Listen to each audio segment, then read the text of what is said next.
prince's footsteps reverberated through the silent hallways of the keep. Like the city before it, the keep had fallen to their relentless advance. The guards, loyal to the lord of the city, had been swiftly dispatched, their resistance futile against the overwhelming might of the invading forces. As the prince made his way deeper into the heart of the keep, his thoughts turned to the lord who had stubbornly refused peace even as his grip on the city slipped away. Now that the keep had fallen, what fate awaited its ruler? Unlike the rest of the city, the keep had remained relatively untouched until now. The disciplined huskarls had followed the prince's orders to spare the servants as they just kept them locked in a room. At least for the time being they were unharmed, however they needed someone to gather information if the search went badly. With caution guiding his every step, the prince ensured that his troops remained closely knit, their unity a shield against any potential threats lurking in the shadows. Despite the temptation to indulge in the spoils of victory, the prince knew that their conquest was not yet complete. There would be time for celebration later, once the lord of the keep had been dealt with and their hold on the city secured. Mercenary cast a glance over his shoulder at Other, the giant whose ferocity in battle was unmatched. Throughout the fight for the keep, Other had carved a path of destruction with his axe, his relentless assault leaving a trail of blood splattered across his face and armor which he had not even bothered to clean himself. He appeared more akin to a fearsome demon from folklore than a mortal warrior. "It seems we've reached the end," Other remarked, his powerful frame straining against the locked door before him, locked from the inside. "Well, there's nothing an axe can't solve," Mjorn quipped, tightening his grip on his weapon before delivering a resounding blow to the door, with the same strength that he gained his nickname from, the Shieldbreaker. Other joined in, each strike resonating with the force of their combined strength. The huskarls followed suit, their axes descending upon the door with relentless fury, sending wood splintering in all directions. With each strike, the door groaned under the onslaught until finally, a section of the plank gave way. One of the soldiers seized the opportunity, reaching through the gap to manipulate the mechanism holding the door shut, which meant to throw the piece of wood holding the door away. With a collective effort, they pushed against the weakened barrier until it yielded, granting them entry into the hall. The men advanced cautiously, their axes at the ready, prepared to face any defenders who might still be lurking within the empty halls of the keep. However, as they entered, their aggressive stance softened as they dispatched some armored guards inside the room, when suddenly the target they were searching for appeared before them. In the center of the hall stood a lone figure, cradling the sleeping forms of 2 children in his arms, while a woman laying motionless in his lap. The man's gaze was fixed upon his family, his eyes betraying a mix of sorrow and resignation. Mercenary observed the scene with a stoic expression. His heart did not move in the slightest as the sight of the man, and his family stirred no pity within him after all. He had seen the bodies of countless children strewn across the streets, their innocent lives snuffed out by the brutality of war. What was he to care if the family responsible for it suffered the same fate? Taking a few measured steps forward, Mercenary approached the man, who showed no sign of acknowledging the conquerors in his midst. Instead, he remained lost in his own world, his attention focused solely on his loved ones. Mercenary's voice carried a mixture of disappointment and condemnation as he addressed Caxio, the lord of the city, who had resorted to a desperate act of kinslaying rather than face surrender. With a grim expression, the prince knelt beside an empty vial. He brought it close to his nose and gave it a sniff, allowing its acrid scent to assault his nostril. "It seems you preferred poison over mercy," Mercenary remarked, his tone heavy with disapproval. He eyed the vial with a mixture of revulsion and curiosity before letting it fall down. Finally, Caxio raised his head, revealing hollow eyes devoid of life and spirit. The prince's words seemed to pierce the silence of the hall as he addressed the fallen lord. "I offered you ample opportunities to surrender," Mercenary continued, "yet you chose to cling to your pride, even when your fate was sealed and all that remained was this keep. Did you truly believe that ending the lives of your own blood, your own family, was a preferable alternative to submitting to me? I can think of no greater crime than kinslaying, especially a useless one such as this." The man's voice, hoarse with despair and defiance, broke the heavy silence that hung in the air. "I see it more as a mercy that I gave them," he uttered, his words dripping with bitter resignation. "Better to die on your feet than to grovel at your knees." Mercenary's gaze hardened at the man's retort, his brow furrowing with a mixture of frustration and disbelief. "Grovel at my knees?" He responded, his voice laced with incredulity. "You think I would have made them slaves? They were of noble blood. You would have been allowed to retain your position, albeit with certain concessions. The children, I would have treated them as my guests." The fallen lord's lips curled into a scornful sneer. "Hostages, not guests," he interjected, his tone dripping with disdain. Mercenary's eyes narrowed as he countered, his voice tinged with reproach. "They would have been treated well and fairly," he insisted. "Yet you chose to spill their blood. Look at them, barely 10 winters old, innocent and unaware of that their fathers extinguished their lives. His eyes moved to the lord face, where sign of scrapping could be seen, and it seems that their mother fought for their lives. Their blood is on your hands, not mine, you traitor, he spat, his voice quivering a bit. My family has served this empire for generations, and may the gods curse me if I surrender to a band of savages and traitors. Pro imperio vita et sanguis id est officium noble, he declared, clinging to the ideals of duty and loyalty that had defined his lineage for centuries. The prince's voice, cold and resolute, cut through the tense air of the chamber. You have already cursed yourself, he pronounced, his words heavy with condemnation. I will grant you the mercy to meet your family in the afterlife, even though I think you will be going in different places. Other, would you do the honors? Other's response was swift and unequivocal. It would be my pleasure, he declared as he advanced toward the fallen lord, his massive form casting a looming shadow over the scene, not even bothering to unsheath your sword. Caxio asked as he spared a look to the young prince, who however gave no answer as he simply turned around and walked away, leaving his order unchanged. The lord, for his part, met others' approach with a steely gaze, his expression a mix of defiance and resignation. He cast one last sorrowful glance toward his family, cradling their lifeless forms in his arms, before turning his attention back to the giant. As Other raised his axe high, the weight of impending doom hung heavy in the air. The lord closed his eyes, steeling himself for the inevitable, as the blade bore down toward his exposed neck. The prince whispered something heard only by himself as in that final, fateful moment, the legacy of a family that had ruled over the Galantia for over a century came to a brutal and decisive end with the swift stroke of an axe, proclaiming the start instead of a new owner in its place. The midday sun blazed down on the sprawling camp that had sprung up a few kilometers outside the city of Erisina. The Prince of Oisin, Alfio's employer, had finally arrived, bringing with him the full force of his army. Soldiers moved in every direction, tending to the prince's few horses, sharpening weapons, and preparing meals over open fires. The air was thick with the mingled scents of sweat and roasting meat. Alfio and his group navigated through the bustling camp, weaving between clusters of soldiers and supply wagons. I don't see much left for us, Cleo muttered. Do you think they've forgotten about us? I don't see a piece of free space for us. Alfio's eyes scanned the camp, taking in the scene before turning to his group. From what I can see, the prince has no more than 2,000 men, maybe fewer if we're counting our own. They'd be fools to anger a quarter of their forces. You think they're going to start trouble? Cleo asked, kicking a pebble as he walked. Alfio just shrugged and kept moving forward. Banner poles bearing the prince's crest flapped in the breeze, their vibrant colors a sharp contrast to the camp's utilitarian surroundings.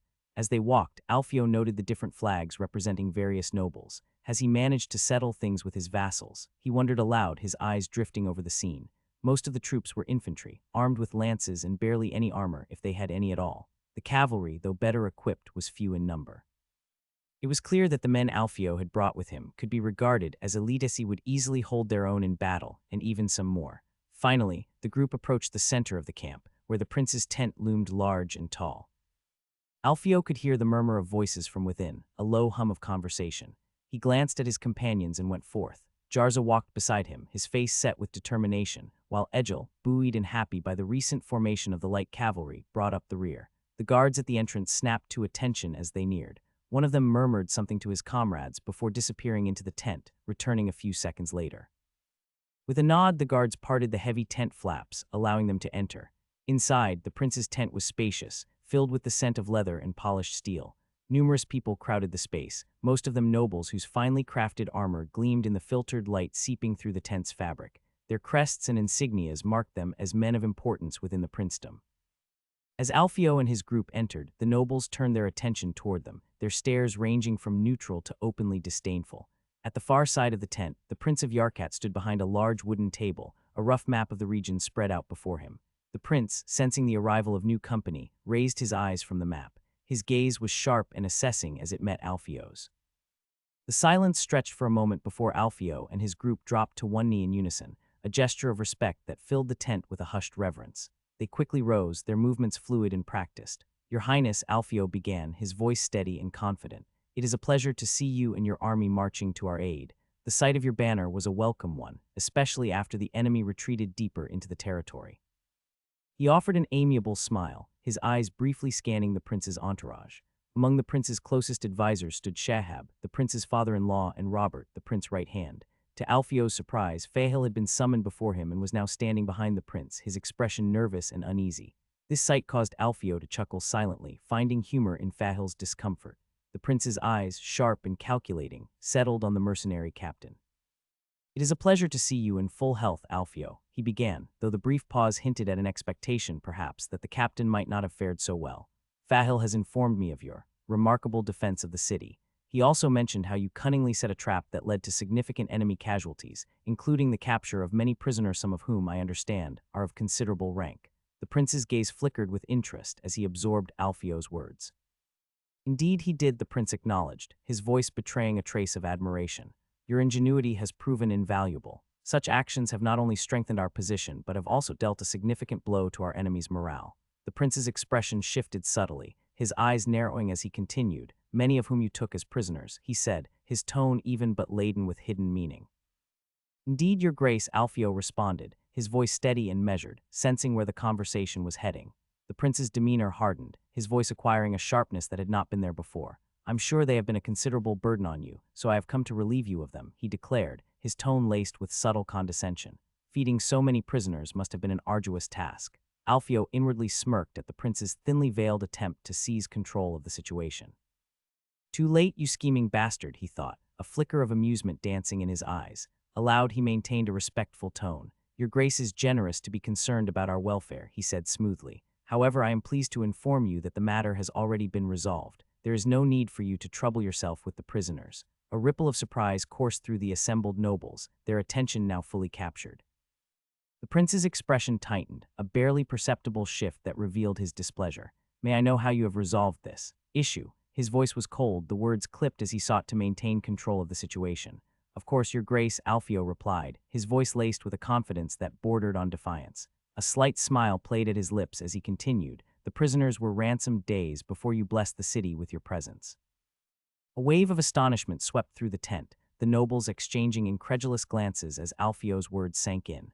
Whispers erupted among them, their hushed voices filled with disbelief and outrage, some murmuring, mercenary, dare, and arrogance. It was clear that many of them viewed Alfio's actions as not only bold, but as a direct challenge to their authority. The prince's eyes bore into Alfio's, the irritation in his gaze barely concealed. You have already ransomed them. He repeated, his voice chillingly measured as he struggled to maintain his composure. Yes, your grace, Alfio affirmed, meeting the prince's piercing gaze without flinching. The terms were negotiated swiftly, and the prisoners were exchanged for a substantial sum. Those funds have been reinvested into our forces, ensuring our continued strength and readiness, something that will undoubtedly benefit your campaign in the battles to come. The prince's jaw clenched visibly, a muscle in his cheek twitching as he fought to suppress his growing anger. Around him, the nobles' whispers grew louder, a persistent murmur that filled the tent like the rising tide of a storm. Alfio could catch snippets of their conversation, words like impudent, overstepped, and dangerous floating to his ears. Next time I would prefer if you would not be so hasty in your treatment of our prisoners, the prince finally said, after spending a few seconds trying to find the right words.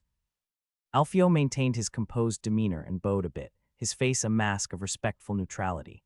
He was acutely aware of the fine line he walked balancing between what their deal required and asserting his own agency. After all, he had to make money in some way, but luckily for him, he was too great of value to be dismissed or punished, so he knew the prince in the end would suck it up. What good was being in a good position if one did not exploit it? Well, oh boy, here we go, Alfio thought, as the prince's gaze darkened, a murderous gleam in his eyes. The air in the tent felt heavier, as if charged with the storm of unspoken fury building behind the prince's calm faade. Alfio could feel the heat of that fury, but beneath the tension, he understood something crucial. Despite the prince's rage, there was little he could do to reprimand or punish him without risking severe consequences. Alfio's mind worked quickly and managed a response in his mind. The prince's forces relied heavily on his seasoned fighters, men whose loyalty was secured not by oaths or honor, but by the clink of gold in their pockets. Undermining their captain, or worse, seeking retribution, could have disastrous effects. At worst, Alfio mused, I'll get a slap on the wrist for this. When you ransomed the men, were you aware that what you had done was nothing short of sabotaging us? The prince's eyes narrowed, the muscles in his jaw tightening, but he said nothing, waiting for Alfio to continue. I would not be so foolish as to ransom them and allow them to return fully armed and prepared to face us again, Alfio explained. Before they were sent back, all of their equipment was confiscated, their weapons, their armor, their horses. Everything of value was taken and redistributed among my men. A ripple of whispers ran through the tent as the nobles absorbed Alfio's words. Alfio pressed on, his voice steady, projecting confidence. During the siege, I observed the enemy's forces closely. Most of their troops were ill-equipped, lacking proper armor and weapons. Their resources are stretched thin, your grace. Most of the prisoners we captured were poorly supplied. This tells me one thing: the Prince of Oizen does not have the means to rearm those men anytime soon. The prince's face remained impassive, but his eyes betrayed a flicker of interest. Alfio could tell he was listening, weighing the information. By ransoming those soldiers, Alfio continued, I deprived the enemy of their best men for weeks. Even if they make it back to their ranks, they will return as little more than naked bodies on the battlefield, unarmed, vulnerable.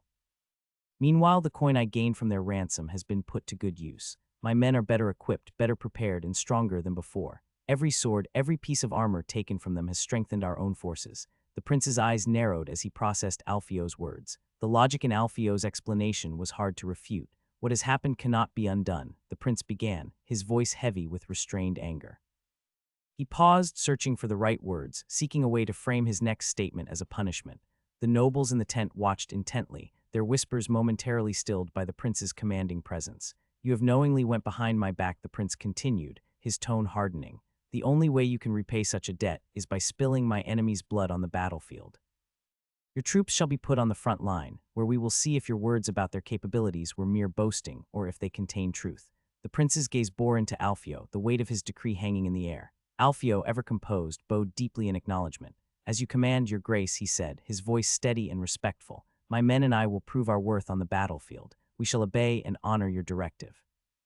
With that, Alfio straightened, his eyes meeting the prince's for a brief moment of silent understanding. He then turned and walked out of the tent, his steps measured and purposeful. The noble's whispers resumed, a mix of speculation and judgment following in his wake. As Alfio left the tent, Robert observed him leaving, barely holding himself from lunging forwards and throttling the hell out of the boy. Instead, he just leaned to the prince and whispered, Was it wise, your grace? He is becoming too arrogant. Arkawat could do nothing but put his hand on his face. We will soon be battling the bastard of Oizen. We are in need of him. Also, it is undeniable now that they have skill, and honestly, I prefer not giving them any reason to change sides right now. With time, everything will be paid with due. And yet even the prince in the back of his mind started wondering if what he was doing was truly wise. His men, clustered nearby, watched him closely, their eyes betraying the curiosity and concern they had kept in check while waiting outside. Jarza, ever the stoic, offered Alfio a questioning glance, while Edgel's sharp eyes scanned the tent behind them, as if half expecting trouble to come charging after. Everything went just as we expected, Alfio muttered under his breath, his tone carrying an edge of amusement. His words brought a noticeable relaxation among his companions. Shoulders eased, hands loosened on sword hilts, and the subtle tension that had gripped them dissipated. Edgel, with his ever-present smirk, was the first to break the silence. As long as my purse is full, I'm happy. His voice carried a playful drawl as he leaned casually against a nearby post. The prince can fume all he wants, but he knows damn well he can't pay us what we're worth, and he has no right to protest when he can't afford to. Alfio chuckled, his amusement reflecting in the corners of his eyes. Edgel's pragmatism was always a steadying force, reminding him that at the end of the day they fought for coin, not crowns or causes. True enough, Alfio agreed, his voice quiet but firm. The prince commands his nobles and his regular troops, but he knows we're the ones that can tip the scales in his favor. He needs us badly. Jarza, the more measured of the group, crossed his arms over his chest. Maybe so, he said, his voice low, but the nobles aren't happy. I saw their faces in that tent. They think we're overstepping. They can think what they like, Alfio replied, his tone dismissive. We've earned our place here. Without us, the prince's campaign would be hanging by a thread. It's not arrogance if it's true. Jarza gave a reluctant nod. Just keep your eyes open, he cautioned. The nobles might not say anything now, but they don't forget slights. They'll be looking for a chance to bring us down a notch. Alfio didn't need the reminder. He knew full well the delicate balance they were walking. The prince might tolerate their independence and skill for now, but there would come a time when he would no longer need them. And when that day came, the prince wouldn't hesitate to cut them loose or worse. Still, today wasn't that day. Today they still held the upper hand. Let them watch and wait, Alfio said with a faint smile. By the time they find an opening, the war will be over, and we'll be long gone with our purses full. Edgel grinned, pushing off from his casual lean. Then I say we drink to that, eh? Alfio's smile widened. You read my mind. As the group began to move away from the prince's tent, the weight of their conversation fading, Alfio cast one last glance over his shoulder. Enjoy tonight, Alfio continued, his tone light but carrying a note of seriousness. Tomorrow we'll probably be leaving for battle, and who knows when we'll get another chance to unwind. Sag looked at Alfio and asked, And what about you, Captain? What will you be doing? Alfio sighed, a hint of weariness creeping into his voice. I'm going to catch up on some sleep, he said, rubbing the back of his neck. Haven't had much of that lately, and we're going to need all our strength for what's coming. Jarza and the others nodded in understanding, appreciating their leader's honesty. The group began to disperse, each man heading off to enjoy the brief respite in their own way. Some sought out the nearest tavern, others made their way to the market to spend their hard-earned coin, and a few simply found a quiet spot to rest. Whatever they chose, however, soon they would all find themselves fighting for their lives, as the commander they have decided to rely on would soon overturn their lives. It was a bright and radiant day, the golden sunlight pouring over the green pastures of the plain like molten gold. The air was crisp and refreshing, filled with the soft whisper of a breeze that stirred the tall grass and carried the delicate fragrance of blooming wildflowers. Above, the sky stretched wide and cloudless, a serene ocean of blue with only a few puffs of white drifting lazily across the horizon. Yet amidst this tranquil beauty, two military camps marred the landscape like scars on untouched skin. To the north, perched on a strategic rise, stood the camp of the Prince of Yarkat. Neatly arranged tents and fortified positions spread across the hill, the prince's banner snapping defiantly in the breeze. A few kilometers to the south, on the opposite end of the vast plain, the camp of the Prince of Oizen loomed in contrast. Though more rugged, it exuded a similar air of readiness, soldiers sharpening blades and donning armor, their own banner fluttering against the clear sky.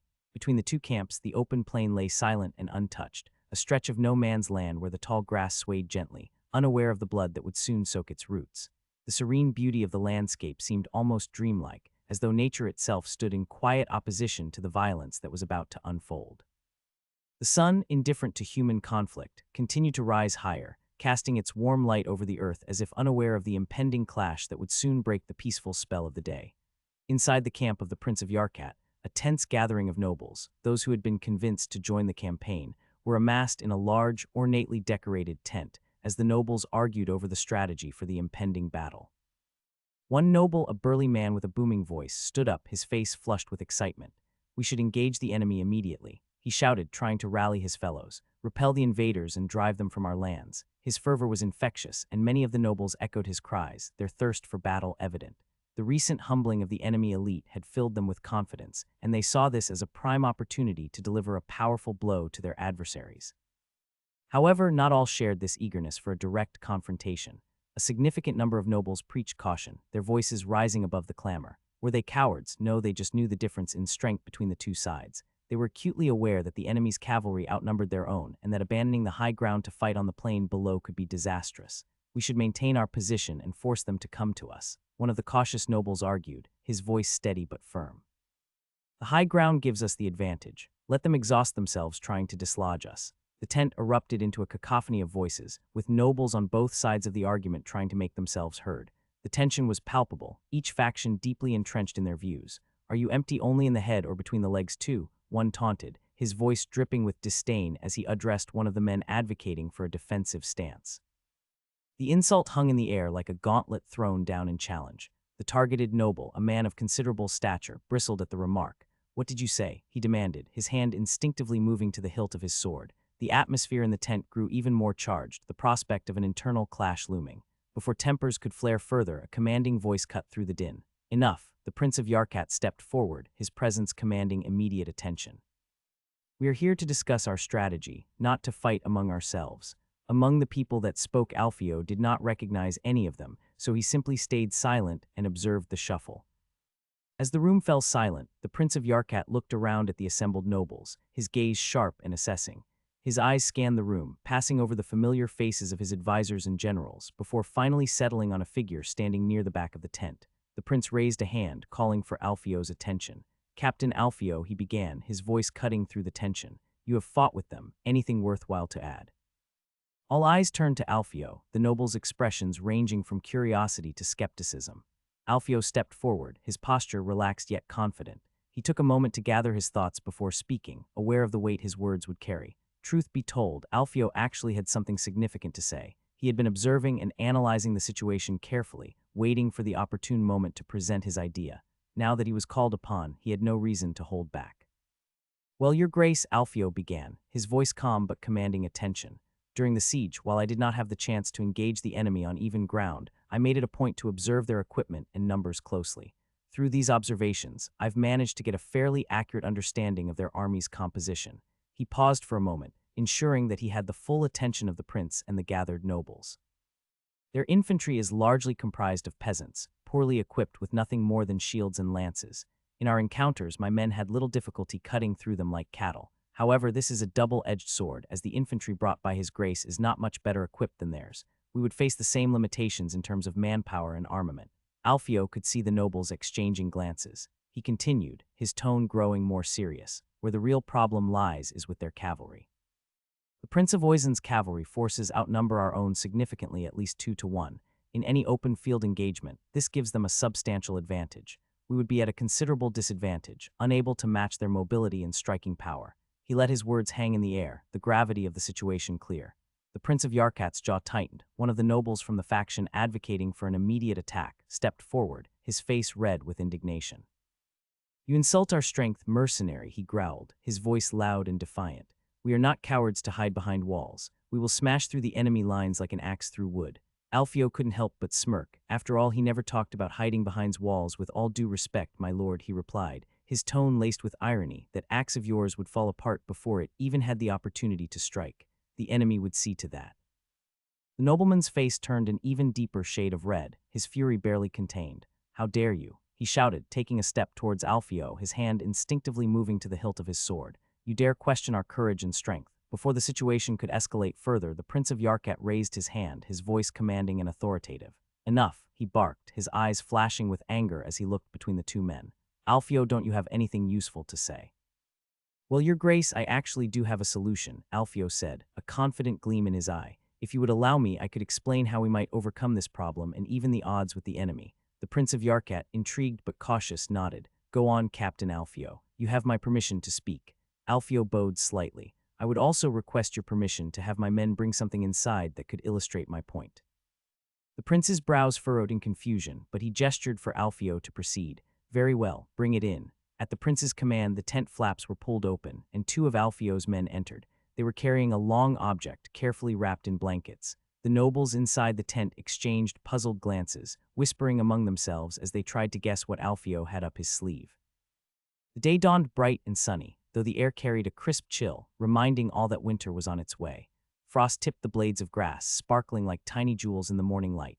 Everywhere, men moved with aim in mind. Soldiers and laborers alike hurried to and fro, their breath visible in the cold air. The clang of hammers and the creak of wooden beams filled the air. Horses whinnied in their enclosures, sensing the heightened tension and excitement around them as the squires brought them out of there.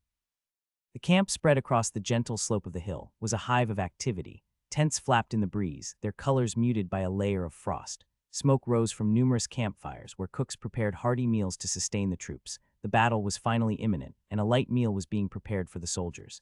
As they readied themselves for the fight, those with armor began to don their protective gear, while those without prayed fervently to the Mother for mercy and the warrior for strength.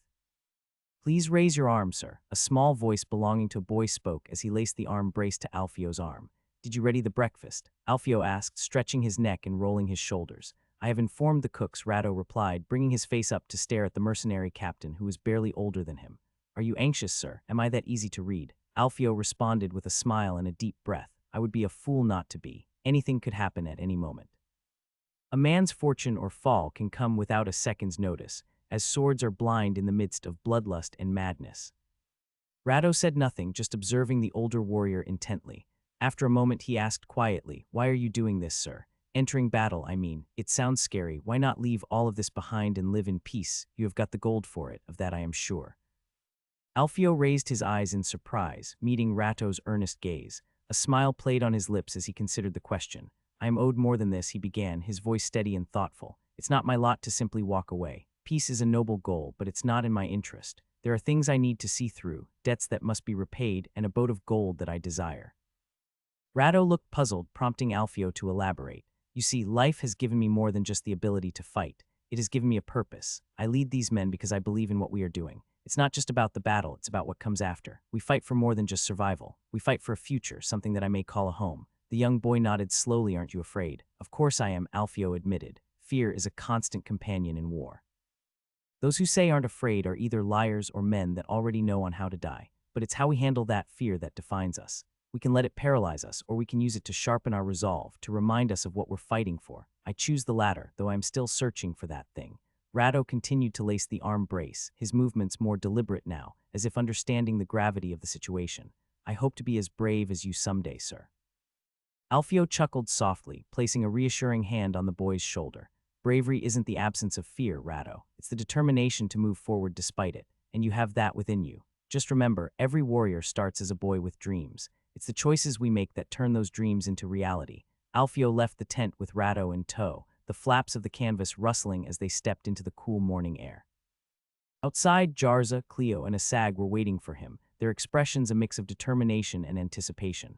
The sun cast long shadows on the ground, hinting at the approaching winter but still providing a clear, bright start to the day. Seeing his trusted lieutenants, Alfio nodded silently, acknowledging their presence. "Take your posts and organize the men to take their positions," he instructed, his voice calm but authoritative.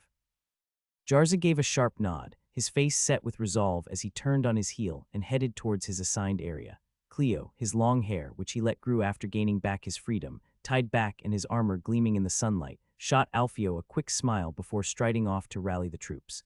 Asag gave a groan of acknowledgement before marching off to his own command. As they separated, each going to fulfill their duties, Alfio watched them for a moment, feeling a surge of pride for the people he had come to rely on so heavily. "Good luck," he called after them, his voice carrying a note of genuine sincerity. The banners fluttered in the breeze, displaying the colors of their faction with pride. Alfio's gaze swept over the scene, taking in the disciplined ranks and the determined faces of his soldiers. He could hear the distant sound of commands being issued, the creak of leather and metal, and the muted murmur of prayers. "This is my lot," Alfio thought to himself. He felt a mixture of pride and responsibility. The path he had chosen was fraught with danger and uncertainty, but it was also filled with the chance to land higher in that ladder. Striving for a future beyond the battlefield thighs was his destiny. The horse whinnied softly as he approached, recognizing its master. Alfio patted its neck, feeling the powerful muscles beneath the smooth coat, and murmured a few calming words. With practiced ease, Alfio placed his foot in the stirrup and swung himself up into the saddle. He settled comfortably, adjusting his sword at his side and taking the reins in his hands. It was time to go. It certainly was a good day. The sun hung high in the sky, casting its golden rays over the verdant field. The surrounding woods casted their shadows along the edges of the battlefield, while the middle was nothing short of a sunlit expanse. Soon, however, these green pastures would be dyed crimson with the blood of fallen soldiers. Jarza stood on the field, lost in his thoughts. He remembered his first battle vividly, though it had been over 20 years ago, a simple skirmish when he served in a sellsword company for an imperial lord, tasked with cleansing his domains of bandits. That company, he vaguely remembered, had disbanded a few years later, but Jarza has always found another band to join.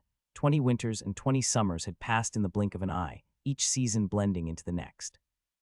The 4 years he had spent as a slave were the longest of his life, dragging on with relentless cruelty. Starved and beaten in a foreign land, Jarza had often believed he would die in those chains, yet against all odds he had survived. The gods, it seemed, or yet he believed, had other intentions for him. Each scar and each battle had brought him to this moment, standing on this field, ready to face whatever came next. He could never fully understand that boy. He was like a book open to everyone to be read, and yet written in a language never seen, easy to read and impossible to understand. His ideas were usually either nothing short of genial or outright dumb. He still remembered the first batch of a plan he had made to escape. If they had followed on those, they would have certainly have been caught. He surveyed the field, his eyes scanning the nearly 600 warriors surrounding him. Among them, 200 were under his direct command. He had always dreamt of leading men into battle, a vision that seemed distant during his early days in the various sellsword companies. Most leadership positions in those bands were occupied by exiled minor lords or members of distant branches of noble famileless individuals less powerful and less wealthy than their mainland kin. Yet now, against all odds, Jarza had men under his command, ready to follow him into the fray. His gaze shifted, catching the vague shadow of the man he called a friend, Alfio. Jarza smirked, recalling the incredulous faces of the nobles when they realized the plan, fighting cavalry with infantry. Who would have thought of doing something so stupid like that? And yet when they made a few tests, it proved them wrong. This campaign had turned out to be remarkably fruitful. Not only had they managed to assemble a cavalry corps, but they had also replenished their nearly empty coffers. The ransom for the prince's nephew and the captured elite infantry had brought in a substantial sum, securing their financial stability for the foreseeable future. Jarza's thoughts wandered back to his long journey. He had always been a soldier, a warrior for hire, drifting from one battlefield to another. He had fought for lords who barely acknowledged his existence. He always believed that would be all that he would reach. Yet there was something in Alfio's eyes that made Jarza think that he was awaiting something else, more than sim. OMMMMM. Before Jarza could finish his thoughts, the distant sound of enemy horns echoed across the battlefield, pulling him back to the present moment. He looked up, his eyes narrowing as he focused on the horizon. There, like a dark wave cresting over the green fields, the enemy lines began to advance. Hundreds of enemy soldiers advanced, their lances glinting under the midday sun. Banners fluttered in the breeze, displaying the sigils and colors of the enemy prince and the various lords allied with him. As they drew nearer, Jarza could see the truth in Alfio's words. Despite their superior numbers between 700 and 1,000, by his rough estimate their ranks were filled with peasants. Jarza turned and looked back at their own banner, a white field with 2 black stripes going diagonally. Strangely enough, Alfio was adamant on taking such a banner. Jarza would have preferred something more elaborate, and yet his captain had refused to even listen to his suggestions, something that rarely happened. He wondered the reason for this stubbornness for a few minutes before reluctantly forgetting about it. Moving from the banner, Jarza lowered his eyes to the enemy troops. Most of these soldiers lacked proper armor, wearing only the barest protection of tattered leather or simple cloth. They carried basic shields and spears, tools of war given to them in haste. Their march was anything but disciplined. The lines wavered, and many struggled to maintain their formation. It was clear they had received only rudimentary training, enough to form a shield wall and little more.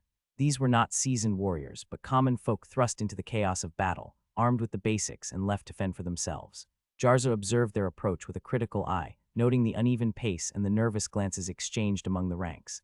The enemy prince's forces might have the advantage in numbers, but the quality and discipline of their troops left much to be desired. Jarza turned to his men, watching as they waited in silent anticipation. The front lines were composed of his brother in servitude, each man equipped with chainmail and helmets that gleamed dully in the sunlight. Their faces, though weathered, were set forward. Behind them, the new recruits provided by the prince stood ready. It was a common tactic, placing the elite soldiers with the best equipment at the front and the less experienced recruits at the back. Each soldier in the company held a lance, but Alfio had ensured they were also armed for close combat. Maces and swords hung at their sides, weapons chosen for their effectiveness against lightly armored foes. Alfio had emphasized the importance of these weapons, knowing that when facing an army equipped primarily with spears, good armor and close-quarter weapons would allow his men to cleave through the enemy like a hot knife through butter. Jarza observed the calm, focused expressions of his comrades. They were ready, their minds and bodies steeled for the coming battle, as they knew that by the end of the war their pouches would be filled with silver. Feeling the imminent approach of battle, Jarza took a deep breath and donned his helmet, which he had temporarily removed. His armor was not just chainmail, it was reinforced with steel plates that covered his stomach and lower chest, providing additional protection. Braces and shoulder covers added to his defense, while not impeding his movement. Currently, he sat on horseback, a position that afforded him a better view of the enemy lines slowly advancing towards them. As he adjusted the fit of his helmet, Jarza couldn't help but feel a twinge of anxiety. The weight of the armor was familiar. This was not his first battles, and still that familiar sense of fear was there. His horse shifted beneath him, sensing his unease, but Jarza steadied the animal with a firm hand on the reins. It was still a good day to die. "We look like one big hedgehog," Asag muttered as he led the men forward, his eyes scanning the dense rows of spears and lances that bristled around him. Unlike Jarza, Asag wasn't on horseback. The strategy they had devised was meant to counter cavalry, and if the enemy spotted a man on a horse shouting orders, he'd quickly become the primary target. The old saying, "kill the head and the body will fall," held too much truth to be ignored. For this reason, Asag walked on foot, embedded deep within the formation, surrounded by his men. To maintain visibility and command, a soldier walked beside him, holding the band's herald high in the sky, fluttering in the cool breeze. The formation around him was tight, a living, breathing entity made up of hardened warriors and fresh recruits.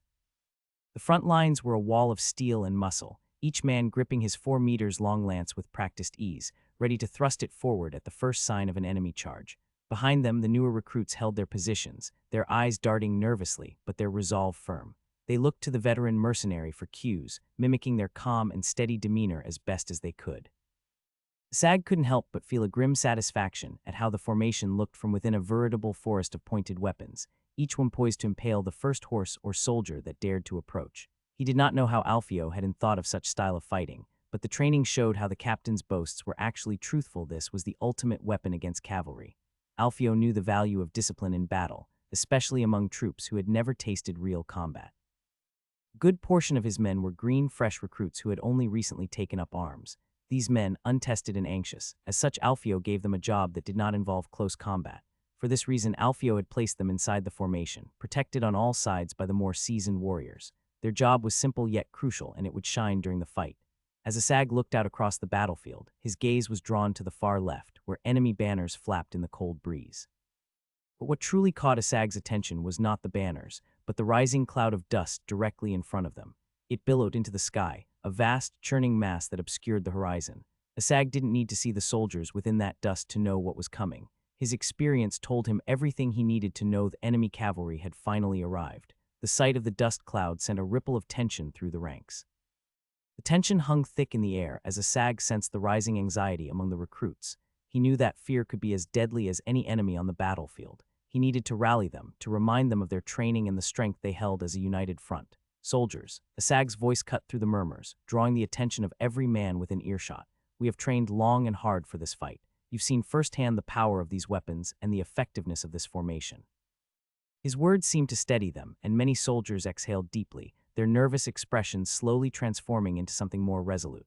I'm not one for long speeches, Asag continued, his tone blunt and to the point, but let me remind you of one thing. Your greatest chance of survival is to hold the square and trust the men beside you.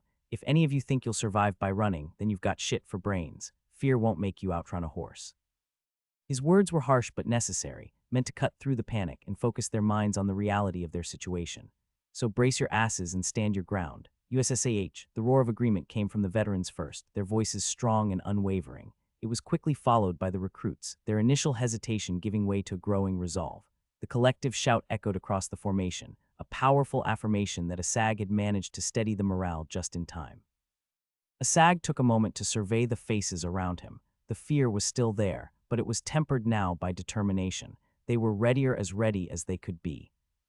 The banner holder waved the flag high, its vibrant colors snapping in the brisk wind, while the trumpeter's horn echoed across the battlefield, signaling the advance of the cavalry. The knights and their steeds surged forward, spurred not only by the thirst for glory and riches, but also by a burning desire to avenge the insult they perceived from the enemy. From their vantage point, they could see that what awaited them was not an opposing cavalry, but a formation of mere foot soldiers. This insult shall be answered with blood theirs, shouted a young man of barely 20 winters, his voice cutting through the din as he stood tall in the stirrups, making himself appear even more imposing. This young man was none other than Sorza, the heir to the throne of Oisin, leading the charge with a fervor fueled by his ambition and the weight of expectations placed upon him. Sorza had been given command of the cavalry by his father, the reigning prince, who saw this battle as an opportunity to elevate his sons standing among the lords and knights of the realm. In a world where leadership was earned through bloodshed and valor, no man would willingly follow a leader who had never tasted the dust of the battlefield or wielded a sword in earnest combat. The prince knew that his son's future depended on this moment, on proving himself worthy of command. The task had been deemed safe enough by the prince, based on the reports from spies who had noted the enemy's low numbers of mounted troops. Sorza, despite his youth and inexperience, was flanked by a cadre of seasoned guards, their sole purpose to ensure that the young heir emerged from the battle unscathed. These were not just any guards, but hand-picked veterans, hardened by countless battles, each sworn to protect the prince's bloodline with their lives. As the cavalry closed the distance, the pounding of hooves drowned out all other sounds, a thunderous drumbeat that resonated in the hearts of the men. The lords and knights riding alongside Sorza shared in his determination, their eyes fixed on the enemy ahead. To them, the sight of footmen daring to stand against their mounted might was nothing short of a grievous affront. They were determined to teach these lowly soldiers the true power of cavalry, to trample them underfoot and send a clear message to any who would dare oppose them. Sorza's heart raced with excitement and fear. This was his moment to prove himself, to show his father and the realm that he was more than just a prince by birth, but a leader by right. As they neared the enemy lines, he tightened his grip on his sword, ready to carve his name into the annals of history, not knowing that the formation they were going to fight was that of a modified Rizal, Ufer created exactly to counter cavalry charges. The cavalry thundered across the field, a tidal wave of men and horses, their sheer force raising cloud of dusts. The pounding of hooves on the earth reverberated through the air, each beat echoing the pulse of the riders' hearts. The horses, sensing the impending clash, were in a frenzy, their eyes wide with the thrill of the charge. Nostrils flared as they snorted and breathed in the dust-filled air, their powerful muscles rippling beneath gleaming coats. They had been at war many times, and the smell of blood was not something they were not familiar with. Above this surging mass of cavalry, the banners of the noble houses fluttered wildly in the wind, each one a vivid splash of color against the dull brown of the dust and the deep green of the distant woods. These banners bore the crests of powerful families, their sigils a lion rampant, a soaring eagle, crossed swords making the air above the dust seems like the work of an artist. The banners whipped and snapped in the air, symbols of the Lord's honor and the ferocity of the charge. Uzzah. They shouted, albeit the roar was more to be heard by their companions, as the pitiful infantry would certainly not hear such shout covered by the thundering of hooves. Sorza, the young prince, shouted above the din, his voice cracking with the fervor of youth and the desire for glory. Cut through them, smash them and claim victory, men, he bellowed, his words directed more at himself than the soldiers, who were already committed to the headlong rush. Positioned safely in the middle of the line, Sorza was spared the danger of the first clash, his presence more symbolic than strategic. His father had insisted he be kept from the most dangerous positions after all. The heir to the princedom could not be risked so easily. Just few dozen of steps away now, the soldiers could see something strange about the infantry awaiting them. Hundreds of spears, long and wickedly sharp, jutted out from the formation. These were no ordinary spears, they were longer, heftier, held firmly with both hands by the men in the front line. Sorza squinted in confusion. The sight was unlike anything he had ever seen. The spears seemed almost impossibly long, creating a wall of steel points that shimmered in the sunlight. The soldiers behind them braced themselves, forming a compact and disciplined line, as if daring the cavalry to continue their charge. As Sorza observed the enemy formation, the unsettling realization that a frontal charge would be disastrous came at him. If the horses were to charge the front, their momentum would be stopped cold, he thought, his mind racing with the implications. Seems the men at the front have no shields. If only I had archers, I could skewer them from a distance and break them without even charging, he lamented silently, cursing his lack of bows. He shook himself from the daze. He was on a battlefield, and his hesitation could spell disaster. He needed to lead. Flowers opening. He shouted, his voice carrying over the thundering hooves and clinking armor. The command was quickly relayed through the ranks, night after night repeating it until the entire cavalry force began to shift. The massive formation, which had seemed ready to crash headlong into the enemy, suddenly began to split. Like petals opening of a blooming flower, the cavalry divided into two wings. One group veered sharply to the right, the other to the left, in a well-practiced maneuver. Sorza watched as his knights executed the tactic flawlessly, fanning out to encircle the enemy infantry. If I can hit them from both sides, they'll crumble, Sorza thought, his mind racing. Once the flanks are broken, the path will be open to send the heavy cavalry crashing into the rest of their forces. They'll rout and victory will be ours. Asag squinted through the haze of dust rising from the battlefield, his eyes narrowing as he caught sight of the enemy cavalry's maneuver. The mass of horsemen that had been barreling straight toward them suddenly began to split, the swirling dust clouds dividing into two distinct trails as the cavalry veered off toward both flanks. His heart pounded in his chest as he realized what was happening. They're trying to flank us.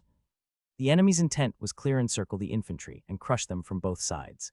This was Asag's first time commanding on a battlefield. In normal occasions, Alfio would have never given command to an inexperienced men. Unfortunately, he was lacking, humanly speaking, everything that could be used to lead men into battle. Luckily, Alfio had explained him well the strength and weakness of what he called Rizal, Euphor, and had even explained to him all the things that could happen and on how to respond. And by that he knew exactly on how to respond.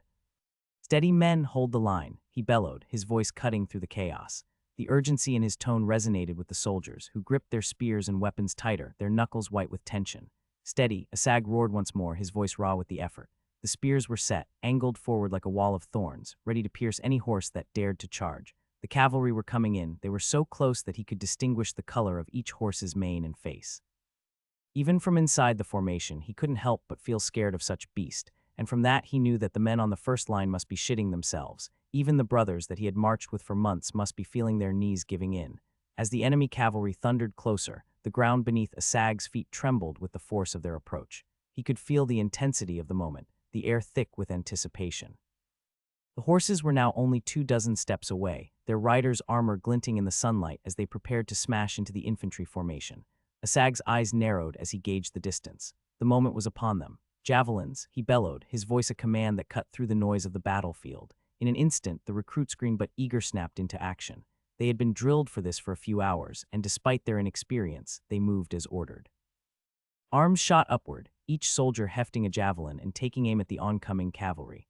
The tension in the air was palpable as the recruits focused, their breaths held for the briefest of moments. Then, as if by a single breath, the javelins were released. A swarm of projectiles arced through the sky, their deadly tips glinting as they descended upon the enemy. The air was filled with the sound of the javelins whistling through the air before finding their marks. The first line of knights took the brunt of the volley. Some javelins struck true, piercing through chainmail and into flesh. Knights cried out as the sharpened points drove deep, some falling from their saddles with a pained grunt. Horses screamed as they were struck, their powerful bodies faltering under the sudden pain, collapsing to the ground and throwing their riders violently. For those armored in heavier steel plate beneath their mail, the javelins might not have penetrated as deeply, but the sheer force of the impact was enough to unseat several of them. Knights found themselves tossed from their saddles, landing heavily on the ground, the wind knocked out of them.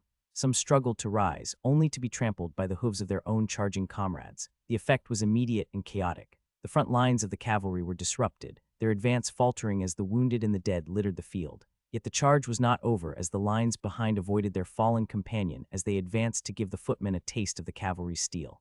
Map in the comment.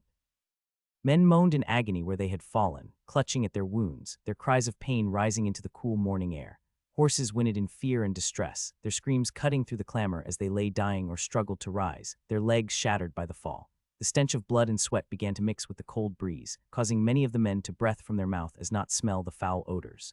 Among the chaos, the remainder of the enemy cavalry, undeterred by the broken line ahead, pressed on. Dust swirled as the surviving knights reformed their ranks, their steeds snorting and pawing the ground, eager to charge. The ground trembled once more, the pounding of hooves a rhythmic drumbeat of death as they galloped forward with renewed ferocity, as if the casualties they had just suffered did not exist. Asag could see his formation tightening, the men gripping their spears as they braced for impact. The recruits behind the veterans clutched their weapons, eyes wide with fear, some murmuring desperate prayers to the gods for protection. Brace for impact, Asag bellowed, his voice cutting through the chaos as he hurled another javelin into the approaching mass of knights, the only thing he could do to help in the fight. The clash, long anticipated, finally came. The cavalry charged, fully expecting the sight of their gleaming armor and sheer momentum to send the infantry scattering. It was a tactic that had worked countless times before peasant levies would break at the first sight of a cavalry charge, their fear overpowering any courage they could have. But this time, against all odds, the infantry held. The knights surged forward, lances leveled for a devastating blow, but something unexpected happened. The infantry didn't waver. They stood firm, their formation tight, their spears poised as they faced down the enemy. The horses, creatures of instinct and survival, hesitated. They saw the deadly points of the spears aimed directly at them and began to slow, their eyes wide with fear. No amount of spurring or shouting from their riders could convince the beasts to charge headlong into a wall of sharp, unyielding steel. Panic rippled through the cavalry as their mounts resisted, trying to veer off or rear up to avoid impalement. The horses, confused and unwilling to march to their deaths, slowed to a near halt before the lances could reach the infantry. In the chaos of their refusal, they exposed their underbellies and chests to the infantry below. The men on the front lines seized the opportunity with deadly precision. They thrust their long spears upward, driving them into the vulnerable horses and unseating their riders. The scene was chaos. Horses reared in terror, throwing men from their saddles, while the infantry pressed the advantage. Those behind the three lines of spearmen quickly advanced bearing hammers or daggers, stabbing and smashing at the knights now on foot or struggling to regain control. With powerful swings, the soldiers aimed low, smashing the knees of both horses and riders. The impact sent knights crumpling to the ground, their armor offering little protection against the sheer force of the blows. Horses screamed in agony as their legs buckled, collapsing under their own weight and trapping their riders beneath them. For any man watching this fight, it would undoubtedly be labeled as unchivalrous, as injuring horses was frowned upon. The mercenaries, however, did not have any problem fighting like this, since those were a set of values that did not belong to them, who lived and died in the mud. For those knights still in the saddle, the infantry struck high, driving their maces into the stomach plates, hoping to knock the wind out of the armored warriors. Some blows connected with a hollow clang, forcing knights to gasp for breath as they doubled over in pain. The men with hammers were swift, retreating behind the spears as soon as their strike landed, allowing the spearmen to thrust forward once more. Yet not all the knights were thrown off. Some regained control of their panicking steeds, managing to hold on despite the chaos. These knights lashed out in desperation, hacking down at the infantry with their swords and maces, cleaving through anything on foot. One knight, his horse rearing up, smashed his sword into a soldier's helmet, sending him crumpling to the ground.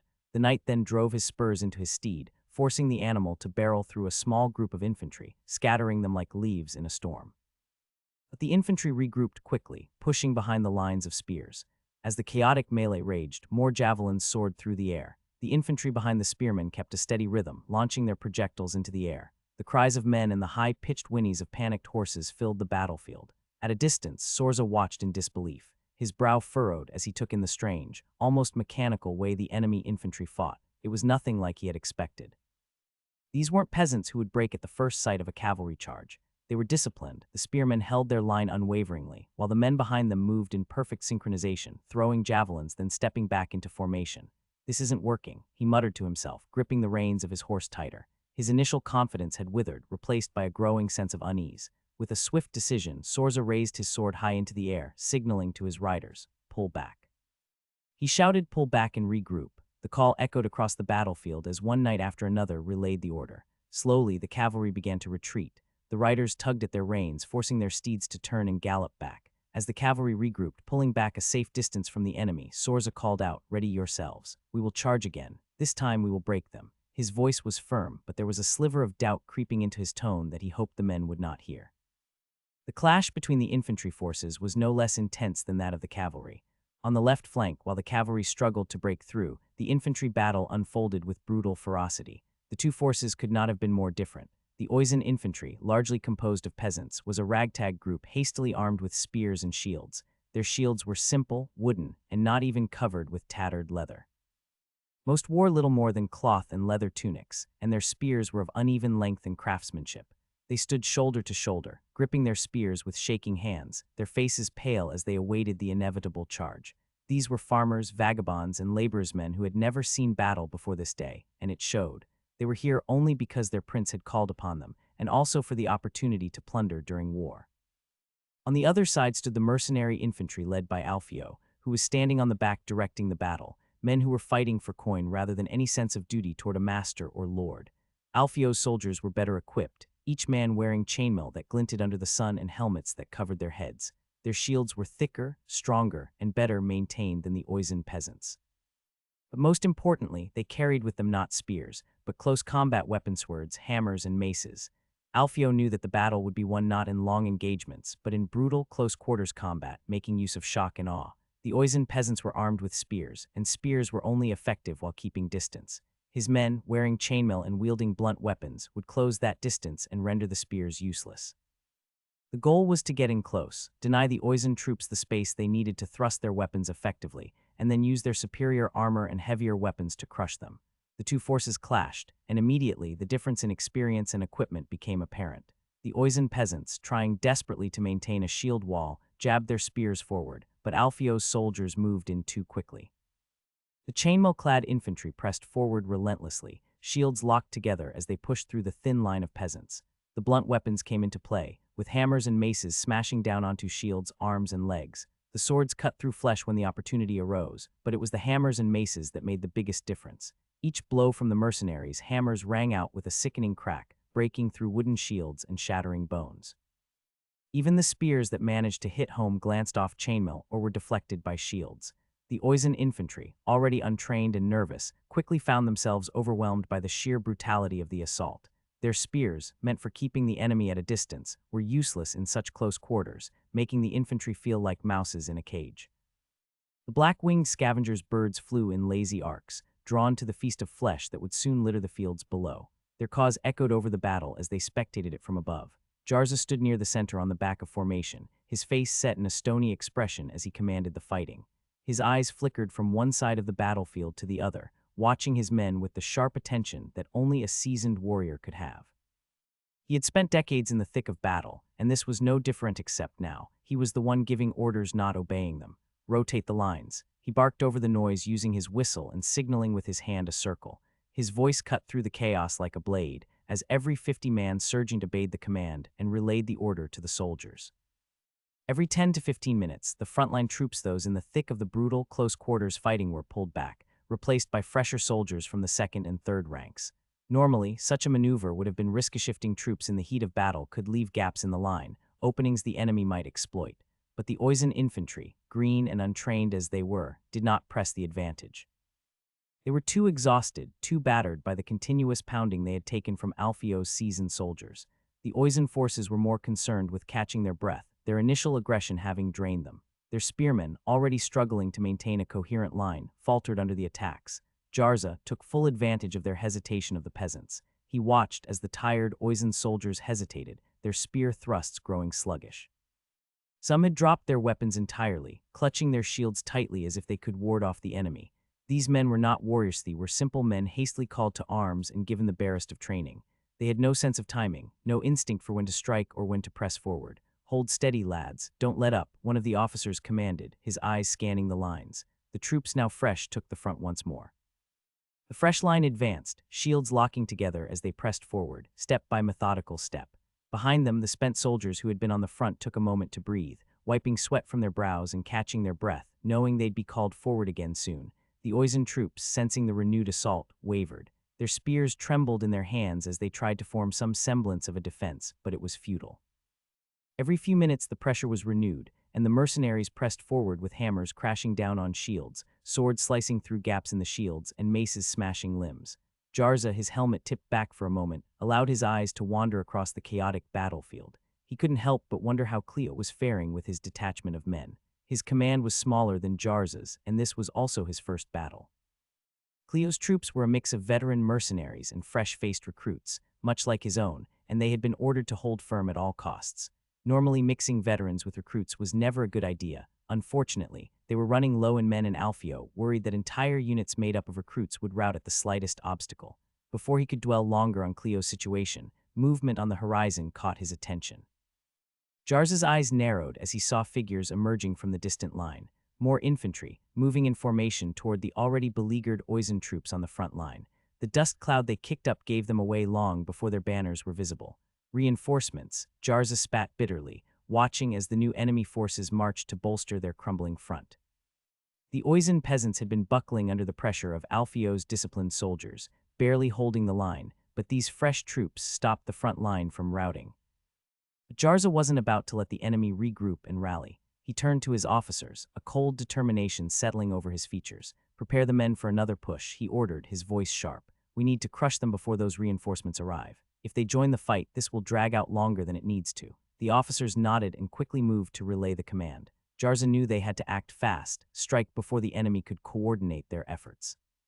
He knew that the enemy troops, green as they were, if they saw any of their comrades escaping the fight, they would be affected by it too, making it so that the enemy reinforcement could buckle before even reaching the fighting.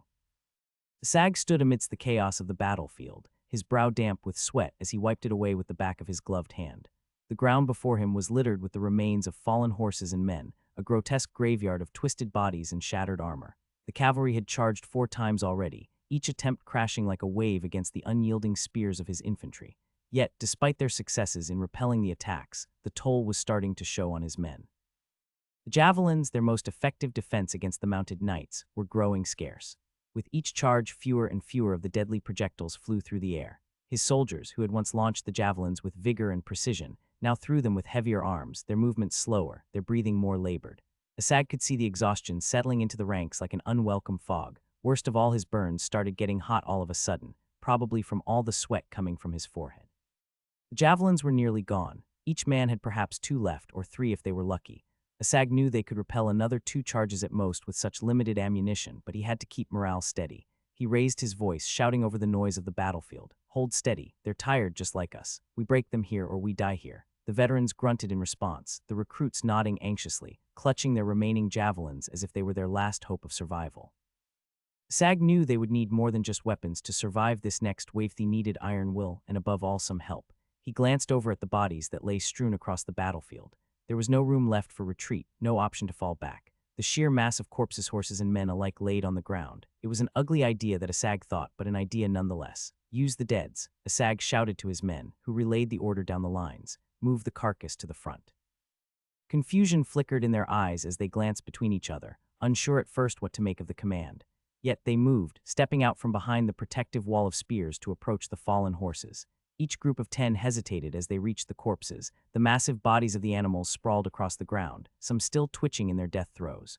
They bent low, grabbing the hooves and legs of the dead horses, their faces twisted in a mix of revulsion and exhaustion.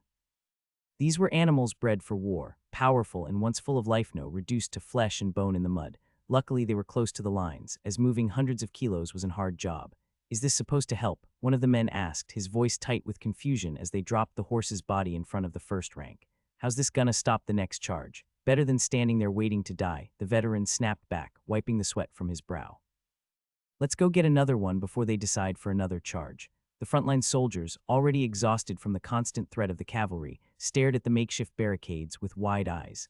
They shifted nervously, gripping their spears tighter as they watched their comrades repeat the process, hauling more horse corpses ahead of the line.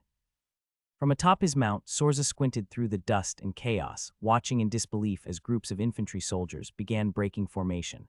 At first, he couldn't quite understand what they were doing, but the sight of them dragging dead horses toward the front lines puzzled him. What in the God's name? He muttered under his breath, gripping the reins of his horse tightly. Still, Sorza's instincts as a cavalry commander took over. The sight of infantrymen moving out of formation, exposed and vulnerable, was an opportunity. They're out of position. Sorza shouted, standing tall in his stirrups, his voice ringing out over the thundering hooves. Prepare for another charge. Let's smash them now while they're scattered. His knights, already battered from 4 failed charges, hesitated only for a moment before obeying. As the cavalry bore down upon the infantry, Sorza's mind raced with thoughts of glory. This time the footmen would break, was certain of it. With so many out of formation, victory seemed inevitable. The infantry tried to retreat back into formation, but they would not make it. The distance between them was becoming shorter and shorter. But then something unexpected happened. The horses, which had charged so fiercely before, began to slow down. It was subtle at first, a slight hesitation, a momentary resistance against their riders' commands. Sorza frowned, spurring his own horse harder. Faster, he shouted, but instead of speeding up, his mount slowed even more. Sorza looked around, confusion spreading across his face. All around him, knights were struggling to urge their steeds forward, but the horses were resisting, their eyes wide and wild, their hooves faltering as if some invisible wall had risen up before them. What are you doing? Sorza barked at his horse, kicking its flanks harder. Move, damn you, but the animal refused.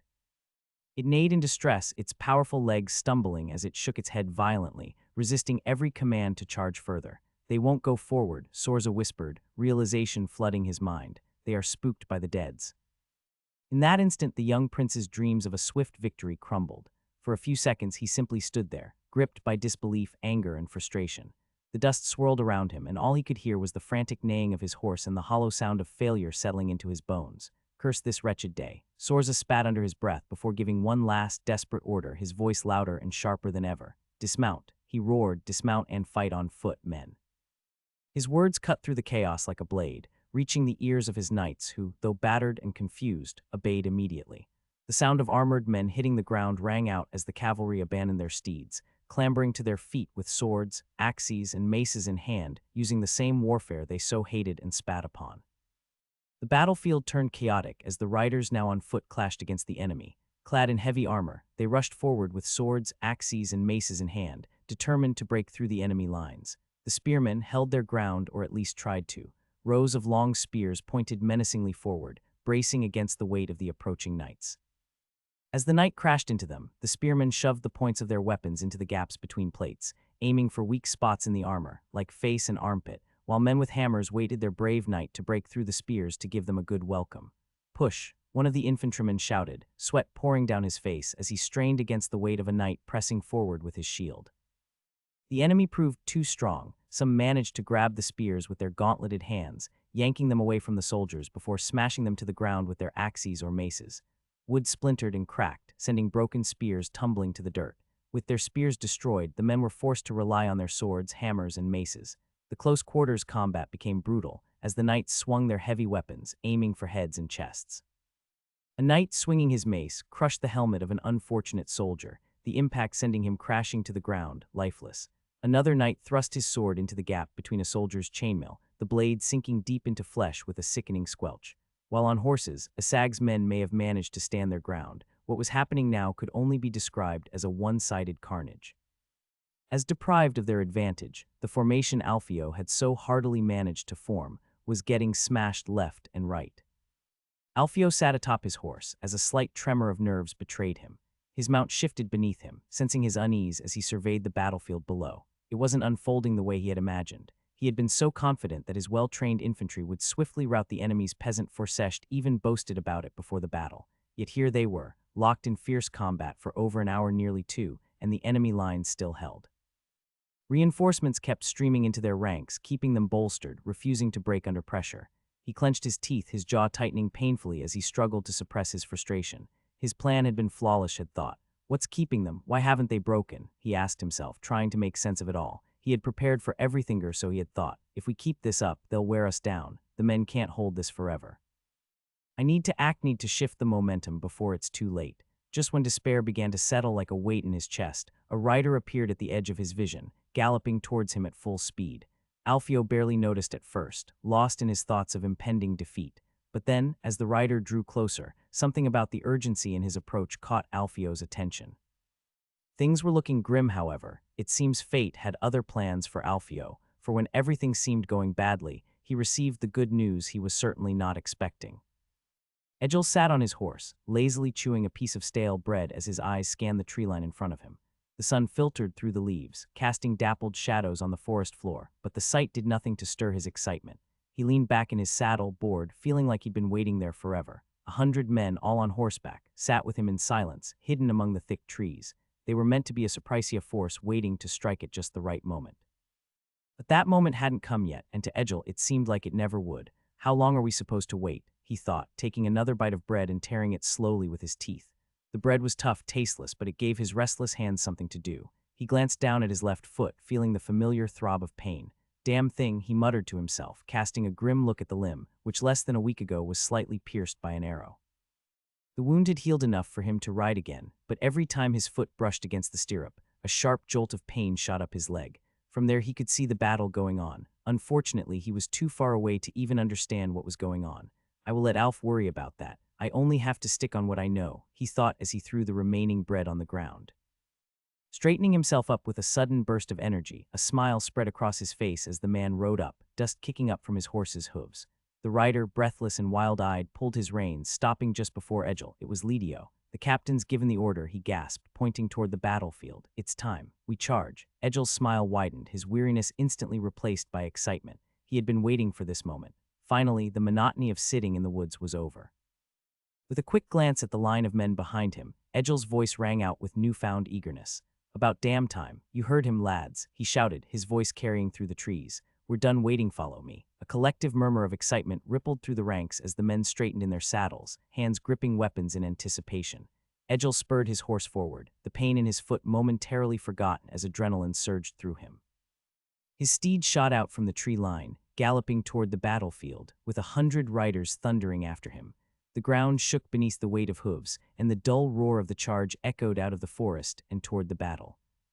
Sorza swung his sword with relentless focus, parrying strikes and thrusting back at the enemy infantry with the desperation of a man trying to carve a name for himself on the battlefield. Every moment, every clang of steel was met with a grim determination. His eyes darted across the fight, studying weak points in the enemy's formation. He watched as some of his men tried to overpower the stubborn infantry, while others struggled against the long spears that kept them at bay. His breathing was heavy, his arms aching from the weight of his blade, but he pressed on, ignoring the exhaustion creeping into his limbs. They were finally having the better.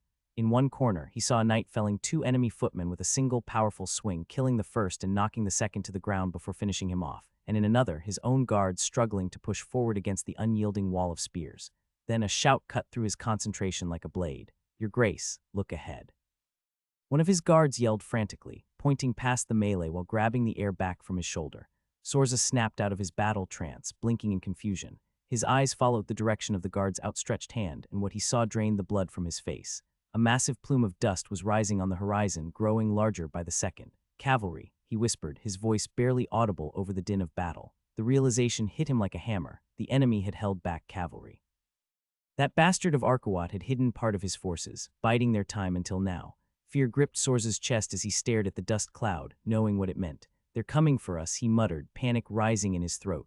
He had expected to break the infantry with his own cavalry charge, but now he was caught off guard, vulnerable, this time victim of the style of combat he worshipped. Pull back. He shouted as he frantically went towards one of the many horses laying back. On your horses, get back. Retreat. The prince tried everything in order to regain control, but the unease had already spread through his ranks at the sight of the dust. They had been lured into a trap, and now the trap was closing in. Egil's cavalry thundered onto the battle, 100 horsemen surging forward in a well-timed charge. The ground trembled beneath them as hooves pounded the earth. With a fierce shout, Egil lowered his lance, and his men followed suit. The long, gleaming weapons, leveled like deadly spears, aimed straight at the exposed backs and sides of the enemy knights, most of whom had dismounted to fight on foot, and that did not manage to find a horse. The impact was devastating. The knights, clad only in chainmail, were no match for the force of the cavalry charge. Egel's lance plunged into the torso of an enemy knight, piercing through the chainmail with ease. The knight let out a guttural scream as the lance skewered him, lifting him off his feet before the lance snapped from the sheer force of the charge. For those in heavier plate armor, the outcome was only marginally better. While the lances failed to fully penetrate the thick steel, the blunt force was enough to cause devastating internal damage. Knights in full plate staggered under the impact, their ribs shattered, lungs punctured as they collapsed to the ground, gasping for breath. The cavalry pushed through, horses crashing into the dismounted knights, trampling the fallen underfoot as they charged deeper into the enemy lines. Some of Sorza's men, caught off guard, tried to flee, but the suddenness and violence of the charge left them no chance. Egel's men tore through the battlefield, their swords flashing as they cut down the disoriented enemies. The once proud formation of Sorza's knights was now in complete disarray, bodies and armor strewn across the field. The prince's plan, his bold charge that had seemed to work, had been utterly shattered in an instant. "Break them," Cleo roared as his axe swung down, biting deep into the collarbone of an Oizen soldier. The man let out a choked gasp, his eyes wide with pain, but the axe had lodged itself into bone. Cleo grunted, trying to yank the weapon free, but the effort was fruitless. Without hesitation, he slammed his boot into the dying man's chest, kicking him and taking the axe buried in his flesh away as the soldier crumpled to the ground, motionless. All around him, the battlefield was a chaotic mess of steel, blood, and cries of agony. Men screamed as they fell, their bodies torn apart by swords, axes, and maces. It was carnage, but mostly in their favor. The Oizen infantry, under-equipped and undertrained, were crumbling beneath the pressure of Alfio's more experienced and equipped men. The advantage of better weapons and armor was painfully clear. The ground was littered with Oizen dead, while Alfio's soldiers pressed forward, bloodied but still standing strong. Yet despite their overwhelming strength, the easy rout they had expected never came. It had been nearly 2 hours of brutal, relentless combat, and still the enemy clung to their positions. The Oizens were giving way slowly and steadily, but they hadn't broken in the way Cleo had anticipated. Is their greed of loot really this strong? Cleo muttered under his breath, cleaving through another enemy soldier. The man's spear thrust came too slowly, and Cleo easily batted it aside with his shield before driving his axe into the man's chest. The blade sank deep, and the soldier crumpled to the ground with a final, wheezing breath. Cleo's frustration mounted as he glanced across the field. The Oizens were faltering, yet they still refused to collapse entirely. The battle dragged on, longer than it should have, longer than any of them had wanted. "Reform the line and push," he bellowed, his voice cutting through the noise of the battlefield, blood and saliva staining his beard. His men responded immediately. They regrouped, shields locking together in a solid wall as they reformed their lines with practiced precision as Alfio had taught them. Cleo moved among them, watching as they steadied themselves. "On my mark," he shouted, hefting his shield and pulling his axe in the air. The men stood ready, grim-faced and blood-soaked, waiting for his signal. Now. Cleo roared, and like a tide crashing against the shore, the line surged forward again. Steel met flesh as they charged in unison, breaking into the wavering ranks of the Oizens with sheer, unrelenting force. Cleo could feel the bloodlust rising in his men as they pushed forward with renewed vigor. Their faces were smeared with blood and dirt, their eyes wild with the adrenaline of battle. They shouted taunts at the enemy, trying to break their spirits as much as their bodies. "You will die here, bastards." One soldier spat, his voice hoarse. "Leave your head to me," another roared, grinning through blood-soaked teeth as he cut down an Oizen soldier, his weapon dripping crimson. The sight of Alfio's battle-hardened soldiers, covered in the blood of their foes, was a terrifying one. Some of the men were practically unrecognizable beneath their armor, their faces streaked with gore and dirt. They looked like demons, not men, as they advanced. Some of them in their frenzy simply let out primal screams, spittle flying as they charged, their weapons raised high. The psychological toll on the Oizen infantry was immediate. Many of the green soldiers took unconscious steps back, their fear palpable as they saw the ferocity before them. Then, from the corner of his eye, Cleo saw one of his comrades turn around suddenly, a wide grin breaking out across his face. "Reinforcements," the man shouted, waving his arm wildly. "They're coming. Help is on the way." Cleo's heart leapt at the words. He spun around, his bloodied sword still raised, and saw it for himself, a line of long spears glinting in the sunlight, their polished heads reflecting the chaos of the battlefield. The reinforcements were charging towards them, the dust from their advance rising like a cloud behind them. His chest swelled with relief. "Help has arrived," Cleo bellowed, his voice filled with raw excitement. He turned back to the enemy, swinging his axe in a wide arc and slicing through another Oizen soldier.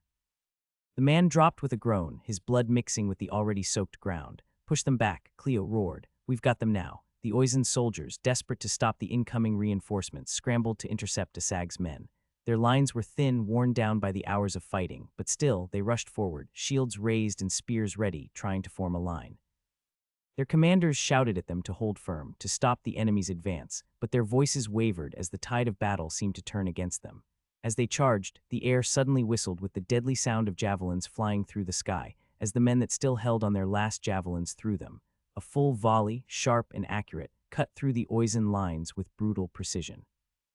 Men cried out as the projectiles pierced through leather, some falling instantly as the javelins found throats, chests, and exposed limbs. Shields did little to stop the force of the throw, many made useless under the impact as javelins stuck onto them. The once somewhat orderly ranks of Oisin soldiers broke, bodies collapsing to the ground, their comrades stumbling over them in shock. Before they could even regroup, Asag's men were upon them. Long spears, polished and deadly, thrust forward in perfect coordination. The Oisin, ill-equipped and out of formation, struggled to match the precision of the attack. The spears cut through the ragged lines, finding flesh and armor with devastating efficiency. The enemy's disjointed defense stood no chance. Some tried to push back, but the long reach of the spears denied them any chance of a counterattack. Those that did not have spears went towards the flanks with hammers or swords, doing their own job at killing the enemy. The Oisin soldiers, pressed from both the front and flanked on the sides, found themselves overwhelmed. Panic set in, their desperation mounting as they realized they were losing control. Those in the front line were skewered on the points of Asag's spears, while those in the middle found themselves trapped between two waves of death. The weight of the battle crushed them. It was in the back ranks, however, where the breaking point came. As the Oisin soldiers saw their comrades fall and the relentless pressure of the flanks closing in, fear overwhelmed them. One man, eyes wide with terror, threw his shield to the ground and ran. That was all it took. The sight of someone fleeing sparked chaos, and within moments others followed. Shields were cast aside, spears dropped as men turned and began to rout, their fear contagious. The line collapsed entirely. What started as a few men fleeing soon spread like wildfire. Soldiers trampled over one another in their haste to escape the slaughter, the once organized force now nothing more than a panicked mob. "Run!" someone screamed from the back ranks, and with that the Oisin forces broke. Asag's men, spears still at the ready, advanced relentlessly, their formation holding strong as they cut down any who lagged behind. Army was now in full retreat, their banners falling as they scattered across the battlefield, leaving behind the dead and dying, while the lords that were leading them immediately used their horses to retreat as soon as they saw the battle turning around. It was a sight Cleo had longed to see. The moment of victory. A fierce grin spread across his blood-smeared face, and without hesitation he let out a primal scream that echoed across the battlefield. "Pursue them," he roared, his voice hoarse from the hours of shouting. "But don't go too far, keep the formation tight." His men, exhilarated by the sight of the fleeing enemy, responded with a deafening cheer. Some of the veterans grinned knowingly, while the newer recruits simply quickly formed up to follow Cleo's lead. He himself wasted no time, surging forward with long, powerful strides, his axe at the ready. He moved like a man possessed, determined to capitalize on the enemy's retreat. This was Cleo's first real taste of battle, and he had performed far better than he ever imagined. His initial nerves had long since evaporated, replaced by bloodlust. With each swing of his axe, he had felt more at ease, the rhythm of battle coming to him naturally. As they pursued the fleeing Oisin soldiers, Cleo kept his pace controlled, just as he had ordered. He knew the dangers of letting his men get too carried away lest they fall into a trap. The enemy was in disarray, but they could regroup or have reinforcements waiting.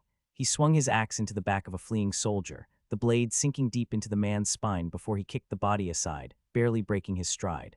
Around him, his men were cutting down the stragglers, their war cries mingling with the desperate screams of the retreating enemy. The battle was won. Yarkawat, Prince of Yarzat, stood atop his steed overlooking the battlefield, his eyes gleaming with a mixture of triumph and disbelief.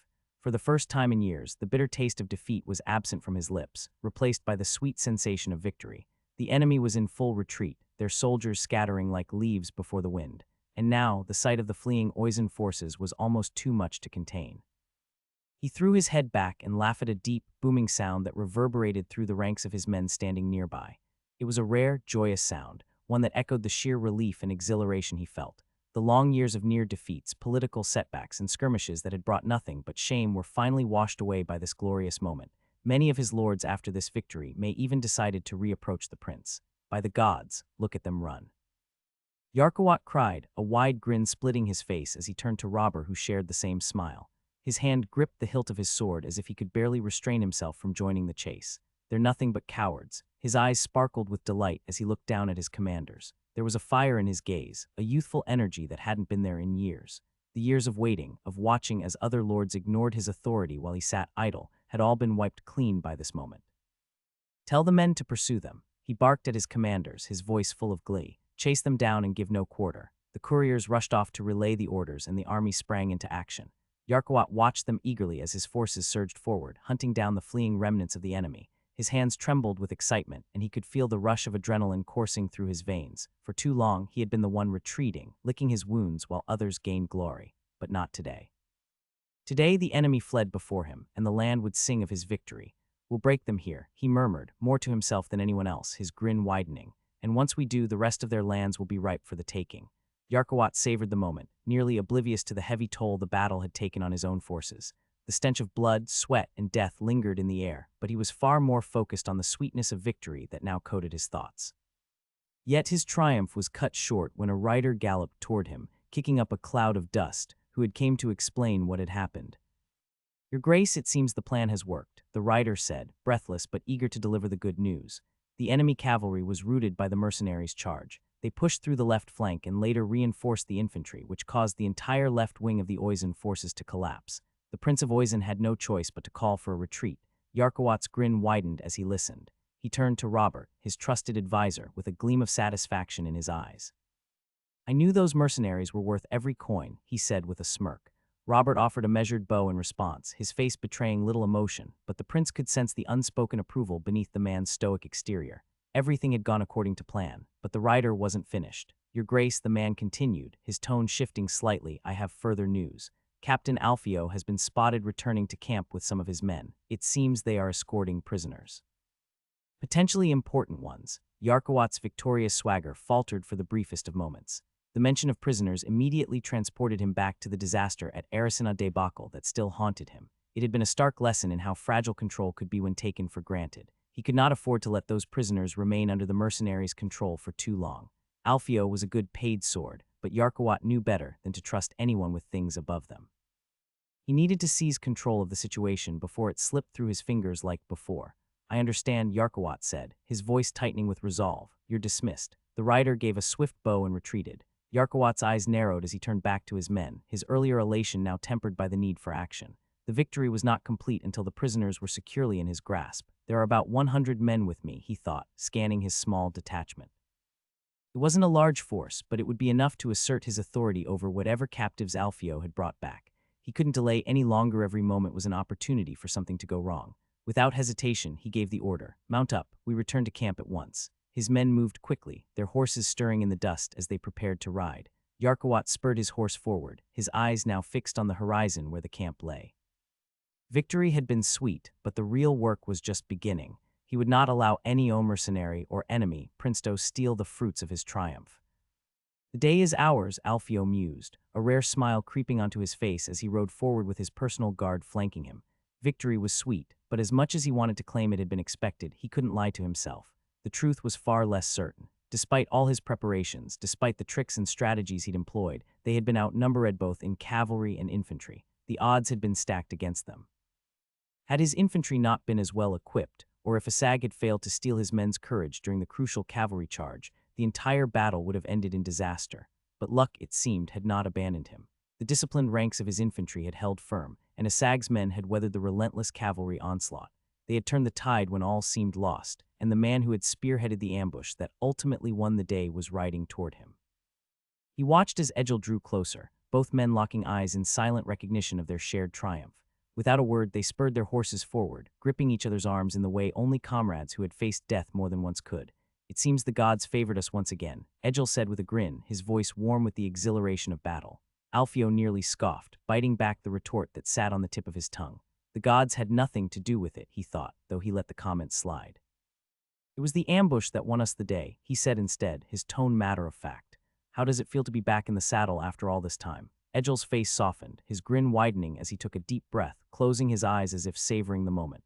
"Liberating, to say the least," he replied, his voice carrying an unexpected weight of emotion.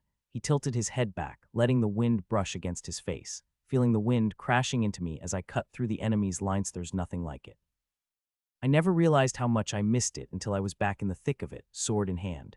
It's strange, isn't it? The things you crave when you've been away from it for so long and expected to never have ever again." Alfio nodded, understanding more than he let on. He studied Egil for a moment, noticing the change in his friend since their last encounter. The weariness that had clung to him after his injury had been replaced with something brighter, a vitality that only battle seemed to rekindle in men like them. "You fought well," Alfio said after a moment, glancing over the battlefield once again. "It was your charge that broke the cavalry's spine. They never recovered after that." Egil chuckled, a glint of pride in his eyes. "It was good to finally ride again, to have the wind at my back and enemies at my front."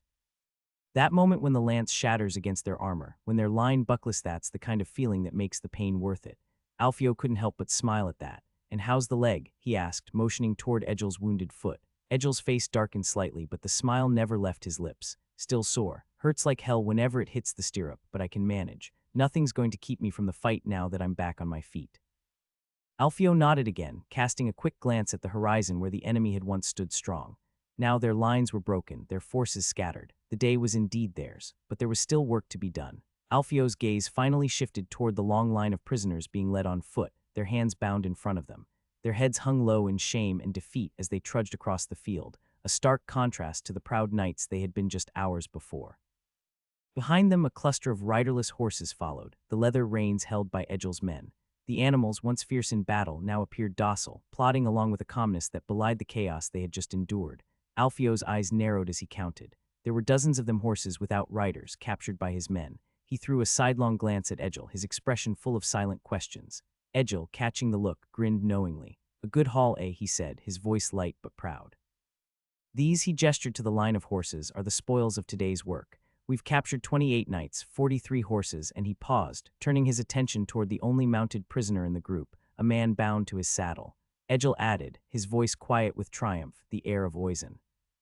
"He was fighting in the front line. Suddenly, he was dismounted to the ground by some footmen. Before they could kill them, however, he yelled it, and apparently the men took him prisoner after observing how decorated the armor was. Gotta give it to the youngster, though he never once retreated." Alfio said nothing for a long moment, his eyes fixed on Sorza. The weight of what this meant slowly settled in his mind. He had expected a hard-fought battle and perhaps a minor victory if luck favored them, but this was beyond even his wildest hopes. Then, without warning, he burst into laughter, a deep, genuine sound. He reached out and slapped Egil's back with a hearty thud. "By the gods, Egil, you've outdone yourself. The day couldn't have gone better if we'd written it ourselves." Egil grinned back, clearly pleased with his friend's reaction. "Luck was with us, Alfio, that's for sure." Alfio's laughter faded, but the smile remained on his face. "Luck, yes," he said, his eyes flicking once more to Sorza, "but skill too." Alfio's smile faltered for a moment, darkening as a shadow of concern crossed his face.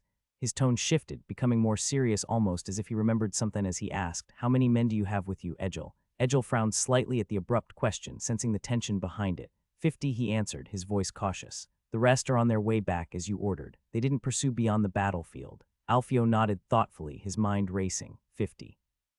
"With mine that makes about 60, he calculated. After a pause, he said, "Send one of your men to hurry them up. Tell them to make haste and make sure the infantry knows as well. If there are wounded, leave some behind to tend to them, but the bulk of our forces needs to be marching toward the camp."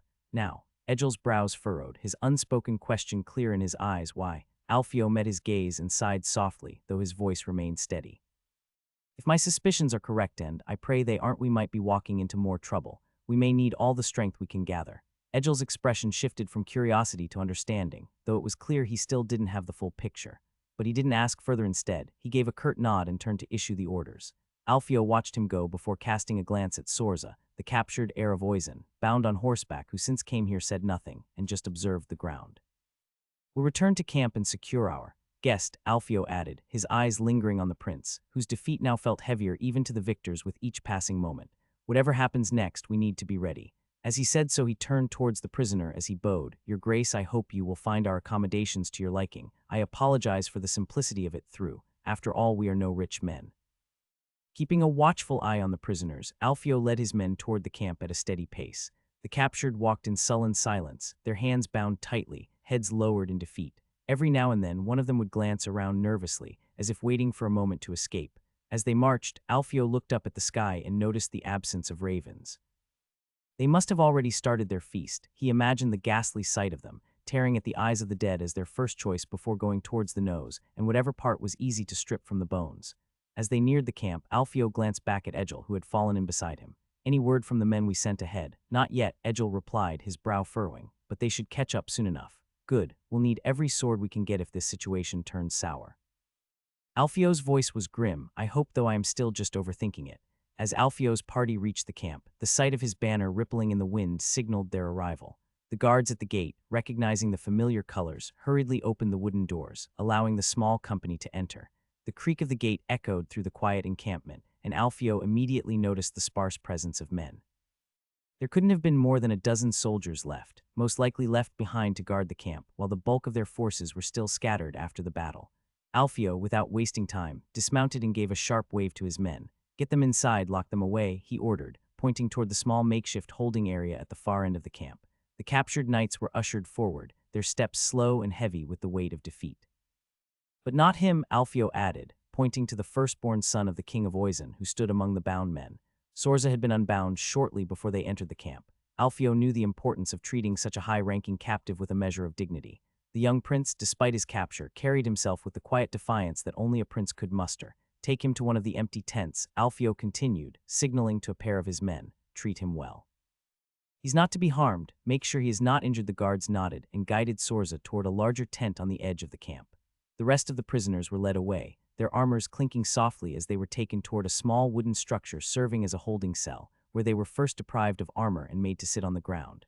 Alfio watched them disappear, remembering how it felt to pass the night there, before turning to Egil, who had dismounted and was waiting by his side. "Only a dozen men here," Alfio muttered under his breath, his sharp eyes darting around, scanning the camp. He turned to Egil, his expression serious. "Send 10 men over to the gate," he ordered, his voice low but firm. "I want it secured and make sure they don't do anything rash. If something's to happen, I want us to control the gate. No chaos, no panic." Egil nodded immediately. He gestured to a group of nearby soldiers, relaying Alfio's orders with a quick hand signal. 10 men broke away from the main group, marching toward the gate. Dozens of minutes passed in tense silence. Alfio paced near the camp's entrance, his mind racing with thoughts of what might come next. Suddenly, the heavy wooden gate creaked open with a loud groan. Alfio turned sharply, his hand instinctively resting on the hilt of his sword. Through the entrance rode a group of 100 soldiers, all bearing the banner of Arkawat.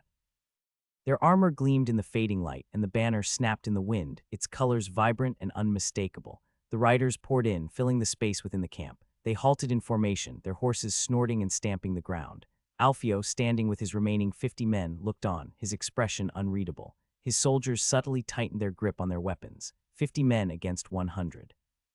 Arkawat's soldiers dismounted, their eyes sweeping over the camp before focusing on Alfio and his small group.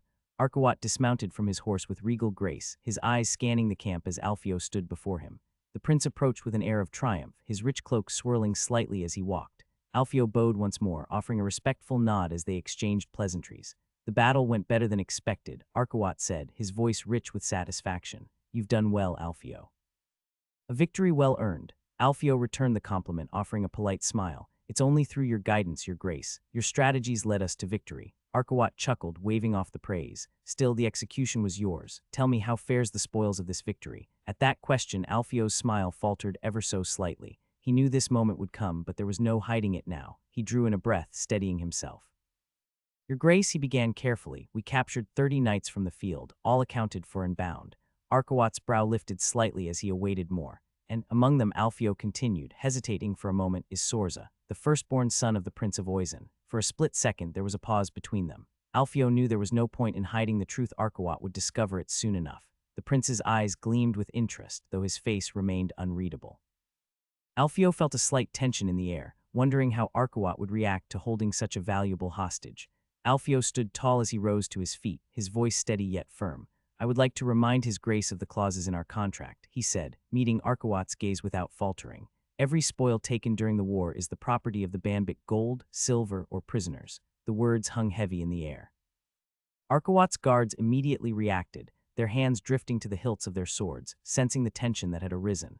The prince remained silent for a moment, his face a careful mask. When he finally spoke, his voice was smooth, but there was an edge to it. "That man is no ordinary spoil," Alfio, Arkawat said, his tone laced with authority. "The son of the Prince of Oizen is too high in position to be left in the care of common mercenaries. His value is far beyond coin or ransom. I cannot allow him to remain in your hands." Alfio's expression remained flat and unreadable, though his heart beat faster. He had expected this, but he wasn't about to give in. "I appreciate your grace's concern," he said coolly, "but the terms of our agreement are clear. Sorza is a spoil of this battle, and by that right he belongs to the band. His fate will be decided by us. Of course, I would be more than happy to hand him over for the right price," he concluded. Arkawat's smile tightened. "We may speak of this later. For now, the prisoner will be under my treatment. I fear that may not be possible until we reach an agreement, Your Grace," Alfio answered. Tension rose in the air. "You overstep, Captain," he said sharply. "This is not a mere matter of loot. I demand that the Oizen's heir be placed under my authority." Alfio's refusal was as calm as it was final. "I must decline, Your Grace." That was enough. Arkawat's guards, already on edge, drew their swords in unison, the metallic ring cutting through the air. Alfio's men responded immediately, their own blades flashing in the sunlight, stepping protectively in front of their captain. Both sides stood ready for violence. The camp suddenly became a standoff between mercenaries and royal guards. Neither the prince nor Alfio made sign to defuse the situation. Alfio remained steady, his hand resting on the pommel of his sword, eyes fixed on Arkawat. "We fought for this victory, Your Grace. We bled for it, and we gave it to you. We will not relinquish what is rightfully ours." His voice cut through the silence, daring the prince to act. Arkawat's face darkened, his eyes narrowing as he took in the sight of drawn blades and defiant mercenaries. He stepped forward, his gaze locking onto Alfio's with a piercing intensity. The moment stretched, filled with an electric tension as if the entire camp held its breath. "Are you truly ready for this, Captain?" Arkawat asked, his voice low and menacing. "Do you understand what you're risking here? A few coins and a contract against the wrath of a prince. Would you die for it?" His words were a challenge, a thinly veiled threat wrapped in princely authority. Arkawat's fingers twitched at his side, his sword still sheathed, but the implication of violence hung heavy between them. His guards stood at attention, their swords gleaming, waiting for a command. Alfio's men bristled, but the captain himself remained unmoved. He met Arkawat's gaze without flinching, his jaw set with calm resolve. "I understand perfectly, Your Grace," Alfio said, his voice steady as stone. "The question is to you." The tension snapped like a coiled spring, sending everyone into a frenzy. One of Arkawat's guards, eyes blazing with fury, was the first to act. He lunged forward with a savage swing of his sword, aiming directly for Alfio. The speed and ferocity of the attack caught many off guard, included the captain himself. Just before the blade could reach him, a heavy shield slammed into place. Vroth, one of Alfio's trusted guards, had leaped into action. His large round shield intercepted the strike with a deafening clang, saving Alfio from the swing. The moment the sword struck, all hell broke loose. Alfio's men, already on edge, drew their swords and axes in an instant, roaring in anger as they hacked the guards ahead of them. Arkawat's guards responded just as quickly, their blades gleaming as they clashed with the mercenaries. Chaos erupted in the camp as steel met steel, the ringing sound of swords clashing reverberating through the air. Men grappled and swung wildly at each other. Dust kicked up from the ground as bodies collided, and the once orderly camp turned into a chaotic battlefield. Shouts of anger and confusion mixed with the sharp cries of pain as blood spilled on both sides. Alfio ducked beneath a swing from another of Arkawat's men, his reflexes sharp. He turned, catching a glimpse of Arkawat himself, now surrounded by his own guards as the prince barked furious orders, his face twisted in rage. "Protect the prince," someone screamed as both sides became locked in a desperate struggle, neither willing to back down. Vroth, still shielding Alfio, bashed the attacker away with a forceful shove, sending the guard stumbling back as he smashed the man's chest with his mace. The battle Alfio had feared, in the end, had arrived. One of Arkawat's guards, a tall man with a battle-worn face, swung his sword at one of Alfio's mercenaries. The mercenary, a younger soldier with a dented helmet, parried just in time with his shield, but the impact forced him backward. Before the guard could strike again, the mercenary sidestepped and drove his hammer into the man's side, causing the men to bend in pain. Blood spurted out down as the mercenary then drove his mace to the heads, casuing him to collapse to the ground. Nearby, two of Arkawat's soldiers had cornered one of Alfio's men against a supply cart. They swung with deadly intent, trying to cut him down, which in the end they managed to do. Blood and dirt splattered the ground as more bodies fell. The sounds of battle, the ringing of steel, the grunts of effort, and the screams of the wounded filled the air, mixing with the smell of sweat and iron. One of Alfio's men, a burly fighter with a thick beard, grabbed one of Arkawat's soldiers by the neck and headbutted him savagely, cracking the man's nose. Blood poured from the guard's face as he stumbled, dazed, only to be met by the bearded mercenary's fist, which knocked him unconscious. Alfio glanced around, seeing his men holding their own, but barely. The fight was brutal, and no quarter was given on either side. "Hold the line," Alfio shouted, his voice barely cutting through the din. His mercenaries regrouped, fighting with ferocity, knowing that any sign of weakness could mean death. The fight was everywhere. Whenever Alfio turned, someone was fighting. The smell of blood entered his nose as he took deep breath from the hot air let out by the men. Suddenly, the hair on Alfio's neck stood erect, and he turned around just to see a man with a sword raised high ready to let it down on him. Alfio barely had time to react. The sword gleamed in the sunlight, already descending toward him with lethal intent.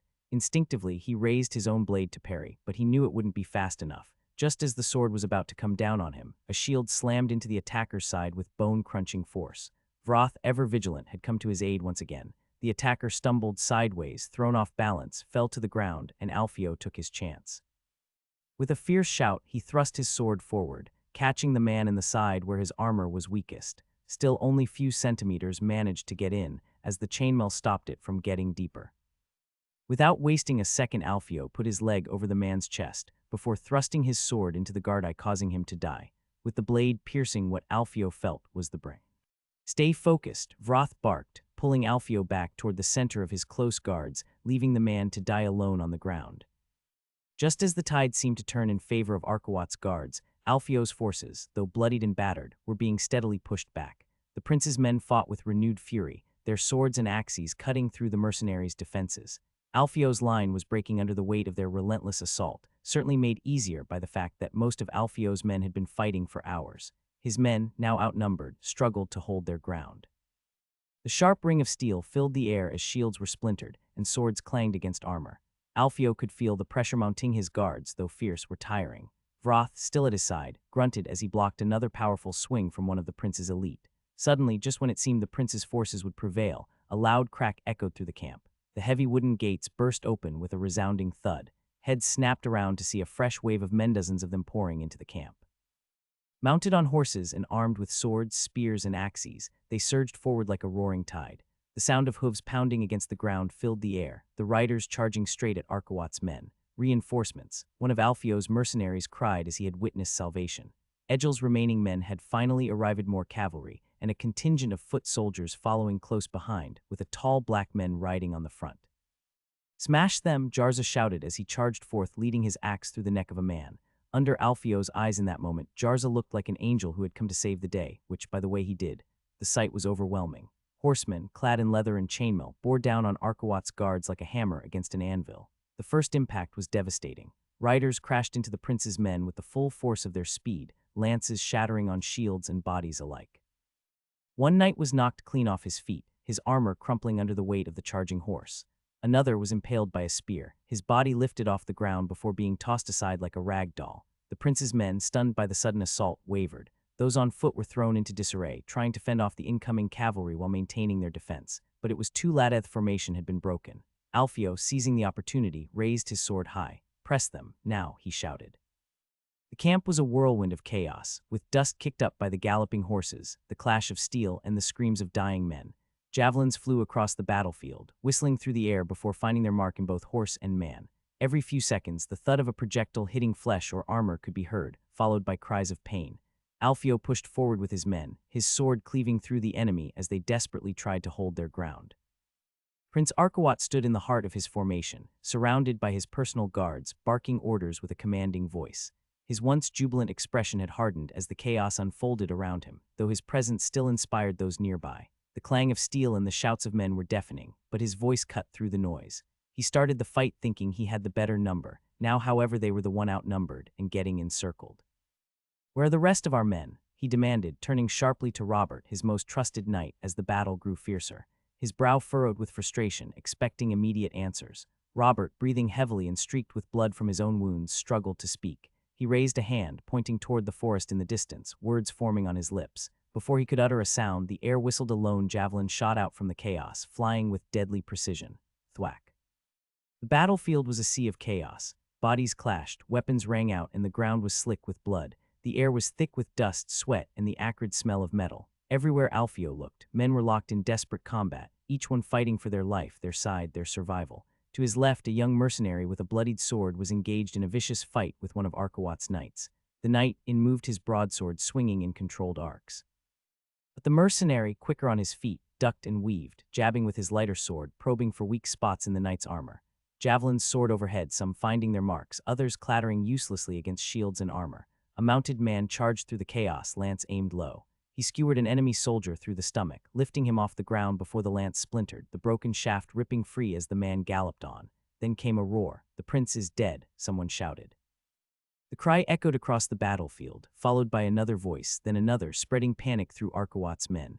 Alfio, still hacking away at the enemy, glanced around in confusion. What? He thought, his brow furrowed as he thought he heard wrong. Before he could understand what was happening, the formation of Arkawat's guards began to falter, men looking around in panic, unsure of what was happening. The once disciplined line of soldiers began to fall apart as more and more guards repeated the ominous news while turning around almost as if wanting to see for themselves. Some of them hesitated, while others outright began stopping fighting. Alfio, still in the thick of the fight, felt the shift but didn't understand what the hell is going on. He muttered under his breath, hoping that it was a false alarm. His men were pushing forward, pressing the advantage as the enemy's morale crumbled, but something was wrong. This wasn't how a battle should have ended. Then, amidst the confusion, Alfio spotted a figure that made him stop dead in his tracks. His heart froze for a moment as he recognized Robert, one of Arkawat's trusted men, standing in the middle of the battle, holding the lifeless body of the prince. Robert's arms were wrapped around Arkawat's chest, his face contorted in grief and shock. The prince's body slumped in Robert's embrace, a javelin protruding grotesquely from his chest, blood pouring down his once proud armor. Alfio stared in disbelief. What the fuck happened, he thought, his mind racing to comprehend the scene before him. Just moments ago, Arkawat was leading his men and now he lay dead, killed by a javelin. His confusion quickly turned to action. Alfio's eyes flashed with determination as he raised his voice, his words cutting through the chaos. "Guards, surrender," he shouted at Arkawat's men, his voice commanding and fierce. "Your prince is dead. Lay down your arms. I swear you will be well treated." His words, coupled with the sight of their fallen leader, were enough to break the remaining will of Arkawat's guards. Slowly, one by one, swords and shields began to drop to the ground, their owners stepping back in defeat, their faces drained of hope. His gaze fell once again on Robert, still cradling the body of Prince Arkawat, but then something changed. Robert's eyes snapped up, locking onto Alfio's. Hatred blazed in his expression, a raw, primal rage that needed no words. With a roar, Robert threw the lifeless body of the prince aside and grabbed a blade from a nearby fallen soldier. He charged toward Alfio, his face twisted with fury. Alfio barely had time to react before Robert closed the distance. The glint of steel flashed as Robert raised his sword, ready to strike. But before the blow could fall, one of Alfio's soldiers, a tall man with a round shield, stepped forward with a practiced motion. With a brutal shove, the soldier bashed Robert in the chest with the edge of his shield, sending him crashing to the ground. Robert groaned, winded from the blow, struggling to rise, his hands scrambling to find his weapon.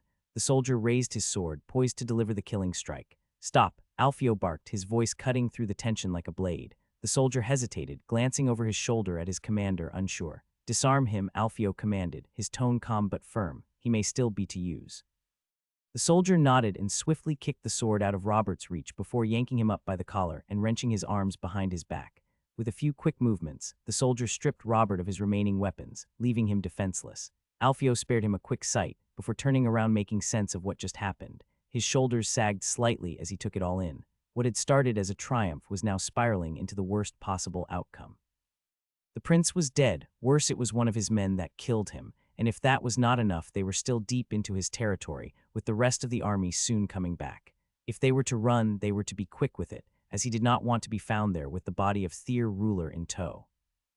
The battle finally ended. The air was still thick with the stench of blood, sweat, and death.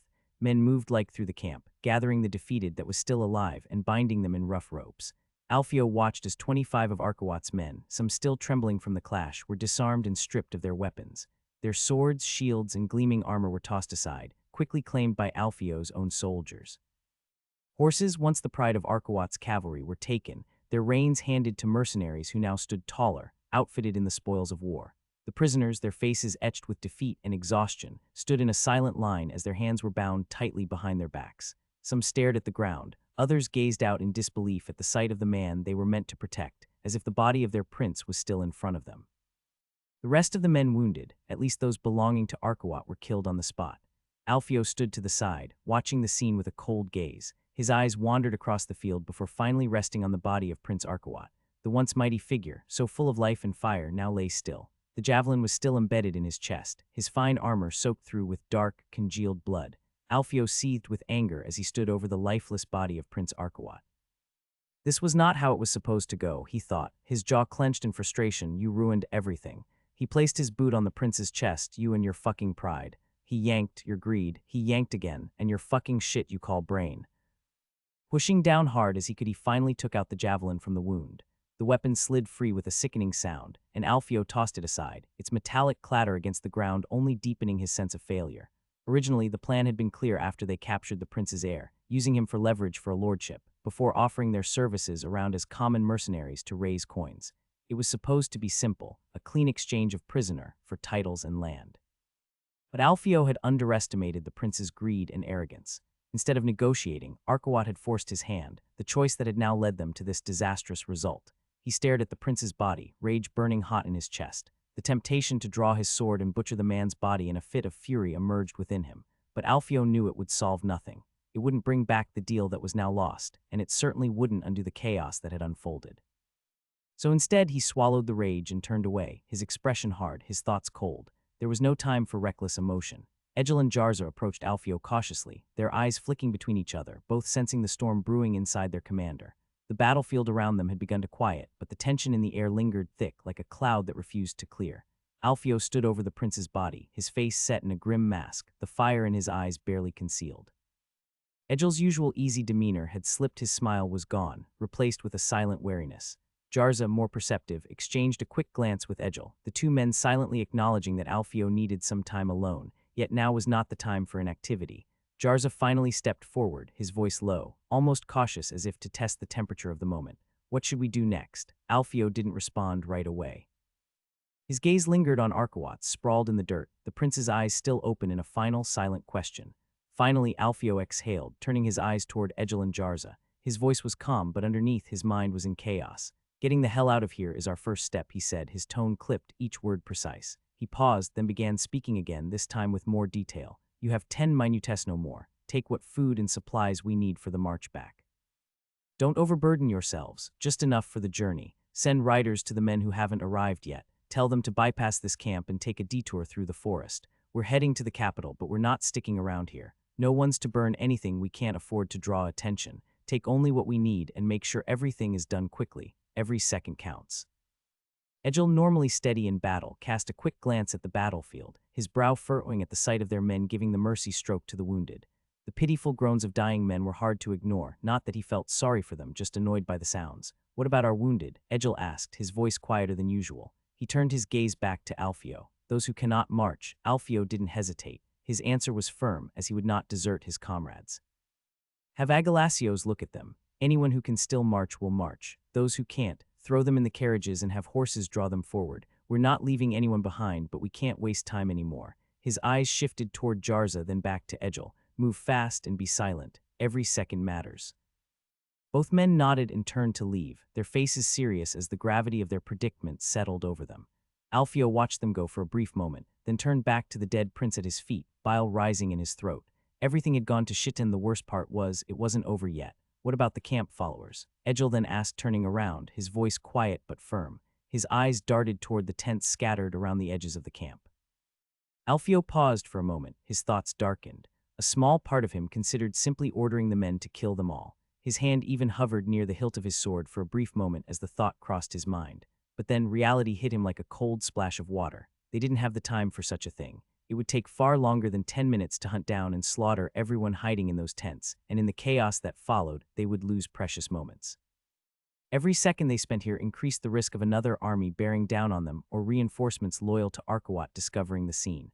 Alfio exhaled sharply, his decision made. He turned back to Egil. "No," he said, his voice low but decisive. "Leave them. We don't have the time to waste on that. We can't possibly kill all of them quickly, and we're not risking more delays. They'll be too scared to follow us, and even if they talk, we'll be long gone by then."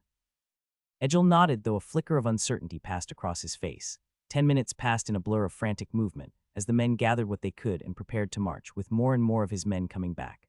The once bustling camp was now eerily quiet, save for the clinking of armor, the hurried footsteps of soldiers, and the low murmurs of conversation. Alfio stood near the camp's edge, watching as his men slowly trickled back from their grim work. The tally in his head wasn't a comforting. A total of 520 men had returned, a far cry from the force he had marched in with, which included 650 men. Among them were 80 wounded, their bodies bearing the scars of the 2 brutal battles they had just endured. The dead, however, were far more numerous. 130 men had fallen, nearly 20 of the force that had once been under Alfio's command. The losses weighed heavily on him, but he couldn't let it show. Not now. Not with so many eyes looking at him for direction. He watched as his men gathered in loose formation, some with grim expressions, others with exhaustion etched deep into their faces.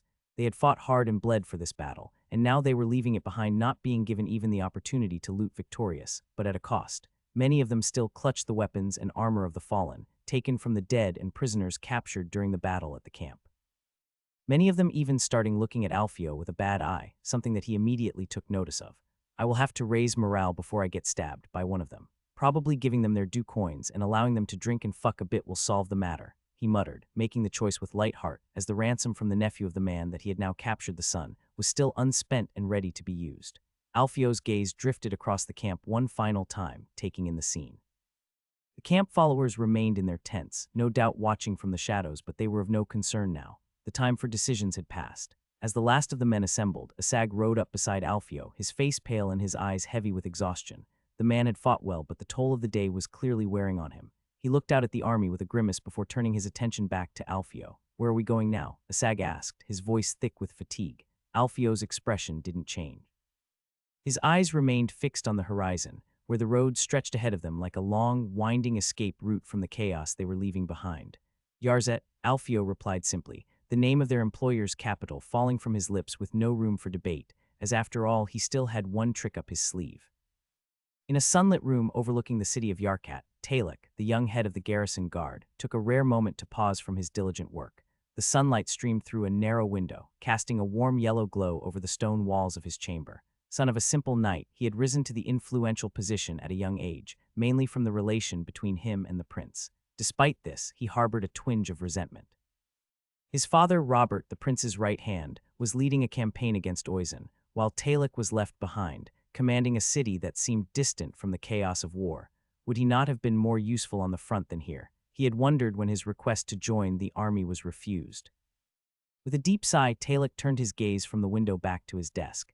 He dipped his quill into a bottle of ink and resumed calculating the monthly costs for maintaining the garrison, alongside the budget for the city's fortifications, which required repairs once every 5 years.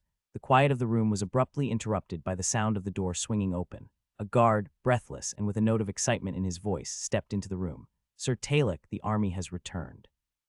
The vanguard reported their victory. Talek's eyes lit up with a mixture of relief and anticipation. He rose swiftly from his seat, the papers and ink forgotten as a broad smile spread across his face. "Victory," he exclaimed, barely able to contain his enthusiasm. He swiftly gathered his cloak as he followed him out of the room.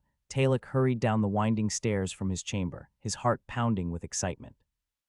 As he emerged onto the parapets overlooking the city gate, he squinted against the bright sunlight to make out the scene unfolding below.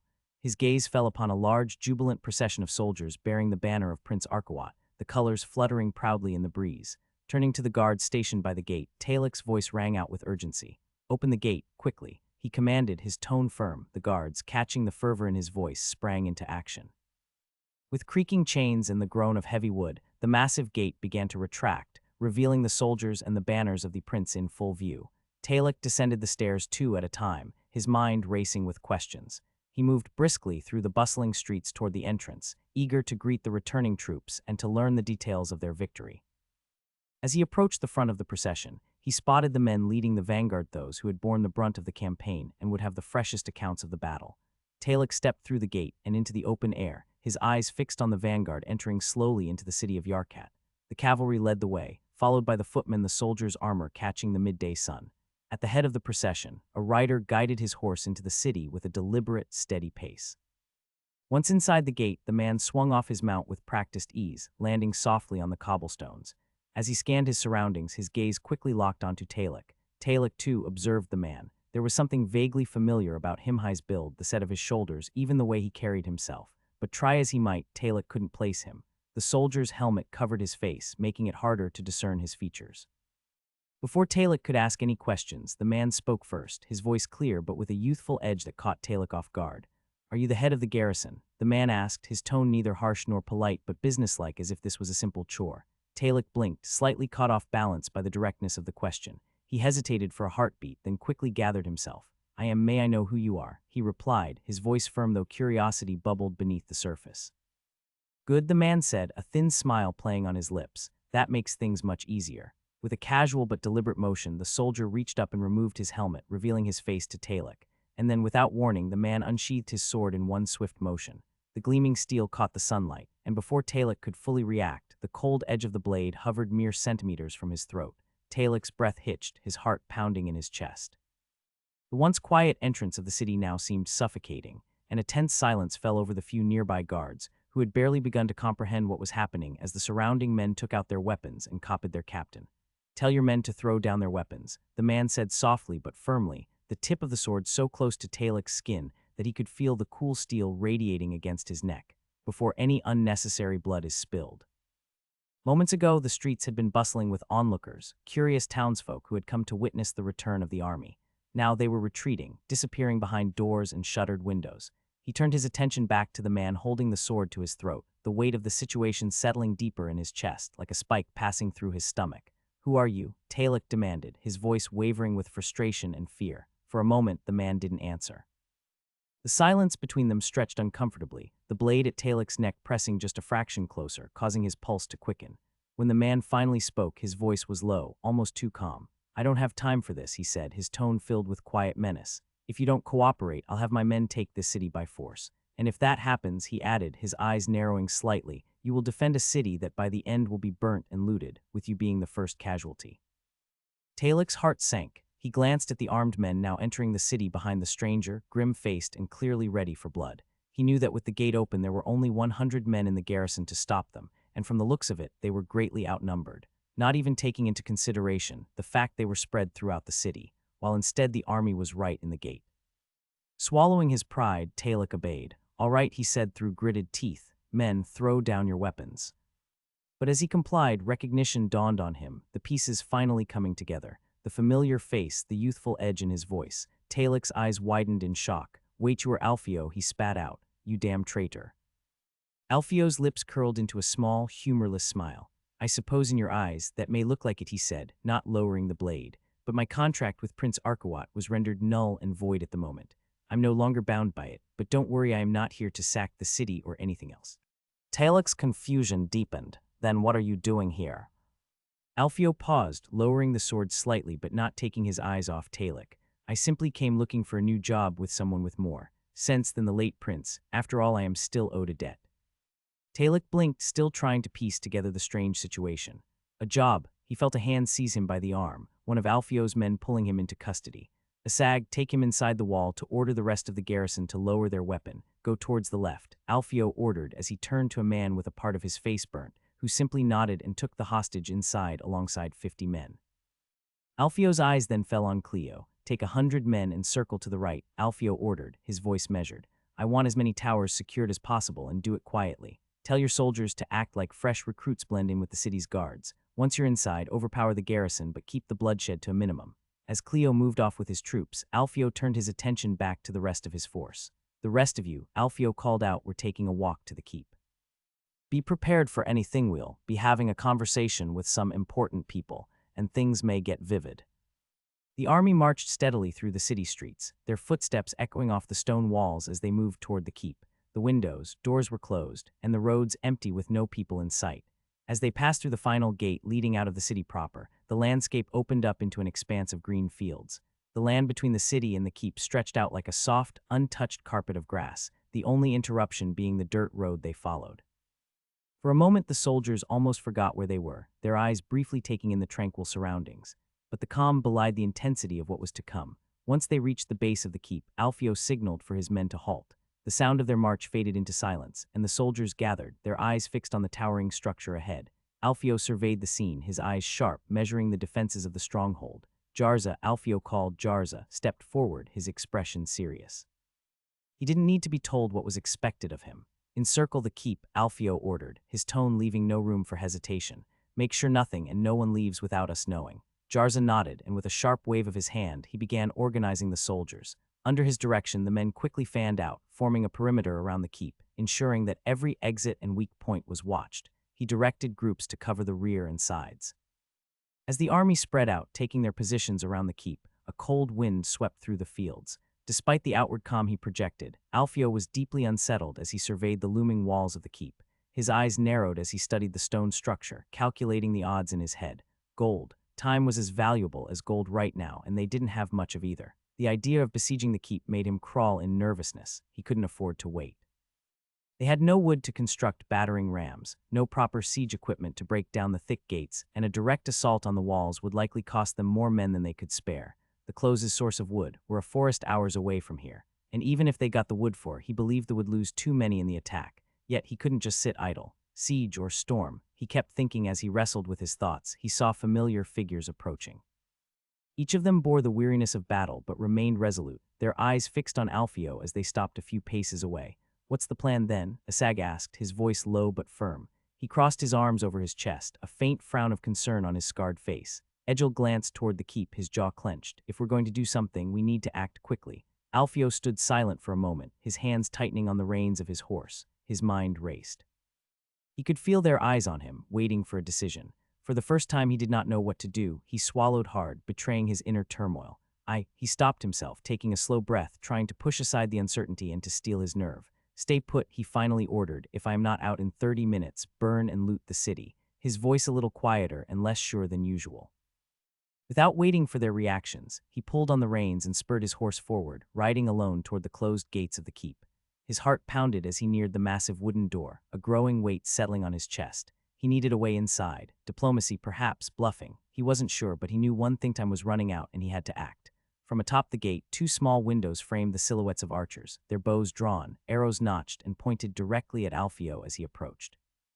For a moment he feared they would shoot. He could feel their gaze locked on him, sharp and wary, and the tension in the air was almost palpable. His heart pounded in his chest, but he forced himself to stay calm. "All right, Alfio," he thought, swallowing the lump in his throat. "It's all or nothing now." Taking a deep breath, he summoned a simile a little too forced for his liking, but it would have to do. He got out of his horse and stood ahead of the massive wooden door. He spread his arms wide in a gesture of peace, showing he had no weapons as his voice rang out toward the gate. "Good afternoon," he called, his voice louder than necessary, betraying his unease. The fake cheerfulness echoed off the stone walls, but there was no response from the windows above. The archers remained still, bows drawn, ready to loose their arrows at the slightest provocation. Luckily, Alfio had good armor, so he believed the arrows would simply bounce against the steel plates. He hesitated for just a moment, feeling the weight of their silence, but he pressed on. "I am the captain of this fine band of men outside your equally fine keep," he declared, hoping his tone sounded confident. "Get a grip, Alfio," he scolded himself silently as his nerves threatened to fray. He could feel the sweat beginning to bead on the back of his neck, despite the cold wind. His eyes darted to the gate, scanning for any sign of movement, but none came. Only the quiet creak of the wind through the battlements answered him. He swallowed again, this time more discreetly, trying to maintain his composure.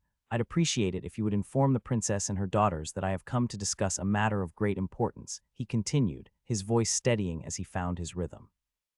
As you can see, he gestured grandly to the empty space around him. "Arms wide again, I come alone, unarmed, and with the sole intent of resolving this peacefully." Still no response. He could feel the archer's eyes on him, waiting, watching for any hint of deception. Alfio resisted the urge to wipe his palms on his cloak. Instead, he took a step forward, careful not to make any sudden movements. "I believe we have much to discuss," he added, his tone softening but still firm. "And I assure you, this is an opportunity to avoid unnecessary bloodshed. I'm sure the princess would prefer that, wouldn't she?" The creaking of the heavy iron gate broke the silence, sending a ripple of tension through the ranks of Alfio's men stationed outside the keep. The soldiers' eyes were wide as they watched the door finally open. For a moment, nothing happened as some even thought they had come to surrender, and then three men in rough armor stepped. Without a word, they grabbed Alfio roughly by the arms, hauling him forward. His forced smile vanished, replaced by a quick flash of surprise as they pulled him toward the gate. The crowd outside erupted in shouts. "Hold it!" Egil barked, his voice trying to cut through the chaos as the men surged forward, seeing their captain taken by force. Cleo immediately moved in, pushing soldiers back and waving his arms to keep order. "Hold your ground, stand down, everything is under control." He yelled, trying to prevent the situation from spiraling into shit, when in reality there was nothing under their control. The shouting didn't stop, however. Men gripped their weapons, eyes darting to their captains for direction. Asag, standing at the head of his unit, had to physically hold back two men from rushing toward the gate. "They've taken the captain." One of them shouted, fury in his voice. "We need to go after him. Stay where you are," Asag bellowed, his voice like thunder. "It's the captain's orders." Just then Jarzer arrived at the scene, his expression darkening as he quickly sized up the situation. His face twisted in a deep scowl when he saw Alfio being dragged toward the keep. "What the hell's is going on?" he demanded, storming toward Cleo. Cleo winced as he saw the towering figure of Jarzer riding toward him, the man's massive frame entering his view. His expression was a storm of barely restrained fury, and Cleo knew what was coming. Apparently, the sight of Alfio being dragged into the keep by the enemy had clearly set him on edge, as he seemed ready to dismantle the fort stone by stone. Cleo tried to steady his nerves, already explaining the little information he had, which apparently only managed to temporarily calm the man, stopping him from committing an action that would have certainly killed the man he wanted to rescue. Alfio felt the iron grip of the guards clamp down on his arms, their hands rough and unyielding as they dragged him through the dimly lit corridor. The cold stone walls of the keep seemed to close in around him, the rhythmic clatter of boots echoing ominously in the silence. Despite the tension building in his chest, his eyes darted around, keen and calculating, taking in every detail, every weakness in the structure. The keep was far too quiet. His mind quickly noted the unsettling absence of soldiers. 30, perhaps 40 guards inside at most. His forces, waiting just beyond the gates, would be more than enough to overwhelm them if things took a turn. A storm, he mused inwardly, could have been so easy. Fuck. The guards beside him remained silent, their faces expressionless beneath their helms. Alfio matched their stoicism, but unease prickled at the back of his mind. He had stepped into this stronghold willingly, knowing full well the risks, but the stakes felt heavier now, the gamble steeper. They arrived at a large wooden door, worn from years of use but still sturdy. One of the guards rapped twice, the dull thud reverberating down the corridor like a death knell. After a few tense moments, the door creaked open, revealing a small chamber beyond, dimly lit by flickering torches. Without so much as a word, the guards shoved him forward, their grips releasing as they disarmed him of his dagger, and he stumbled into the room, barely catching himself before hitting the ground. Alfio dusted off his sleeves, casting a glance at the wife of the late Prince Arkawat, Rosalind, who sat poised and regal on a velvet sofa across from him. Her expression was sharp, cold as ice, as she sipped from a cup of wine, the 4 guards surrounding her radiating silent hostility. "Is that any way to treat a guest, my ladies?" Alfio began with a sly smile, offering a shallow bow, though his tone was anything but submissive. The woman's eyes flicked toward him, unamused. "You are no guest of ours," she replied curtly, setting down her cup with a soft clink, her fingers never leaving the handle. Alfio chuckled lightly as he made his way toward the opposite seat, brushing past the tension that lingered in the air. "Well, I suppose the circumstances don't exactly lend themselves to hospitality, do they?" He gestured broadly to the guards in the Stark room, then moved to sit. Her voice cut through the air, sharp and commanding. "I don't recall giving you permission to sit." Alfio paused mid-motion, his hand hovering over the back of the chair. He raised an eyebrow at Rosalind, a half-smile playing on his lips. "Oh, forgive me," he said, his tone dripping with mock politeness. "I wasn't aware we were still playing by the rules of etiquette." He stood upright, looking at the chair as though it was a curious relic. "After all," he continued, "you invited me here without so much as a friendly welcome, disarmed me, and gave me the grand tour of your cold stone walls. So you'll have to excuse me if I assumed we were past formalities." Rosalind's lips pressed into a thin line, her eyes narrowing. The guards shifted slightly, but she held up a hand to keep them in place. "You assume much, Alfio," she said coldly. "A dangerous habit." Alfio paused, the corner of his mouth curling into a smirk. "I'll sit anyway," he said, letting out an exaggerated sigh as he lowered himself into the chair across from her, ignoring the quick, defensive shift from the guards at his sides. "Quite the rough treatment out there, you know. I came here to—" "To what?" she interrupted, her voice steely. She leaned forward, her eyes narrowing. "What stops me from having your throat slit right now, right where you sit?" For a moment the room felt heavier, the walls closing in. The tension swelled like a wave, but Alfio didn't flinch. Instead, he leaned back in his chair with exaggerated ease, crossing one leg over the other, his face the picture of calm indifference. Her threat seemed more amusing than concerning. "The 500 men waiting outside your walls," he said softly, his tone steady but unyielding. "In about 30 minutes, if I'm not walking out of here, they'll assume I've been killed or taken hostage. And then, my dear lady, they'll storm this keep, tear it down stone by stone." He let the words sink in before his smile widened just a fraction, his eyes gleaming with a hint of danger. "Believe me, they won't be as gentle as I am. So if you plan to spill my blood, you might want to prepare for your own to follow." Rosalind's gaze didn't waver, but Alfio noticed a flicker of uncertainty beneath the ice. He got her. One of the guards shifted uneasily, stealing a glance toward the door, perhaps already envisioning the carnage that could follow. Alfio leaned forward, resting his elbows on his knees, his voice dropping to a low, almost charming murmur. "Let's avoid that, shall we? There's a way out of this messon that saves both of us from having our heads cut off." Rosalind's eyes narrowed further, her fingers drumming lightly on the armrest. "I could still take you hostage," she said slowly, her words like venom, laced with menace. Alfio chuckled, though the sound was dry and humorless. "Ah, yes, you could," he replied, his tone cool and measured. "But here's the thing, you'd be making a grave mistake. You see, my dear lady, this band of mine is not a group of noble knights bound by loyalty and honor." He let the words hang in the air before continuing. "They're mercenaries. Hardened men who follow strength, not titles. And if you bring me out and threaten them to kill me if they don't back, it won't stop them, it will only ignite their greed. I am sure some men will be happy to take my place. They'll storm this place with even more fury." He let the weight of his words settle, watching Rosalind closely. Her expression remained guarded, but her eyes betrayed a flicker of hesitation. "Now, before you get any ideas," Alfio continued, his voice softening with a feigned politeness, "you might think you can buy their loyalty. Offer them gold power. But here's the reality: nothing's stopping them from taking it themselves after they've burned this city to the ground. And once they've looted every last ounce of silver and gold, do you think they'll leave anything or anyone behind?" Rosalind's lips pressed into a tight line. The room grew colder, but Alfio could see the gears turning in her mind, weighing the risk against the potential gain. The threat of the mercenaries outside was real, and she knew it. "Very well," Rosalind said finally, her voice still cold but now carrying the weight of someone who knew brute force alone would not solve her problems. "What is it you want then?" Alfio allowed a small, satisfied smile to tug at the corners of his mouth, though his mind remained sharp and cautious. "Begin," he said, his tone casual but deliberate. "I'd like to speak with your daughter. Jasmine, if memory serves." At the mention of her daughter, the princess's eyes darkened, her suspicion palpable. She took a slow sip of wine as if to mask her unease. "You have nothing to discuss with her," Rosalind said, her voice cold and measured like a blade freshly sharpened. Alfio's smile widened slightly, but his eyes remained focused, like a predator watching his prey. "On the contrary, princess, I believe I do. I think I should have a word with the next ruler of this princedom." Rosalind stiffened, her fingers gripping the armrests of her chair, the tension rolling off her in waves. "What are you saying?" Her voice faltered, the steely edge cracking just enough to reveal a thread of fear. "What has happened to my husband?" Alfio's expression shifted from amusement to solemnity. Slowly, deliberately, he rose from his seat, his movements respectful and calm. Bowing his head, he delivered the blow. "Your husband, Prince Arkawat, has perished in battle." A heavy silence crashed over the room like a wave. Rosalind's face went pale, the color draining from her cheeks. She sat motionless, her body rigid as shock clouded her once imperious gaze. Her lips trembled slightly, though she said nothing, struggling to process the enormity of the news. Alfio, sensing the moment, turned toward the guards stationed nearby. His voice cut through the thick silence. "Leave us, now."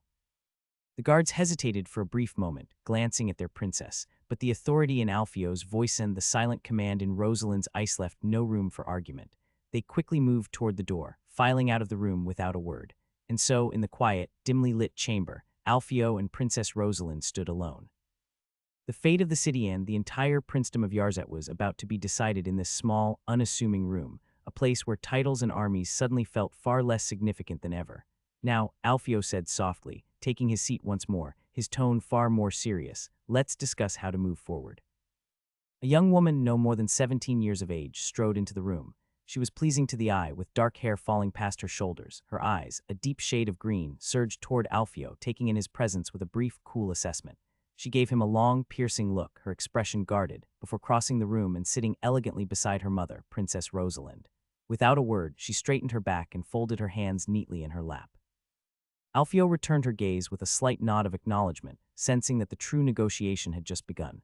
"Before we dive into anything," Alfio began, his voice steady and deliberate, "I would like to express my deepest condolences for your father." His gaze locked onto Jasmine, but his words, though calm, carried a heavy undercurrent of formality. Jasmine's eyes met his, and for a moment she held his stare, her face betraying little emotion. She breathed in deeply, letting out a long, measured sigh, her fingers resting lightly on the edge of the chair. Rosalind, seated next to her daughter, was more visibly shaken. Her body leaned forward in her seat, the lines of worry etched deep into her face. She gripped the armrests tightly, her voice trembling as she spoke. "Was the battle lost?" she asked, her words edged with anxiety. "Is there another army coming here?" Her eyes darted toward Alfio, pleading silently for reassurance. Alfio studied her for a moment. "Seems like the bastard wasn't even liked by his own family," he thought. "Doesn't really surprise me." He shook his head, clearing the thought away. "No, the battle was won," he said, his tone firm but laced with a faint air of detachment. "The enemy was routed. As far as I know, our forces were pursuing the remnants. There's no threat to the city." Rosalind's brow furrowed, a look of confusion washing over her features. "But then, how did he die?" Her voice was softer now, a note of disbelief creeping in. "You said he fell in battle." Alfio shifted slightly in his chair, glancing between the two women. He hesitated, feeling the weight of what he was about to say. "It wasn't the enemy that took his life," he began slowly, choosing his words with care. "Your father, Prince Arkawat, led his men into battle. Me and my soldiers had managed to capture the heir of the Oizen throne. When your father found out, he demanded that I turn the prisoner over to him immediately." Rosalind's face twisted into a frown, her fingers digging deeper into the armrests. Beside her, Jasmine remained still, her expression controlled, though Alfio noticed a shadow pass over her face, the faintest flicker of tension around her eyes. I would have been willing to negotiate, Alfio continued, keeping his voice even. Even to hand over the prisoner, in exchange for proper rewards and a fair share of the glory. But he paused, his eyes flickering briefly to Rosalind, gauging her reaction. Her expression was unreadable. He pressed on. The prince wasn't inclined toward diplomacy that day. Instead, he ordered my head and sent his men to carry out the task. A scuffle broke out between my troops and his. Rosalind's knuckles whitened further, her face tightening with a mix of disbelief and anger. It was unclear to Alfio whether her anger was directed at him or at the memory of her late husband. Jasmine's posture remained rigid, her hands clasped in her lap, but her gaze had darkened, the worry that had once been a shadow now a quiet storm. In the chaos, Alfio said, his voice lowering, it happened so quickly. A javelin thrown in the heat of battle struck your father in the chest. It was over before anyone could stop it. A heavy silence followed his words, pressing down on the room like a weight. Rosalind's lips parted, her face pale as she absorbed the news. Alfio softened his tone, sensing the depth of their grief. I know this may sound hard to believe, but I assure you I have witnessed as many prisoners, including Sir Robert, who can attest to what happened. It wasn't intentional, nor was it part of some grand scheme. It was simply chaos and unluck. Rosalind's hand fidgeted restlessly, her eyes distant as she spoke. A useless death. Her voice was almost a whisper, lacking though in sadness. Alfio nodded solemnly. Yes, he said, his voice echoing the sentiment. A senseless death in the midst of a victory. His pride and greed, they cost him his life. For a moment the room was swallowed by a thick, suffocating silence. Alfio cleared his throat softly, breaking the quiet. There's no threat to the city, he repeated, though this time his tone was gentler. Your father's army is scattered and his enemies lie defeated, but the battle left more than just casualties. It left a vacuum. Silence dominated the room once again. Alfio allowed the silence to linger for a moment, letting the weight of the conversation settle before he spoke again. His tone was soft yet deliberate, with a slight smile that hinted at the careful balance he sought to maintain. I think now would be a good time to discuss the matter of succession. His words seemed to catch both Rosalind and Jasmine's attention.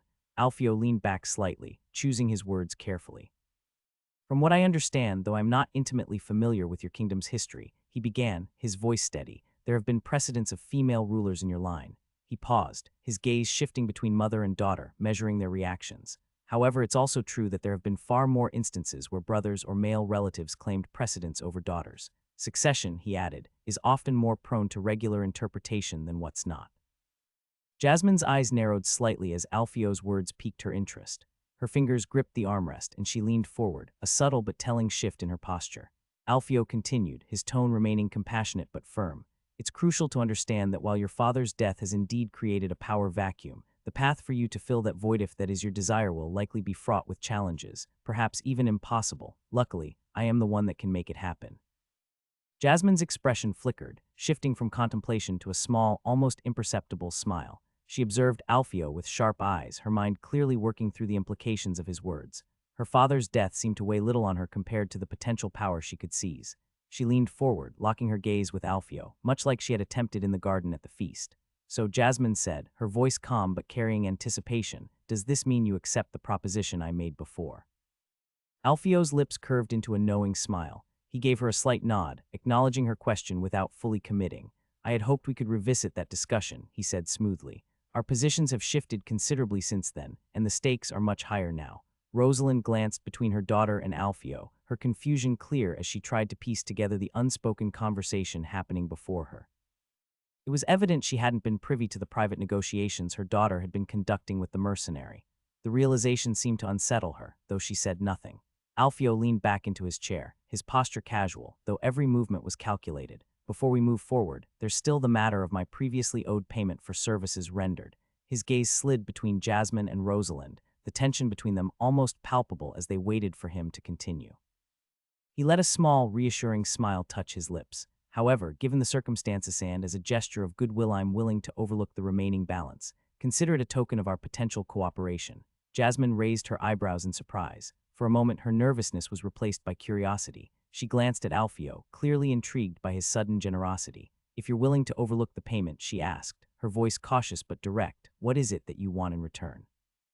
Alfio's smile widened ever so slightly, appreciating Jasmine's straightforwardness. He leaned in a little, his eyes gleaming with purpose. Before we dive into the specifics, I think it's important to clarify our current situation. Who exactly are your main competitors for the succession? Jasmine took a moment to collect her thoughts, her expression turning serious as she considered her response. My uncle, Lord Ormond, is the primary contender. He's been away from court for years. She's relationship with my father was strained. He never took well to being under my father's authority. She paused, her lips tightening. Ormond has two sons, Darian, who is 13, and Cedric, who is only 6. Alfio nodded thoughtfully, absorbing the information. So Ormond, he murmured, his voice low, a brother who's been biding his time, waiting for an opportunity to strike, and a son who's just old enough to start making waves. He leaned forward slightly, fixing Jasmine with a sharp look. Now that I have a clearer picture of your opposition, I need to know who will be supporting you. Alfio nodded thoughtfully, his expression grave and resolute. Now that we've discussed the pressing matters, even though I think some of us were not truthful, let me outline what I bring to the table. It's clear that what you need most at this juncture is a substantial increase in military strength. To address this, I can provide you with 400 well-equipped infantry, 100 bowmen, and 80 mounted riders. Furthermore, I have the resources to expand these numbers even further, should the need arise, which trust me it will.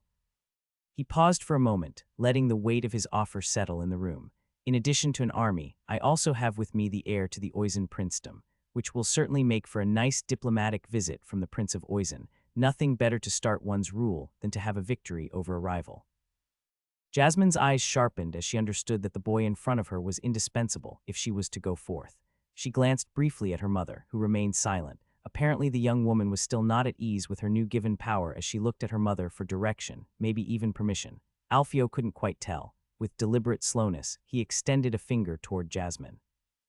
Outside the keep, the men outside were about to erupt into violence. The army stood ready, restless hands gripping weapons and eyes fixed on the stone walls of the keep.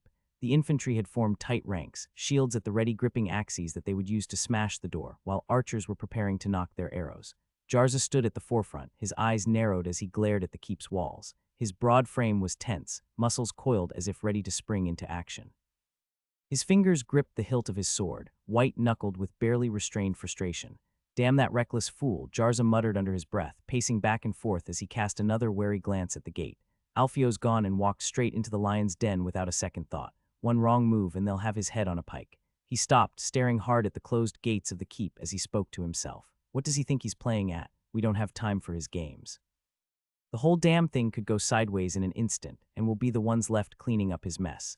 Jarza clenched his jaw, his worry mixing with a deep, gnawing anger. I should have been the one to go in. Alfio's too confidential ways thinking he's got it all under control. But this is madness. We invaded their home. His gaze softened for a moment, betraying the concern behind his gruff exterior. I'd die before I let anything happen to him, but how in the gods' names am I supposed to keep him safe from himself? He let out a heavy sigh, his frustration bubbling to the surface again. If he doesn't come out of there soon, I swear I'll tear this damn keep down brick by brick myself. He spat into the dirt, the soldiers nearby casting uneasy glances at him as they saw his commanding officers talking to himself, many preferring to divert their gaze than to attract his attention.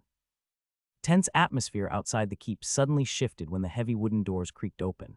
Every soldier tensed, hands gripping weapons, thinking that the guards inside decided to make a sortie.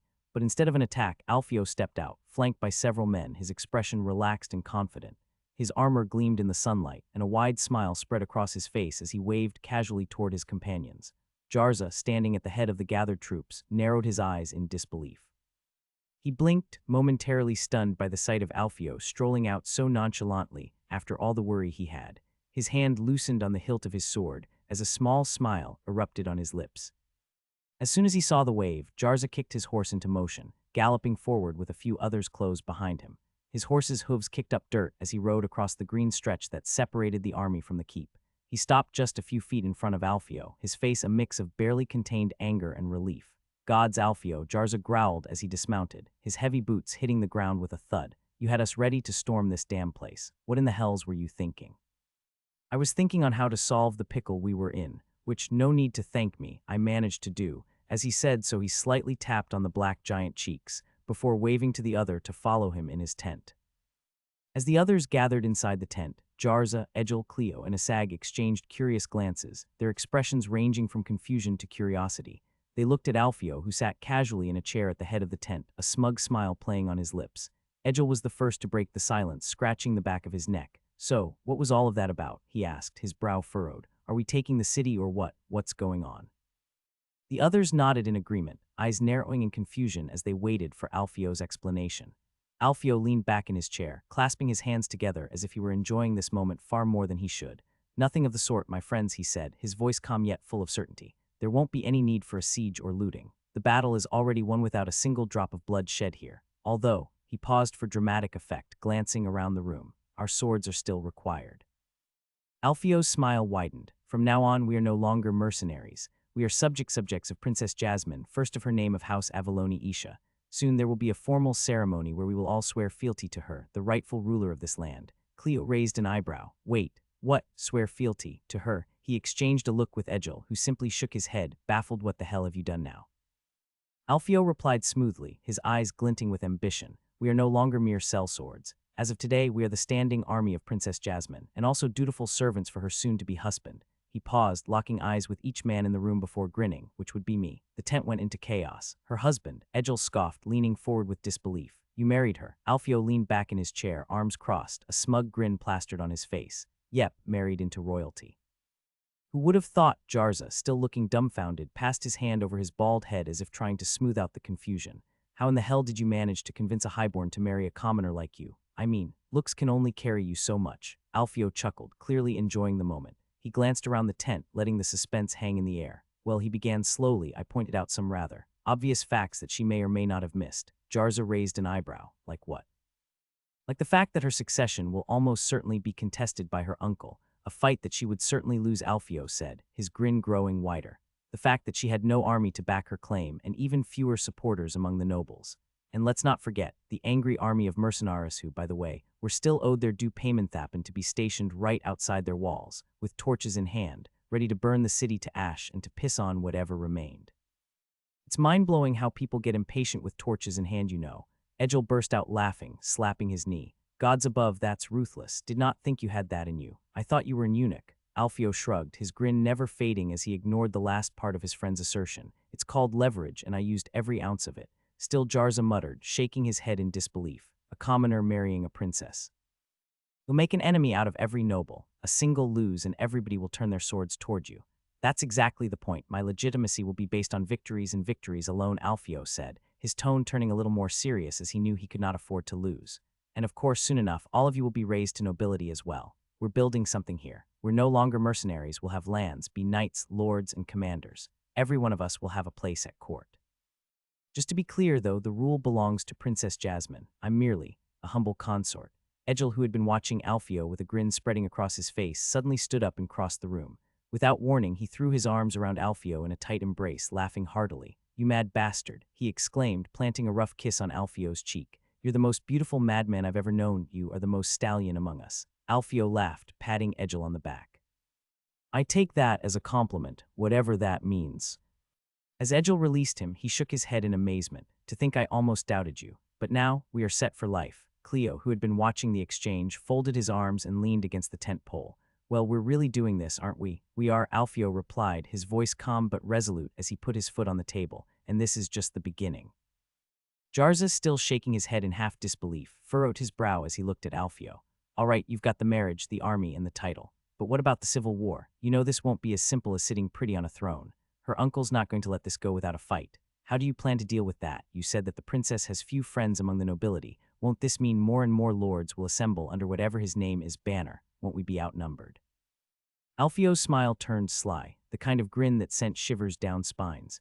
Without a word, he reached inside his coat and pulled out a small dagger. The men watched, their eyes narrowing, as Alfio leaned forward and with a swift motion stabbed the dagger deep into the wooden wall of the tent. The blade sank in with a satisfying thud, vibrating for a moment as it embedded itself. "We will simply stop that with a quick and strong blow to the stem," Alfio said, just like that. Tiberius Pav, the straw on the floor stank of urine. There was no window, no bed, just a bucket to shit and pee in. He remembered the white floor and wall of his room, the beautiful scenery outside his window. The only thing he could now only sightsee was the shape of his feces, which was also his only entertainment. Once the door had slammed shut, he had seen no more. The dark was absolute. He had as well been blind. He begged days and nights to the men outside the dungeons for a small candle. The first hours he believed they could not hear him. Then finally they maybe took pity as he was given one.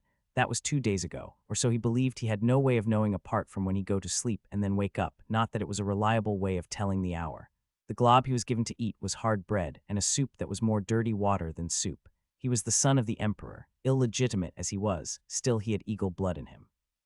Has he done anything to deserve this? He knew that mattered little. His very own existence was a slight to the empress, and she lost no time immediately after she got power to sweep that little trouble away from her sight. He could not think of any other reason. The dark silence pressed down like a weight on his chest. He was isolated in every sense of the word, not just from the world, but from hope, from his own sense of worth. The candle had almost burned itself down. He watched the tiny flame eat away at the last of the wax, its flickering light barely illuminating the edges of his small world. He liked to think the candle was his life, a dim spark that would go out when the wax was finally gone. He even hoped for it. When it ended, perhaps his suffering would end too. He made plans to keep himself sane and built castles of hope in the dark, destined to fall. Tiberius was half asleep when the footsteps came down the hall. At first he thought he dreamt them. It had been long since he had heard anything but the sound of his own voice. When the heavy wooden door creaked open, the sudden light was painful to his eyes. The jailer thrust a jug at him. He grasped it with both hands and gulped. Water ran from his mouth and dripped down through his chin. He drank until he thought he would be sick or that he would die. Apart from the dirty soup, this was the first drink he had. "Can I?" he asked weakly when he could drink no more. The man was a scarecrow of a man with a rat's face and frayed beard, clad in a mail shirt and a leather half-cape. "No talking," he said as he wrenched the jug from Tiberius's hands. "And there goes my talking companion," he thought meekly, smiling not to cry. Tiberius barely registered the door swinging shut, the familiar heavy thud reverberating through the cold stone walls of his prison. But just before the door fully sealed him in again, another sound caught his ear, a softer, unexpected noise. The dull thud of something falling to the ground. He raised his head slowly, eyes adjusting to the dim light still flickering from the dying candle. His breath hitched in his throat as two figures slipped through the doorway, moving quickly and quietly. They weren't jailers, that much was clear. As usually they tended to walk, making a lot of sound. Those two instead seemed to be walking on pillows as not a sound was heard. Tiberius froze, heart pounding as the figures entered, closing the door behind them with a muted creak. One of them crouched down beside the fallen jailer. For a moment, Tiberius thought they might be there to finish him off. But instead, the figure gently set a bottle of some kind beside the unconscious man. The jailer was still breathing. His chest rose and fell in a slow, steady rhythm. He was alive, just not awake. The second figure's glance lingered briefly on Tiberius before returning to the task at hand. In the dim light, Tiberius's mind raced, flooded with possibilities. Were they here to kill him? Did the Empress Mother send them to finish the job? But even as the thought crossed his mind, he dismissed it. If the Empress Mother wanted him dead, she wouldn't resort to such secrecy. No, her style would be far more direct, a public execution, swift and final. A single decree and his head would roll. All this effort to sneak into his cell and drug the guard, it didn't fit. Tiberius watched the two figures carefully, his breath shallow. His heart thudded heavily in his chest, but his instincts told him they weren't here to kill him. "Who are you?" he managed to ask, his voice dry and cracked from days of neglect. The words felt useless the moment they left his lips, as neither of the figures so much as glanced his way. His voice was small, swallowed up by the cold stone walls of the cell.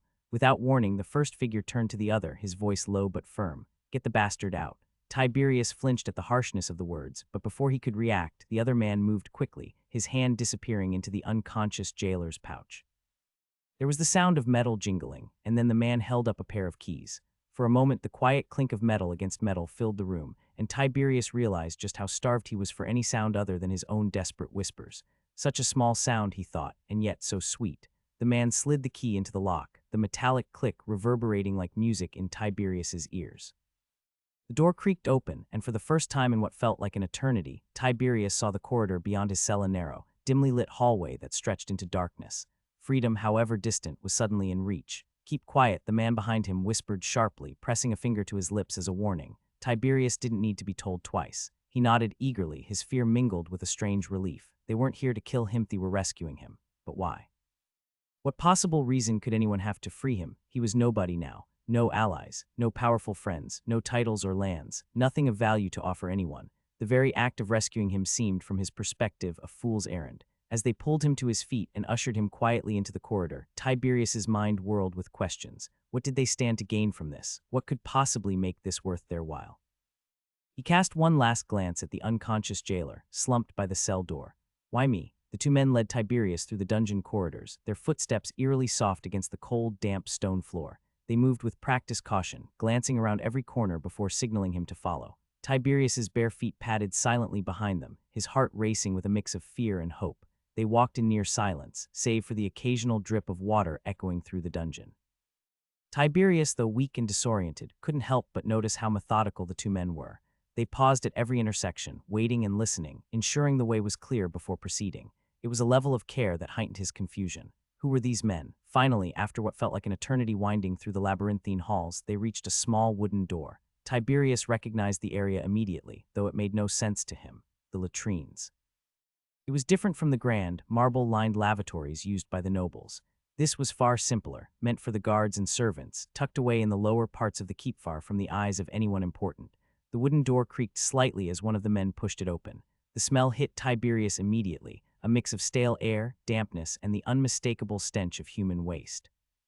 The stone floors were wet, though not from water alone, and the dim light from the corridor barely penetrated the room. He hesitated, unsure why they had brought him here. This wasn't an escape route, this was a lavatory. The man in front turned back to him, a brief glance in his direction as if to signal him to enter. Tiberius followed, though confusion gnawed at him. Why here? He had imagined a break for freedom, perhaps leading to an exit or a hidden passageway, but instead, they had led him to this filthy, lowly place. The answer came to him when the two raised the wooden board where people sat to shit. This was their way out. Freedom would be reached through the shit of dozens of people.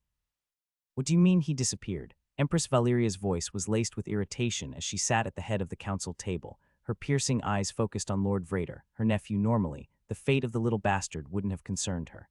He was nothing more than a stain, a reminder of a long-buried indiscretion.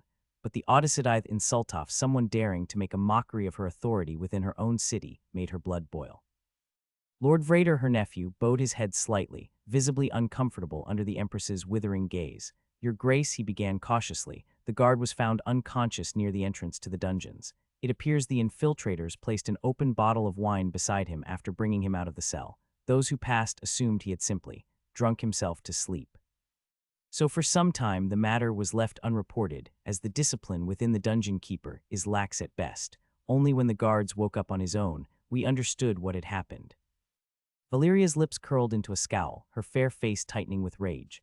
"Are the guards in this palace for show? How is it that no one saw two men and a boy leaving the grounds?" Her voice rose sharply, each word biting, her frustration unmasked. Vader swallowed hard. "The guards reported no one passing through the main gate, Your Grace, which is the only way out. We suspect there may be a secret passage previously unknown, perhaps one used during the castle's construction. We are investigating now."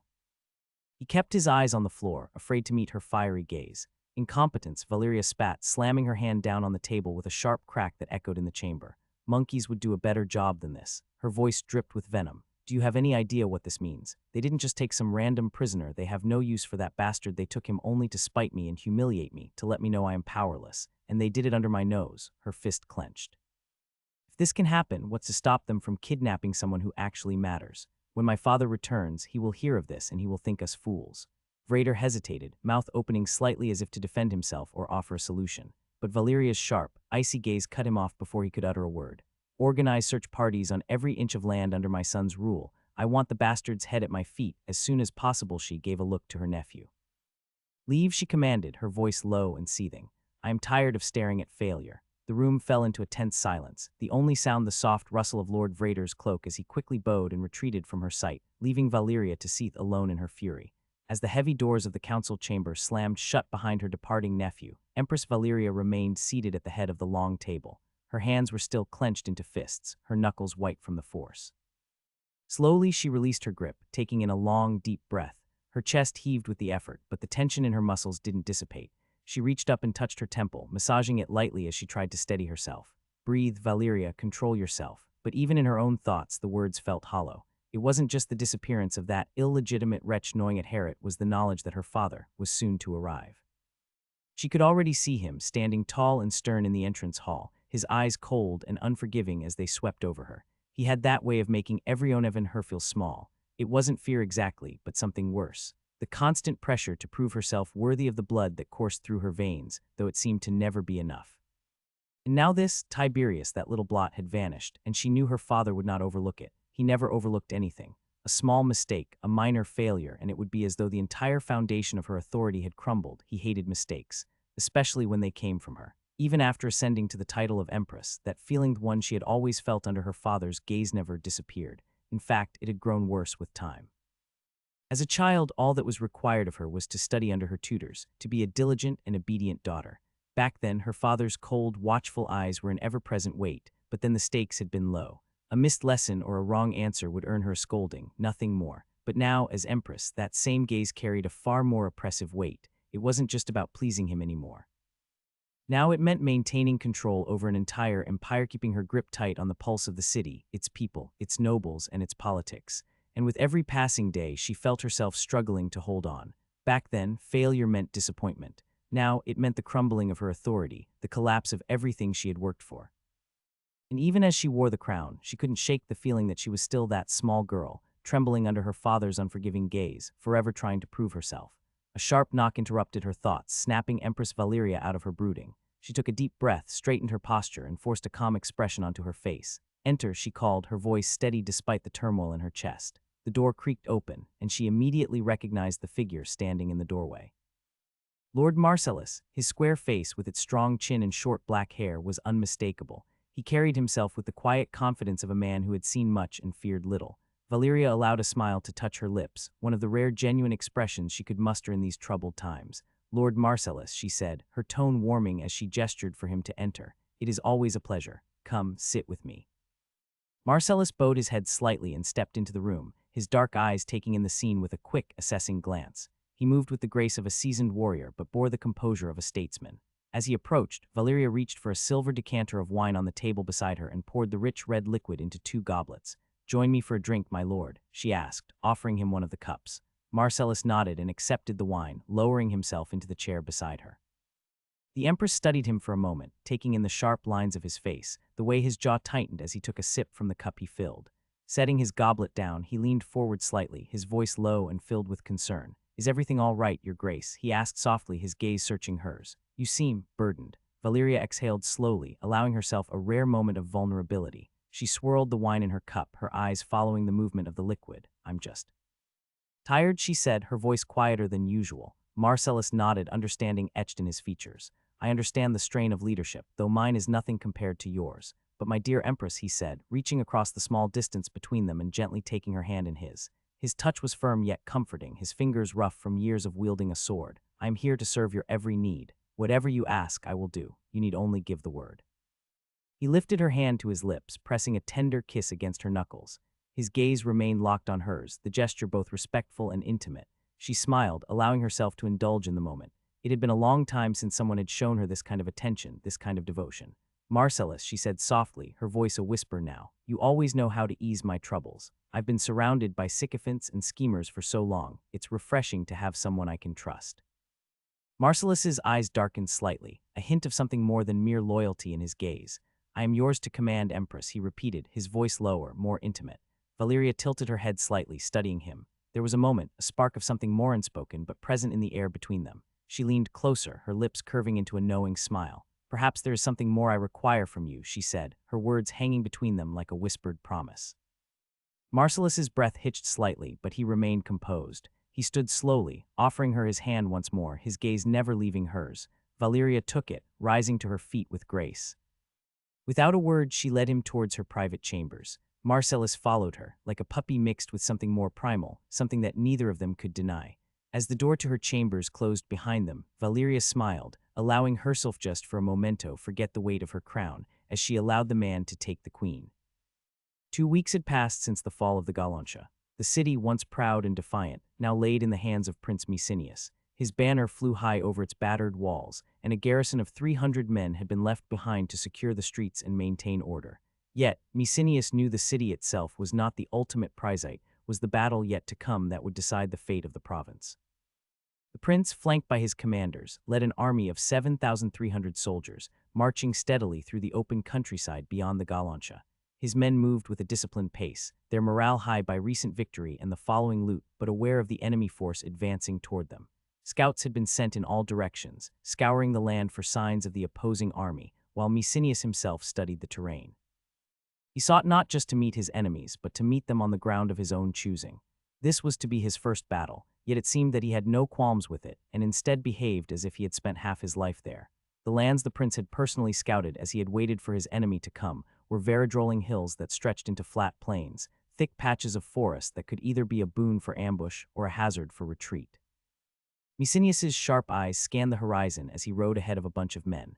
Finally, he seemed to have arrived at the ground where the battle would be given. As Prince Mecenius dismounted from his horse, brushing the dust from his leather gauntlets, he was approached by the Lord of North's Bane. The man was grizzled and broad-shouldered, with streaks of gray in his beard and the hard eyes of a veteran. He was also the father of the woman Mecenius intended to marry, though he still did not know that. Well, Harold asked, his voice gruff. Have you found it? Mecenius smiled, a slow, confident smile, and nodded. Yes, I believe this is the ground. The land stretched wide and open before them, mostly flat with tall, waving grass that reached up to a man's waist. To the right, a deep river carved its way through the landscape, its waters dark and swift. Harold's eyes swept over the tall grass, the gently undulating land, and the river, which served as a natural boundary to the right. The plain seemed endless, but Mecenius had chosen it for a reason. It wasn't as open as it seemed. Mirth, Lord of Greenplain, approached them next, his arm cast in bandages and hung to his shoulder, a kindness left by a soldier during the siege of the city. In itself, Lord Mirth was a cautious man, especially for a northerner who mostly had been tempered by nature to be as savages as beasts. Why this place? He finally asked. It looks too exposed. We could be caught in a cavalry charge with no high ground to defend. Mecenius mounted his horse again, his movements steady. He glanced at the man. Tell me, Lord Mirth, Mecenius began, what do you think we lack most in this battle? Mirth did not hesitate a moment before he answered. Cavalry. We're short on riders, that's plain for everyone to see, to me, to you, even to the goats. Mecenius gave an approving nod. Exactly, which is why this terrain works in our favor. He pointed toward the deep river on the right. First of all, there's the river. It cuts off their flanking maneuvers to one flank. They'll be forced to come at us from the front. Every commander knows that charging directly into an infantry formation is a nice way to decimate your horses. And since they will have no way to hit our flanks, the only reasonable choice is one, concentrating all the cavalry on the left. If we manage to make our preparation for that, then we can even the odds. Harold grunted in approval, eyeing the river and the grassy plains. Aye, that's clever, except even then we have nothing to stop them. Elenoir meanwhile rode up alongside Mecenius. Her brow was furrowed in thought, and with a voice calm but questioning she poked. What happens if High Marshal Comte decides not to give battle here? Mecenius turned toward Elenoir, and for a moment he laughed heartily, as if it were a joke. His deep voice echoed across the plain, surprising some of the men nearby. After a few seconds he quieted, fixing Elenoir with a confident smile. Comte has no choice, Mecenius said with certainty. The fall of the Lagontia has already shattered his reputation. His vassals see him as weak, some may even point their finger at him, accusing their lord of deliberately slowing the army to allow the enemy take care of one of his strongest vassals for him. His once unshakable authority is probably already starting to crumble. If they sense even a moment of hesitation, they'll begin questioning him even further, maybe even consider breaking off. Elenoir nodded slowly, processing the prince's words, though there was still a trace of doubt on his face. You're certain he'll commit to battle here, though? What makes you think he won't try to outmaneuver us? He paused for effect, making sure Elenoir and the others understood the reasoning. Comte knows this better than anyone. He can't afford to seem indecisive. His only option is to fight, and soon. His prestige is hanging by a thread. If he runs now, his own lords will turn against him. Elenoir nodded slowly, processing the prince's words, though there was still a trace of doubt on his face. You're certain he'll commit to battle here, though? What makes you think he won't try to outmaneuver us? Mecenius grinned, glancing over the open plain again before answering. He will give us battle, especially when he hears that we lack cavalry. Comte's pride won't let him resist what he thinks is a golden opportunity. He'll come charging in, thinking our weakness will make us easy prey. We just need to send an envoy to set the day of the battle, at which point Comte will be forced to accept this as our battleground, unless he wants to be deemed craven by his own sworn lords. Mecenius turned his gaze toward Other, the towering figure known as the giant among the men. Other was a hulking presence, easily standing 5 heads taller than anyone else in the camp, with broad shoulders that seemed capable of carrying the weight of the world. A smile crept onto Mecenius's face as he looked at Other, and the giant noticed. Raising a brow in confusion, Other glanced around, as if to check if something else had caught the prince's attention. Why are you smiling at me like that? Other rumbled. Mecenius chuckled softly, his eyes gleaming with a knowing look. Because, my dear Other, he said, his tone both playful and serious, you're going to have the biggest role in the battle, and trust me, you will love it. You will be our axe. Other's lips widened, and he gave a low, approving growl. I like the sound of that. Mecenius waved his hand dismissively at Other's growing excitement. I'll explain the details later, he said, his tone shifting back to one of seriousness for now. We have other matters to attend to. He turned to the rest of the company, his expression sharp and focused. We should make camp here, he ordered, his voice leaving no room for debate as he turned to his lords. This land is where we will meet Kant and where we will break his forces. This is where we decide whether we will come victorious or deem our people to death. Remember how far we advanced and what we have left behind. This is where everything will be decided in one way or another. Lord Harold and the others exchanged brief glances, nodding in agreement. They had gone too far to let doubt linger in them. Harold stood a few paces behind the prince, his eyes narrowed in deep thought as he observed Messenius closely. There was an intensity in his stare, as if he were seeing the young man in a new light, noticing something that hadn't been obvious before. His usually stern face softened slightly, but his expression remained unreadable to most. Elenor, his daughter, who had been standing by his side, glanced up at him curiously. "Father," she asked quietly, her voice carrying just a hint of concern. "What is it? You're staring and hard at that." Harold didn't answer immediately. His lips curled into a small smile, and he finally tore his gaze from the prince to look at his daughter. "It seems our prince has taken more from his father than he's let on. He is more wolf than sheep, even though he thinks himself the opposite," he said in a low voice, one filled with a mix of amusement and respect.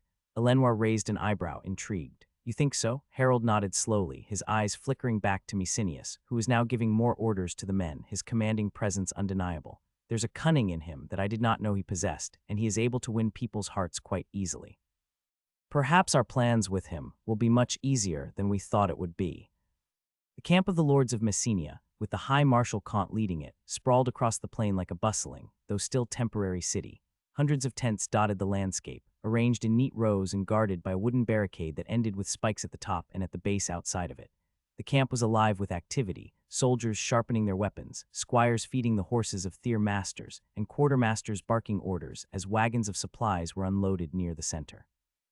Cooks stoked fires, filling the air with the scent of roasting meat and boiling stew, while horses were tethered to posts near the cavalry section, snorting and pawing at the ground. A lone rider approached the camp at a swift pace, kicking up dust as his horse galloped across the plain. As the rider drew closer to the camp's perimeter, his silhouette sharpened against the sunlight, causing the guards at the gate to notice him. Archers stationed on either side of the camp's entrance quickly raised their bows, arrows nocked and aimed directly at the rider. "Stop where you are," one of them barked, his voice sharp and commanding. "State your business." The rider immediately pulled on the reins, bringing his horse to a halt a few yards away. His breathing was heavy, dust covering his cloak and armor. He raised both hands in a gesture of submission, the horse beneath him shifting restlessly. "Hold your fire," he shouted, his voice carrying across the field. "I am a messenger sent to request a parley with the commander of this camp." The archers remained tense, their bows still drawn. One of them squinted at the rider suspiciously. "Who sent you?" "I carry a message from His Grace, Messenius of House Romania, first of his name." The rider responded, urgency clear in his tone. "I seek an audience to discuss terms of engagement. I swear on my honor I come unarmed." The guards exchanged wary glances. After a moment, one of them lowered his bow slightly and nodded to his companion. "Wait here," he said, turning toward the camp to relay the message. 5 tense minutes crawled by as the rider sat motionless on his horse, hands still raised in submission. The guards remained vigilant, their bows trained on him, eyes narrowing with suspicion. The wind rustled through the tall grass, the only sound in the stillness of the standoff. Finally, the wooden gates of the camp creaked open. 2 soldiers, clad in chainmail and bearing the sigil of Messenia on their tabards, emerged, signaling the rider to enter. One of them, a burly man with a scar running down his cheek, gestured with his spear. "Follow us." "Move slowly," with hands in full view he instructed, his tone curt. The rider gave a brief nod, lowering his hands and urging his horse forward with a light nudge. The gate groaned shut behind him as he was led into the heart of the camp. The soldiers flanked him on either side, their eyes never leaving him as they guided him through the camp's maze of tents and fortifications. As he rode through, the rider caught glimpses of Kant's army at work.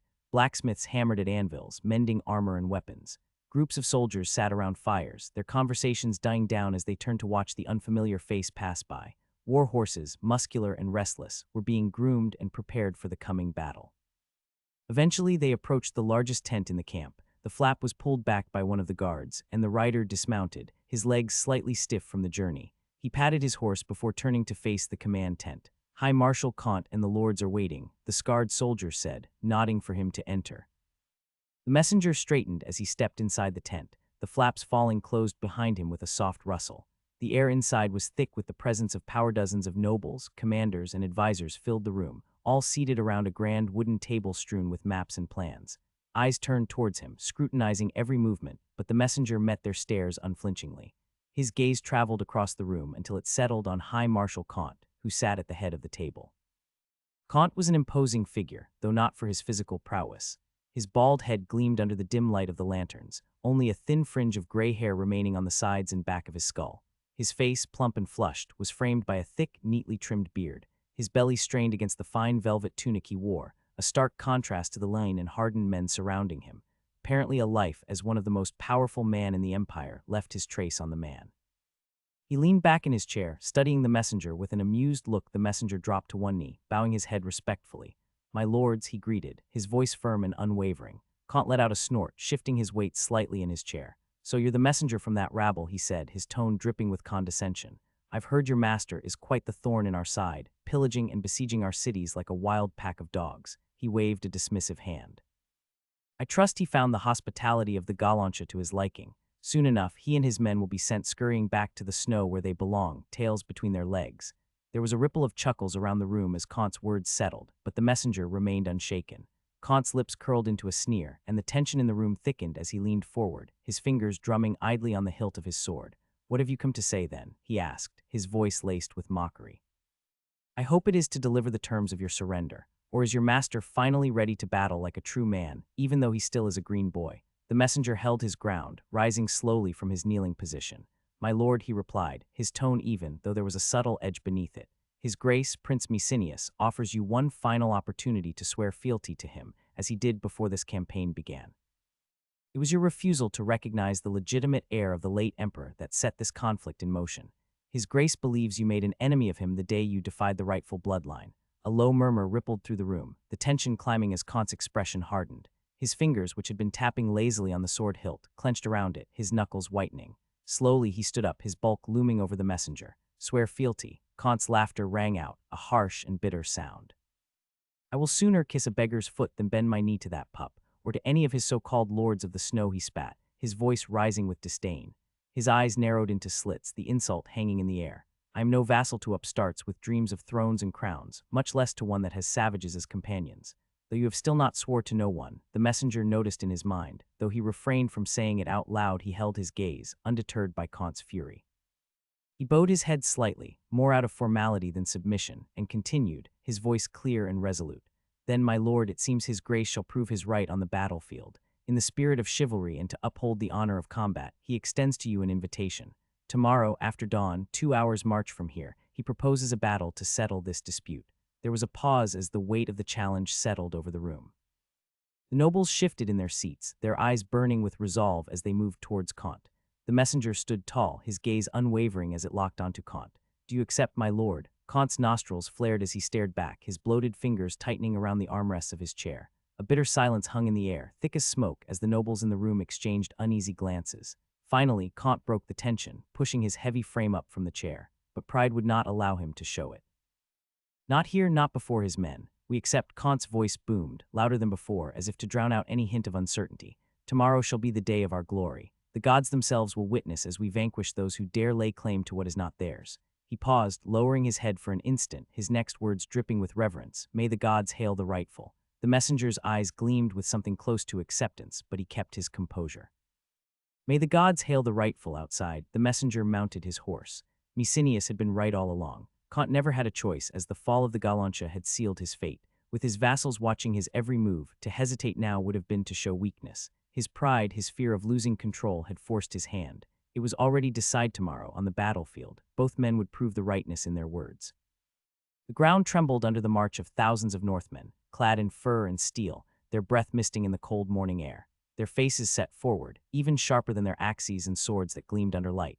Though they had a slight advantage in number, the truth weighed heavy on Mecenius's mind. His army was mostly composed of infantry, seasoned men from the north who had been accustomed to hunger and cold. Unfortunately, good infantry rarely evened the field against cavalry. Barely 150 horsemen rode with them, half hastily assembled after looting the Galantia's stables, and none were truly battle-hardened, with some of the steeds being even only pack animals. Most of the horses in the north were used as scouts in the North's bane or as pack horses to open up the land. In contrast, across the open plains of tall grass, the army of Messenia province awaited, some 6,400 strong. Though slightly outnumbered, they had a critical advantage, a far superior cavalry force.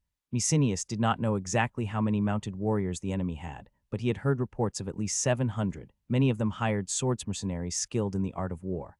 Had he possessed more gold, he might have tried to bribe them to his side, but his coffers were drained since the start of the campaign, slightly made fuller during the loot of the city. Messenius had divided his forces into three. On the left flank, Lord Harold of the North's Bane commanded the infantry. Amongst the Northern Lord, he was the one that regularly faced in battle the savages of the cold north. His forces were a wall of shields, axes spears meant to hold the enemy line. In the center stood Cregan, Lord of Falkar, a pale and unsettling figure nicknamed Paleface. His men were disciplined, their shields locked in tight formation. He did not know the ability of the men. Truthfully, he knew little of him. However, Harold has suggested him as one of the commander, as such he listened. The right flank, however, was led by Messenius himself. Here, the prince had gathered his remaining cavalry and a force of infantry. His horsemen were few. The prince had racked up his brain trying to think of anything to even the field. At the end, he botched up something that could be called a plan, though he was not sure if it would work. The rest of the lord commanded the men coming from their fiefdom, working as a sort of junior officers. As he rode along the front of his formation, Messenius surveyed the battlefield. The land was mostly flat, but to the right ran a deep river, cutting off any chance of flanking. The tall grass swayed in the wind. It was an ideal battlefield for the enemy, who would no doubt send their cavalry to sweep through the grasslands like wolves. The sun rose higher in the sky, and the distant dust cloud of the enemy's advance became visible. Soon, the clash of steel and the cries of battle would fill the air, but for now there was only the cold wind, the distant roar of the river, and the silent preparation for war. The battle was set, and both sides knew that here kingdoms were to be made. Edmund's Pav Edmund sat atop his horse, gripping the reins tightly as he tried to steady his trembling hands. His heart pounded in his chest, and cold sweat dampened the collar of his armor. He had commanded men in scouting mission before, but never anything like this. He was leading the cavalry. He still couldn't believe how easily his father, Lord Harold of the North's Bane, had offered him up for this role. There had been no second thoughts, no hesitation. The lords of the council tent had all fallen silent when the suggestion was made, as though they were witnessing an execution being carried out. Edmund had heard stories of other campaigns, how men fought tooth and nail for the honor of commanding the cavalry, but not this time, not for this battle. This was an attempted suicide, and everyone in that tent knew it. The Messenians had the superior mounted force, most being well-trained, but more importantly more numerous. Damn those fuckers. He thought as he looked at his own men. Edmund's cavalry, on the other hand, had been cobbled together in haste, many of them looters from the Galantia, riding horses barely fit for war. He knew he had no chance of victory if the battle did not go according to plan. Did my father really think this through? Edmund thought bitterly. Did he send me here to die? Did he really dislike me this much? He pushed the thought aside as the sound of horns echoed across the plains, signaling the start of the battle. His stomach twisted with fear as he was given the order to forward. Dust rose into the air as both armies began to march. He glanced to his left where his riders waited. The men looked nervous and perhaps even insulted by being led by a boy of 13 winters. They knew what was coming. Edmund swallowed hard, his mouth dry, and took a deep breath. He had to lead them. There was no other choice. "Damn you, Messenius, forward," he shouted, raising his sword. His voice cracked slightly, but he forced himself to sound confident. The cavalry began to move, the horses trotting at first, then picking up speed as they advanced across the plain. Edmund's heart raced faster with each passing moment. His mind screamed for him to stop, to turn back, to flee from this madness, but he couldn't. He couldn't be the coward that ran. Not here. Not now. He could run later, but not now. As they neared the enemy's mounted force, he gave a silent prayer to the gods, whispering under his breath, "May you guide my hand, and let me die with honor if that is my fate." And so, with the spirit of a man walking to the executioner's block, Edmund rode forth. The dust swirled into a cloud, kicked up by the relentless pounding of hooves against the earth. Each beat felt like the ticking of a death clock. They were an egg thrown at a boulder, fragile and insignificant, and they knew it. The only question was whether the enemy knew it too. Edmund lifted his face toward the sun, squinting as his eyes began to water. He wondered with a sudden pang of fear if this would be the last time he would see it. Gods, I hope not. I'm still too young to die. They rode for what felt like a small eternity, the distance passing slowly, each breath weighing heavier in his chest. But then, finally, after what might have been an hour but felt like a lifetime, they saw them, enemy cavalry. Edmund's stomach tightened into a knot. Seeing the numbers had been bad enough, facing the reality of 150 men against 700 was like sleeping and finishing inside madness herself. The enemy was a wall of steel and flesh, a mass of mounted knights and mercenaries formed into a single, unyielding fist of iron. They sat waiting for him, their armor gleaming in the sunlight, banners flying high. And yet in that grim mass of men, he found a small comfort. They were all gathered in one place, hired men and knights alike. One man rides and the other will certainly follow. Good, he thought, this will make things easier or at least quicker. The ground beneath them rolled unevenly, soft but not treacherous, spotted with a few trees scattered across the hillside. The land was beautiful, and who knew, maybe by the end of the day it was to be theirs. His heart hammered in his chest, echoing the rhythm of the drums. Sweat trickled down his face beneath his layers of leather and steel, cold against his skin. Edmund's gaze narrowed as he spotted a rider among the enemy ranks, weaving through the lines, shouting and gesturing to his men. He couldn't make out who it was, but it didn't matter, just another lord desperate for glory, eager to prove himself. Perfect. We're here for you. Come on, give the order, you bastard. Edmund murmured under his breath, his voice low and strained, barely audible over the thundering of hooves. For a fleeting moment, it almost felt like the enemy commander had heard him from across the field, as though their wills were locked together in a strange, silent conversation. Then it happened. The order was given. The enemy cavalry surged forward, an ocean of horses and steel rushing toward them in a devastating wave, a mass of dust rising from the ground as thousands of hooves moved it around. Edmund's mouth went dry as he saw the charge coming, a storm of men and beasts barreling down on them with terrifying speed and force. His heart leaped into his throat. Gods, it's even more frightening than I imagined. Edmund watched the enemy cavalry intently, his heart still pounding in his chest, but this time a smile began to creep onto his face. It was a small, tight smile of the kind worn by those who have stared into the abyss, accepted their fate, and now find every moment after to be a curious gift. At first, just one rider moved, breaking from the ranks as if drawn by some irresistible force. Edmund couldn't tell if it was a proud nobleman looking for glory, or perhaps a mercenary hungry for loot, already eager to claim his share. Does it matter? Edmund thought, his smile widening slightly. One fool is all it takes. The knight galloped ahead, armor flashing in the sunlight as his horse kicked up dust. For a moment he seemed like a lone predator, eager to snatch an early prize, but then, as if his impulse was contagious, another rider followed. Then another and another, until the whole formation began to move like a rolling tide, sweeping forward to maintain their tight order. Edmund's smile remained, though his pulse quickened. There it is, he thought. They're coming. Whether for glory or greed, they're coming. Drawn like moths to the flame, blind to the fire that awaits. The enemy cavalry surged forward as one. The ground trembled beneath them, and the rumble of their approach grew louder with each passing second. The horses thundered toward Edmund and his men, their polished armor and weapons glinting like fire in the midday sun. Edmund gripped the reins tighter, feeling the weight of the moment bear down on him. This is it. The smile didn't leave his face, but his eyes betrayed the storm of emotions surging beneath it, the biggest of all, fear.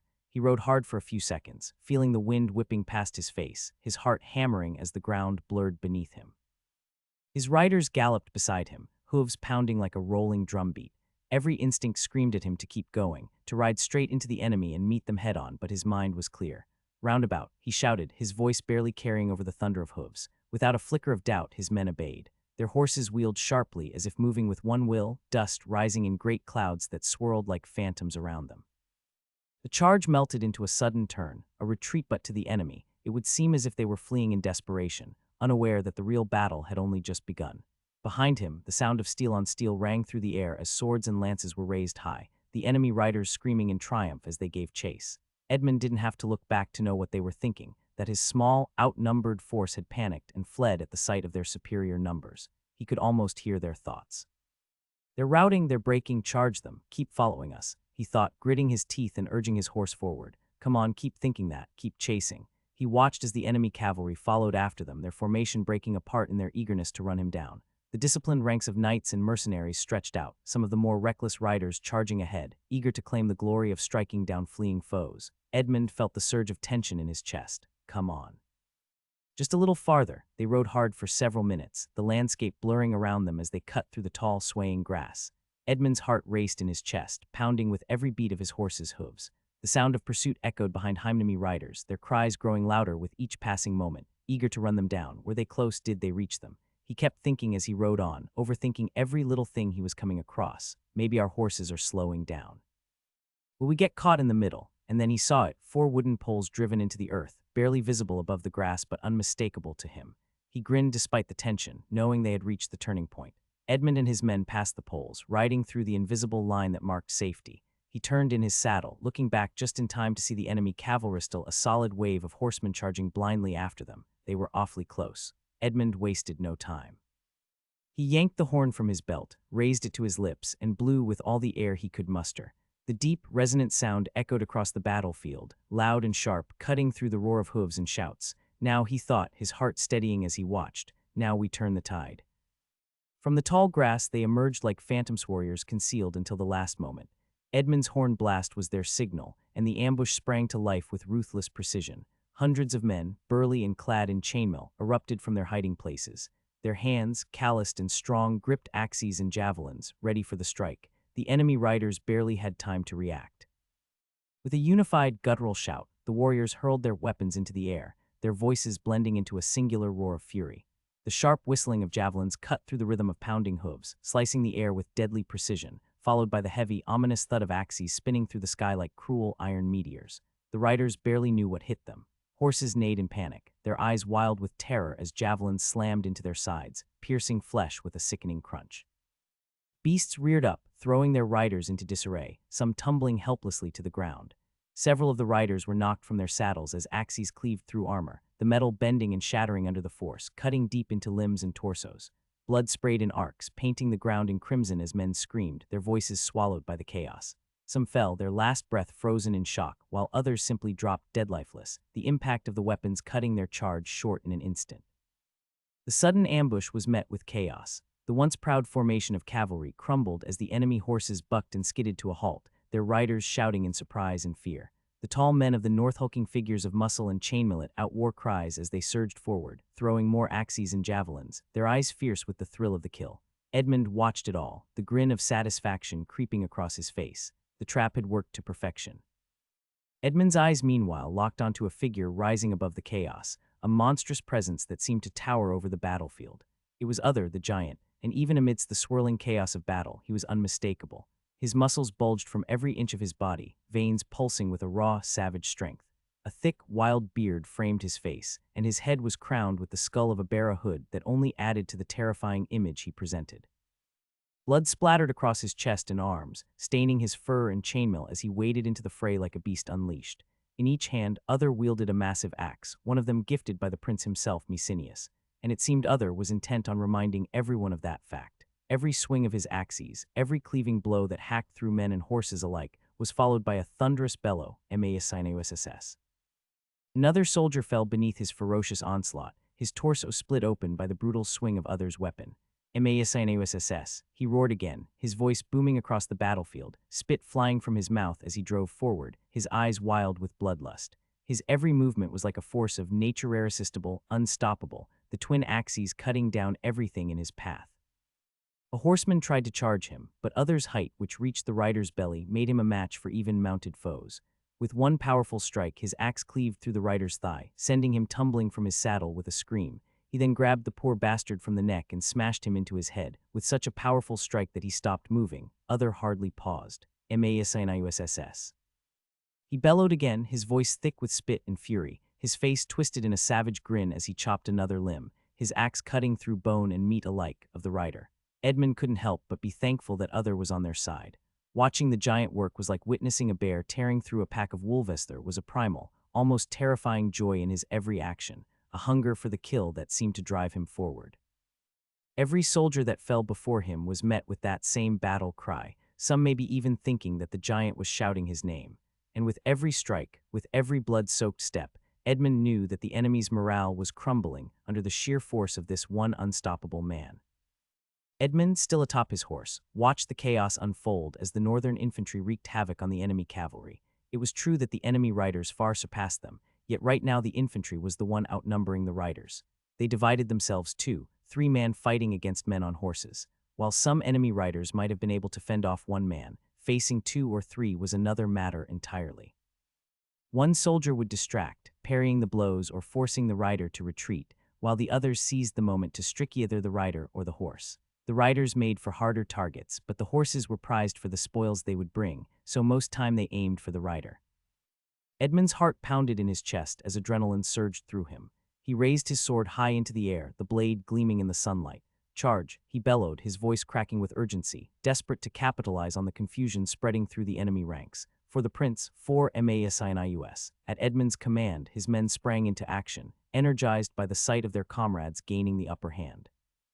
The ground beneath them quaked as the cavalry surged forward, their war cries mingling with the clash of steel and the final anguished screams of their enemies. Horses charged across the battlefield, their riders wielding swords, maces, and spears as they hurled themselves with relentless fury into the thick of the battle. Edmund rode at the forefront, leading his men, his sword raised high and aimed directly at the heart of the enemy's lines. The wind whipped against his face, and the ground beneath his horse blurred into a whirlwind of motion. The long grass flattened in their wake. The impact was ferocious. Edmund's cavalry crashed into the enemy with a savage force, steel biting into flesh, and the air filled with the piercing screams of horses and men alike. Edmund swung his sword with brutal precision, cleaving into a mercenary's shoulder and sending him tumbling from the saddle. Without hesitation, his horse's hooves came down, crushing the fallen soldier beneath them. All around him, his men tore through the enemy ranks with relentless momentum, cutting down their opponents like a scythe cutting through a field of wheat. The footmen were not the normal peasants taken from the field. They were the huscarls of the various northern lord put together to increase the shock and awes effect. The enemy, already thrown into confusion by others' wild rampage, faltered further as the Northmen's cavalry joined the fray. Edmund, adrenaline surging, slashed again and again, each strike driving the enemy back. For the North, he shouted, the words spilling from his lips with raw emotion as he fought, his sword cutting through the chaos, leading his men into battle with everything he had. Edmund scanned the battlefield, his eyes falling on a grizzled Northman locked in combat with an enemy knight clad in full armor. The Northman on foot swung his axe low, targeting the legs of the mounted knight's horse. The knight tried to parry the blow, but the axe found its mark, sinking deep into the horse's side. The beast let out a piercing scream and collapsed, throwing its rider to the ground with a heavy thud. Before the knight could recover, the Northman's axe came down with a sickening crunch, smashing through the knight's helmet like a cracked egg. Blood sprayed into the air as the knight's skull split open, and the Northman roared in triumph. Not far ahead, Edmund spotted other. He carved through the enemy ranks with terrifying precision, cutting riders down with brutal efficiency. One rider, not a mercenary but a knight, charged at other, lance aimed squarely at his chest. With a swift motion, other knocked the lance aside with one axe and brought the other crashing down with bone-shattering force. The blade struck the rider across the chest, tearing through his plate armor and flesh as if the metal was made of paper. The man toppled from his saddle, his torso laid open by a gruesome gash at least 20 centimeters wide. MASNAUSSS. Other bellowed, his voice booming across the battlefield as he barreled toward his next target, a force of nature wrapped in human. Meanwhile, Edmund found himself locked in a fierce fight. An enemy horseman swung at him, and though Edmund managed to parry the strike, the force nearly knocked him from his saddle. Pain shot through his arm from the impact, but he gritted his teeth and twisted his blade, swinging at the rider's exposed side. The sword didn't cut through the chainmail, but the force of the blow made the rider grunt in pain. Sensing his advantage, Edmund didn't hesitate, rammed his shield into the side of the rider's helmet by turning his torso around, the impact jarring the man before swiftly following up with a backslash from his sword. This time the blade found its mark, slicing cleanly across the rider's unprotected neck. Blood poured from the wound and the man crumpled from his horse, lifeless. Around him, the battle raged on, the cries of men and beasts mingling in the air. The Northmen fought like wolves, taking down the disorganized enemy cavalry piece by piece. Edmund's strategy had worked. The enemy's overconfidence had led them straight into the ambush, and now they were paying for it. As the chaos of battle unfolded around him, Edmund raised his sword high, glancing around at the carnage. Northmen warriors, with their wild eyes and bloodied axes, cut down enemy riders left and right. The sound of clashing steel and the cries of men filled the air, mingled with the terrified neighs of horses as they buckled and fell. Edmund's heart pounded in his chest, adrenaline coursing through his veins. For a moment, it seemed as though nothing could stop them. But then, through the haze of combat, Edmund saw something he never thought he would witness. A rider, one of the enemy cavalry, had turned his horse around. The man, likely a mercenary, seemed to have had enough, not having any use for the gold promised if he was dead. He took his stead and, with eyes wide with panic, kicked his horse into a gallop, desperately trying to escape the slaughter. He weaved through the chaos, avoiding the Northmen's blows, and sprinted away from the battlefield. Moments later, more riders followed. Another horseman broke away, then another, and another. Edmund watched in amazement as what had started as a trickle became a flood. The enemy cavalry, the supposed hammer of Kant's army, was breaking. They were fleeing the battlefield. It was as if a wave of fear had washed over them all at once, causing them to abandon their comrades in their fight.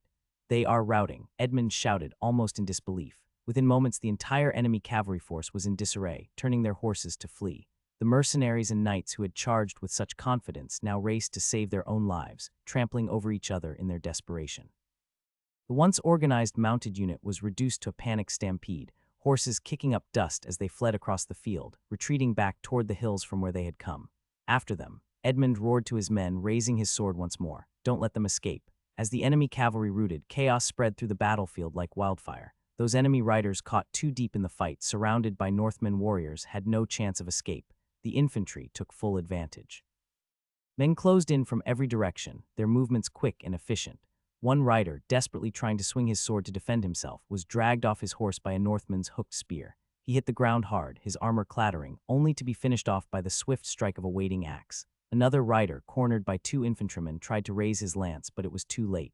A spear pierced his side, and he collapsed from his saddle, blood staining the earth beneath him. The Northmen, sensing the collapse of the cavalry, showed no mercy except for those who threw their weapons down in surrender. The field was a swirl of slashing steel and panicked cries as the enemy riders found themselves trapped, outnumbered, and overwhelmed. Edmund watched as the last few riders still tangled in the melee were cut down one by one. The infantry moved through the battlefield like wolves hunting a wounded deer, taking their kills quickly and ruthlessly. Blood splattered on the tall grass as swords slashed and spears thrust, ending the lives of those who hadn't fled fast enough. Bodies, both of men and horses, littered the ground in gruesome heaps.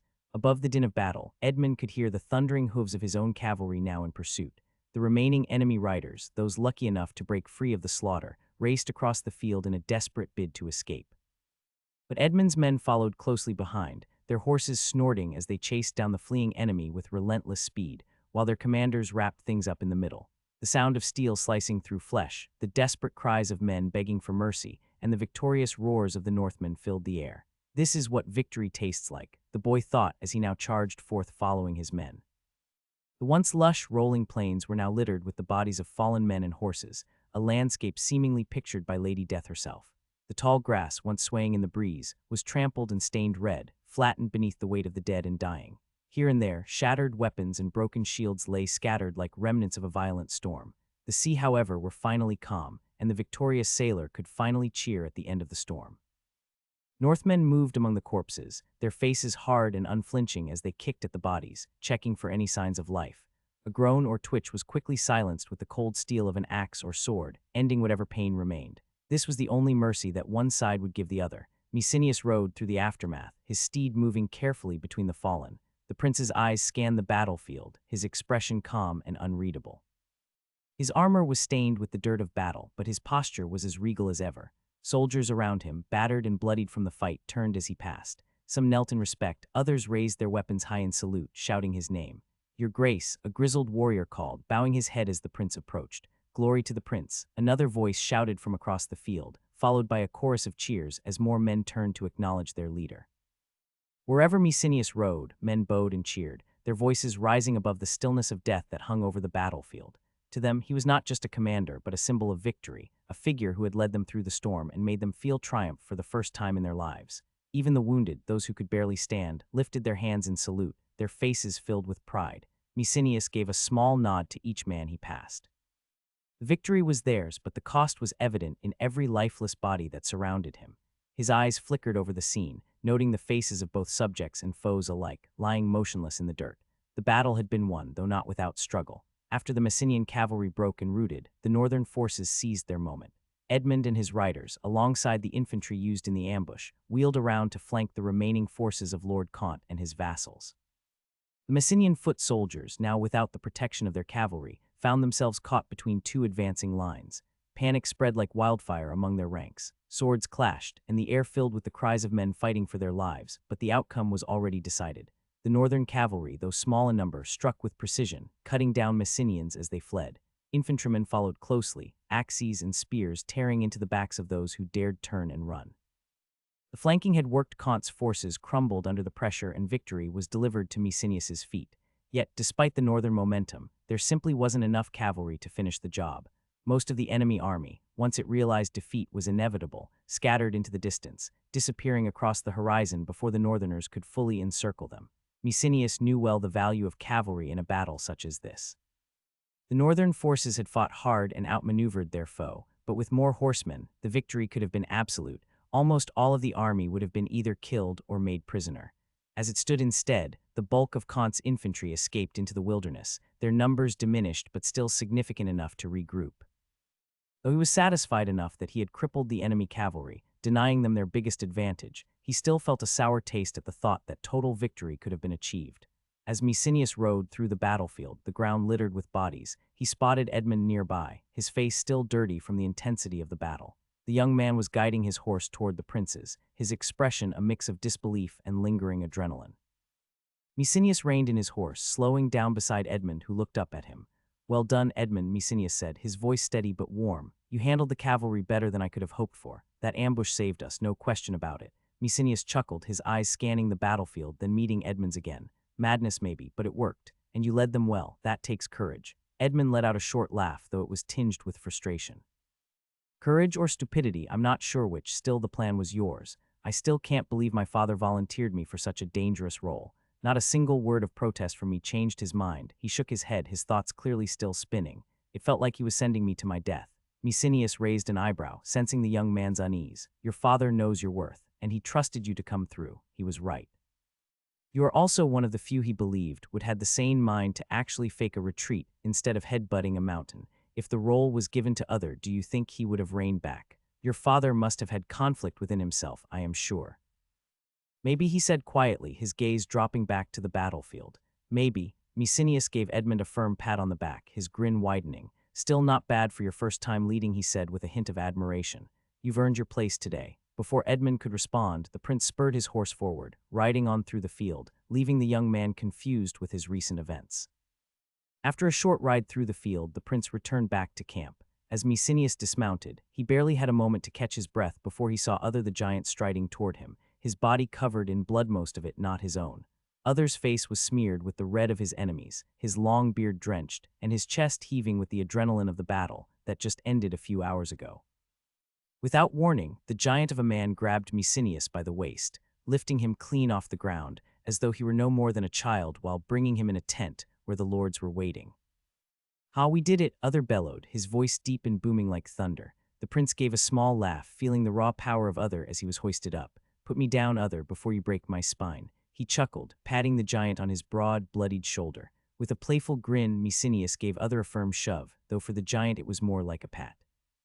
From the crowd of cheering lords and soldiers, Mjorn Breakshield, with a new scar running from his temple to his jawline, stepped forward, raising his mug of ale high. To the prince, he shouted, his voice gruff but full of admiration. "Victory is ours. Glory to the north." The men cheered even louder, the name of their prince on their lips as they raised their mugs in salute. Messenius, though exhausted, smiled at his men, his heart swelling with pride. He had led them through the storm of battle and emerged victorious. The road ahead would be long, but for tonight they could celebrate. Messenius scanned the faces of those around him, lords and warriors who had risked everything to fight by his side. The victory was theirs, but he knew that most of the enemy arm had escaped. Still, he would not tamper his lord's morale. He nodded to Mjorn, acknowledging the man's words. "To all of us," Messenius said as he grabbed a horn filled with ale, his voice rising above the noise, "and to the battles yet to come." Messenius drained the last of his drink, savoring the bitter taste of victory mixed with the ale, before wiping his mouth on his sleeve. He set the mug down with a heavy thud, the noise barely audible over the ongoing celebrations. His attention was soon caught by Lord Cregan, pale-faced as always, but sharp-eyed and steady, his mind already working past the glory of the day. "What will we do now, your grace?" Cregan asked, his voice cutting through the cheers. Though the battle was over, the war was far from finished. Messenius stood tall, his eyes scanning the tent as he considered the question. The lords gathered around, quieted slightly, sensing that the prince was weighing the next move. He glanced from face to face, looking for insight, for counsel. His eyes finally rested on Lord Harold of North's Bane, a grizzled veteran whose wisdom came from decades of leading men into battle. Harold, leaning casually against a nearby post, straightened. "We should use today and tomorrow to rest and recover," he said, his deep voice carrying across the tent. "The men are exhausted and we've wounded to tend. After that, we'll hunt down the remnants of the fleeing army. They'll be scattered and demoralized, easy prey for us." A murmur of agreement rippled through the lords. Most nodded, the weight of the day's battle starting to catch up to them. Even in victory, the men were tired, their bodies aching from the hard-fought combat. Harold's words made sense. Messenius stood in silent thought for a few moments, his gaze shifting toward the entrance of the tent as if he could already see the path ahead. The fleeing army was still a threat, but Harold was right. His men needed rest. The last thing he wanted was to push them too hard and weaken their strength for the next encounter. Finally, the prince nodded, a small smile playing at the corner of his lips. "Harold speaks wisely," he said, his voice firm. "We've won a great victory today, but we need to regain our strength. Tomorrow and the day after we rest. Then we pursue the enemy and finish what we've started." The lords gave a collective nod of approval, satisfied with the decision. But Messenius wasn't done. He raised his hand to command their attention once more. "Tomorrow," he said, his voice rising, "we shall have a feast, a celebration for the army. They fought with honor today, and they deserve to know that their prince values their actions." A cheer erupted in the tent, men clapping one another on the back, their spirits lifted by the prospect of a feast. 2 days had passed since the battle, and the fears Messenius harbored in the aftermath of victory began to feel misplaced and greatly exaggerated. His concerns about the enemy regrouping or launching a counterattack had proven unnecessary. In fact, the prince had underestimated the strength of his own position and overestimated the resilience of his adversaries. While Messenius and his lords prepared to pursue the remnants of the enemy, an envoy coming from the camp had arrived. The once proud camp of the Messenians was now fractured, its lords divided, and morale broken. Their cavalry had been decimated, their infantry scattered, and their leadership wavering under the pressure of defeat. It seemed that of the 6,400 men that marched, less than 4,000 came back, with many deserters preferring during the rout to try their luck away from the battlefield and either trying banditry or simply going back home. The Messenians had sent an envoy under the pretense of negotiating a ransom for the prisoners that the northern army had captured during the battle, in order to gauge the invaders' attitude regarding a diplomatic solution. The prince, Messenius, was more than happy to comply with the idea of negotiating a ransom. Though the recent victory had been decisive, his mind was already turning toward consolidating the new territories gained and beginning the arduous work of reconstruction. Prolonging the war was not in his interest, had won what he needed, and he wanted peace to solidify his position. If a diplomatic end could be reached, all the better. And so, Messenius granted access to the Messenian envoy the day after speaking about the ransom of the prisoners, keen to appear as imposing and authoritative as possible. He knew the power of perception. The enemy had to see him not as a conqueror, but as an emperor in waiting. Every detail of the meeting was carefully crafted to convey dominance. The gleaming banners of the north rippling in the wind, the prince seated atop a raised platform with his lords surrounding him, their armor polished to a mirror sheen. Yet, despite his efforts to appear commanding, Messenius was unaware of the true state of his enemies. He entered the negotiation believing that the Messenians still possessed enough strength to challenge him again, should talks break down. In his mind, they were weakened, but not broken. His thoughts were filled with contingencies, careful plans of what he would need to do if the war reignited, how to deal with the remaining forces of the Messenians, how to rally his own troops for another campaign, and how to prepare for the drawn-out siege he feared would come next. All plans that could be thrown out the window. In reality, the Messenians were far weaker than he realized. Their morale was shattered, their leadership fragmented, and their forces in tatters. But Messenius, still cautious from years of dealing with such noble houses, overestimated their resolve and underestimated the extent of his own success. The envoy entered the camp with a cautious, measured stride. His eyes darted from side to side as he passed through rows of silent, stone-faced northerners. They stood like statues, their hard stares fixed on him, some gripping their axes or swords with barely contained hostility. The northerners, tall and broad-shouldered, watched the Messenian envoy as though they were appraising prey. The envoy was a wiry man in his middle years, his once dark hair now streaked with gray. His face bore the signs of a life spent in negotiation rather than battle, with deep lines etched around his mouth and eyes. His clothes were finely cut but travel-worn, a dark green cloak draped over his shoulders, clasped with a silver brooch bearing the sigil of the minor house he belonged to. As he approached the prince, the envoy's eyes caught sight of Other, the giant standing beside Messenius. For a moment the envoy faltered, his gaze lingering on the towering figure. His imposing form, all muscle and menace, was hard to ignore. After those few seconds of hesitation, the envoy finally turned his attention to Messenius. The prince sat on a wooden throne, his posture confident but not overly regal. His dark hair was pulled back, his eyes sharp with intelligence and ambition. He wore a fur-lined cloak over his armor, from the wolf's fur he had taken from one of his kill's dead body. There was something about Messenius that radiated authority, even more than his lords surrounding him. The envoy swallowed and lowered his head in respect, his words measured when he finally spoke. "Your Grace," the envoy began, his voice calm and measured despite the tension in the air. "I come as an emissary from the lords of Messenia to seek terms. We wish to bring an end to this senseless bloodshed and restore peace to the land." Messenius leaned back in his seat, a slow smile spreading across his face. His dark eyes gleamed with satisfaction as he recalled the defiance, now cut short, of Lord Marshal Comte, the man who had rallied the lords against him. "If I remember correctly," the prince began, his tone light but edged with amusement, "your Lord Marshal Comte said that I should prove my birthright through war. I suppose by your presence here I've succeeded, haven't I?" The envoy hesitated, his mouth briefly opening as if to speak, then closing again. Silence hung in the air like a thick fog. The prince's words were a trap, and the envoy knew it. If he agreed that Messenius had succeeded, it would mean acknowledging the prince's legitimacy as the rightful ruler, an admission the lords had been trying to avoid as it would mean they were in all fact rebels. But if he disagreed, it could be taken as an insult, and the last thing a man wanting to surrender wanted was to anger his victors. The envoy was caught between a sword and a noose. Finally, he chose his words with extreme care. "Your Grace," he said, bowing his head slightly, "we seek to resolve this conflict through diplomacy. The lords of Messenia recognize the strength you've demonstrated in battle, and many among them offer their congratulations on your victories, especially the geniality of your strategy. The bloodshed has already proven much. There is no need for further suffering. Surely you have made your point." Messenius studied the envoy for a long moment, his expression unreadable, before letting out a soft sigh. "Very well," he said, his voice taking on a formal tone as he prepared to lay out his terms. "You came seeking terms, and terms you shall have." He rose from his seat, his cloak of fur and dark fabric rustling as he moved. "Here is what I will demand. All the lords now sitting in their camp will ride here, to this very field, and bend the knee before me. They will swear fealty to me, acknowledging me as their legitimate ruler, just as they should have done before this ill-conceived rebellion. They will pay the proper customs and taxes, and they will aid me in war whenever called upon." The envoy shifted uncomfortably, sensing that the terms were only beginning. "As for this little act of rebellion," Messenius continued, his voice turning harder, "I shall be magnanimous. For the most part, their lands will remain untouched. Their only punishment shall be a fine of 40,000 silveri, which they must pay over 2 years, alongside each one of them sending one son to me, to be treated as guest under my hall.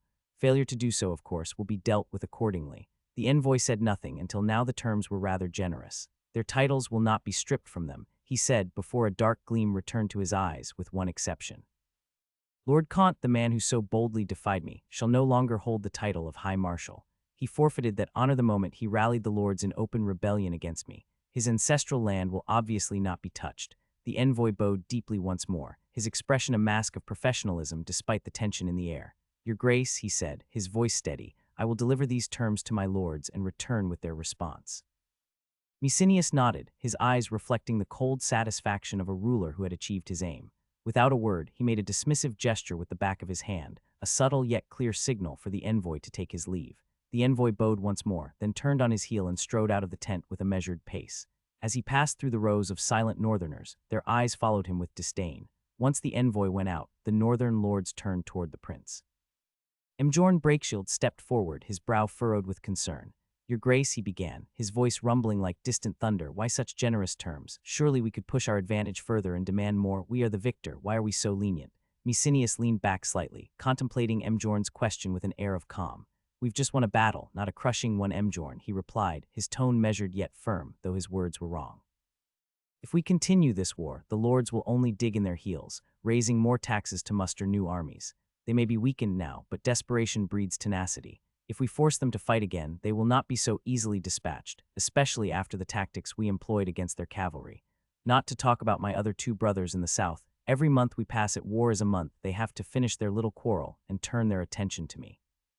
Then they will come prepared, and we may not have the element of surprise on our side." Mjorn's expression softened slightly, the weight of the prince's words sinking in. Messenius continued, "The longer this war drags on, the worse our situation will become.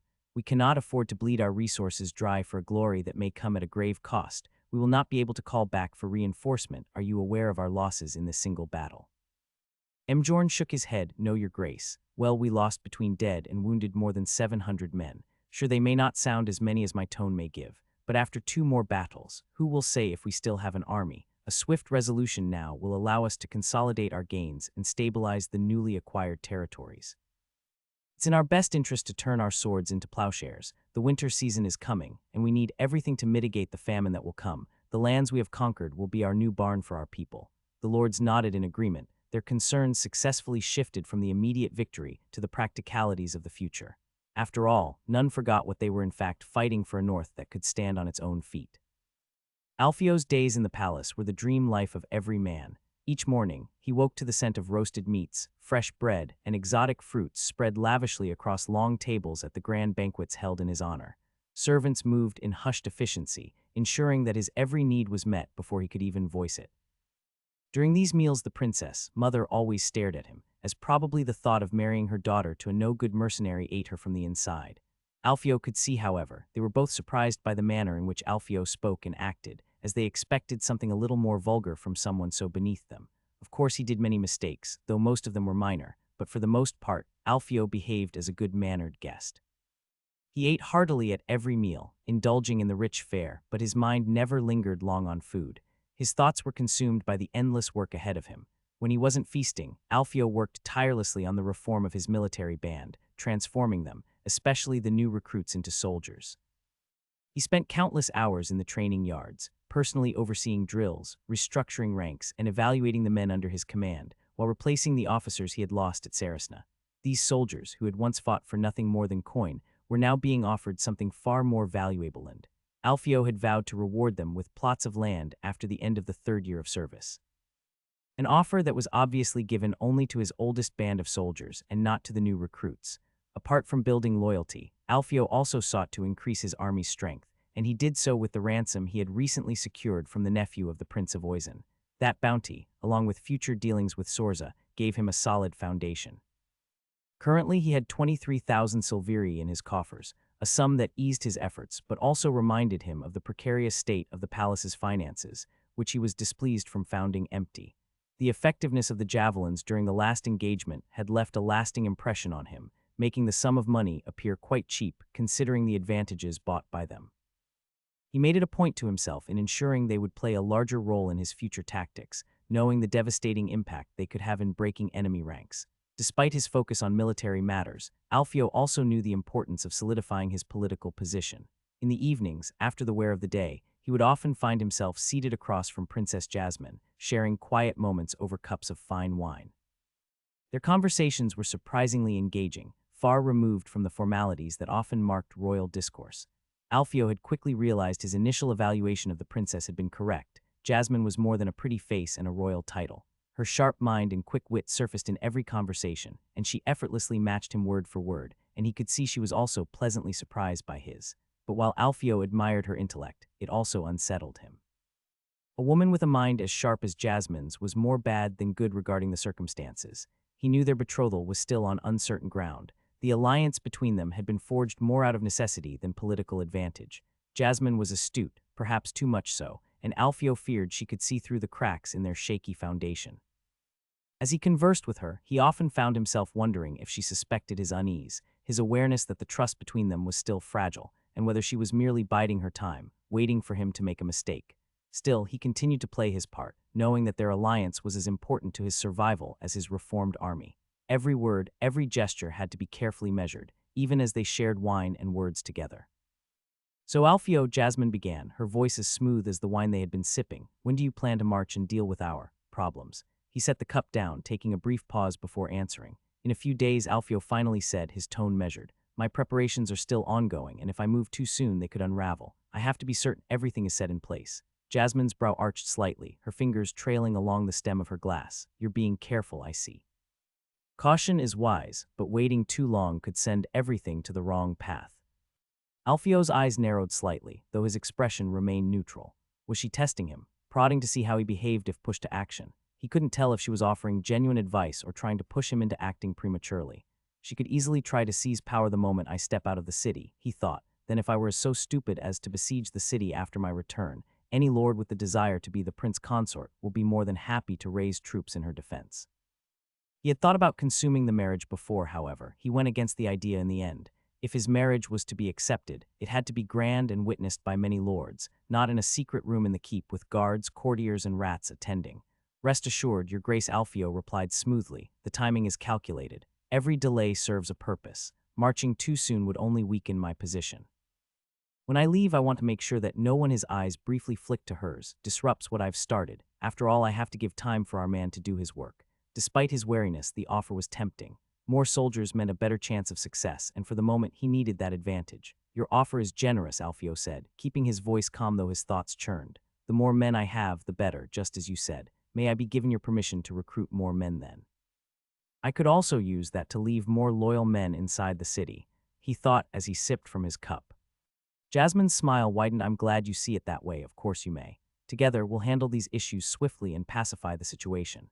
Alfio nodded, but inside he remained on guard. She needed him right now, but who would say in the future after he dealt with all her enemies? He needed to strengthen his position, that was for sure.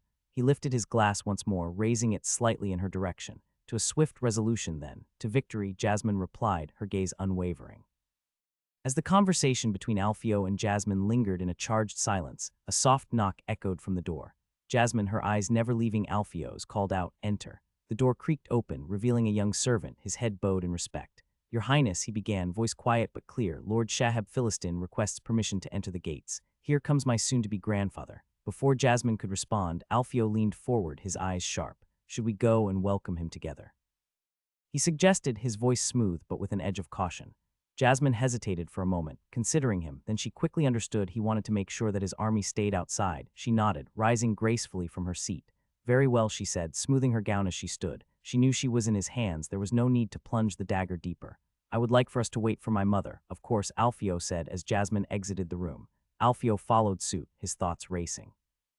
Shahab Philistin, he should be an ally, for now. He couldn't afford to take chances, not with anyone until he was given proper reason to lower his guard. "I'd like to ensure that my men are the only ones posted on the walls," he thought, glancing sideways at Jasmine. "It would be the most prudent thing. I would prefer that most of the men following your grandfather remain outside. I would not want any trouble to arise between us two, given also our past events," Alfio murmured to Jasmine.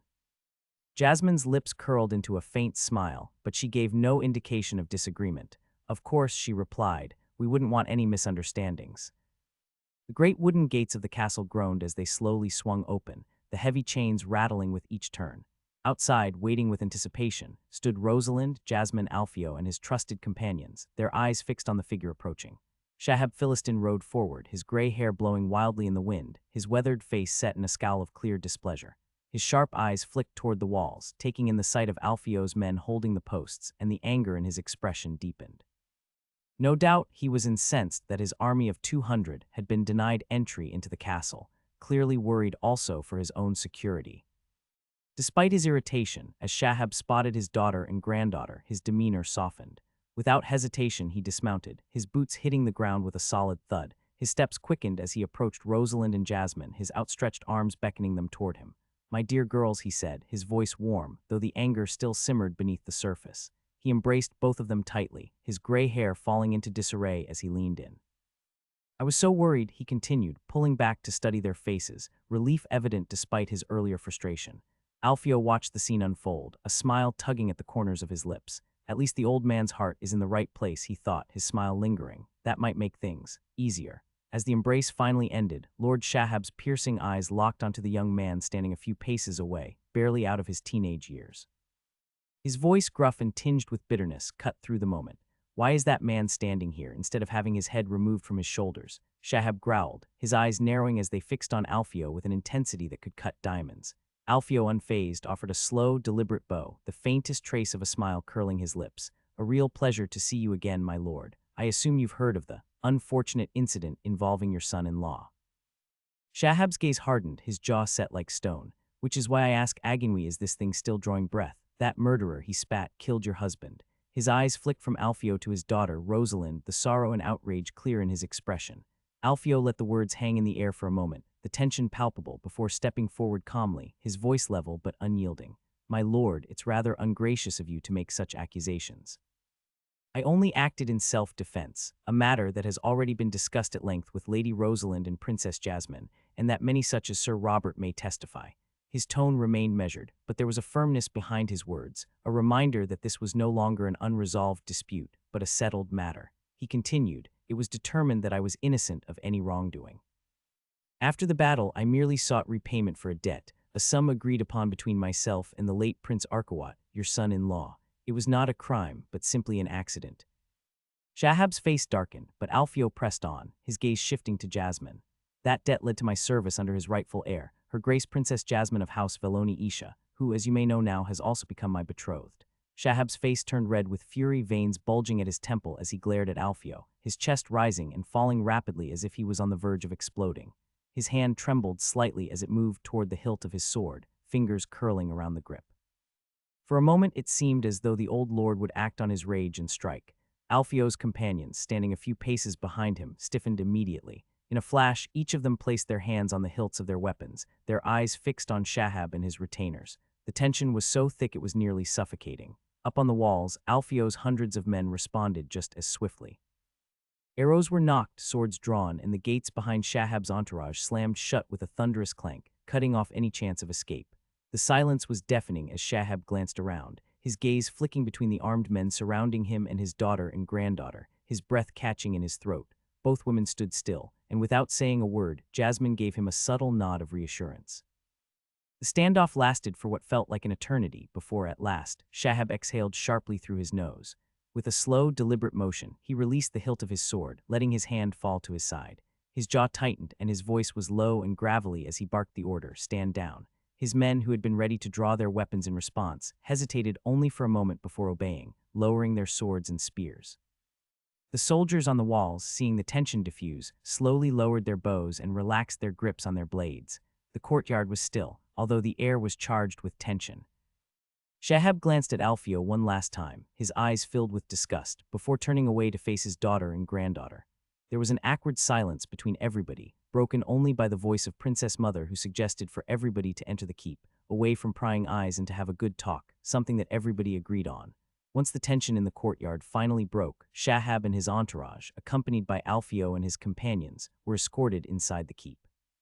The group soon reached a large, windowless room, tucked far from the main halls of the keep. The thick wooden doors creaked open, and they all filed in, their footfalls muted by the cold stone floor. A heavy table sat in the center, surrounded by simple chairs. Rosalind and Jasmine entered first, their expressions unreadable as they took seats at one end of the table. Shahab followed behind them, his face still set in a grim mask, though the rage that had overtaken him in the courtyard was now tempered with restraint. He took a seat across from his daughter and granddaughter, his eyes narrowing as he glanced toward Alfio. As they all settled into the tense stillness of the room, Alfio leaned forward slightly, breaking the silence with a calm but firm voice. "I assume much has happened since the battle, Lord Shahab. I'd like to hear it from you. What became of the army after our separation?" He kept his tone measured, though there was an underlying current of suspicion that everyone in the room could sense.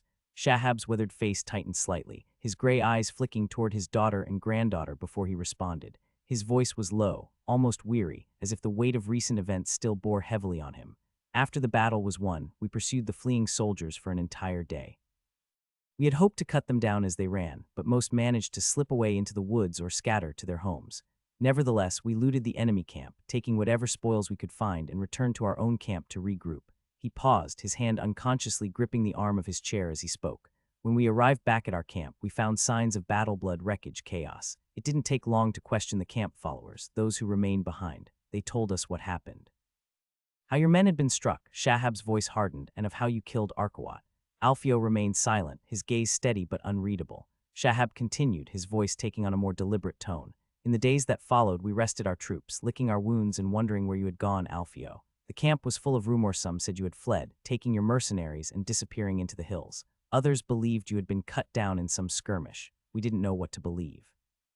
Shahab's jaw clenched for a moment before he went on. Then word came from the Prince of Oisin, inquiring about the fate of his son.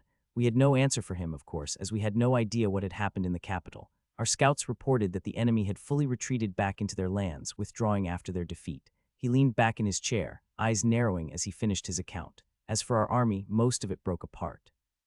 Each lord was eager to return to his own lands with whatever spoils he had gathered, caring little for anything beyond his own borders, now that the threat was dealt with. The only reason I didn't leave with them was because of my worry for my daughter and granddaughter. He glanced toward Rosalind and Jasmine. "So I came here to find out what had become of them and of you. I suppose that it was a big surprise for you," Alfio said with a cheeky smile as he leaned back on the sofa. "More than you would imagine." Shahab retorted back, still having half a mind to take out his sword right then. Shahab remained silent for a long moment after Alfio finished, his hand resting on the tablet. Shahab finally leaned forward, his face a mixture of anger and contemplation. "You speak as if you had no choice, but my son-in-law lies dead. A civil war may also be coming to our doorstep. Your necessary actions have made more chaos than you could even believe." Alfio didn't flinch, keeping his voice calm and even. "It was not my intention to cause harm to your family, my lord. I deeply regret how things unfolded, but we all know what type of man Arkawat was. If I hadn't acted, I would have been dead, and between him and me, I chose me." Shahab exhaled slowly, clearly grappling with the situation. "And what of the lords, the other families that once pledged their loyalty to him? They'll fall in line," Alfio replied confidently.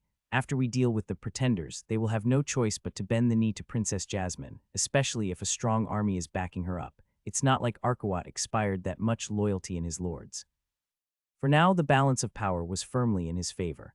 Alfio could sense that any immediate challenge to his position was unlikely. His quick action after Arkawat's death, along with the troops he had put him in a commanding position. Maybe in the future someone might make a play, but for the moment, he was the pillar propping up Jasmine's claim to the throne. Shahab, on the other hand, had reluctantly accepted the situation. The old lord's disdain was palpable. His cold stare and stiff demeanor had not gone unnoticed, but Alfio understood why. Shahab may hate him, but even he knew that they needed Alfio. He was the only man with any significant military force and influence backing Jasmine's claim. Without Alfio's army, they would be lost. He knew that. As much as he bristled at Alfio's presence, he recognized that they couldn't afford to alienate him. Enraging Alfio and his army would be disastrous. There was no question that they stood between Jasmine's success and certain failure. Alfio's meanwhile knew this tenuous alliance wouldn't last forever, but for now, it was enough to solidify his position. He would have to keep a careful watch on Shahab and even the princess, but he was, for now, the one holding the strongest hand in this game. Alfio turned his gaze toward Shahab, his tone even but direct. "How many troops do you have at your command, Lord Shahab?" The older man straightened, still bristling from the conversation, but answered without hesitation. 200, 130 infantry, 40 bowmen, and 30 heavy-mounted troops. Alfio's brow furrowed slightly, the numbers smaller than he had hoped. He then asked, "And the infantry, are they at least equipped with armor?" Shahab shook his head, his gruff voice filled with irony. "No. The heavy cavalry is what truly decides the outcome of battle. The infantry is expendable. It's the mounted troops that matter when it comes to breaking an enemy line." Alfio couldn't suppress a smile, his lips curling as he leaned forward in his seat. "Is that so? Then tell me, how did my cavalry manage to rout an enemy force 3 times our size? Less than a third of their number, yet we sent them running. Heavy cavalry didn't help them much in the end, did it?" Shahab's eyes narrowed and his face tightened in displeasure. He ignored the question altogether, deflecting as if he hadn't heard it. "I'll send word to my sons. They can raise more troops, bolster our numbers. The rebellion will be crushed once we have enough men." Alfio shook his head slowly, the smile fading into a look of calm determination. "No need. That will take too much time, and the longer we wait, the more chances we give the pretender to bolster more lords under his banner. We march in 2 days, as planned." Shahab opened his mouth to protest, but Alfio cut him off, his tone firm. "We cleave this rebellion from the stem now before it grows too large. The men we have are enough. Speed is our advantage. We'll strike hard, fast, and end this before it spirals out of control." Alfio paused for a moment, his brow furrowing as a thought crossed his mind. "I apologize, but what is the name of Arkawat's brother? I am tired of calling him pretender," he asked, turning his gaze toward Jasmine, his voice calm but pointed. Jasmine, who had been silent throughout most of the conversation, raised her head slightly, meeting his eyes. "Ormond," she replied, her tone cool but carrying the weight of the name. "Lord Ormond Veloni Isha." Alfio nodded slowly, letting the name settle in his mind as he continued his internal calculations. "If I'm correct, Lord Ormond will quick march toward the capital," he began, his voice measured. "That's where we will strike. We'll cut off the core of his army and with some luck take something more." Shahab raised an eyebrow, his skepticism clear. "You seem quite certain that Ormond will march alone," he said, crossing his arms. "What makes you so sure?" A slow smile crept onto Alfio's face, a gleam of confidence in his eyes. "I left the perfect bait for the man," he said, the smile widening. "He won't be able to resist." Ormond sat upon a grand, though worn throne draped in crimson cloth. His grizzled face, marked with age and bitterness, glowered over the hall. The stone chamber echoed with the sound of Robert's armor as the knight knelt before him, his head bowed in submission. Ormond's voice was heavy with suspicion as he leaned forward, gripping the arms of the throne tightly. "Speak, sir. What reason brings you before me?" The knight raised his head slightly, his face pale from the burden of the news he carried. "My lord," Robert began, his voice trembling with the weight of his message, "I come bearing grave tidings. Your brother, Prince Arkawat, is dead." Ormond's eyes widened, though he remained silent, probably more excited than sad of the news. "It was not in battle that he fell, my lord, but by treachery, killed by his own hired man. A mercenary, a man named Alfio, took control of the city. He and his men disguised themselves as the prince's loyal soldiers and infiltrated the gates. Before anyone realized what had happened, they struck. The city was looted and burnt, and Robert hesitated, his eyes darting toward the stone floor before continuing. The royal family was taken hostage." For a moment, Ormond sat frozen on his throne, his face contorted in shock. Then suddenly, rage ignited in his eyes. He slammed his fist down on the arm of the throne with a loud thud, the sound reverberating throughout the hall. "Curse Arkawat!" Ormond spat, his voice thick with fury. "That fool of a brother. He was always too weak to rule. This is his legacy."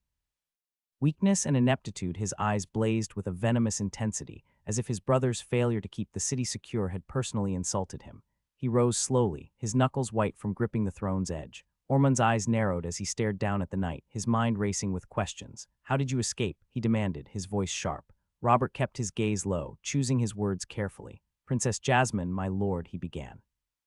"She managed to get me out of the city under the cover of night, slipping me through one of the less guarded gates. She knew someone had to deliver a message to youth's rightful heir. She wanted you to know the truth of what happened. She feared that more people wows have coyed the mercenary's eyes, so she opted to ask for help through me." Ormond's lips curled slightly at the mention of his niece, but he remained silent, urging Robert to continue with a wave of his hand. "The mercenaries still control the city, my lord," Robert explained, his voice growing more urgent. "They number around 300 and they show no mercy to the people. Alfio, the mercenary leader, and his men are abusing the population, looting, demanding tribute, tormenting anyone who dares to oppose them. The people are desperate." Ormond leaned back, his expression darkening, though his eyes betrayed a growing interest. "You say the people will no longer tolerate it?" Robert nodded quickly. "The people are at their breaking point, my lord. With your order, they will rise up against these invaders. They only wait for you to lead the charge. The princess begs you to raise your army and deliver the city to safety. The moment you march upon the gates, the citizens will open them for you. They will rebel as soon as they see your banners on the horizon. She begs you to be swift, as she fears that the mercenary may decide to sell the city to the Prince of Oisin or another bidder, when they discover they took every coin they could." Ormond's fingers drummed against the armrest of the throne as he listened, a slow smile creeping across his face. The opportunity was perfect, a city ripe for the taking, already weakened by internal strife, and if he saved the city that none could dispute his right to the throne. If the people rose up, Alfio and his men would be trapped between the city's walls and his forces outside. Victory seemed certain. Ormond sat back on his throne, his fingers tapping thoughtfully against the armrest. He turned to his aide, a wiry man who had served him for years. "Send word to my knights. Every able-bodied man is to be summoned, and raise the levies from the surrounding villages. We will need as many men as possible for this campaign. Make sure to be fast with it." The aide nodded and quickly left to carry out the orders, the soft clink of armor and hurried footsteps echoing through the hall. Robert, still kneeling, raised his head slightly. "My lord, there is one more request from the princess. She seeks to strengthen her alliance with you to ensure the stability of the royal line. She proposes a marriage between your eldest son and herself." Ormond waved a dismissive hand as if the decision were a trivial matter. "Inform the princess that her proposal is accepted. We will solidify our alliance through this marriage." Robert bowed deeply, his heart racing. "Yes, my lord, the princess will be pleased to hear of your decision." Ormond nodded, his mind already moving on to the next step of his plan. "Now go, make sure my forces are ready to march within the next few days. We must strike swiftly while the city is ripe for the taking." Seeing the face upon Ormond, Robert felt shame as he never done, renouncing his honor and aiding that bastard that took his lord away from him. Unfortunately, they still had his son in custody, and if he had not obeyed them, all his line would have been wiped out. Alfio strode through the gates of the city, the rough cobblestones under his boots giving way to the dusty expanse of the training yard just outside the walls. The clang of steel and the grunts of men filled the air, as soldiers drilled relentlessly under the midday sun. His eyes scanned the field, lingering on the formations of infantry and mounted men. At the far end, Alfio spotted Jarza, overseeing a group of officers instructing the recruits.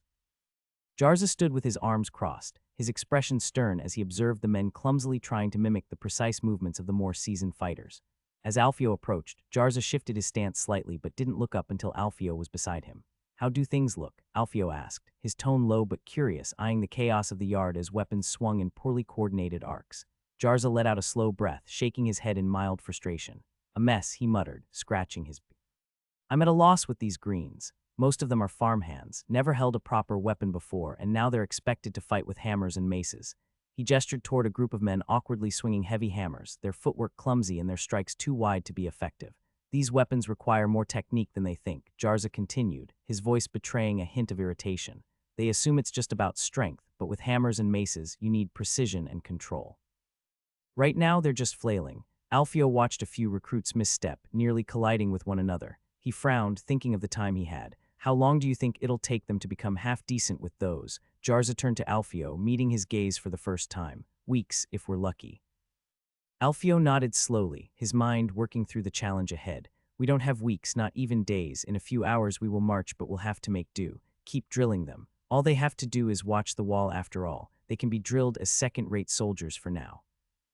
Jarza wiped a bit of sweat from his brow, his eyes narrowing as he looked back at Alfio. "Are you sure it's safe to leave the city?" he asked, his voice tinged with concern. The people here, who knows about their plans? Alfio crossed his arms, watching the recruits struggle with their training for a moment before responding. I'll be leaving a garrison of 200 men, he said confidently. 150 of my own those I trust. The other 50 will come from the population itself, people we've recruited over the past weeks. They'll be equipped with the second-hand weapons we've scavenged from the battlefield and looted from the prince's armories. They may not be seasoned warriors, but they'll hold the walls if need be.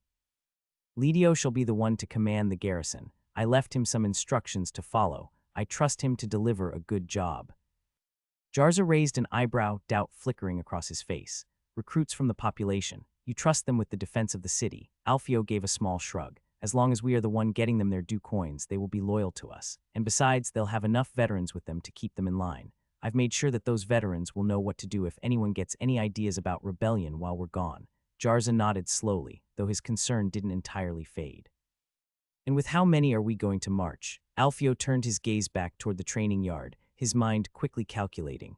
We'll take the bulk of the force. Around 500 men alongside 200 for my dear grandfather-in-law.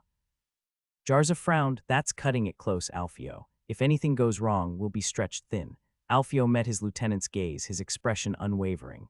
All the things we did to reach this place was nothing short of a bet. What is the use of getting cold feet right now? We have nothing to lose and everything to gain. It is just one more bet. Hours had passed since the army had gathered just outside the city walls. The sun hung high on the horizon. Men stood ready in their ranks, armored and prepared for the march. Alfio, dressed in his freshly polished armor, stood near the front of the formation, his trusted squire Ratto by his side. Jasmine approached him, her gown trailing behind her as she walked with an air of quiet grace. The soldiers cheered as she drew closer. Alfio glanced up, already feeling the tension of the moment. He wasn't one for sentimental farewells, but something about this one felt different. She stopped before him, her gaze steady as she reached into the folds of her sleeve and pulled out a single red rose. Without a word, she extended it toward him. Alfio blinked, surprised, his gloved hand hovering awkwardly in the air for a moment before he took the delicate flower. The cheers went higher. Good luck, Alfio, she said softly, her voice carrying just enough warmth to make the moment feel more personal than he expected. May this bring you back victorious. As Alfio rode toward the front of his army, the steady rhythm of his horse's hooves echoed in the air, mingling with the clatter of armor and murmured conversations among the soldiers. The weight of the rose tucked into his belt still felt oddly out of place, a small reminder of the farewell he'd just had, toward the one he still did not understand if he had to regard as friend or foe. Ahead, the banners of Shahab Philistin fluttered in the breeze, his contingent of men already lined up and prepared for the march. Alfio spotted the lord himself, donned in gleaming armor, the metal polished to perfection. Shahab's withered face, stern and battle-hardened, softened into a rare smile as Alfio approached. Ah, there you are, Shahab called out, his voice carrying over the sound of the troops. His hand rested on the pommel of his sword, his armor catching the fading sunlight. We shall see what paste you're made of. All your talk, let's see if it holds up in the heat of battle. Alfio raised an eyebrow, his expression remaining relaxed as he slowed his horse beside Shahab. Paste. Well, I hope I'm not made of the same stuff that held this princedom's army together, else the battle will be quite short, quite the sorry state indeed. Shahab groaned a deep, throaty sound, though his eyes remained sharp. Confidence is one thing, boy, skill is another. Most of your age are more brave than wise. Alfio leaned forward slightly in his saddle, his voice dropping just enough for only Shahab to hear. We both know it's not confidence or skill that'll win this day, my lord. It's having the right men in the right place. And fortunately for us, he added, flashing a quick grin, that's my specialty. Alfio rode deeper into the column, weaving through the thick mass of soldiers as they formed into marching order. The rhythmic clinking of chainmail, the thudding of boots, and the occasional snort of a horse filled the air. The men, some seasoned veterans, others fresh recruits, looked up as he passed. The smell of the earth, damp from the night's dew, mingled with the scent of leather, sweat, and steel. Ahead, Jarza stood with Cleo, Asag, and Egil, directing the final movements of the column, his face a mask of focus. Alfio caught his eye and gave a slight nod. His horse moved at a steady pace, its powerful legs crunching the ground beneath, and the men parted for him, creating a narrow path through the tightly packed ranks. Every face he passed seemed to be waiting for his word, the order that would set their march in motion. Finally, Alfio reached the front of the column, his position now centered among the cavalry and officers. The field ahead stretched out toward the horizon, where the distant hills marked the edge of their path. He straightened in his saddle, turning to face his army, his voice cutting through the noise of the morning. Men, he called out, his voice clear and commanding. The time has come. We've rested long enough. Ahead lies our path, and soon our victory. Stay sharp and stand together. A murmur spread through the ranks, some soldiers exchanging glances, others adjusting their armor or gripping their weapons tighter. Alfio raised his hand, holding it high for a brief moment before dropping it in a swift, decisive motion. "March," he ordered. The command rippled through the column, officers echoing his word. The sound of boots hitting the ground became a unified beat as the army began its forward movement. Horses snorted, hooves clattered, and banners waved proudly in the morning breeze. Alfio stayed near the front, his mind already on the battle to come, and his lucky star always watching over him. 2 days had passed and the army finally ground to a halt. The men set up their makeshift camp near the edge of a sparse forest. Alfio stood at the edge of the road, his gaze sweeping over the landscape, his lips pressed into a thin line. His face looked as though he had just bitten into a sour lemon, his usual confident demeanor clouded with dissatisfaction. Cleo, ever perceptive, approached him from the side, brow furrowed slightly in concern. "What's the matter?" he asked, tilting his head, his voice calm yet curious. Alfio exhaled through his nose, his eyes narrowing at the thin forest line. "I was hoping for the forest to be a bit higher from the road, and, well, more filled with trees," he said, his tone carrying a hint of frustration as he gestured toward the scattered trees barely providing cover or strategic advantage. "Never trust a map given to you," he thought as he exhaled. The forest was thin, far too open for his liking. They would have to be deeper in it, and the road ran a bit too far to it, making any ambush plans feel half-baked. It would still work, just not as effective as he had hoped. Shahab, who had been nearby, overheard the exchange. He walked up to them, his armor clinking softly. "And I suppose you also wanted Ormond to kneel and bend his neck for you while you're at it," he quipped, his voice carrying sarcasm as he stopped beside Alfio, his arms crossed. Alfio turned his head toward Shahab, regarding him with a momentary glance before shrugging nonchalantly. "It would certainly make my job easier," he said dryly, his tone flat but carrying a smirk beneath it. "But it will have to do." He turned his attention back to the forest, mentally adjusting his plan. The terrain wasn't perfect, but it wasn't like he'd ever been dealt perfect cards before. Alfio turned sharply to Jarza, who was standing a few paces behind, ready for orders. "Spread 400 of the men, make it so they are 6 deep in rank," he instructed, his tone firm and decisive. "Make sure they're well hidden along the forest line, little noise, little movement as we wait." Jarza nodded, his weathered face showing no emotion as he began barking orders to the nearby officers, who quickly moved to relay the command. Alfio then turned his gaze to Shahab, the older lord standing stoically in his shining armor. "And you, my lord," Alfio said, gesturing to the opposite side of the road. "How about you take the other side of the forest on the far bank of the road? You shall attack from the other side." Shahab said nothing at first. He simply raised his hand, signaling his men to follow him, and began marching toward the designated position without a word. His soldiers fell in behind him, heavy footsteps crunching over the dry leaves and dirt. Alfio watched Shahab go, snorting through his nose. "Always so chatty, that one," he muttered under his breath before turning to Cleo, who had been watching Alfio waiting for his turn. "Take 100 men and follow Shahab," Alfio ordered, his eyes locking with Cleo's. "Keep an eye on him. When he attacks, you follow." Cleo gave a curt nod, his expression serious. "On it," he said, before turning on his heel and heading off to gather her troops. Alfio observed as his orders were executed with precision. Jarza's men moved swiftly into their assigned positions, disappearing into the underbrush with practiced ease. Shahab and his troops marched to the far side of the forest, their armor glinting in the waning light. Cleo and his 100 men followed closely behind, ensuring that Shahab's movements were monitored. The sight of his subordinates working efficiently, carrying out his commands without hesitation, gave Alfio a sense of satisfaction. With the position secured, he turned his attention to Egil, who had been standing nearby, waiting for a signal. "Egil," Alfio began, his tone brooking no argument, "send out scouts immediately. I want them to cover anything Shinyan-y reflective surfaces or armor. They need to blend into the environment as much as possible, don't want their armor or weapons reflecting the light and giving them away. Their primary task is to watch for the enemy. The road leading to the city is the only viable route for them. I need to know every movement they make." Egil nodded, his face a mask of concentration. "Understood, sir. I'll make sure the scouts are briefed and deployed immediately." "Good," Alfio replied, his gaze firm. "And once they're out, take your position at the far back of our formation. When the ambush is triggered, I want you to maneuver around and strike at their vanguard. I want the vanguard surrounded by all sides." Egil gave a sharp nod, acknowledging the plan. "I'll be ready." Alfio watched as Egil moved off to carry out the order before allowing himself to finally settle down. Now, all that was left was to wait. The uncertainty gnawed at him. He didn't know if Ormond's army was close, or if they had even departed at all. Grave. Jasmine had no spies embedded in the enemy's camp, leaving Alfio with nothing but speculation. His entire strategy hinged on predicting the moves of an opponent he had never met, based on battlefield logic alone, and the words of men describing someone he did not know. To prepare for the long wait, he had made sure his men carried provisions sufficient for a week. Every soldier had been given strict instructions no fires during the day, as even the faintest wisp of smoke could betray their position from miles away. He wasn't even convinced it was safe to light fires at night. With caution being paramount, Alfio personally selected the rations, smoked meats, hard bread, dried fruits, and vegetables, anything that could last without spoiling for several days of tension-filled waiting. The plan was self-contained. If they ran low on supplies, there were a few scattered villages nearby. In the worst case, they could send riders to purchase more food, but Alfio was wary of drawing attention. He preferred not to make any hasty moves that might reveal their position. Every decision had to be deliberate, calculated, and silent. For now, they would wait and hope that the enemy moved according to his expectations. Alfio let out a heavy sigh as he wandered deeper into the forest, eventually finding a sturdy tree to lean against. Now came the part he hated most: waiting. Patience had never been his strong suit. The stillness, the inactivity, gnawed at him. He wasn't built for idleness, and boredom had always been his enemy. With nothing to occupy his mind, his thoughts began to drift, so he turned his gaze toward his young squire, Rado.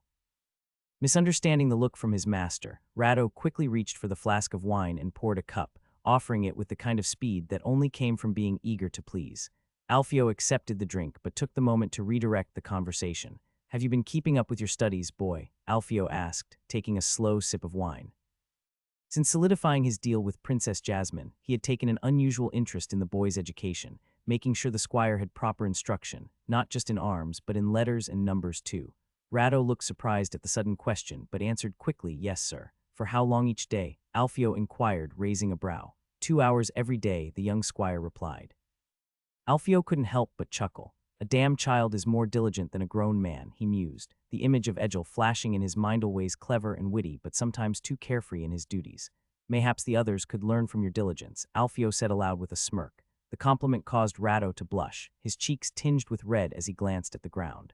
Once the flush faded from his face, he hesitated a moment before staring up at Alfio with curious eyes. "When you marry Princess Jasmine, will you become a prince?" Alfio paused for a moment, a wry smile tugging at the corners of his mouth.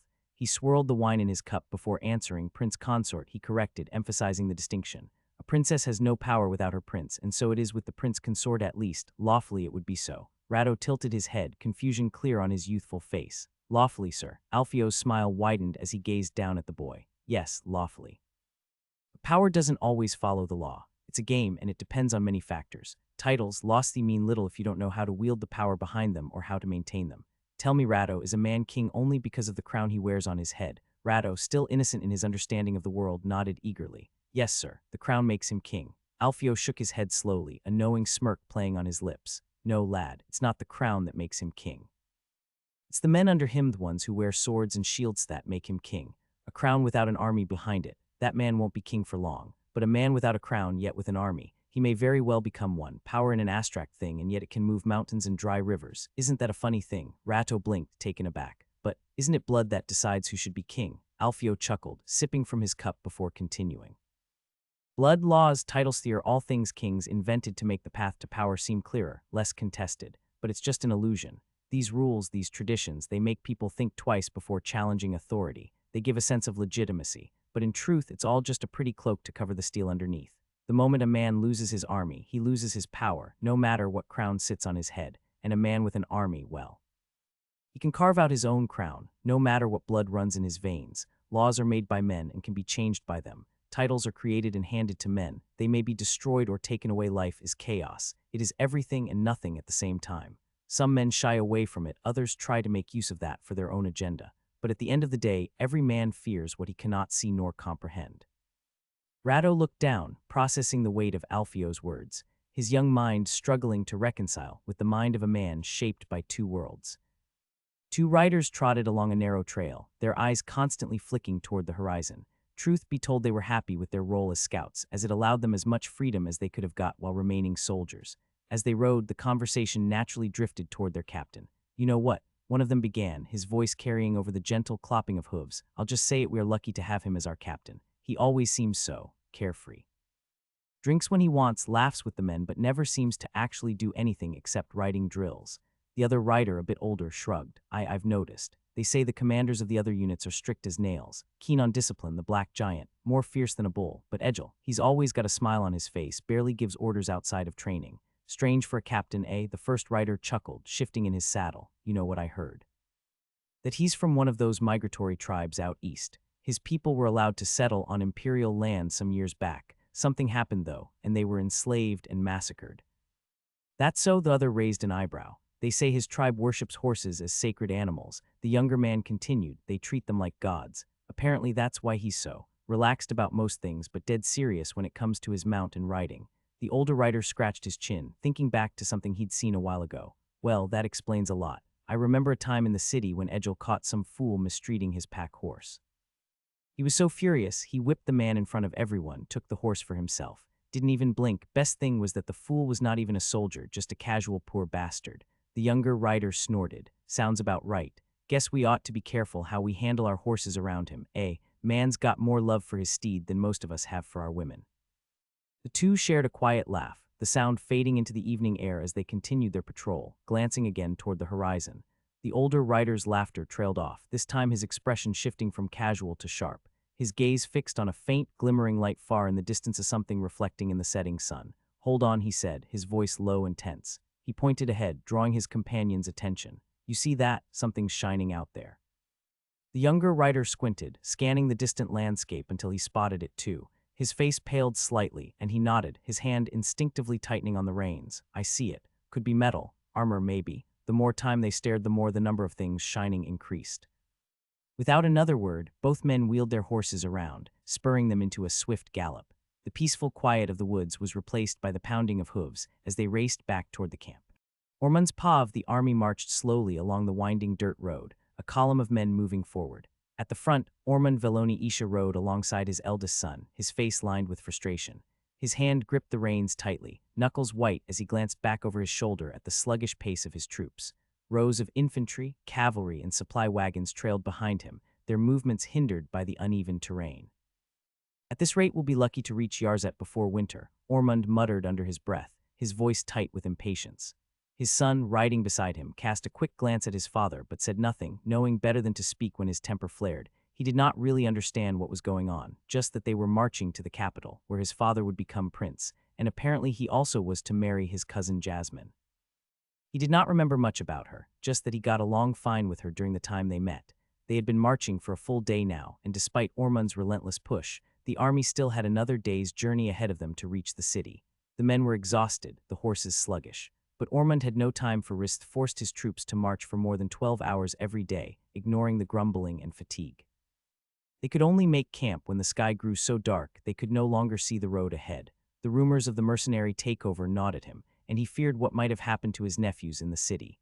He cursed Arkawat under his breath for his incompetence and prayed that his family's bloodline remained intact, as the last thing he wanted was for his son's wife to have been defiled. Despite the slow pace of the march and his mounting frustration, Ormond couldn't help but feel a swell of pride as he looked back at the men he had gathered. The column stretched far behind him. His brother, the late Prince Arkawat, had struggled to muster even a few hundred soldiers during his rule, barely 300, from what Ormond had heard. Pathetic, he thought, the memory of his brother's ineptitude only fueling his self-satisfaction. Arkawat, for all his titles and princely status, had failed where Ormond, a mere lord, had succeeded. And look at me now, riding high towards the crown. Ormond had gathered a force of 500 men, far outnumbering what his brother had ever been able to command. Among them were 70 mounted knights, their armor gleaming in the dimming light as they rode with disciplined precision. It wasn't just about the numbers, it was about the strength, the organization, and the clear loyalty of these men to him. He had handpicked many of them, ensuring they were hardened fighters, not some ragtag band of militia, unlike the band behind them, securing the center and the supply carriages. As the army moved on, his mind drifted to the task ahead. He had heard from Robert that the mercenaries occupying the city numbered fewer than 300. A band of sellswords, he scoffed to himself. Rabble more loyal to gold than any banner. Ormond felt confident, almost arrogantly so. His force was nearly double the size of the enemy, and with 70 mounted knights leading the charge, he was certain they would make quick work of the mercenaries. No matter their tricks, no matter how they had managed to seize the city, they would be no match for his army. The thought of victory filled him with a sense of ease as he rested his hand on the hilt of his sword. This will be no hard campaign, he mused as he patted the sheath. I'll reclaim Yarzat, avenge my brother, and finally sit on the throne, just like he was meant to be. Alfio crouched low on the ground, his sharp eyes narrowing as he observed the column of men and horses snaking through the dirt road below. From his vantage point in the cover of the trees, the sound of hooves thudding against the packed earth and the rhythmic steps of marching boots filled the air, a steady drumbeat of movement that seemed to reverberate through the forest. His jaw tightened as he watched the line of soldiers, their armor glinting in the faint light, stretching far into the distance. The column moved sluggishly, forced into a narrow formation by the confines of the road. The path, no wider than a single carriage, allowed only 4 men to march side by side at any given time. It was an inefficient formation, perfect for ambush, and Alfio silently counted the ranks as they advanced. He estimated that the tail end of the army was still well behind, hidden beyond a bend in the road. The column stretched far too long, leaving gaps of exposed flanks vulnerable to any clever opponent. Alfio smirked slightly to himself. They've made this easy for me. He continued to watch, taking note of every detail. The banners swaying in the light breeze, the knights riding stiffly toward the front, and the slow, steady grind of their movement. The men looked weary, understandable after such a long march, especially with the slow progress this narrow road allowed. 4 ranks deep, he thought. They're strung out thin. Perfect. He glanced over his shoulder at the trees surrounding them, dense enough to hide his own forces, but not so thick that they couldn't launch an attack. The situation was ideal. The enemy had little room to maneuver, and any sudden strike would throw them into chaos. His eyes narrowed as he gave a single, sharp nod to the hornblower by his side. A loud, piercing blast of the horn suddenly cut through the stillness, its echo ricocheting off the trees and startling the marching soldiers below. The sound seemed to ripple through the forest like a battle cry. In an instant, the air was alive with the whistling of arrows and the whoosh of javelins. Dozens of dark projectiles shot up from the cover of the trees, their deadly arcs raining down on the unprotected column below. The enemy soldiers barely had time to raise their shields before the first wave struck. Screams and shouts of alarm echoed through the ranks as men fell, pierced by arrows and impaled by javelins. Horses reared in panic, their riders desperately trying to control them as the first signs of chaos spread like wildfire. Before the enemy could even process what was happening, Alfio's infantry surged out of the forest from both sides. Like a tide crashing against the shore, hundreds of men charged down the slopes, weapons raised, their boots pounding against the earth. The ambush had been sprung. The soldiers in the road, caught between the dense forest on either side, had nowhere to escape. Swords clanged, shields clashed, and the once ordered column of men was now a scattered, panicked mess. Alfio's men struck hard, taking full advantage of the confusion, cutting through the disorganized ranks with brutal efficiency. Above it all, the sounds of horns and battle cries filled the air, drowning out any attempts at order from the enemy commanders. Alfio stood tall, a grim smile playing on his lips as the battle unfolded exactly as he had planned. The first volley of arrows and javelins rained down mercilessly upon Ormond's army. The soldiers barely had time to react before the sky above them darkened with deadly projectiles. With a sharp hiss, arrows and javelins plunged into the unprepared ranks. The men shouted in agony as the missiles found their marks, sinking into exposed flesh, armor, and the flanks of terrified horses whom had no armor. Some of the infantry attempted to raise their shields, but their movements were sluggish, panicked. These were levied men, hastily recruited and not even given basic training. Their shields, while offering protection on one side, left the other side vulnerable to the deadly rain of arrows from both flanks. The screams of the wounded echoed through the narrow road. Soldiers stumbled over their fallen comrades, trying to shield themselves as best as they could, but it was futile. The arrows came from every direction. A javelin struck a man in the chest, toppling him to the ground, while arrows pierced through the gaps in hastily raised defenses. The toll of casualties rose sharply with each passing moment as bodies fell in the chaos. Ormond's poorly trained infantry was no match for the enemy. With little coordination and no proper training, they could do nothing but huddle beneath their shields, trying to survive the relentless barrage. But their shields were too few and the arrows too many. For every man who blocked one side, another was struck on the opposite, and then came the charge. From both sides of the road, Alfio's infantry burst out of the cover of the trees, descending like wolves upon their prey. The enemy was already shaken, disorganized, and bloodied by the missile assault. Now they faced a brutal charge from experienced fighters. The mercenaries came roaring down the slopes with arms raised, crashing into the stretched and fragmented column. The levy, already reeling from the constant rain of arrows, had no time to form a proper defense. Blades cut through the disorganized ranks as Alfio's men hacked and slashed their way through the vulnerable troops. The road had become a slaughterhouse, with Ormond's forces utterly overwhelmed, the air thick with the sounds of death and the chaos of war. Ormond himself, riding in the van, could only watch as his soldiers, now scattered and leaderless, fell to the well-coordinated assault. His pride in the army he had gathered was quickly replaced with horror as his men were systematically cut down, caught between the deadly rain from above and the merciless infantry charge. Amidst the chaos, some minor lords, each commanding small pockets of men, desperately tried to rally their troops. Their voices, hoarse from shouting, struggled to rise above the din of the battle. They raised their swords high, trying to form semblances of order, but the panic-stricken soldiers barely registered their commands. Men were too focused on survival, ducking beneath arrows or retreating from the advancing infantry. "Hold the line, form up," one of the lords shouted, his voice cracking with urgency. His banner flapped wildly in the wind as he frantically gestured for his men to group together. But they were scattered, disoriented, and pinned on both sides by Alfio's relentless assault. One lord managed to gather a few dozen soldiers into a defensive line, their shields raised shakily. But as soon as they tried to form a barrier, the mercenary infantry smashed into them. The impact was devastating. The hastily formed line collapsed almost immediately, shields splintering under the pressure of the charge. The soldiers, many of whom had never seen real combat, broke ranks as soon as the first wave hit. Another minor lord, mounted and flanked by a small group of cavalry, attempted to charge forward, thinking he could cut through the mercenaries and turn the tide. The narrow road, hemmed in by the thick forest on both sides, made it impossible for the horsemen to maneuver effectively. Their charge was met by a wall of spears and arrows. Horses screamed as they fell, taking their riders with them. The lord himself barely managed to turn his mount before a javelin struck him in the shoulder, toppling him from his horse, only for them to be finished off by a footman with an axe through his skull. One soldier, barely more than a boy, trembled as he faced a grizzled mercenary. His spear was shaking in his hands as the mercenary, a man with cruel eyes and a scar running down his cheek, advanced slowly, swinging a bloodied axe. The boy lunged forward, his spear aimed at the man's chest, but the mercenary sidestepped with ease. The axe swung in a wide arc, catching the boy's leg just below the knee, and he crumpled to the ground, screaming.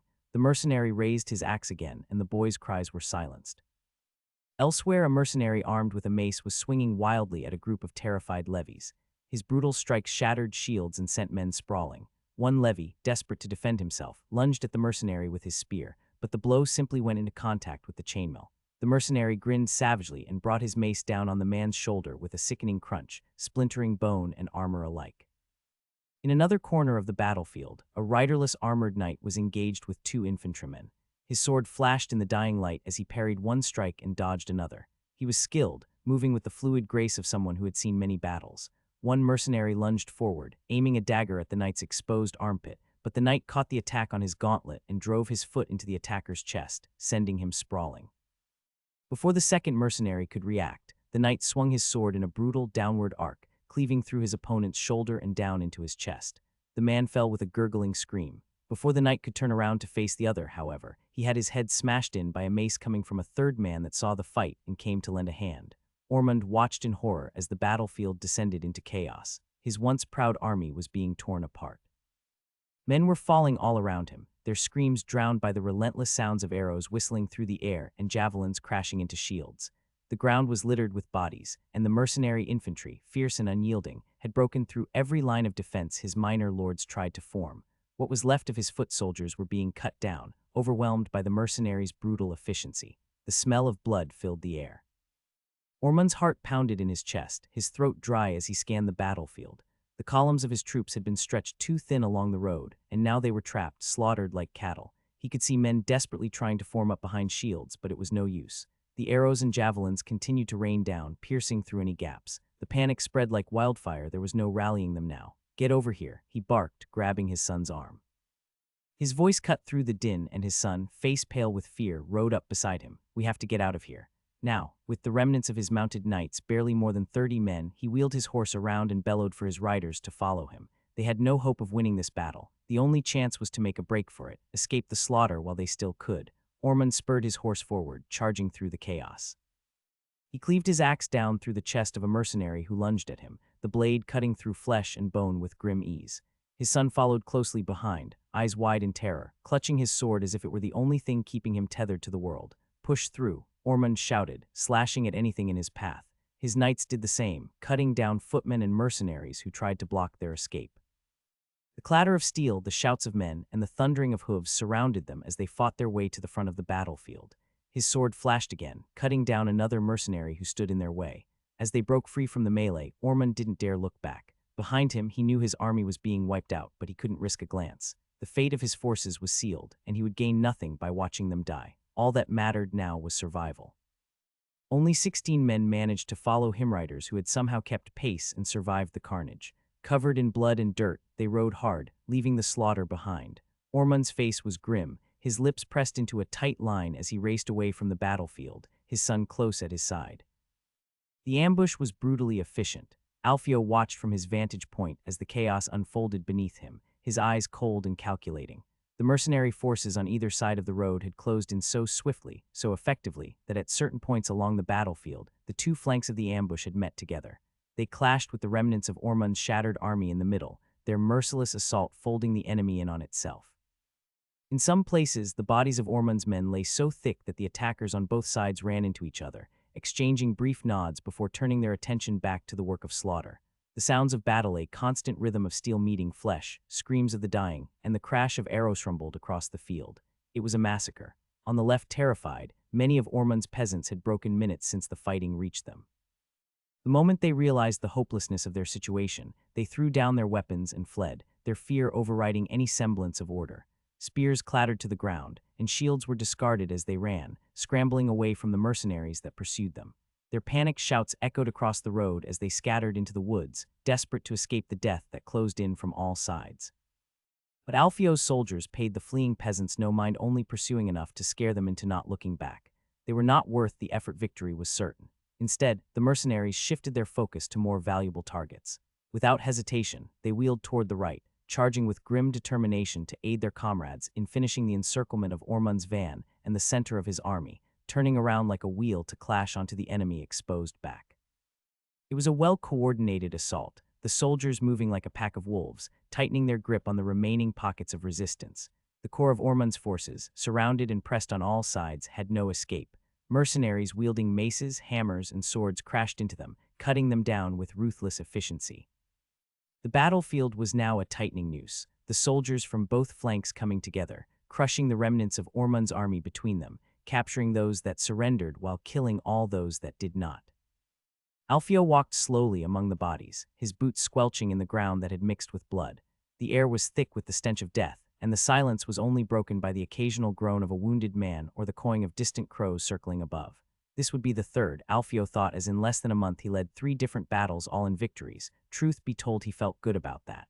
Undefeated once again, he cheered again in his mind as he continued to observe his work.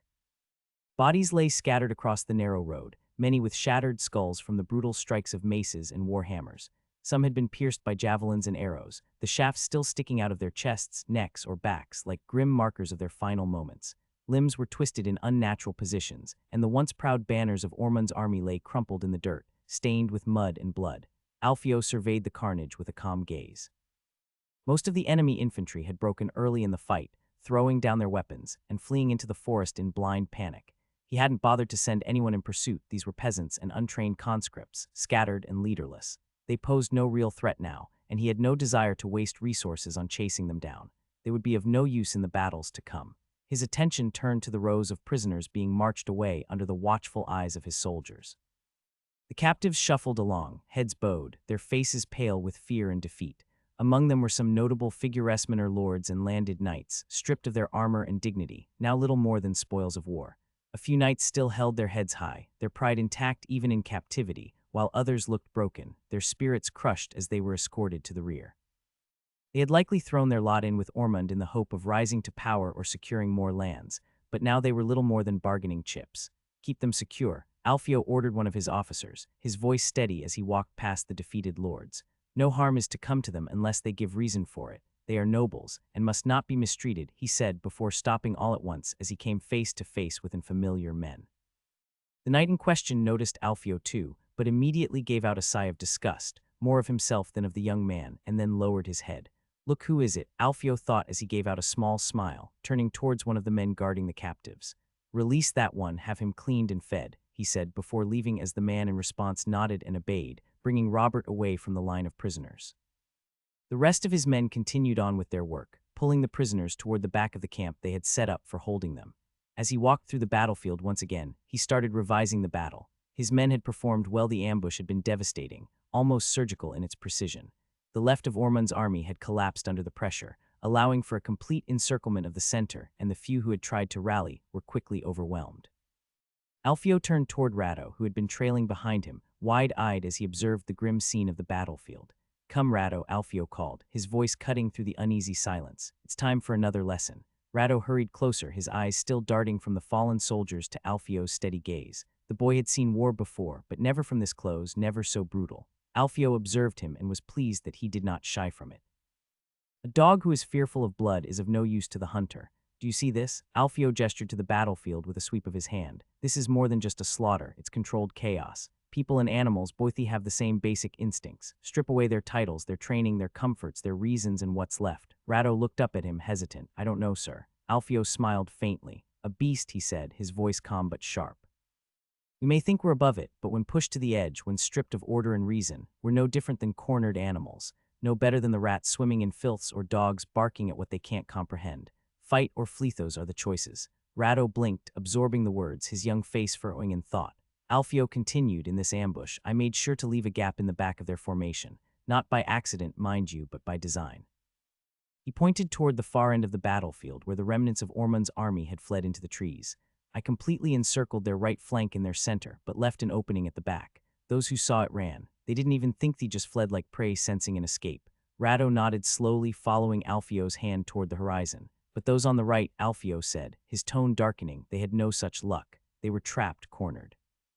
And when you trap a beast, Rado, what do you think it does? It fights, Rado replied quietly. Exactly, Alfio said. They fought like cornered animals because they saw no way out. Men without hope fight harder, more savagely, because in their minds they have nothing to lose. They become beasts. Rado's eyes flicked to the bodies of those who had resisted until the bitter end, some cut down with swords, others pierced with arrows where they had stood. Always remember this lesson, Alfio continued. A man, no matter how disciplined, can become as wild and desperate as any creature. But if you give him the option to flee when facing death, most will take it. That's how you control a battlefield. He glanced down at his squire. Do you understand? Rado nodded, his face pale but thoughtful. Yes, sir. As Alfio finished speaking to Rado, a shadow loomed behind him. The sound of deliberate footsteps crunching through the dirt brought his attention to Shahab, who approached with his usual stern expression. His armor glinted under the fading sun, and the faintest hint of an angry scowl on his face. Finished with the lesson, boy? Shahab asked, his tone carrying a touch of mockery. His eyes briefly flicked over Rado before settling back on Alfio. While you were teaching, the primary objective of your little controlled chaos lord Ormond escaped. Or did you fail to notice? Alfio smiled, a calm and almost dismissive smile, as if Shahab's words hadn't unsettled him in the slightest. He turned to face him fully, hands resting lightly on his hips. Nothing to worry about. Shahab's smirk vanished, his brow furrowing deeply. Nothing to worry about. His voice carried a sharp edge of disbelief. Are you out of your mind? We had him, you had him. And now he's gone, riding off with his son and what remains of his riders. Are you telling me that doesn't matter? Alfio met his gaze with a cool confidence, his smile unwavering. What I'm telling you, he said, his voice steady but with a hint of amusement, is that their bodies will be laid down at my feet by the end of the day. You are mad. I thought you had some trace of sharpness in you, or something at least similar to sense. I was wrong apparently, he simply answered. Almost on cue, the thundering sound of hooves filled the air as Egil and his riders appeared at the edge of the battlefield. Dust kicked up in their wake, and the group rode with a sense of grim satisfaction. Among them, two bodies draped in cloaks were slung over the backs of horses, their shapes motionless and unmistakably lifeless. The riders approached Alfio, and with a subtle nod from their captain, the two cloaked figures were unceremoniously thrown down at Alfio's feet. Perhaps you were wrong twice, Lord Shahab, he briefly said. Alfio glanced at the bodies, raised the linen to see their faces before turning to Shahab, who nodded. When he raised the linen on the smaller body, seeing the young face with his throat slit, he felt nothing. He was not the first boy he killed. Perhaps this surprised Shahab, who gave him a brief gaze before turning his eyes away. Who swung the sword? He asked, his voice gleeful. Two of the riders dismounted, stepping forward from the group. Their faces, dirty from the ride and battle, still held a quiet pride. Alfio reached out, patting each man on the shoulder with an approving nod. Well done, he murmured, turning to the others. 80 silveri each for these two. Alfio waved off their words with a dismissive gesture, already turning his attention elsewhere.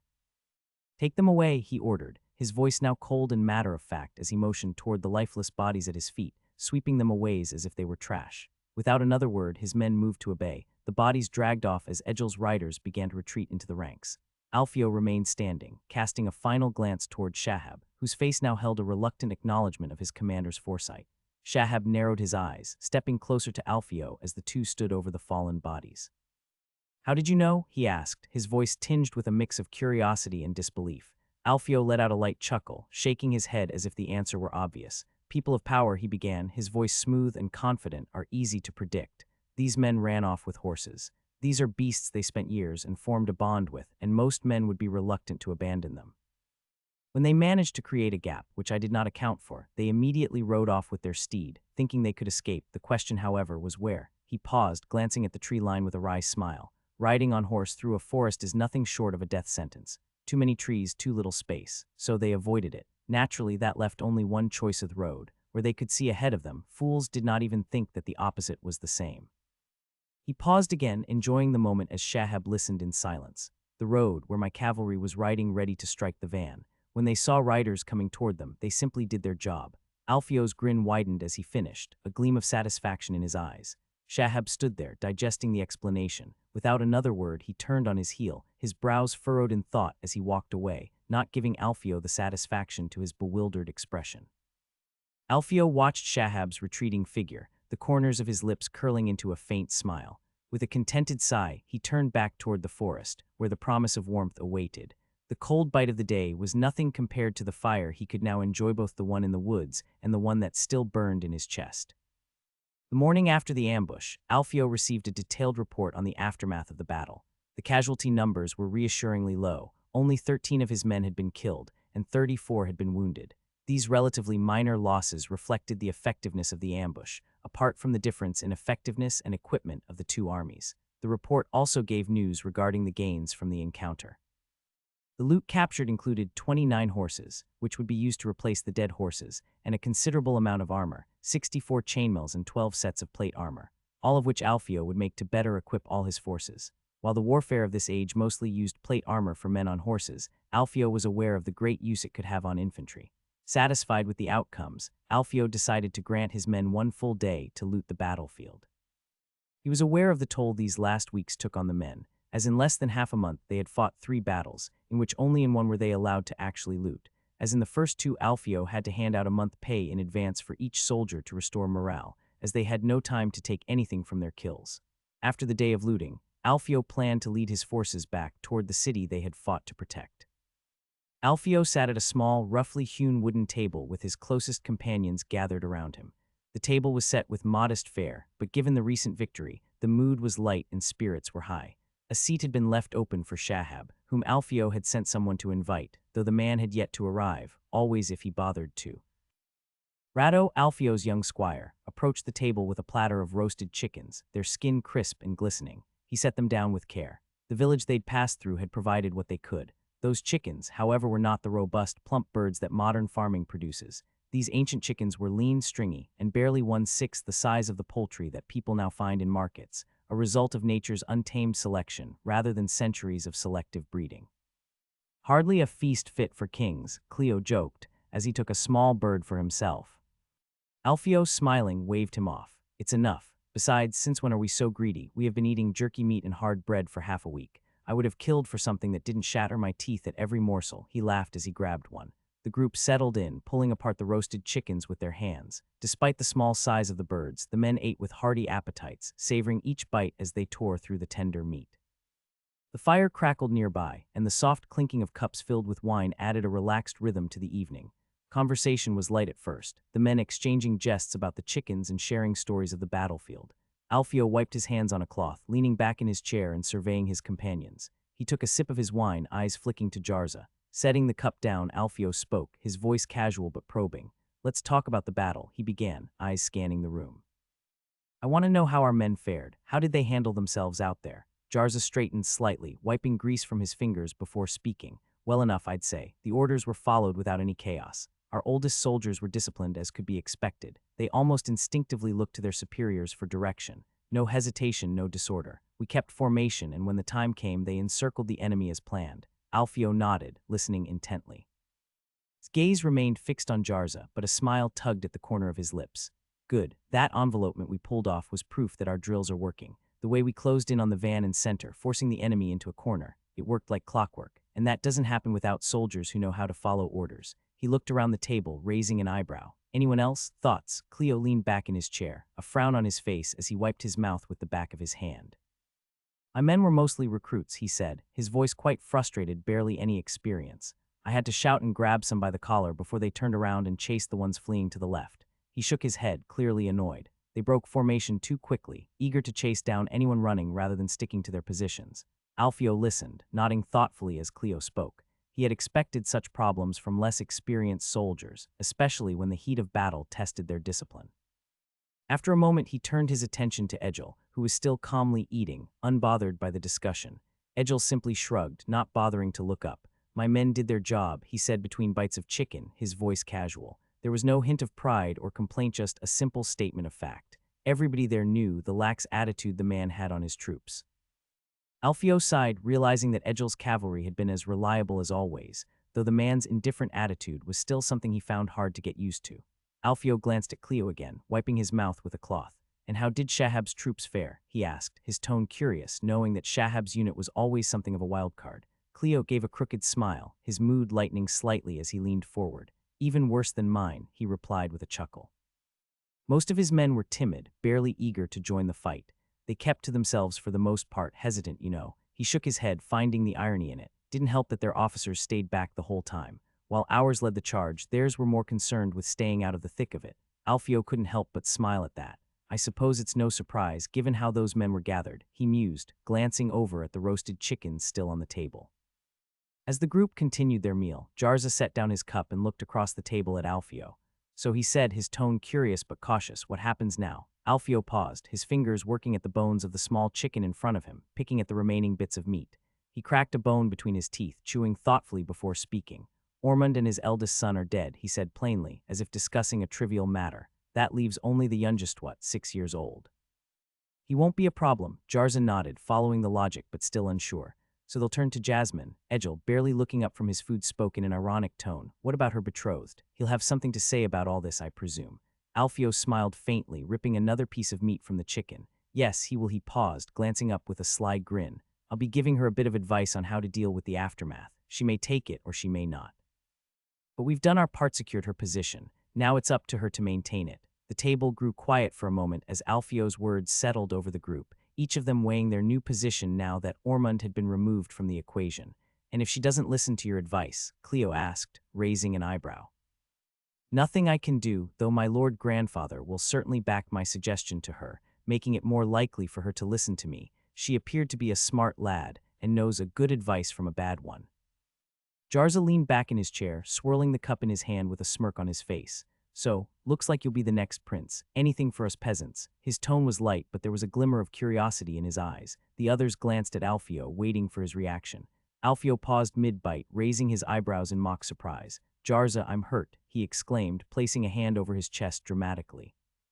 "You think I'd forget my loyal companions, the men who fought by my side and made all this possible? We have gone through hell and back together." He shook his head, clicking his tongue. "Have a little faith, my friend." The group chuckled and Alfio leaned forward, lowering his voice just enough to seem conspiratorial. "Rest assured, there'll be plenty to go around. In due time, each of you will be rewarded. Land, titles, you'll all be nobles before long. After all, this victory wouldn't have happened without you." Jarza grinned. Meanwhile, Egil gave no heed to the reward as he didn't even break his focus on the food in front of him. He was but a simple man. Cleo leaned in, his voice teasing. "Land and titles, you're spoiling us." Alfio waved him off with a grin. "Nothing less for my trusted companions. Besides, I can't have you all causing trouble in the city, whoring and drinking all day. A bit of responsibility is needed for each of you. Some more than other," he said, turning to Egil. The table erupted into laughter as they continued to eat, the mood lightening even more with every joke and jab. Plates clattered, cups refilled, and the conversation flowed as easily as the wine, their spirits high in the glow of success. When Alfio had been a slave, he passed through many cities. He mostly remembered the weight of the shackles in his hand and the look of disgust of passerby. His journey had always been one of forced marches down major roads, through narrow back alleys and across silent courtyards. Whether he was paraded through bustling markets or led along deserted paths, people scarcely offered him more than a glance. To most, he was invisible, a part of the scenery, like a stray dog or a beggar. It was only the children who stared, their wide, curious eyes following the chain-bound figure trudging barefoot behind his captors. They looked at him the way one might look at a cockroach, occasionally disgusted, but more often simply unable to tear their gaze away from the wretched spectacle of the unfortunate creature. Now, marching down the wide, sunlit streets of the capital, it was a world apart. The same people who would have once ignored him now cheered his name. The air buzzed with the sound of thousands of voices, shouting and applauding, their cries mixing with the clatter of hooves and the rhythmic beat of marching soldiers. It was surreal. The crowds were filled with life, their cheers echoing off the stone walls of the city. And yet Alfio couldn't help but feel he had misjudged Jasmine. When he had sent a writer back to the capital to inform her of the victory over Ormond's forces, he had not expected her to do this. He thought she would be more disgusted by the idea of marrying him, but to his surprise, she had acted swiftly like a true politician to make his name known in his capital. The moment the news of the battle had reached her, Jasmine had moved with startling efficiency. Rather than waiting for Alfio's return, she had immediately informed the city criers of the rebellion, framing the conflict in a way that painted Ormond and his supporters as traitors to the princedom. By the time 2 days had passed, she had already made public the news of their crushing defeat, ensuring that the citizens knew exactly who was responsible for saving the city and, more importantly, who had commanded the forces that brought the rebels to their knees. She apparently wanted to consolidate her power through the victories of his commander and future husband. On the day the criers announced the victory, she arranged for large donations of grain to be distributed to the people. The timing was perfect. The capital was buzzing with celebration, the streets filled with joyous crowds, and the grain handouts ensured that the people would not only see her as the rightful princess, but as a generous ruler. Alfio couldn't help but admire her skills, though he also found himself wondering just where she had found the resources for such an extravagant gesture. Last he remembered the coffers were empty. My savings, no doubt, he thought with a bitter smile. On one hand, it was a nice move which helped him cement her, and at the same time his power, a smart one even. On the other hand, it was his money. As Alfio finally reached the gates of the keep, the cheers of the crowd began to fade, replaced by the heavy silence that loomed over the ancient fortress. He still remembered when he was thinking about storming this keep. Alfio pulled on the reins of his horse, the powerful beast snorting in response before coming to a halt. With practiced ease, he dismounted, his boots landing with a dull thud on the cobblestone courtyard. Ahead of him, Lord Shahab had already dismounted, his movements as graceful as ever for a man of his age. Shahab's long, flowing robes brushed the ground as he adjusted the sword at his side, his dark eyes casting a calculating gaze over the entrance of the keep. He gave a look to Alfio before going forward. The guards at the door, clad in polished armor, recognized the men approaching and immediately stepped aside, their faces stiff with the formality of duty. The heavy wooden doors groaned as they were pushed open, the sound echoing through the courtyard. Inside, the air was cooler, carrying with it the faint scent of aged stone and burning torches. Alfio adjusted his cloak as he stepped into the dimly lit hallway. A servant, already waiting at the threshold, bowed deeply and gestured for them to follow. As they were led through the winding corridors of the keep, Alfio felt the weight of the place. The memories of being in chains, passed from one master to another, surged for a brief moment. Now he walked freely, with purpose, on equal footing with the powers inside. They approached the great chamberlain's Prince Arkawat's court. No Jasmine's. The murmur of voices from within reached their ears before they stepped inside, courtiers speaking in low, hurried tones, no doubt whispering about the news of battle. But as soon as the doors opened, the conversations died abruptly, replaced by a heavy silence that filled the grand chamber. All eyes turned toward the entrance. Alfio could feel the gaze of every lord, lady, and courtier as he entered behind Shahab. There at the far end of the room, seated upon the throne of her father, was Jasmine. She looked poised, regal, yet there was a new intensity in her gaze. Standing beside her, but on foot rather than seated, were her sister and mother.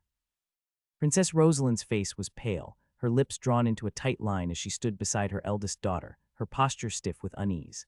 The younger sister, whose name Alfio did not recall immediately, stood quietly. Meanwhile, on the far left was a man wearing long brown robes with 5 small fires drawn on his chest. He was a priest, of that he had no doubt. When he was a slave for the army, he saw some congregations of priests following the emperor on his campaign. He was not really knowledgeable of the particulars of their religion. After all, no priests ever preached to him when he was a farmer, even less when he was a slave. I wonder what power they have, Alfio wondered as he continued on. Without hesitation, Lord Shahab walked forward, his steps measured and respectful. He moved with the grace of someone well acquainted with courtly customs, his figure tall and commanding even as he approached the throne. When he reached the base of the dais, Shahab paused and then, in one fluid motion, he knelt before Jasmine, lowering his head in a gesture of fealty. Alfio soon followed and did the same. "You may rise," Princess Jasmine commanded, her voice carrying more authority than before. Now the throne was truly hers. Alfio lifted his head slowly, and as he did, Jasmine's eyes flicked toward him, a faint but unmistakable smile crossing her lips. As both men stood before her, Jasmine's expression softened, though her tone remained firm. "Lord Shahab, Sir Alfio," she began, her voice ringing through the chamber, "I congratulate you on this hard-earned victory. Your loyalty and valor in defending this city, and indeed, defending me, will not be forgotten. You have both proven your commitment to this realm in its darkest hour. The courtiers exchanged glances, the tension in the room easing as the princess spoke. She held herself with a regal composure, her gaze sweeping across the room before settling back on the two men before her. It pains me deeply, she continued, her voice faltering slightly before regaining its strength, that my family was torn apart by the ambition of my uncle. What should have been resolved through diplomacy and honor instead led to bloodshed. I regret that it came to such violence, but the safety of this prince demand the justice owed to my father had to be upheld. Alfio noticed Rosalind at her side, her features tightening at the mention of the fallen prince. The younger sister stood quietly, her hands clasped in front of her, as though absorbing the weight of her sister's words. Jasmine's eyes softened as she looked at them once more. You have both done more than your duty, and I know you must be tired from the battle. I wish for you to take your rest. Jasmine gave a brief nod, then raised her hand in a graceful gesture of dismissal. You are dismissed, my lords. Take your leave and rest well. Shahab bowed deeply once more, and Alfio followed, giving a respectful nod before turning with Shahab toward the chamber doors. The murmurs of the courtiers began to rise again as they exited, the heavy wooden doors closing softly behind them. Where are the bodies? Jasmine asked as she sipped on a cup of wine leaning on a chair. Shahab and the princess were currently in a private chamber, as apparently she wanted the immediate details of what happened, things she could not have asked in public. They are currently in a carriage outside the city. Do I order my men to bring them in? Alfio asked as he made himself comfortable. Not yet, she answered as she set her cup of wine down on the table and looked at her grandfather, her brows knitting together slightly in thought. And what should we do with them, by the way, throwing them to the dogs?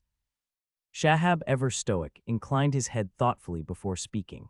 Your Grace, he began, I would suggest sending the bodies to Ormond's wife and son. Jasmine's lips curled slightly at the corners, but her eyes remained hard. Why would I do that? Ormond and his eldest are dead. His army is underground, captured or deserted. Shouldn't I deal with the youngest, Cedric, as well? Cut the problem from the stem. Her tone was colder now, sharper, as though testing the logic of Shahab's advice. Shahab folded his arms across his chest, his calm demeanor unchanged by the sharpness of Jasmine's words. The boy is but 6 years old, Your Grace.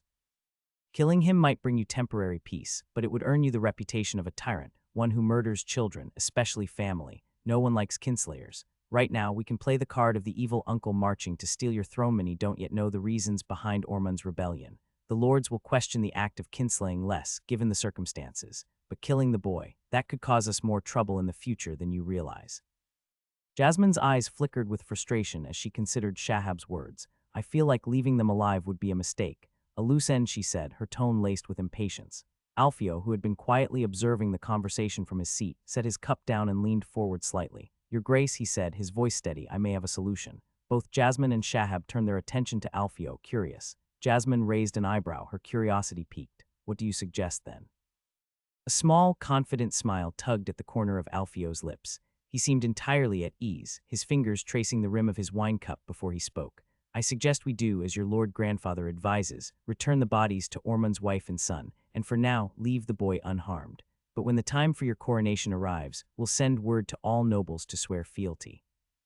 Among those letters, one will be sent to your aunt, informing her that her son must present himself at court to pledge his loyalty. Jasmine's eyes narrowed as she considered the idea, but she remained silent, allowing Alfio to continue. If she refuses, we have our excuse. We can march an army to their lands and take what remains of their power, finishing the task with all the justification we need. If she complies, you can pardon the boy, presenting yourself as a magnanimous ruler to your subjects. And should you choose, he could one day fall ill from an unknown sickness. Meanwhile, the boy will stay in court as your warden. Either way, Your Grace, you secure your throne without the stain of murdering your last nephew. The room fell silent as Alfio finished explaining. Jasmine leaned back in her chair, her gaze thoughtful as she considered his suggestion. Slowly, she turned to her grandfather, Lord Shahab, seeking his judgment on the matter. Shahab's stern face softened slightly as he considered Alfio's proposal. After a moment, he gave a slow, approving nod. It's a good one, he said, his voice low, almost as if complimenting the boy who coerced his family to marry him. It gives us options, Your Grace, and maintains your image as a rightful, just ruler. We can always act later if need be, but for now this approach gives us the upper hand without too much bloodshed. Jasmine's eyes flickered back to Alfio, studying him. Her lips twitched into a faint smile, though her eyes remained sharp. Very well, she said, her voice measured. We'll proceed with your suggestion, Alfio. You've proven quite insightful, she said, locking eyes and smiling straight through him. Shahab's gaze lingered on Alfio for a moment longer, a complicated look in his eyes, part approval, part wariness, as if he were seeing Alfio in a new light. Even though he would not admit it, his opinion of the boy increased greatly. Not only was he good at warfare, but apparently he was also not bad at politics, as the plan he suggested was the same general idea he had regarding going forward. As the tension in the room eased, Shahab shifted back into his usual composed posture, while Jasmine leaned further into her chair, her gaze distant but thoughtful. Alfio took another sip of wine, his eyes scanning the room briefly before he clapped his hands together, breaking the silence with a sudden, cheerful sound. Well, Alfio began, a faint smirk on his lips, there is still one more topic to address. His tone was lighter, almost playful, but carried the same authority as before. Jasmine raised an eyebrow, tilting her head slightly, intrigued by what more he had to say. Alfio leaned forward in his seat, his gaze fixed on her. The date of our marriage, your grace. Jasmine's lips curled into a smile, both coy and knowing. She took a long sip of wine before lowering her cup, her eyes meeting his as the room grew still once more. Ah, she said softly, of course. That does seem like an important matter to settle. The vast imperial throne chamber was silent, save for the faint rustling of tapestries hanging from high walls. Empress Valeria sat regally on her throne, draped in royal finery that caught the flicker of the sunlight coming out through the windows. Beside her stood her son Mesha, a boy of no more than 10 winters, his young face filled with confusion. He shifted uneasily on his feet, glancing at his mother for some kind of reassurance. Valeria caught his gaze, her eyes narrowing ever so slightly. The message was clear. Mesha straightened immediately, fixing his gaze forward, his confusion masked by forced composure. The air in the chamber was thick with tension as they waited for the arrival of the one person Valeria both feared and sought to emulate, her father, the man who cast a long shadow over the entire empire. The heavy doors at the far end of the chamber finally creaked open, drawing the attention of every courtier lining the hall. Whispers died on the lips of those present, as the man who entered needed no introduction. Marthio was a figure known to all, though few courtiers of low lineage had the courage to speak to him or of him. Marthio was tall, his lean frame almost deceptively thin. His eyes, cold and calculating, were the same shade of piercing green that Valeria saw every day in the faces of her siblings and hers. He remembered those eyes staring at her whenever she misbehaved that seemed to KNWO the truth from lie. His hair, or what remained of it, was combed forward in a futile attempt to hide his advancing baldness, though it only served to highlight the starkness of his features. His jaw was sharp, his lips thin and unsmiling. Valeria's hand tightened on the armrest of her throne, though her face remained a perfect mask of calm. Lord Marthio of House Achaea was known far and wide as the wealthiest lord in the southern reaches of the empire. His fortune, however, was not merely a gift from the fertile lands under his control, though those lands had long produced bountiful harvests. Marthio's true talent lay in how he leveraged his resources to accumulate wealth and power. Sharp as any blade, he understood that mere reliance on the land would never bring him to the pinnacle of influence. In the aftermath of the rebellion, where he had steadfastly supported the late Emperor Gratios, Marthio secured numerous trading privileges that made it difficult for many to distinguish between the roles of emperor and lord. His fortune grew not only from grain, but also from the shrewd use of his extensive trade networks. His influence in the empire's southern reaches stretched across borders and kingdoms, where his shipments of grain filled granaries, and his power over the north was reflected in the trade caravans that once brought riches back to his coffers, which he had almost a monopoly over. But when the Civil War erupted, a substantial part of his northern profits vanished. Undeterred, Marthio shifted his focus and found new ways to keep his fortune intact. He expanded his trade into the southern principalities, offering them a constant flow of iron mined from his lands.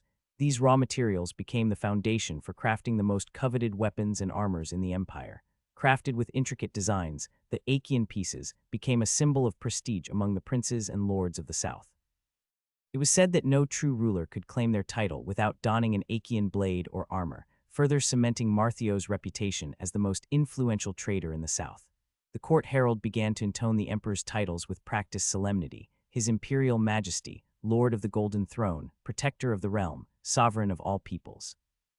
Marthio, unlike the other lords who had knelt before the emperor, did not kneel. He merely gave a respectful bow, one that recognized the emperor's station but fell short of subservience. Empress Valeria, seated beside her young son Mesha, leaned forward slightly. Her face, while composed, held the slightest trace of tension.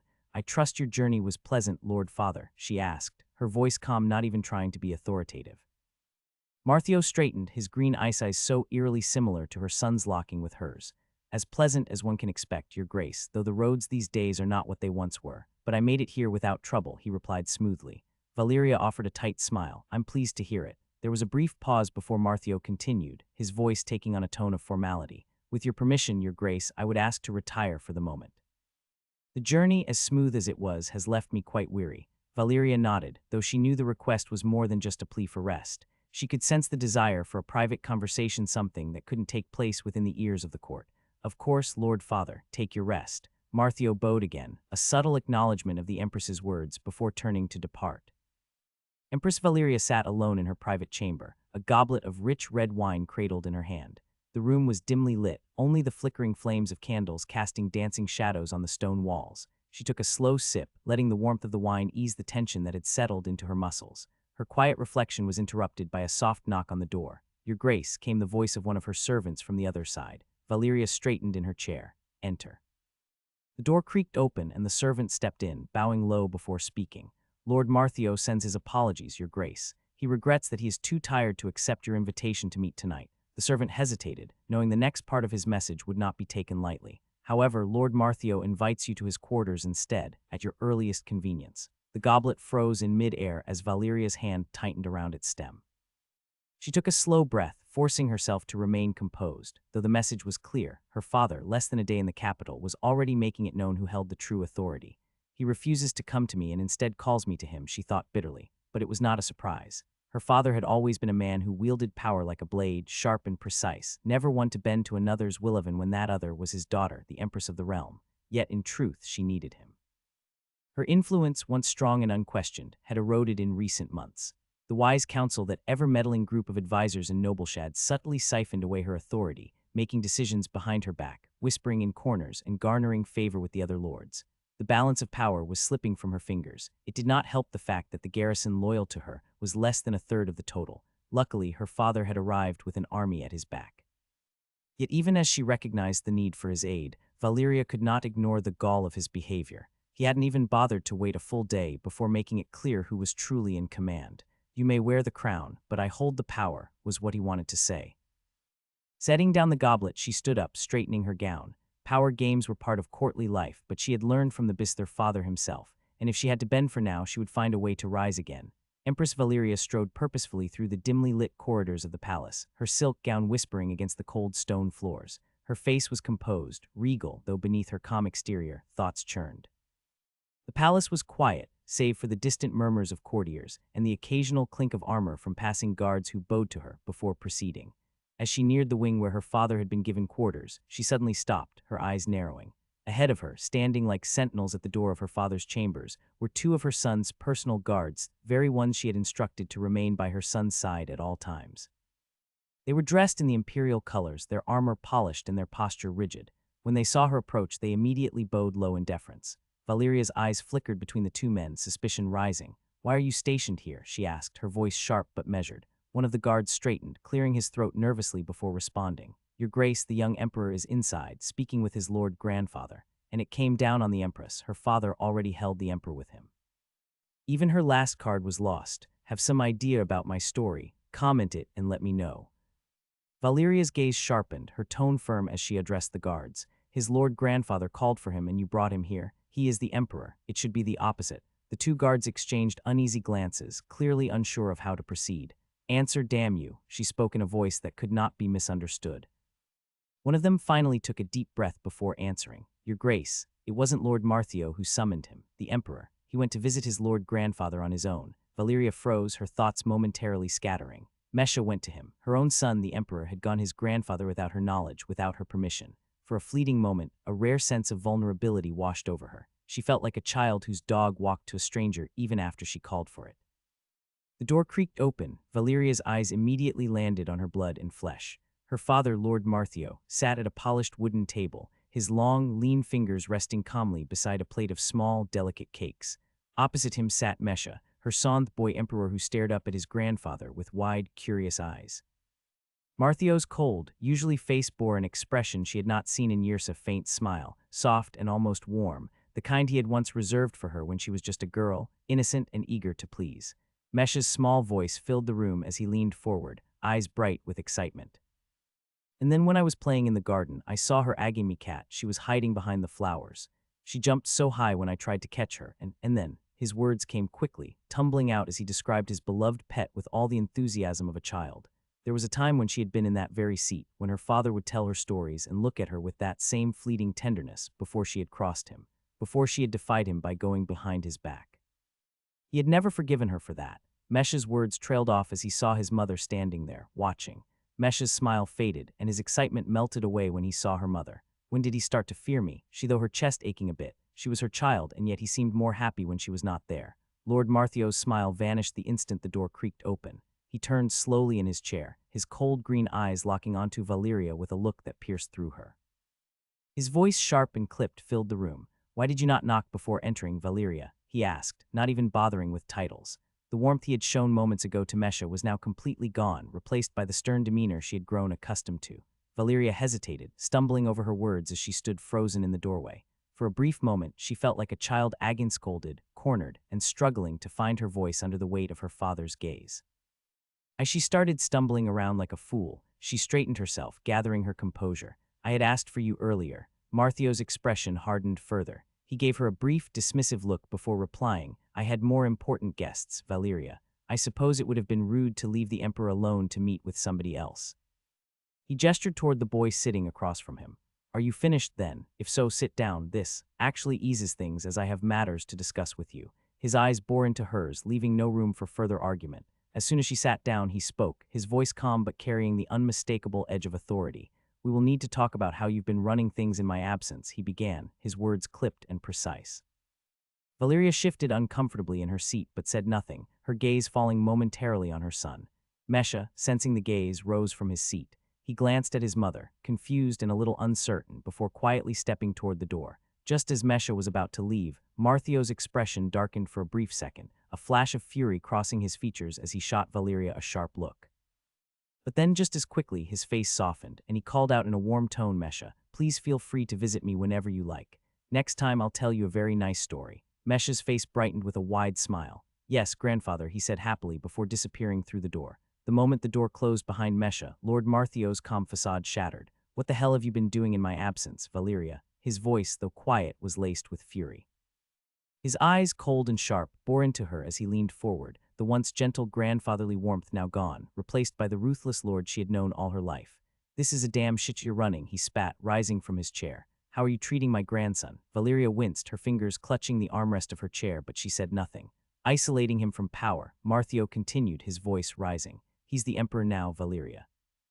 He should be getting his first taste of rule, learning what it means to be a leader, not wandering through the palace like some lost child." Valeria lowered her head, unable to meet his eyes, feeling the weight of his accusations settle like a boulder on her chest. "And why the hell have you refused every suggestion of companions for him? No friends to speak of, no guidance, no one by his side to teach him or prepare him for the future. Instead, you leave him alone in his rooms with a teacher, or wandering aimlessly through the palace halls." Valeria's throat tightened. She wanted to say something to defend herself, but the words wouldn't come. "And then the cat." Marthio's voice was filled with disbelief now, his anger turning into something darker. "Why the fuck did you kill his cat?" Valeria's hands trembled. "It was killed by a W. Don't give that shit to your father." He roared in anger. "You think that the people that surround you are under your payroll or mine? If the boy wanted a cat to play with, let him have that damn thing. Everything that happened in his walls is known to be before it is to you, so don't try to play coy with me. Was once not enough, you wish to do that again." The last sentence hurt her deep. He never forgiven her for that. Valeria finally spoke, her voice shaky but defiant. "I was trying to man him up," she said, lifting her gaze slightly. "He's the emperor. He needs to be strong, and I thought a cat was too femme."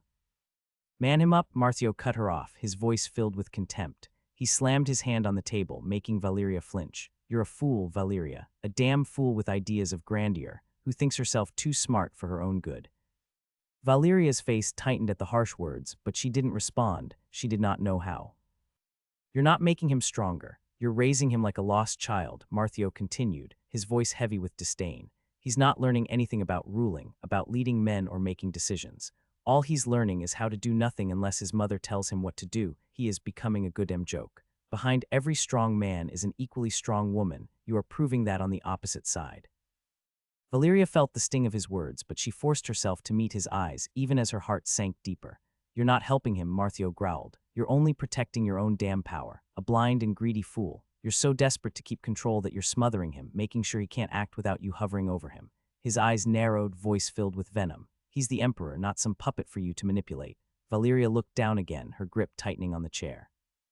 She could feel her father's disgust, and she knew he was right in part, but admitting it felt like swallowing glass. She had noticed the behavior of her son, but she did not know the source of that, or maybe she did. For a moment the room was filled with tense silence, broken only by Marthio's sigh. He straightened, folding his arms as he paced across the room. When he spoke again, his voice was calmer but still sharp. "Things are going to change from now on," he said firmly. "Mesha is going to learn what it means to be an emperor, not just some figurehead for you to hide behind. He will now participate on matters of state. He'll have companions, people who can actually teach him and help him grow something like a backspine. You're not the only one who gets to decide his future, and from now on you will have no say in that entirely. I am here now and things will change." Marthio reached for the silver pitcher on the table, his hand steady as he poured himself a generous cup of wine. The rich, dark liquid swirled inside the goblet as he filled it, the silence between them growing heavier. He didn't look at Valeria as he leaned back into his chair, bringing the cup to his lips and taking a long, slow sip. The bitter taste lingered on his tongue, much like the bitterness in his heart.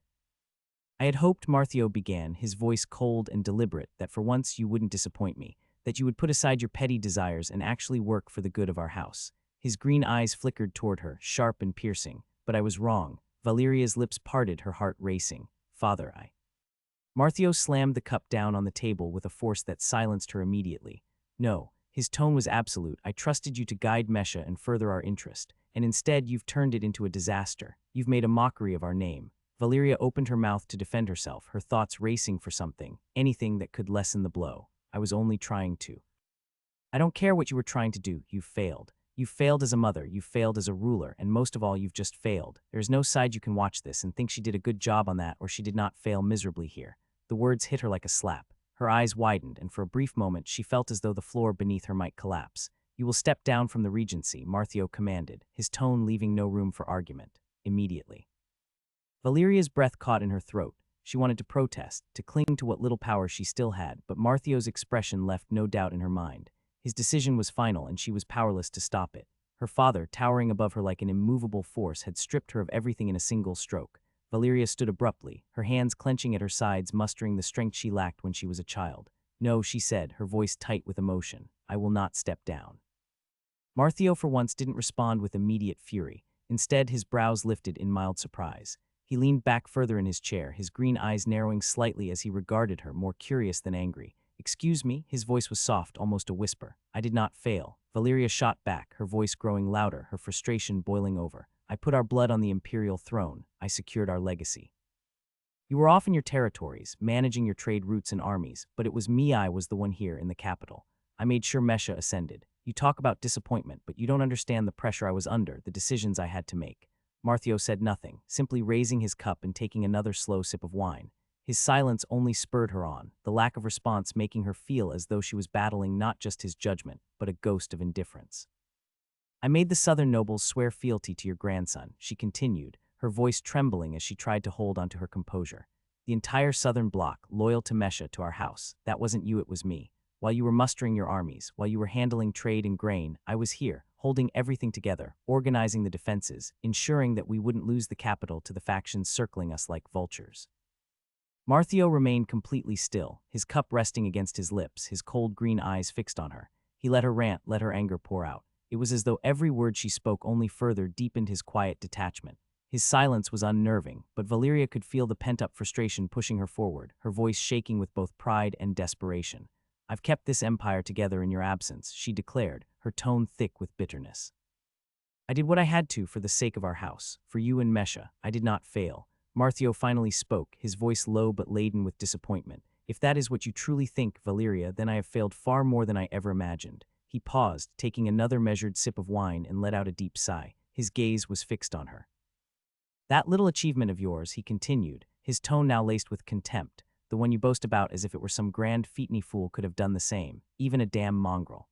Mesha was the only imperial prince left in the capital, and you had control of the imperial coffers. The guards, as we both know, are loyal only to whoever holds the purse strings. In this case, it was you." Valeria flinched slightly but remained standing, her fists clenched, listening as her father's harsh words cut through her. "You had the capital, the imperial prince, and the loyalty of the military at your command, and yet, instead of ruling with strength, you negotiated with the nobles." His voice dripped with disdain. "You could have simply bribed the strongest with land and privileges or arrested them if they refused to pay homage to Mesha. Instead, you lowered yourself, coming down from your high point and allowing that foolish council to reestablish itself. You handed them power that was once our spower that would have belonged now to our house, Valeria. Valeria's lips parted, but she found herself unable to immediately respond, her mind racing as she tried to keep up with the torrent of accusations. Marthio leaned forward slightly, his eyes narrowing further. Do you know, he continued, that the council you so graciously reinstated has been dealing with the city's matters in your name. They've granted trade rights to numerous merchants, rights that were once monopolized by our family. At this, Valeria's eyes flashed with disbelief. I didn't allow anything of the sort, she shot back, her voice rising in frustration. I never gave them permission. Marthio cut her off with a cold, mocking laugh. Of course you didn't. I'm not surprised you were unaware. That is precisely one of the powers you handed back to them when you so foolishly reformed that damned council. The emperor controlled the military and foreign policy, while the council deals with administration. That fell in there. Valeria, trying to regain some footing, lifted her chin and spoke quickly, almost defensively. But now you have the army with you, father. You can destroy it. Marthio paused mid-drink, his eyes narrowing as he slowly turned his full attention to her. He placed the cup down carefully. Privileges, Valeria, are only ever given or taken back. If we try to rip power from them now, the pass through the golden finger will magically open to Mavius. Do you not see? The moment we try to close that council, the southern nobles will turn on us. He emptied the rest of his cup, the soft clink of the cup hitting the table punctuating his words. In your arrest of that bastard boy, that was meaningless. Valeria, still caught in her defensive stance, scoffed. He's of no matter. Marthio nodded slightly, but his expression was sharp. True, he's insignificant on his own, but you've made him a problem now. You had offered pardon to any rebel who switched to our side after the Emperor's fall. And now, because of you, everyone knows that you've imprisoned the bastard of Gratios without cause. How many will trust your words now? Valeria's face fell slightly, her bravado crumbling under the weight of her father's words. It was a pointless action, Valeria, Marthio continued, his tone dropping into the flat, brutal cadence he used when he was truly disappointed. And even there the boy escaped. Marthio's gaze softened as he leaned forward, his voice carrying a note that left no room for debate. The matter is settled. You will step down, and that is the end of it. Now leave. Valeria flinched, a flicker of anger crossing her features as she rose abruptly from her seat. Her fists clenched at her sides, and for a moment it looked as though she might argue, but she knew that her father always got what he wanted. Without another word, she turned sharply, her robes swishing against the floor as she stormed out of the room, the door closing behind her with a sharp thud. Marthio watched her leave, his expression unchanging. Once she was gone, he let out a quiet scoff, shaking his head slightly in a mixture of disdain. Foolish girl, he muttered under his breath. With a casual air, he reached for his cup, refilling it with wine before taking a long sip. His hand moved to the plate in front of him, picking up a piece of sweet cake. Seems like the boy shares my good teeth. A week had passed since the defeat of Lord Ormond and his forces. The shock of the conflict had subsided, and the city of Yarzet had returned to a tense, but quiet state. The two bodies, Lord Ormond and his eldest son, Darian, had been carefully prepared and sent back to their ancestral fiefdom in the city of Confluendy, to be received by his late Windon and the last of his son. Alfio's army, now occupying Yarzet, was tasked with maintaining order in the city. However, with no immediate threats or uprisings, the soldiers found themselves with little to do. The city streets were calm, and the citizens carried on with their daily routines, albeit with wary eyes cast toward the men in armor who patrolled the roads. Most of Alfio's troops spent their days idly or engaged in rigorous training sessions. The clang of swords and the thud of shields echoed across the barracks and open squares where drills were held. After that, during the night, many would go to brothels or taverns to spend either the money they got from the loot or the bonus that their captain gave them following the 3 battles they fought in a month. Alfio, always pragmatic, had issued clear orders to his men shortly after occupying Yarzet: no unnecessary trouble in taverns or brothels, and every mercenary was to pay their dues fairly. Yet despite the commands, he knew well enough that mercenaries, especially victorious, once had a tendency to push boundaries. Unsurprisingly, whispers reached him that some of his soldiers were eloquently convincing tavern owners to give them discounts, using their presence to subtly intimidate the proprietors. Though the soldiers avoided blatant violence, the pressure they exerted was undeniable, and it wasn't long before the practice became more widespread than Alfio had anticipated. Finding a solution wasn't easy. He couldn't police his own men all the time, and many of these instances flew under the radar. Yet, knowing that unchecked behavior could damage his reputation and the army's discipline, he decided to take action. Alfio placed some of his most trusted soldiers on patrol near the city's taverns and brothels, their job to subtly dissuade their comrades from pushing their luck and report those who tried, promising a reward for each name given. Normally, soldiers wouldn't rat companions out, so Alfio had to use those soldiers he put into the garrison, mostly new recruits that had no attachment to veterans, and that Alfio had the intention to completely separate from the normal military, to create something akin to a police force. Within days of these reforms, Alfio began receiving namesoldiers whose misbehavior had been noticed. Rather than dealing harsh punishments, he opted for a lighter, yet still effective, approach, docking their monthly pay. It was a measured punishment, just enough to sting but not so severe as to sow discontent among his ranks. Word spread quickly, and soon enough the amount of discounts they got diminished significantly, still present but not as severe as before. Many tavern owners, once fearful of the armored men who came to drink and carouse, found themselves breathing a little easier, their businesses no longer subject to the whims of aggressive patrons. It was also decided the date for Princess Jasmine's coronation. The ceremony was to take place exactly 2 weeks from now, giving time for the remaining lords and nobles to make their way to the capital. Making use of the gathered nobility, it was decided that it would be also announced that Jasmine's marriage to Alfio would follow immediately after the coronation. By aligning the two events, they ensured the presence of the most important figures in the realm, both for the political symbolism of her ascent to the throne and for the consolidation of power through marriage. This way, there would be no time for anyone to go against the marriage. The date for the coronation was set 2 weeks from now, yet Alfio found himself confronting a new and pressing problem. They were running out of funds. The mercenary army, the lavish preparations for both the coronation and the subsequent marriage, and the maintenance of the army, all these costs were quickly depleting their resources. Alfio had thought long and hard about the issue, but instead of taking action behind his future bride's back, he decided it was better to bring the matter directly to her. He was many things, but a fool wasn't one of them. Dealing with Jasmine openly would avoid future tensions, especially as their fates were now tied together. The marriage would go much better if his bride knew that she would retain her power and not be stolen from it. Inside a small room, the two people that would soon rule the princedom of Oisin were currently scratching their head. "Do we truly have no money?" Jasmine asked, her voice edged with disbelief, as she sat across from Alfio at the small table cluttered with reports and financial records. Alfio glanced up from the parchment he had been studying, his face grim. "Well," he began, carefully choosing his words, "I had one of my companions review what's left of the funds. And if you remember, quite a bit was spent on that largesse of grain you gave out after the battle." He paused, catching her gaze.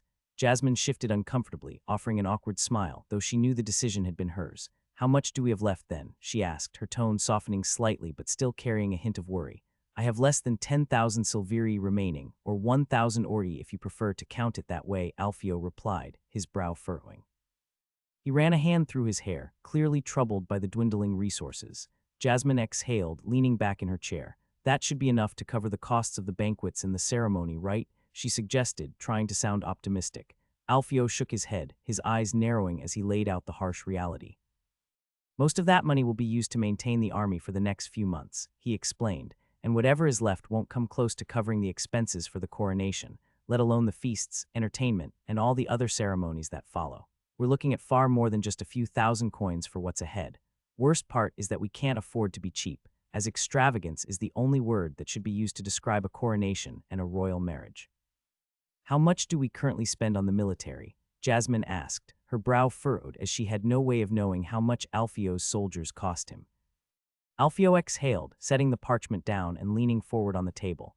"Just for my army alone, we spend nearly 4,000 silveri each month between wages, food, and weapons maintenance. That doesn't even include the spending on the various city garrisons across the royal fiefs." Jasmine waved a hand dismissively, her expression softening. "Oh, that's not a problem. The maintenance of the city garrisons is subtracted from the taxes paid by each city. The cities cover their own soldiers." Alfio blinked, digesting the news. He was quiet for a moment, his thoughts racing. "So you don't know exactly how much you spend annually on maintaining every city garrison?" Jasmine hesitated before shaking her head. "No," she admitted. "It's always been done this way since my father's rule and his father before him. The commanders take care of it, using the taxes from their own cities to manage the soldiers stationed there. If we were to decide on each city's budget, we would take an entire month to finish that alone."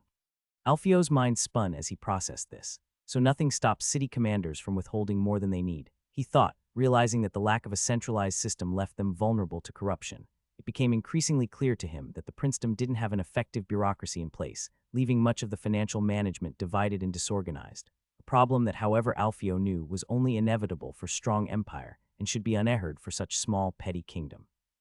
He leaned back, his fingers drumming lightly on the table. "You mean to say there's no real oversight over what the city commanders take? No record of how much they need versus how much they actually spend. That what we receive by them is just the scraps that remained after they made their own costs. Jasmine shrugged, looking a bit unsure herself from his tone. It's been tradition. The commanders are trusted to manage their cities and report back on what they need. It's always worked well enough. Usually, if any major discrepancy is found, a man is sent by the royal court to see whether the commander is corrupt. Alfio raised an eyebrow, his expression a mixture of concern and disbelief. That leaves a lot of room for personal gifts made by commanders to themselves. In the future, we may have to deal with that. For now, we will let it run. There is no way I will let that exist for long, Alfio thought as he was adamant that such a lax way to deal with the provincial holdings could not be allowed to exist under him. Well, if things are so tight, she ventured after a pause, can't we just reduce the number of soldiers? Or even dismantle the army entirely for now? It's peacetime after all. Why not save the coin? Alfio's face hardened at her suggestion. He looked at her hard for a second. He then shook his head, his tone firm. That's a bad idea, he said, his voice low but resolute. Right now, the only thing keeping the more ambitious nobles from putting their foot on your neck is this army. These men are veterans, elite soldiers who fought and bled for you. Dismantling them now would be like throwing a door open for any ambitious noble to refuse any of our calls or edict. Also, all of my power derives from them, he thought as he faked reading from another report. Alfio leaned forward, tapping the table lightly with his fingers as he changed the subject. Have we sent an envoy to the Prince of Oisin for the ransom of his son? He asked, his gaze steady on Jasmine. Jasmine nodded. I already took care of that. An envoy was sent last week. Soon, the Prince of Oisin will dispatch someone to negotiate terms. It shouldn't take long. Her tone was confident, though there was a flicker of concern in her eyes. Alfio nodded, pleased with her foresight. At least that ransom will cover some of the long-term financial strain, he thought, feeling a small sense of relief. The money from the ransom would buy them time, but it wasn't the solution for their current problem. Jasmine sighed, running a hand through her hair. Still, if what you say is true, we're bleeding money. The last yearly revenue was 55,000 silveri, and at this pace, we'll be spending more than 48,000 just on military expenses alone. Her voice carried a tone of frustration. It's unsustainable. Alfio could see her stress, and he knew they couldn't afford to have her panicking, especially now. He raised a hand, his voice calm and steady. Don't worry. I have a way to increase our revenue enough to cover at least half of that military expenditure, if not more. Jasmine raised an eyebrow, skepticism creeping into her features. You do? And how exactly do you plan to do that? Alfio leaned back slightly, a small, confident smile playing on his lips. It would be much simpler to show it. Soon I will give you the first samples of those ways I am speaking of. For now, we should instead find a solution for the upcoming funds needed for the court expenditure. Apart from the obvious reasons Alfio had listed when arguing against dismantling the military, there was one fundamental reason that made him see demilitarization as the absolute last option. They were on the brink of something great. In most of the battles Alfio had commanded, victory had hinged on the discipline and training of his soldiers' qualities that were meticulously drilled into them under his leadership. At Sarasna, his troops would have run at the first sight of cavalry, but the trust they had in their officers made them persevere, and this was rewarded by victory. This level of efficiency could never be matched by a levied army hastily assembled from farmers and peasants. Alfio had personally witnessed how his soldiers, with their tight formations and precise coordination, cleaved through enemy forces like a hot knife through butter. In a world where most lords relied on ragtag groups of conscripts and irregular militias, Alfio's standing army was a rare gem, a finely honed weapon that gave him a decisive edge in combat. Still, he couldn't ignore the harsh reality of the situation. The amount of money currently spent on maintaining this elite force was staggering and unsustainable in the long term. Even as much as he valued his army, he understood that they would need to find new sources of revenue to keep the kingdom afloat without resorting to slashing their military budget. Luckily, Alfio had plans. He had begun to think of ways to introduce new products to the market, hoping that these ventures could at least help balance their finances. Truth be said, Alfio's knowledge in many sectors was far from comprehensive. In his previous life, he had been a historian. He was not an engineer nor a scientist. He lacked expertise in trade, economics, and the finer points of manufacturing. But there was one key aspect of his first life that would aid him in the second, his upbringing in a mountain village. In that remote village, many things were made by hand, and self-sufficiency was essential. This gave Alfio not just theoretical knowledge, but first-hand experience in producing simple yet valuable goods, such as soap, agricultural tools, and even brewing alcohol. These were items he had seen his family and neighbors make. Soap, in particular, was a luxury item for many noble houses, and with the right production methods, it could become a staple trade good that would provide a steady stream of income. Still, these products were only in the early stages of development. Alfio had already started working on setting up production, but it would be some time before they could produce enough to introduce them to the market on a grand scale. For now, his immediate plan was to use the upcoming feasts and banquets to offer these goods in small quantities to the elite. By introducing them gradually to the high class, he hoped to create a demand that would eventually trickle down, expanding the market and increasing his revenue. This, however, was a long-term solution. In the short term, they needed money to fund the coronation and secure the loyalty of the nobles, and that required a more immediate influx of wealth. For now, Alfio hoped that the ransom negotiations with the Prince of Oisin would buy them enough time to stabilize their finances.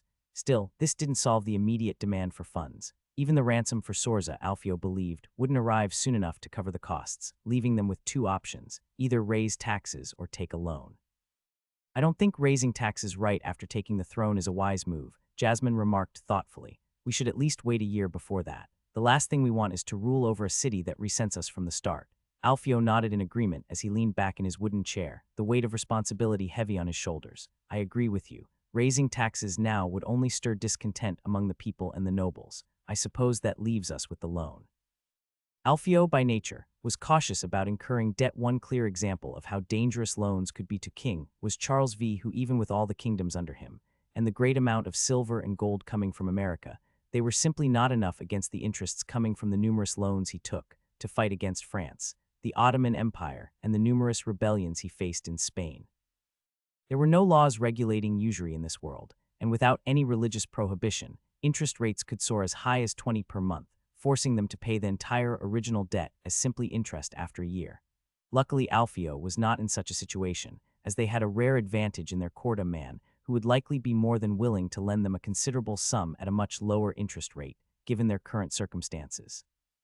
"I'm certain Lord Shahab will be more than happy to contribute," Alfio said with a satisfied sigh, "especially knowing that the ransom for Sorza will come through eventually and that he will be repaid soon." Jasmine seemed to relax a little at his words, though her expression remained serious. "Well, that temporarily solves our financial problem, but I hope what you've told me about your plans to increase revenue is true," she warned, her voice firm. "Otherwise, we'll have no choice but to disband your precious army." As the two of them relaxed a bit, allowing themselves some peace, Jasmine finally broached a subject that had been nagging at the back of her mind for some time. "When did you learn how to read?" she asked, her voice curious but casual. Alfio paused, his cup halfway to his lips, raising an eyebrow at the sudden shift in conversation. He wasn't expecting the question. "I had a tutor about a month and a half ago to help me with reading and writing," he replied, setting the cup down gently on the table. He was quite surprised by how fast I learnt. "I've been forcing my companions to do the same, but it seems they're still struggling." He chuckled slightly. "Speaking of learning, I've yet to properly introduce you to my squire. His name is Rado, and he's quite the bright and cheerful boy. Sharp-minded, too." Jasmine's brow furrowed slightly as she thought. "I've noticed him around. He's always near you, but it seems like you treat him more as a student than a squire." She remarked, though it was more of a statement than a question. Alfio smiled. "He's a bit of both, to be honest. The boy has a real hunger for knowledge, and if he's trained and nurtured properly, I believe he'll become quite an asset." Jasmine took a sip of her drink, eyeing him thoughtfully. "How did you two meet? You don't seem like the type to randomly pick a child off the street for something as important as a squire. You could have just asked my father, and he would have given you a boy from one of the noble families." Alfio leaned back in his chair, a faint smirk tugging at the corners of his lips. Well, it wasn't exactly a conventional meeting," he began. "I first encountered Rado when he tried to pickpocket one of my men." Jasmine's eyes widened slightly and she blinked in surprise. "Pickpocket?" "Yes," Alfio continued with a nod. "The boy was quick, resourceful, could have gotten away with it too, but what impressed me wasn't just his skill, it was how he handled himself afterward. Calm, calculating for his age, and quick-witted. After that, I decided to keep an eye on him. He impressed me in more ways than one," Alfio said, his tone shifting slightly as if he were recalling fond memories. "He reminded me of myself when I was younger, hungry both in the literal and figurative sense. I saw potential in him, so I took him in, brought him along with me everywhere, and he surprised me time and again with that sharp little brain of his." Jasmine regarded him for a moment, clearly intrigued by the story. "So that's why you took that dirty child under your wing?" "Yes," Alfio said, nodding, "and I've never regretted it. He may have come from the streets, but I have no doubt he'll grow into someone important, Somion, worth keeping close." Jasmine leaned back in her chair, considering his words. "Most people would have had cut off his hands in your position," she noted. Alfio simply responded with a shrug. He was not like most people. Jasmine swirled the drink in her cup, her gaze lingering on Alfio for a moment before she spoke. "You know, I realize I will have to marry you, but I know so little about you," she said softly, her tone filled with curiosity. "Where you come from, your past, who you were before all of this. What was your childhood like? Alfio paused mid-sip, the question catching him off guard. He set the cup down slowly, his expression momentarily clouded. He stared at the table, as if weighing his response carefully. After a long silence, he sighed. There's nothing worth telling, he said at last, his voice low and flat, as though each word carried a weight he didn't care to bear. I was forced to leave my village when I was young, for the greed of some men. Jasmine frowned, her brows knitting together. Forced to leave. Alfio nodded, though he didn't elaborate. His eyes were distant, as though he were looking back at something far away, something he didn't want to revisit. After that, I did what I had to. Found others like Memon with nothing to lose, men who had been taken by life in one way or another. We formed a band, worked together, survived together. His tone was steady, almost mechanical, as if the story had been buried deep, rehearsed enough to dull its sharp edges. Later on, that work turned into something else. We took up mercenary work, and eventually it led us here. To you. He glanced at her briefly before turning his gaze away again. That's it, nothing more to tell. Jasmine watched him closely, sensing there was much more to his story than he was letting on, but knowing better than to probe more, she relented. Maybe in the future he will allow her to know more, but for now he did not. Sorza's life as a guest of the princess was more like a comfortable imprisonment. He spent most of his days confined to his chambers, under what was effectively house arrest. The room was large and well furnished, but the gilded surroundings did little to ease the burn of captivity. Occasionally, Sorza was allowed brief reprieves, where he could step outside into the palace gardens. In the serene garden, the flowers in bloom, the calming breeze, and the chirping birds contrasted sharply with the turmoil he felt inside. To be defeated and reduced to this was a humiliation that festered in his heart, made worse by the knowledge that it was a mercenary that delivered this shame to him. One of his few comforts was the ability to meet some of his captured knights, particularly those who had been part of his personal guard. These were men he trusted, and their presence brought some ease to him. All of them awaiting for the ransom coming from Thir Prince. The days passed uneventfully, one blending into the next. When Sorza first heard about the fate of Arkawat, an idea had bloomed in his Minda plan that, if executed, could turn his captivity into an unexpected victory. A woman had taken the throne, and he was unmarried. He thought of the possibilities. If he could somehow convince the princess to marry him, it would mean not only his freedom but also the union of two princedoms under their future son. No ransom, no humiliating release, just power, shared and expanded. At first, it seemed as if the princess entertained his notion. She allowed him to meet her on several occasions, their conversations cordial and even friendly. Sorza, ever the strategist, began to believe he had a real chance. With her heiress in him available, it would have been a strong political match, but in recent days the tone had shifted. At first, he didn't notice, thinking perhaps she was simply preoccupied. Then slowly, he realized the truth was not her first choice. He was her second option, a fallback if something else failed. It became clear to him that she had already set her sights elsewhere. Whispers in the palace confirmed his growing suspicions. The mercenary who had captured him, the very same man who had humiliated him in battle, had returned victorious and was now rumored to be betrothed to her. Sorza could scarcely believe it. Passed over for a common man, the idea seemed absurd, an insult beyond anything he had ever endured. The very thought that this man, without noble blood, without titles, had not only bested him on the battlefield, but now stood to marry the princess was a double-edged wound, cutting into both his pride and his plans. Sorza sat by the large window of his chamber, the dim afternoon light filtering in through the glass as he lazily flipped the pages of a book. A cup of red wine sat within reach, its deep crimson hue catching the faint light. He took a slow sip, savoring the taste.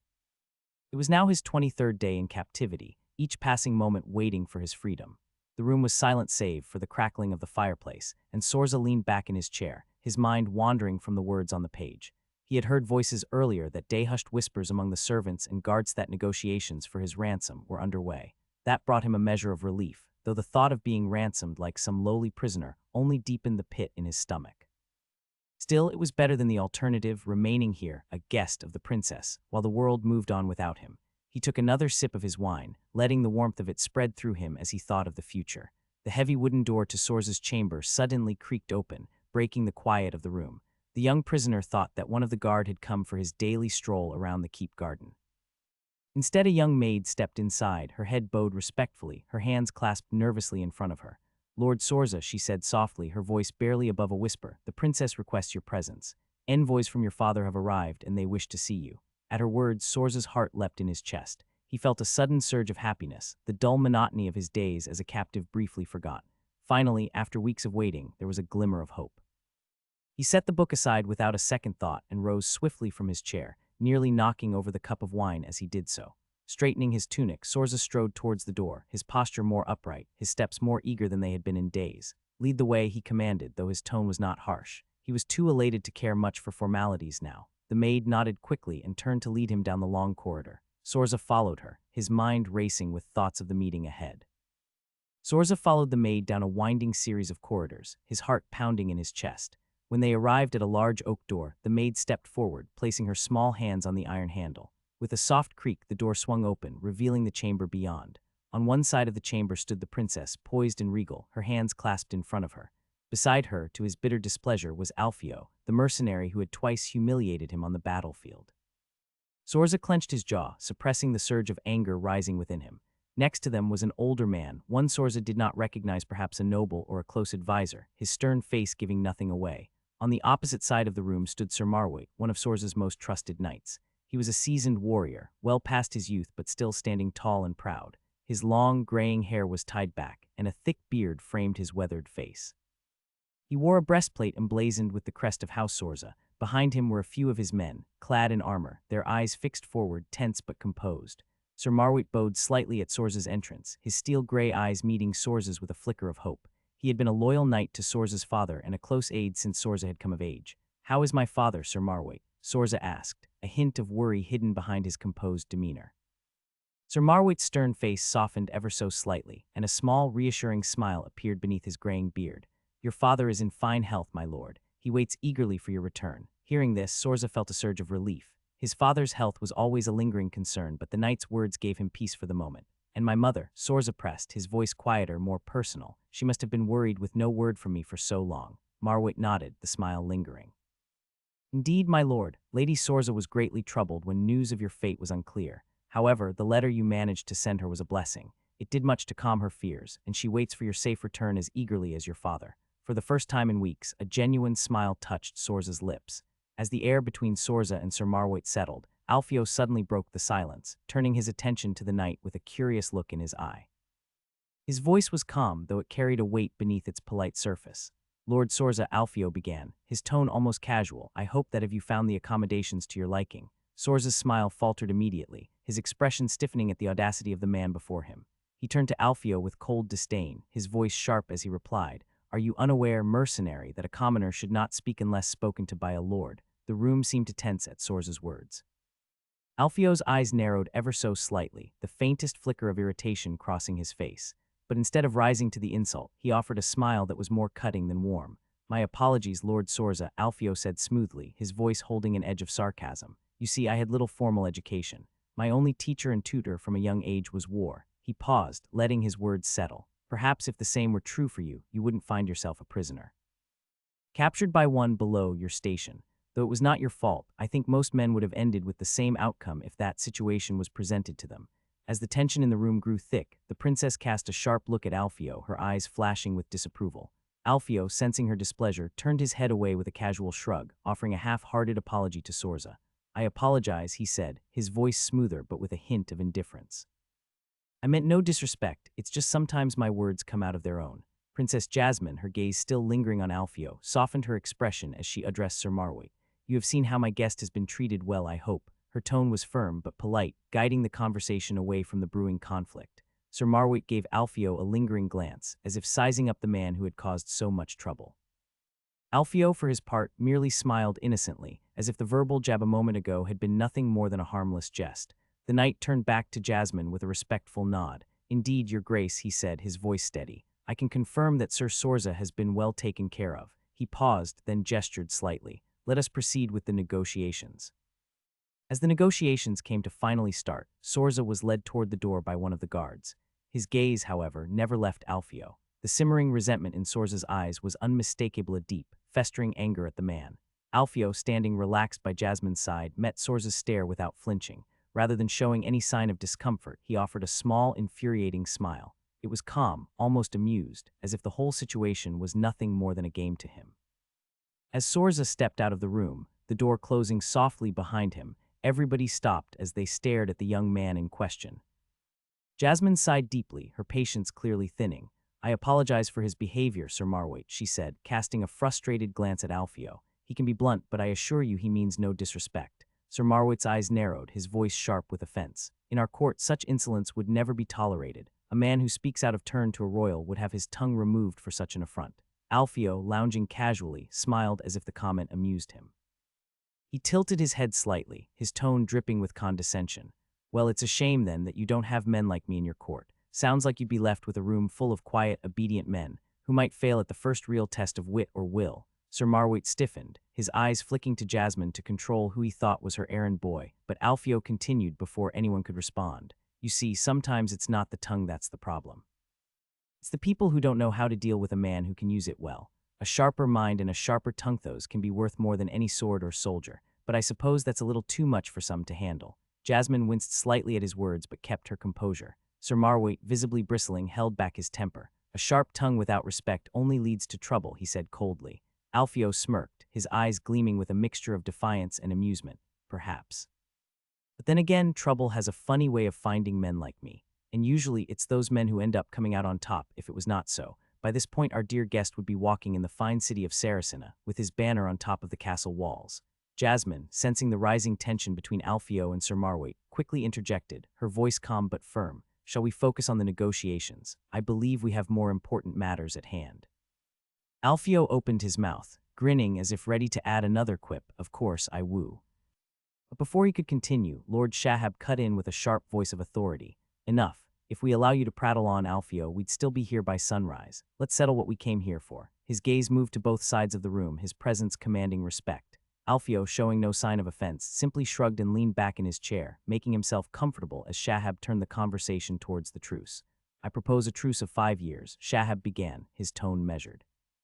The land has already seen too much bloodshed. Both sides have suffered enough, and time is needed to heal. Prolonged conflict will only serve to deepen the harm already done. Sir Marwood frowned, his eyes narrowing. 5 years is too long, he said stiffly. Such an extended peace favors you more than it does us. 1 year should suffice. The two men locked eyes, the tension returning as the weight of their positions settled heavily in the room. Lord Shahab shook his head, unyielding. 1 year is hardly enough for any meaningful recovery. You would have us return to arms before the wounds have even begun to close. 2 years would be more reasonable, and to consider extending the peace if both parties find it beneficial. Sir Marwood crossed his arms, thought for a moment, and then decided to not reject the idea outright. 2 years then, he said after a pause, though his voice carried an edge of reluctance. Shahab nodded, a glint of satisfaction in his eyes. Agreed. 2 years for now, with the option to extend the peace when the time comes. A reasonable solution. Alfio glanced between the two, offering no interruption. Jasmine, relieved that the discussion was finally moving in a productive direction, let out a quiet breath, keeping her focus on the larger picture. Lord Shahab, sensing the truce had been settled, leaned forward and clasped his hands together, his expression now businesslike. Now that the matter of peace has been resolved, it is time to discuss the ransom for Lord Sorza. He paused for a moment, letting his words settle in the room before continuing. We expect a sum of 90,000 silveri. Sir Marwood's eyes widened in shock, and he immediately stood, his voice indignant. 90,000 silveri. That is nearly 2 years of our entire revenue. His voice echoed sharply through the chamber. Such a sum would cripple our lands and coffers beyond repair. You demand more than would be asked if you had captured the prince himself. His face flushed with frustration, and he shot a glance toward Jasmine as if searching for some reason or intervention.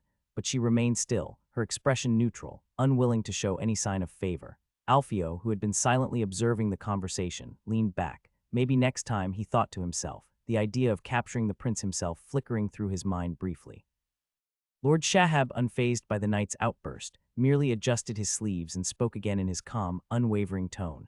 It is not an unreasonable sum considering the losses we incurred in the numerous campaign you had taken against us. His eyes fixed on Sir Marwood, steady and cold. Sir Marwood, still fuming, struggled to compose himself. The most we could offer, he began, voice lowering but still taut with anger, is half that amount. We can at will not cripple our people for the sake of one man, no matter their status. Lord Shahab folded his hands calmly, his voice as smooth as ever. Very well, Sir Marwood, we can agree to half of the original sum. The ransom will be paid in lump sum in silveri, of course. He spoke as though the matter was already settled. But Sir Marwood was quick to object, his tone firm and unyielding. No prince, especially not one in our position, keeps their yearly income in their coffers. It's simply impossible to provide that amount in one payment. His voice was laced with irritation, clearly worn down by the negotiation. Shahab raised an eyebrow, but his composure never wavered. Then perhaps you could take a loan for the remaining balance, he said casually, as if he were offering a cup of tea instead of a crushing financial burden. It is not uncommon in such trying time. Sir Marwaite clenched his jaw, his eyes narrowing as he stared back at Shahab. We will not take on a loan for this, he declared, his tone final. My lord's lands will not be burdened with debts. This is non-negotiable. The room grew tense as both men locked eyes, the intensity of their stares filling the space. The soft crackle of a distant fireplace was the only sound as each man waited for the other to blink first. Alfio, reclining slightly in his chair, glanced between them, amused at the tension, but said nothing, watching the power struggle unfold with silent satisfaction. Lord Shahab leaned forward slightly, an easy smile playing on his lips. If the money is too hard to gather, he said, his tone light but sharp, there are other ways to settle this debt. His eyes gleamed, enjoying the leverage he held in this moment. Sir Marwaite fell silent, his expression tightening as he weighed the options. For a moment he stared at the table, clearly struggling to find an acceptable solution. The room remained hushed, the flickering fire casting long shadows across the walls. Then, with deliberate care, the knight's gaze shifted toward Jasmine, who sat composed, though her eyes were keenly watching the exchange. He hesitated for a breath before speaking, his voice steady but carrying a new weight. Princess Jasmine, he began, addressing her directly now. It has not escaped my lord's attention that you are still unmarried. Perhaps a union between you and the heir to the princedom of Oisin could serve to settle part of this ransom. He paused to let the suggestion sink in, then added, in exchange, we would also bear the cost of the marriage celebration, ensuring it is worthy of your house and status. A silence settled in the room, the audacity of the offer hanging in the air. Shahab remained still. Jasmine made no move as they all uncautiously threw a quick glance at Alfio. Alfio leaned back in his chair, his lips curling into a faint smile. Unfortunately, Sir Marwaite, he said in a casual tone, that arrangement may not be possible. The princess is already betrothed. The knight's brow shot up in surprise, his shock clear. Betrothed, he repeated, his voice cracking a bit. My apologies, I had no knowledge of such an arrangement. Still, he continued, regaining his composure. I believe Prince Sorza would make a far more fitting match for Herbeter than any ordinary lord serving your grace, I'd say. His tone held a subtle challenge, clearly attempting to steer the conversation in his favor.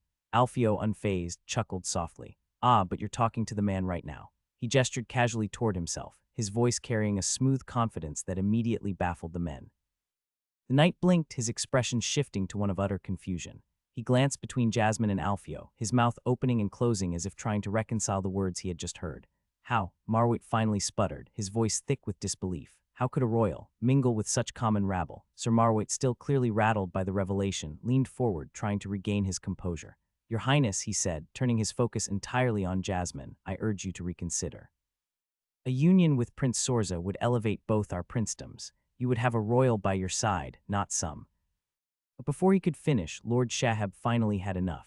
He slammed his hand down on the table, the sharp sound echoing through the room. Enough, Shahab's voice boomed, cutting through the tension like a blade. His eyes, sharp and unforgiving, fixed on Sir Marwaite. Do not dishonor the betrothed of my liege with such reckless words. This matter is settled. The room fell into a stunned silence. Sir Marwaite swallowed his retort, finally shutting his mouth.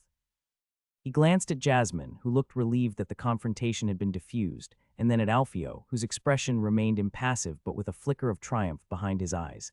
Alfio turned his gaze toward Shahab, the slightest hint of surprise flickering across his face. Shahab, noticing the look, shrugged slightly. I dislike you, he said bluntly, his tone steady, but I respect your skills. Also, the whole city is surrounded by his soldiers, so this whole thing can only go his way, he reasoned as he made the choice. Alfio leaned forward slightly, a calm but firm look on his face. Now that the marriage proposal is out of the window, he said, his voice smooth but with an edge of finality, perhaps we should return to the matter of payment. One of the cities we conquered in a previous campaign could be brought back into the fold. It would lessen the burden of the ransom. Sir Marwaite bristled at the suggestion, his face tightening in displeasure. We will not give up one of our cities so easily, he said, his tone cold, but we could be able to give back the city of Saracen, however.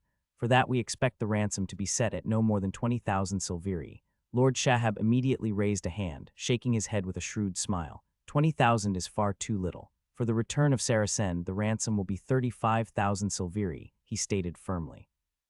And we want it in a lump sum, at least half in ordi, the rest in silveri. That's non-negotiable. Sir Marwaite clenched his jaw, clearly displeased but aware that he was losing ground.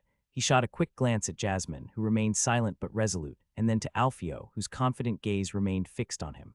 The knight sighed, knowing they had little leverage to play with. Very well, he said reluctantly, his voice taut. Shahab leaned back in his chair and crossed his arms, his gaze shifting toward Sir Marwaite. I think now would be the proper time to consider our other prisoners, he began, his tone more businesslike but still sharp. We are prepared to free the 40 knights we hold in our custody for a sum of 600 silveri. The room fell into a brief silence as Sir Marwick considered the offer. His brow furrowed slightly, and he tapped his fingers thoughtfully against the armrest of his chair. After a few moments of quiet contemplation, he nodded. Very well, Sir Marwick finally agreed, finally liberated at having finally finished 600 silveri for the knights. It will be done. Sir Marwick rose from his seat, his face composed but his eyes betraying a hint of bitterness. He bowed to Princess Jasmine, his movements stiff but respectful. Your Highness, he said, I am glad we were able to reach an agreement. Princess Jasmine smiled, inclining her head gracefully. As am I. Though Marwick returned her words with a nod, he couldn't shake the bitterness that gnawed at him. Without another word, he turned, his cloak sweeping behind him as he moved toward the door. As the door closed behind Sir Marwick and his guards, the room fell into a brief silence. Shahab, still seated, turned slowly toward Alfio with a heavy sigh. His eyes narrowed slightly as he regarded the mercenary. You should learn to hold your tongue, Alfio, Shahab said, his voice calm but carrying a subtle note of reproach. Alfio's ever-present smile faded, his expression hardening as he leaned forward. And how many wars have we fought with them in the last decade? He asked, his tone sharp, though he kept his voice low. Shahab refrained from answering, knowing full well the answer Alfio was seeking. Instead, he clenched his jaw slightly, his silence speaking volumes. Alfio, not letting the silence linger for long, leaned back and crossed his arms. There's no use sweetening the drink of the enemy while they piss in yours, he said coldly, his eyes flashing with conviction. They've bled us, disrespected us, and now we're supposed to handle them with gloves. Let your friends cheer and your enemy weep. Shahab's gaze lingered on Alfio, tension still hanging thick in the air. This is diplomacy, he repeated, his tone measured yet firm, not the battlefield. There are times when restraint is more powerful than a sword. Alfio's eyes darkened, his voice growing harder. Unfortunately, your sharpest sword knows only how to cut, not how to sing, he retorted, leaning slightly forward. If you think I disrespected them once, they've done it thrice to me. Their sneers, their insults, do you think they're playing by the rules of diplomacy? Let them groan at my words, Shahab. The truce is made, but when the time comes, it will be shattered. And when it breaks, no amount of soft words will stop the storm that follows. He paused for a moment, locking eyes with Shahab, his expression unyielding. They will come for us again, Alfio continued, his tone lower but no less intense. This time we have 2 years to prepare. We should make the most of it. Alfio let out a breath, the tension finally releasing from his posture as he turned to Jasmine. With this, he said, a small, confident smile forming on his lips, we've secured your first victory as princess, a victory that will surely raise her standing among the nobles. Not only that, but we've resolved some of our most pressing financial matters. He stood straighter now, a certain pride in his voice. The ransom will ease our coffers, and the truce, however, temporarily gives us the breathing room we need to rebuild and strengthen. We should cheer to that, he said as he grabbed a cup soon filled by a servant, who quickly followed with the other two. Princess Jasmine sipped quietly from her cup, her eyes distant in thought. Shahab, ever perceptive, broke the silence. Have we received any word from Ormond's wife regarding the royal order? Jasmine shook her head, a faint frown tugging at her lips. Not a word. It's likely there will be war. She won't just sit idly after her husband's death. The weight of the unspoken tension filled the room. We should have acted sooner, she murmured, almost to herself, a hint of frustration creeping into her voice. Alfio, noticing her unease, stepped closer and spoke with a reassuring tone. It's best this way. If we had rushed, we might have won at a great cost. As it stands, we still have ways to fight, ways that don't involve swords. Jasmine looked up, curiosity flickering in her eyes. And how would that be? Jasmine paused for a moment, her fingers still resting on the edge of her cup. Her eyes flickered between Alfio and Shahab, both standing before her with the weight of decisions to be made. After a deep breath, she slowly nodded, her gaze steady but distant. I trust both of you, she said softly, her voice calm yet decisive. I am not knowledgeable of the way of war. Do what you think is necessary. I give you a blank way to handle this as you see fit. Shahab gave her a respectful nod, his sharp eyes catching hers in acknowledgement. Alfio, standing beside him, met Jasmine's gaze, his expression appreciative. After the decisive battle with the Messenian lord, Messenius swiftly consolidated his victory. His terms were generous, offering leniency and security to those who had opposed him. The defeated lords, recognizing the futility of further resistance and the wisdom in aligning with the first prince, bent the knee one by one. Messenius, ever the statesman, accepted their fealty with grace, ensuring they retained their lands and status under his rule. Except for the title of High Marshal, that was obviously deprived, as the prince would never allow a man to keep such a fertile and important land under his control. In just a single day, word of the prince's victory and fair treatment spread rapidly. The entirety of the province fell to him. By the day's end, the Messenian province was firmly under the banner of the first prince, his authority unquestioned. The long-standing issue in the northern territories of insufficient cultivated land had been a pressing concern for years. The harsh terrain and limited arable land had constrained the region's agricultural output, leading to chronic shortages of grain and frequent reliance on imports from the south. It seemed, though, that such a fundamental problem had been solved. Grain surpluses from these newly acquired provinces were expected to flow into the northern markets. With more grain flooding the markets, the supply shortages would have been alleviated, ensuring a stable source of food for the northern territories. The prince hoped that this development would not only solve the grain shortage, but also spark a surge in commercial activity across the northern lands, particularly in the fur and timber trades. Typically, the high cost of transporting timber from the north to the south rendered it unprofitable for most merchants to invest in the industry. However, with the Civil War disrupting traditional supply lines, Mecenius believed that many traders would now turn their attention to the vast northern forests. As the conflict reshaped trade routes, regions like the Kingdom of Sarlian, the Principality of Arlania, and even the newly acquired provinces under Mecenius' control would increasingly rely on northern timber. This shift could open up new opportunities, making the North a vital supplier of both timber and fur, further strengthening its economy and integrating it into the broader realm's trade network. The war had fulfilled its primary objective. Mecenius and his allies had secured the lands they sought, with key provinces now under their control and loyal lords bending the knee. The chaos of battle had subsided, and the once restless territories would now start to settle under new leadership. Now the challenge was no longer conquest but consolidation. Their gains had to be protected, and the territories integrated into the larger realm. Ensuring stability, keeping the nobles loyal, and managing the newly expanded resources would be critical to maintaining their hold. The focus had shifted from the sword to governance and diplomacy. All that mattered now was to keep what had been won, ensuring that the hard-fought victories did not slip away in the fragile peace that would follow. Immediately after the mass surrender of the enemy forces, Prince Mecenius wasted no time in celebrating the hard-fought victory. He commanded that a grand feast be prepared, a gesture of gratitude and relief for his troops. Barrels of ale and wine were cracked open, and tables were quickly filled with roasted meats, bread, and whatever food could be found. The scent of the feast wafted through the air, invigorating the weary soldiers who had endured the trials of battle. Outside in the camp, the soldiers They laughed heartily, their spirits lifted by the victory and the flowing alcohol. Groups gathered around makeshift tables, throwing dice and playing games. The sounds of merriment and song echoed through the camp as men toasted to their prince, their victory, and the spoils of war. At the center of the camp, in a vast tent adorned with banners of the prince's house, the lords and Mecenius himself sat at a more elaborate feast. Inside, the nobles indulged in fine meats, freshly baked bread, and the best wines they could find. The table was laden with dishes as the prince presided over the gathering, seated at the head with a calm but victorious air. Toasts were made in Mecenius' honor and their victories. Among the nobles feasting in the grand tent sat the lords who had recently surrendered to Prince Mecenius. They were present, drinking and toasting along with the others, though their mood was markedly different. While the loyal lords of the prince raised their goblets with genuine pride and joy, the surrendered lords participated with a more subdued air. Their toasts were less hearty, their cheers quieter, a performance of loyalty rather than an expression of true joy, the biggest example of it being Kant, who was in no way with the heart to participate the feast that declassified him to a simple lord, breaking the line of power that started with his great-grandfather. Most of them drank out of necessity, a gesture of submission to the prince who now held their fate in his hands. Their smiles were forced, the clink of their cups more of an obligation than a celebration. Every toast and cheer felt like a small surrender, a public acknowledgement of their new liege. The northern lords instead roared with laughter, cups brimming with ale and wine, as they gathered around Edmund, the young lord who had led the cavalry in bait. His face was flushed with drink, his speech slurred, but that only seemed to enhance the drama of his storytelling. Ah, you should have seen it, Edmund bellowed, swaying slightly as he stood, his tankard spilling some of its contents as he gestured wildly. We were outnumbered 7-1, but by the gods we broke them, their lines, shattered like glass. His words were punctuated by exaggerated sword swings, mimicking the battlefield chaos. The lords around him clapped and cheered, refilling their cups as Edmund continued. And there I was, right at the front, he shouted, grinning broadly, clearly enjoying the attention.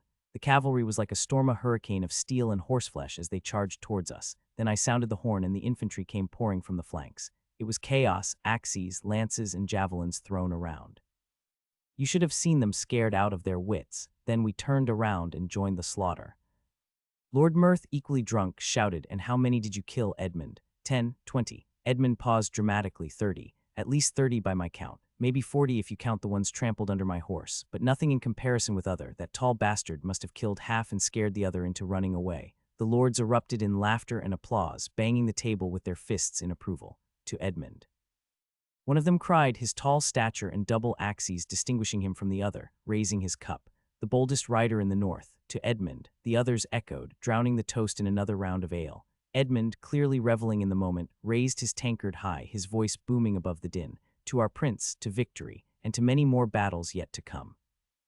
Meanwhile, on the other side of the tent, the atmosphere was quieter, more subdued amidst the frenzy of celebration. Elenor, draped in a deep green cloak, edged closer to her father, Lord Harold, who sat comfortably, watching the drunken revelry with a faint, almost paternal smile. She leaned toward him, her eyes briefly flicking to her brother, Edmund, who was still at the center of attention, boasting loudly about his heroics. "It seems Edmund is having quite a bit of fun tonight," she remarked, her tone gentle but with a hint of amusement as she watched her brother slosh ale from his tankard. Harold chuckled, the deep sound rumbling from his chest. His eyes, tired from years of battle and responsibility, twinkled briefly with pride. "He's earned it," he said, "led his part of the charge perfectly. The boy may have a love for drink and stories, but when it comes to battle, there's a natural fire in him, I can see that." Harold said with a bit of pride, not knowing that during the battle his young son was almost shitting himself. Elenor nodded, glancing once more at her brother, who was now animatedly recounting some story. "He did well," she admitted softly, though her voice carried a note of hesitation. "When you will actually start to groom him for his future role. He is almost a man already."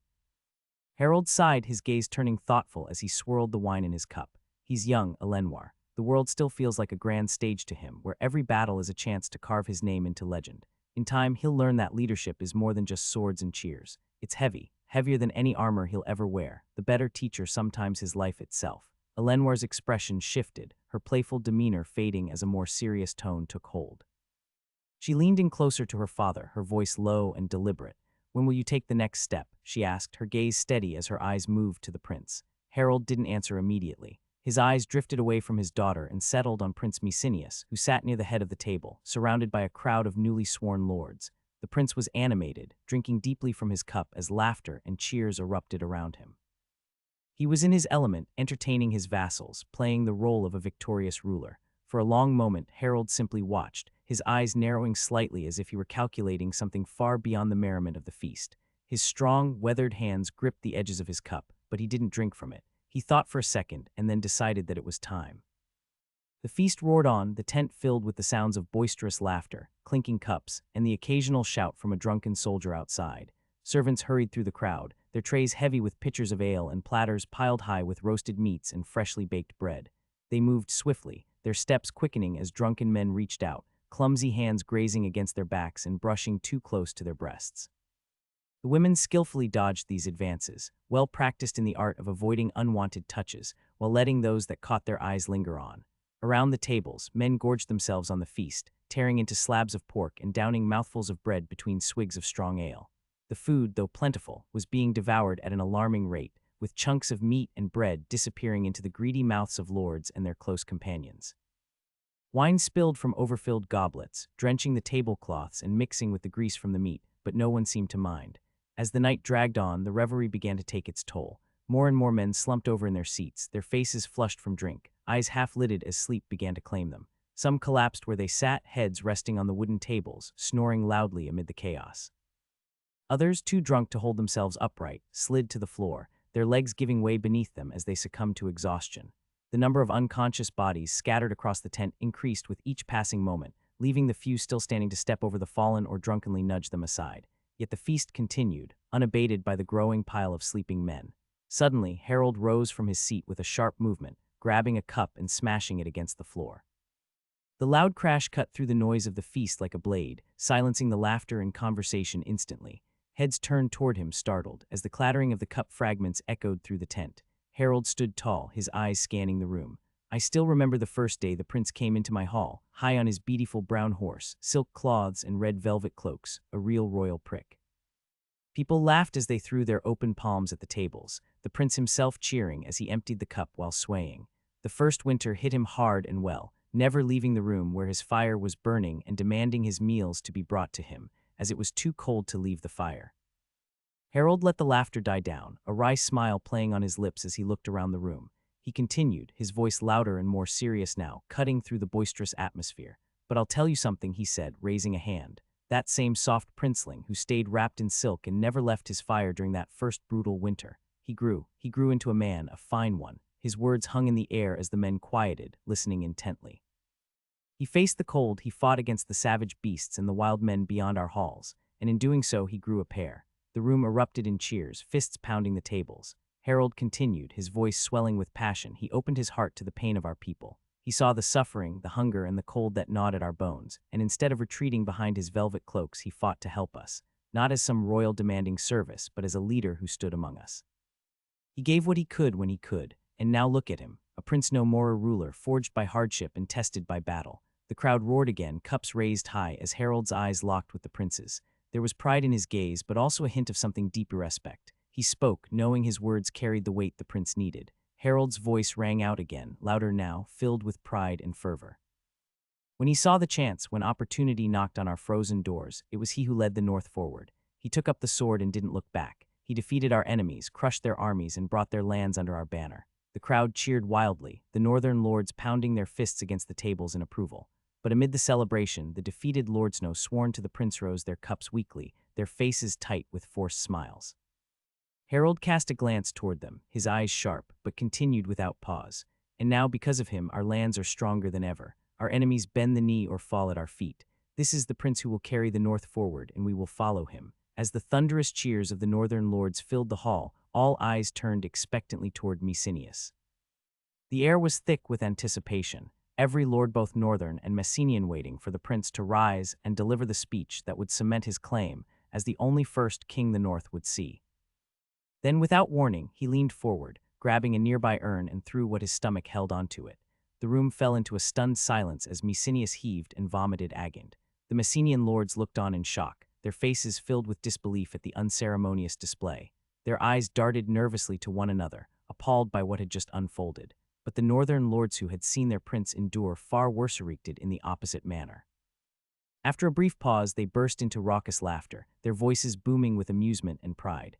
The laughter quickly turned into roaring chants as they began shouting, "Here is our Snow King, King of the Snow," with fervor, their voices rising to a fever pitch. The tent echoed with their wild cries, the northern lords pounding their fists on the table and stomping their feet. Messenius, despite the spectacle, was one of their own, a man forged in the harsh winters of the North, and this display of raw humanity only seemed to solidify their loyalty.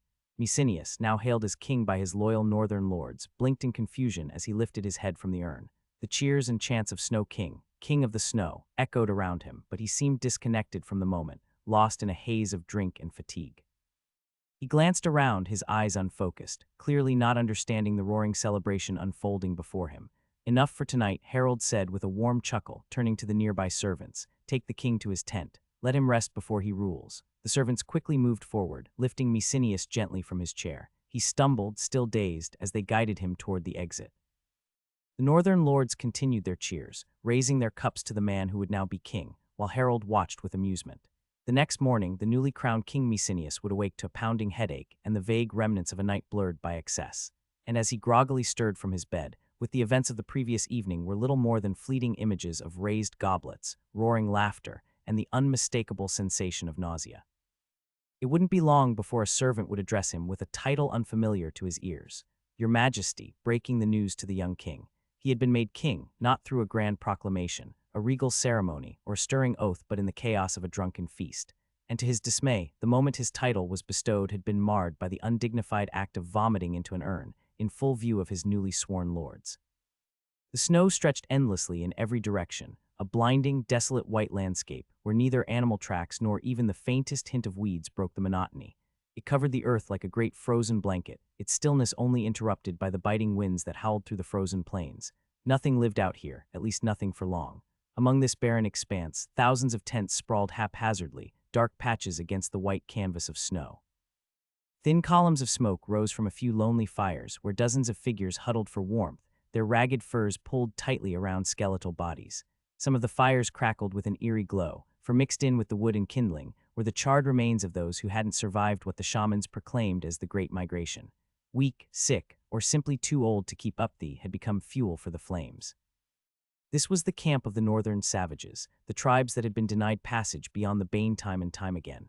Now they had gathered under one banner, united by a single leader, a man known only as the Great Nodder, a figure who had managed to bend the many wild tribes of the north to his will. Amidst the sea of tents and snow, towering figures strode through the camp, closer to giants than men.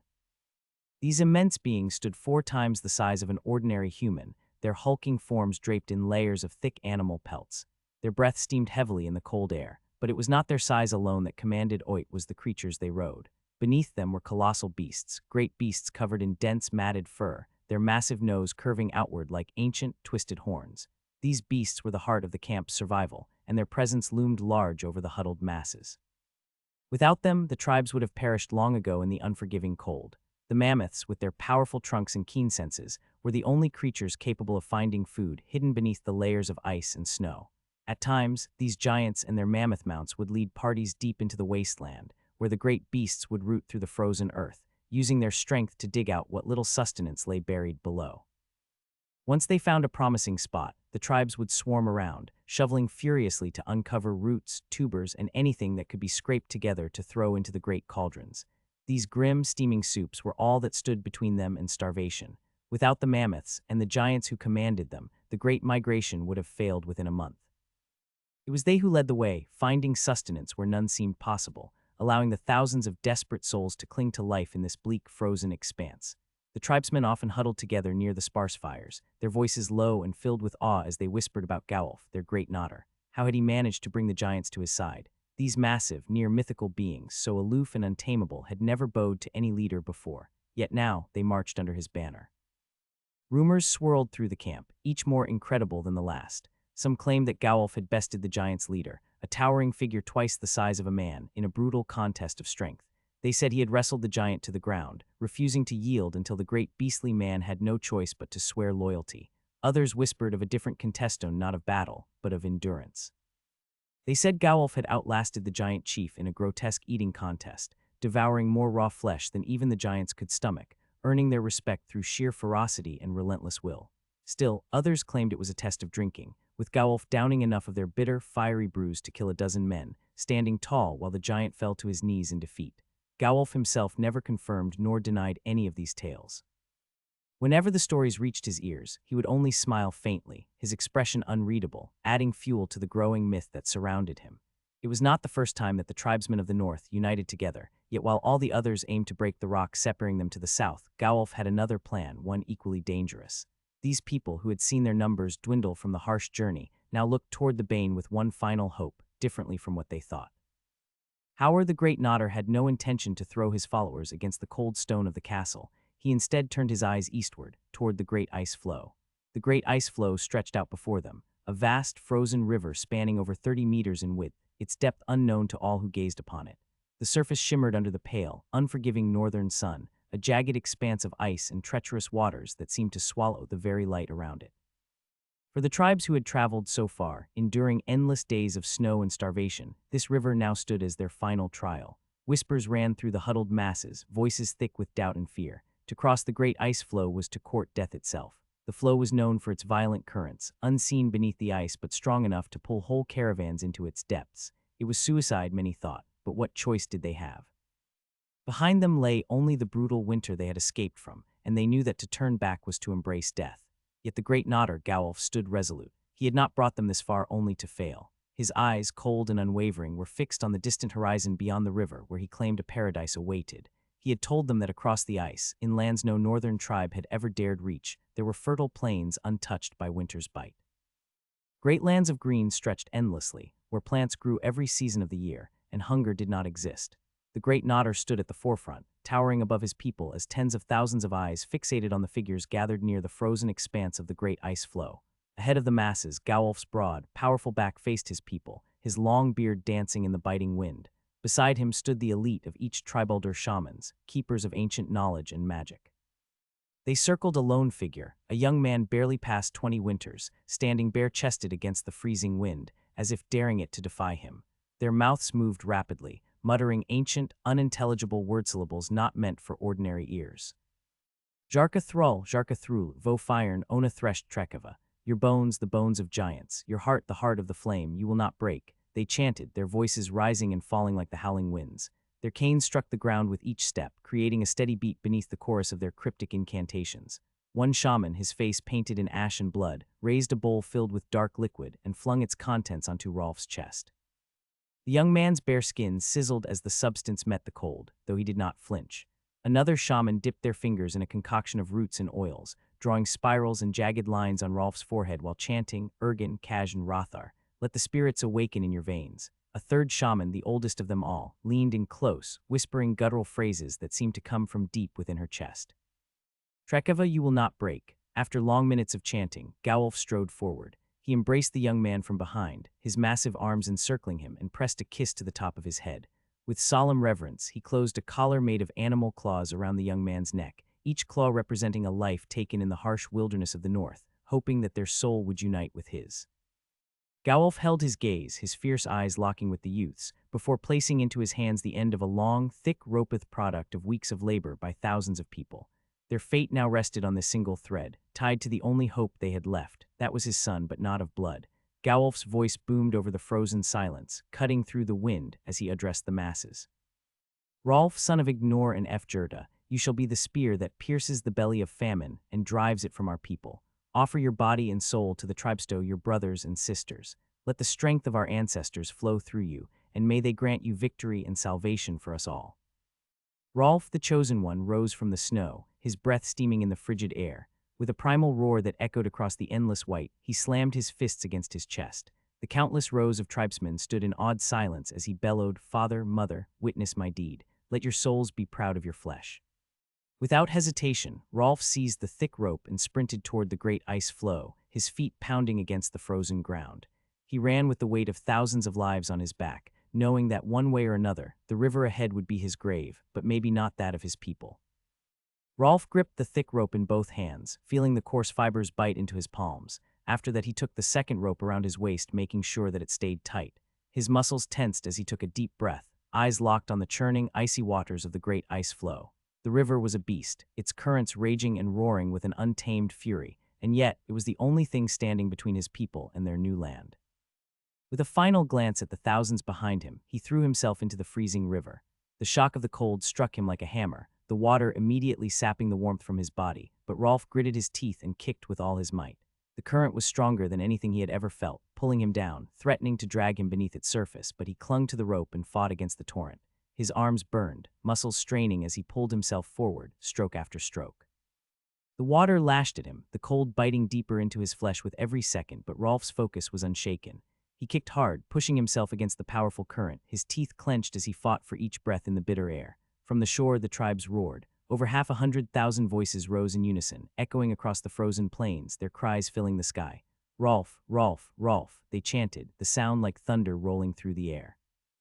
The name of their champion carried above the wind, a chorus of desperation and hope. Rolf, son of Ignore, Rolf, spear of the people. Men, women, and children alike shouted his name, hands raised as if their voices alone could carry him across the river.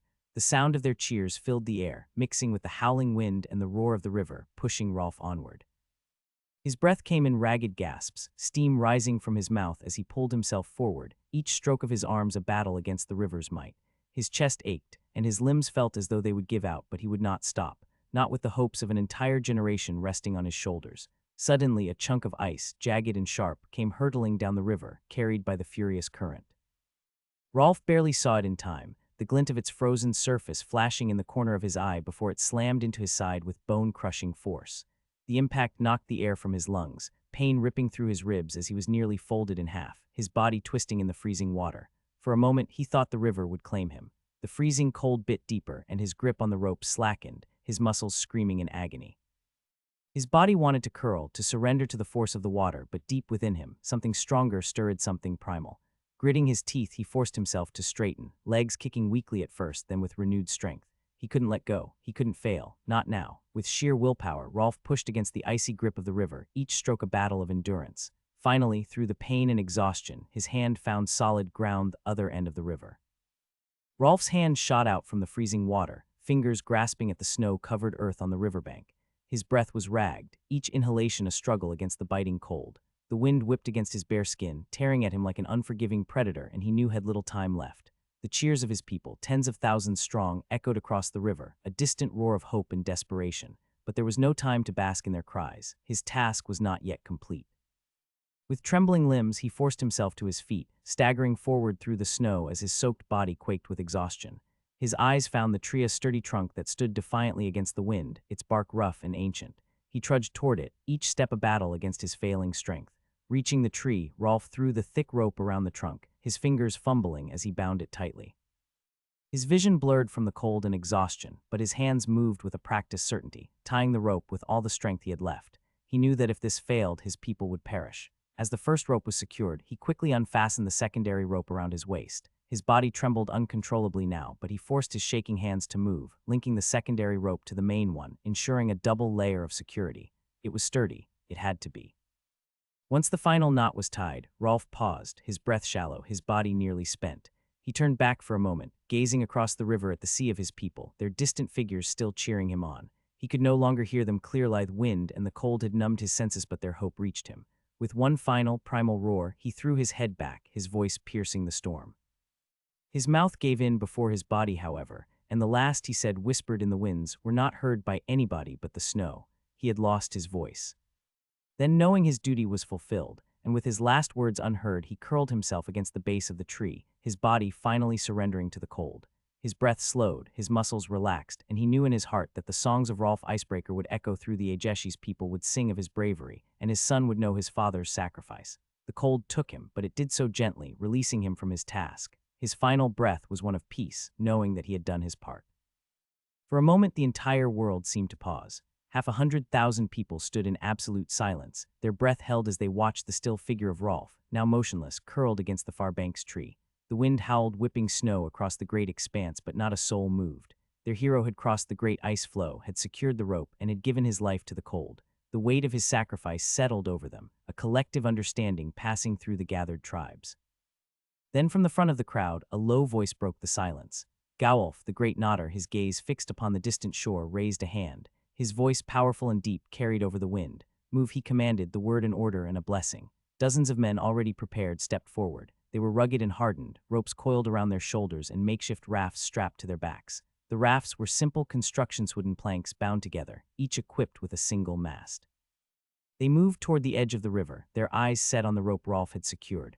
One by one, they slid into the freezing water. The first man reached for the taut rope, grasping it with both hands. He held the mast of the raft between his body and the current, using it to stabilize himself as he pulled forward. The current was fierce, but the rope was secure, and the man slowly inched his way across the icy river.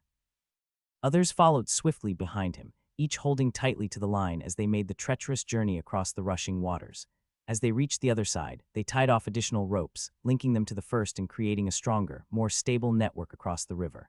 With each crossing, the web of ropes grew thicker, and more people began the perilous journey.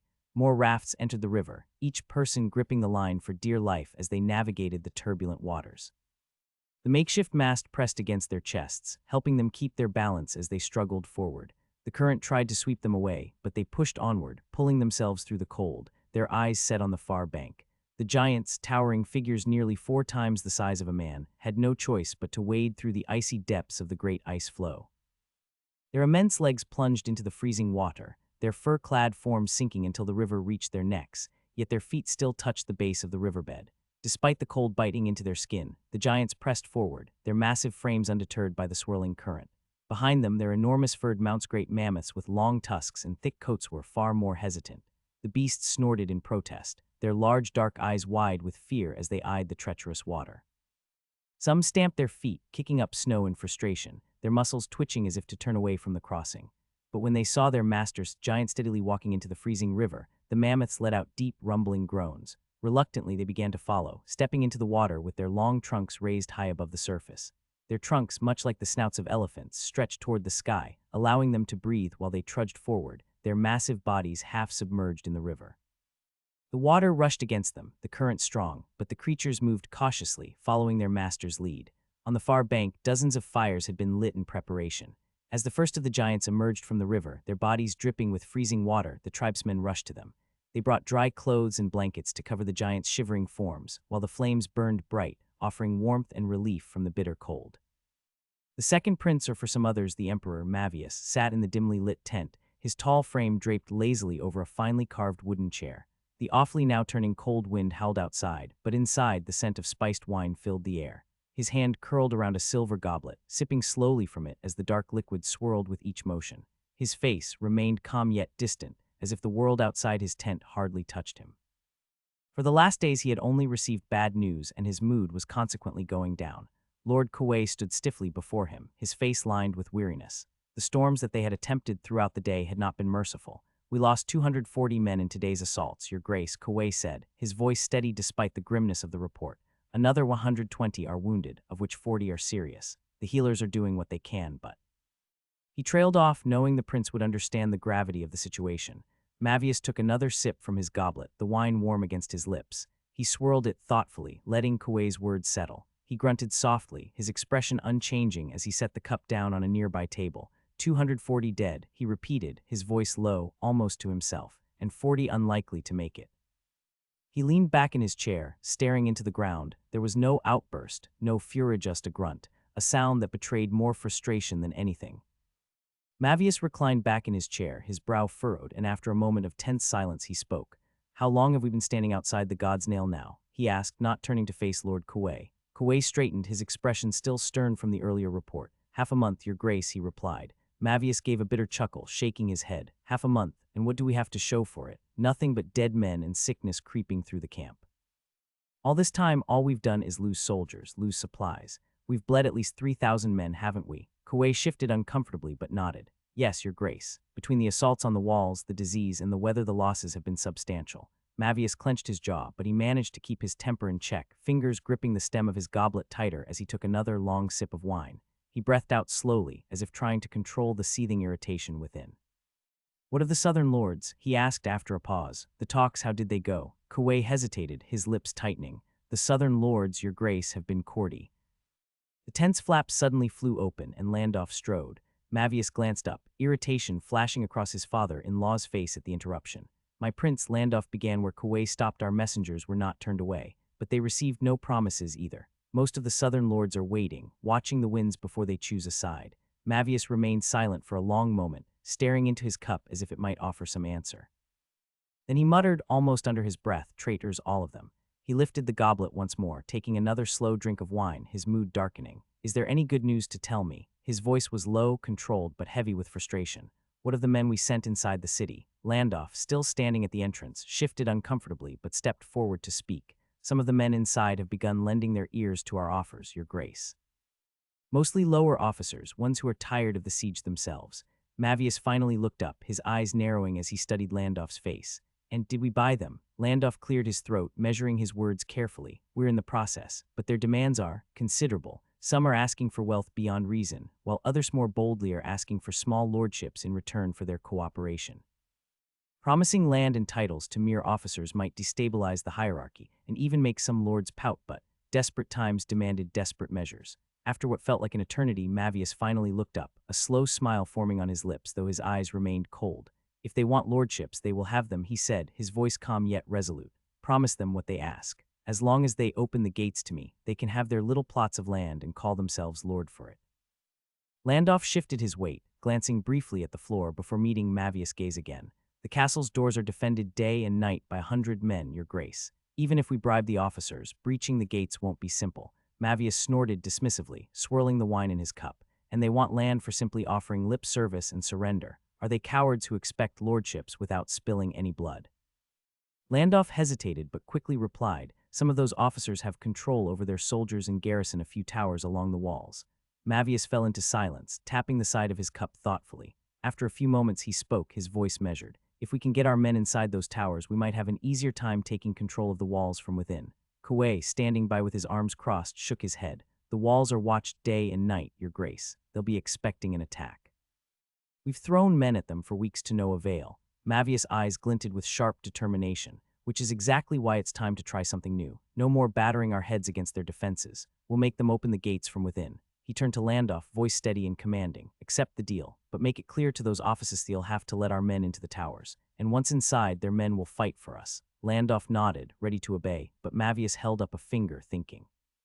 "Give them a good sum of coin, enough to bribe their underlings. I want no loose tongues, no rats to scurry to their superiors. The prince leaned back, his eyes cold with resolve. This is how we win, quietly from the inside. Lord Kuei's face twisted with disdain as he spoke up. It's dishonorable to grant land to turncloaks, your grace. Rewarding treachery will only breed more of it. Mavius, still holding his wine cup, arched a brow and leaned forward, his voice sharp. Then perhaps you have the ability to take the castle without losing half of our army, Kuei. You think your chivalry will make the walls come down on their own. His tone cut like a blade, and the room fell silent. Kuei, his jaw tightening, had no reply. Satisfied with his silence, Mavius continued, his words measured but laced with frustration. From our last reports, there are at least 3,000 defenders inside that fortress, all well armored and prepared. And every day more lords arrive to bolster their garrison. Our numbers, meanwhile, are just dropping down as the days pass.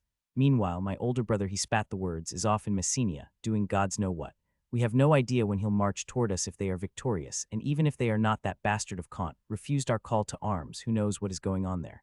Mavius' gaze turned cold as he set his cup down on the table. Winter is coming, Lord Kuei. Our supplies dwindle with each passing day. The snow will trap us before long, and many of my sword lords are already having second thoughts. They want to return to their fiefs, to their families, before the cold sets in. His fingers drummed on the table as he glanced toward the fading light outside. If we don't act now, we'll lose this siege to the winter or worse, me brothers march. The prince leaned back, eyes narrowing at Kuei. So tell me, is it more dishonorable to offer land to those who would open the gates for us, or to return home, empty-handed, defeated and shamed? Kuei remained silent, his earlier objection drowned by the hard reality laid out before him. Mavius' words hung in the air like a challenge no one dared to answer. Mavius's gaze was unrelenting as he leaned forward, voice dripping with mockery. Perhaps, Lord Kuei, you'd like to prove me wrong. Lead a night assault on the walls yourself, claim the glory with your own blade. Who knows, the honor of taking the city might yet be yours. Kuei's face darkened, and he took a deep breath before responding. There is no honor in leading a night attack, your grace. It's a desperate man's tactic. Mavius smiled coldly. Then the castle will fall without honor, Kuei. Simple as that. He let the words linger in the air, his tone heavy with finality, but it will fall. Without waiting for a retort, Mavius turned to Landolf, dismissing Kuei with a flick of his gaze. What about you, Landolf? Do you have men capable and willing to take on this dishonorable task? Perhaps they'd welcome the chance to carve their names into history. Landolf, ever the dutiful soldier, bowed his head slightly. Any of them will do if ordered, your grace. They are ready to serve. Mavius nodded, pleased with the response. Good, I have many hopes then. Honor or not, they'll have their chance to show their worth. He sipped his wine again, eyes scanning the room, and we'll see who returns with the keys to the city. Landolf bowed low, his voice steady as he spoke. Perhaps, your grace, my nephew Willios would be honored to lead such an attack. He's been eager for a chance to prove his worth. Mavius raised an eyebrow as the Willios he knew in parties did not strike him as a glory-hungry commander, but if his father-in-law suggested that, then maybe he was wrong. Nodding slowly as he considered the proposal, he gave his answer. If your nephew succeeds, he said, his tone promising reward, rich lands in the south will await him. He'll find his loyalty well compensated. Landolf straightened, a faint smile tugging at his lips. I will relay his majesty's wishes at once. Willios has been searching time and again for an opportunity like this to show his value to his new liege. With that, Landolf bowed once more and swiftly exited the tent, eager to bring the news to his nephew, as he would finally have his chance to prove himself to his emperor. The day of the coronation had finally arrived. In the weeks leading up to it, the realm had been thrown into chaos, its once relatively stable order now shattered beyond recognition. Nobles found themselves entangled in a whirlwind of events so baffling and swift, few could make sense of what was happening. First came the shock of their prince's death. Rumors spread like wildfire killed in an engagement with the very mercenaries he had hired. Some claimed it was a betrayal, others said that the prince was the one that ordered for the head of the commander in a fit of madness. But before the nobles could process this, news arrived of his daughter Jasmine seizing control of the throne.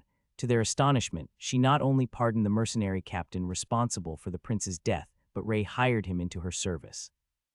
Lord Ormond, one of the realm's most powerful nobles, had rallied his forces, perhaps in outrage, perhaps to seize the throne for himself. Yet he and his son were cut down in an ambush before their intentions could be fully understood. The princess declared them traitors, accusing Ormond of attempting to usurp her rightful rule, a claim met with murmurs, but mostly believed as everyone knew of the bad blood between Ormond and Arkawat. And at the top of it, an order came from the capital, summoning all nobles to swear allegiance to the new princess. So in a month, the status quo built upon 1 decade and a half of rule came short, all from the arrival of one man. Had the civil war not been swiftly cut short, many lords would have likely declared neutrality or remained on the sidelines. waiting for the most advantageous offer before choosing a side. In such times, loyalty often went to the highest bidder, and alliances were as fragile as the promises that forged them. But the war had ended as abruptly as it began, and with only one true contender for the throne left standing, Princess Jasmine, there was little incentive for the lords to continue hesitating. What many thought might drag on into a prolonged conflict had been resolved with brutal efficiency, leaving most nobles with little choice but to accept the new order. Recognizing that there was no more room for divided loyalties, they sent their messages of allegiance to the capital, knowing that defiance or neutrality would now only bring bad things for the future. As the lords and ladies of the realm made their way to the capital, many harbored their own ambitions. They brought with them the hope of strengthening their positions through a royal marriage, eagerly anticipating the possibility of offering their sons as candidates for the hand of the eligible princess. For these nobles, marrying into the royal family would be a masterstroke, putting their house in the highest echelons of power and securing influence for generations to come. They came with grand designs, imagining their bloodline seated on the throne beside Jasmine. What they didn't know, however, was that the princess had already been promised to another, her hand quietly taken while the realm had been focused on war. Alfio walked along through the high vaulted hall as he moved past rows of gathered nobility. It was a grand and solemn occasion, the day of coronation, and nearly every noble of consequence had come to attend the event in person. Those who hadn't, whether due to old age, sickness, had sent their sons or trusted representatives in their place, eager to show their allegiance to the new ruler. Most of the nobles in the room threw curious and wary glances toward one particular group in attendance, the mercenary captain and his band, standing there with all the calmness in the world, but wholly out of place in the royal court. Whispers rippled through the chamber like a low hum, nobles wondering among themselves how the slayer of the previous prince could walk so freely, as if nothing had happened. They couldn't ignore the brutal fact that this man had played a key role in the chaos that had reshaped the entire principality. Many had already approached Sir Robert, the late prince's loyal knight, whom many knew for his loyalty for his liege, seeking clarity on what had transpired in the last month. They asked him what was true and what was false, hoping to untangle the web of rumors surrounding the prince's death and the princess's swift consolidation of power. Sir Robert, whose grief still lingered beneath his stoic demeanor, had little choice but to confirm the official account. He had no desire to drag his family down with him by challenging the princess's narrative, and though his loyalty to his late liege was unshaken, he had his son and wife to think of. His words, though clipped and cold, had given weight to the royal decrees, the late prince's faults in instigating the conflict, the mercenary's pardon, and the rebellious betrayal of the princess's uncle. The nobles, while reluctant to accept this version of events, were pragmatic. They knew that to challenge the new order was to invite ruin, and so, even as they cast sidelong glances at the mercenaries and exchanged hushed speculations, they adhered to the official story. Alfio stood amidst the nobles, his eyes scanning the room while his mind drifted into thought. As expected, most of the lords kept their distance, steering clear of him as though his presence tainted the air. He smiled faintly to himself, amused by their cautious avoidance. How will they react, he mused, when they find out that soon I'll be standing at Jasmine's side, not merely a hired sword but something far more permanent. The thought gave him a twisted sense of satisfaction, watching the nobles play their games of decorum and power, unaware of how the pieces were truly arranged. At his sides there were the close companions of his, that preferred to stay close to Alfio, than to walk out in a world that was no theirs.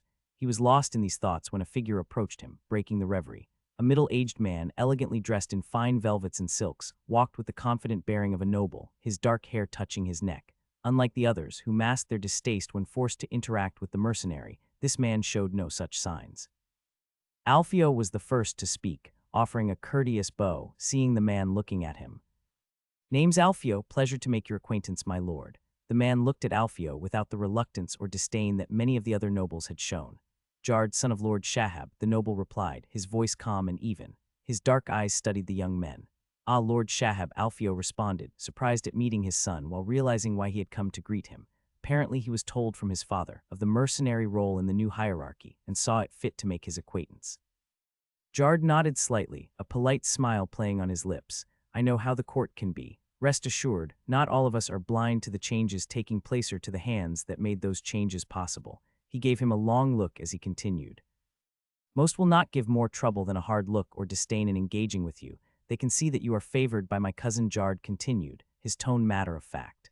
"My father spoke relatively well of you, surprisingly." Alfio's brow furrowed slightly, though he kept his expression neutral. "I didn't know Lord Shahab took much interest in mercenaries," he replied, his voice calm but with a hint of curiosity. Most of the time when we were together, he only used hard words with me. Alfio nodded slowly. A ugly dog start become better looking once he start catching rats. Jard's smile faded slightly, and he tilted his head, studying Alfio with a detached curiosity. The murmur of quiet conversation that filled the grand hall. Suddenly it was interrupted by the unmistakable sound of movement beyond the great wooden doors. The court, once filled with soft chatter and the shifting of silk and velvet, fell into an immediate hush. All eyes turned toward the entrance as the air thickened with anticipation. Heavy doors creaked open, and the rich scent of incense began to waft into the chamber, carried by a light breeze. The courtiers at the front instinctively stepped aside, parting to make way as the red carpet was rolled out. Through the opening she emerged her royal grace, Jasmine of House Veloni Isha. Alfio's eyes moved to her. For a brief moment they met before she steadied her gaze forward. Her steps were measured, regal, her posture flawless as she glided forward with the poise of a sovereign born to rule. Her cloak, a rich blend of deep purple and gold, flowed behind her though it was made shorter, as she was much smaller than her father. Her dark hair, intricately braided, was made to circle around like a crown of thorns. Behind her, priests of the realm followed in solemn procession, their robes of white and gold billowing softly as they moved, swinging censers that released spirals of sacred incense into the air. The scent musky and sweet filled the chamber, mingling with the soft chanting of hymns, each word echoing with reverence. Jasmine walked with grace, her chin held high as she approached the throne that awaited her. The courtiers and the nobles bowed low as she passed. She reached the throne and turned, facing the hall, her eyes sweeping over the gathered nobles and courtiers. And then, with an elegant motion, she lowered herself onto the throne, her posture as regal and commanding as the seat she now occupied. Her presence filled the room. Jasmine of House Veloni Isha was now enthroned, and in this moment there was no question of her sovereignty, made easier by the fact that anyone that could protest was now dead or isolated. As Alfio scanned the assembly, he noted many lords by their emblems, though his memory struggled to recall the banners of lesser houses. His eyes wandered over the array of sigils embroidered on cloaks. Some were unfamiliar, yet among them the great houses stood out, their emblems as familiar as the sword at his side. At the far left of the hall, he spotted the crest of House Sisterorum, a golden tree with long branches set against a dark blue field. Lord Pyros of Sisterorum stood beneath it, a tall man with sun-darkened skin and sharp features. Nearby stood Lord Damaris of Manhwaedit. His long, silver-streaked hair framed a face lined with age and hard-fought battles. Though in recent years he had taken off from royal authority, mostly for contrasting view regarding taxation, as the lord believed he ought to pay less taxes to the crown, since his land were among the one most raided by the Oizen's soldiers during their numerous campaigns. To the right, the deep green standard of House Florium caught Alfio's attention. A white lily surrounded by curling vines was their emblem, his owner being Lord Corwin, of which Alfio had little knowledge. Closer to the throne, the silver falcon of House Lancium gleamed on a black field. Lord Nyctas Lancium, with his cold blue eyes and austere demeanor, watched the proceedings in silence, while throwing ugly looks at Lord Corwin. Apparently there is still bad blood between them, Alfio thought as he took notice of the bad stare coming from Nyctas. Finally his gaze fell on the snarling wolf of House Brackham, its silver fur bristling on a black and red background. Lord Xanthos Brackham, broad-shouldered and scarred from a lifetime of skirmish, mostly caused by his yearly raiding parties deep into the princedom of Herculia. Raids mostly allowed by the royal crown, as whatever relationship Archewat had with the Prince of Herculia could only be described as bad, mostly caused by the change of sides of the Lord of Argeronhaven, which defected to the Prince of Herculia after a failed rebellion against the crown, some 13 years ago or so. Useless to say from then on, Archewat always made a point to express his hostility to his neighbor. Alfio turned his thought back to Jasmine. In recent days Alfio had been busy with many matters, yet now in this moment of peace he realized something. He was really lucky. The thought struck him with a clarity that was both exhilarating and daunting. Soon she would be his wife, and with it the thing he always dreamed of since becoming a slave, reaching the peak of the chain. All eyes were fixed on the princess as she sat regally upon the red velvet throne, as if it had always been hers by divine right. Jasmine's emerald eyes swept over the assembly, calm yet piercing, before they turned toward the elderly priest who shuffled forward, holding the symbol of her coronation and right to rule, something craved by man and yet held by few. The chorus of hymns which had filled the room with sacred reverence slowly faded into silence, leaving only the soft shuffling of feet and the labored breath of the priest. His voice, frail, echoed through the chamber as he approached the raised dais, carrying the crown that had once rested upon her father's brow.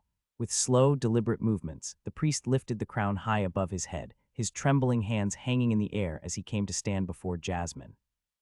His voice rose in strength and clarity as he regarded the hall.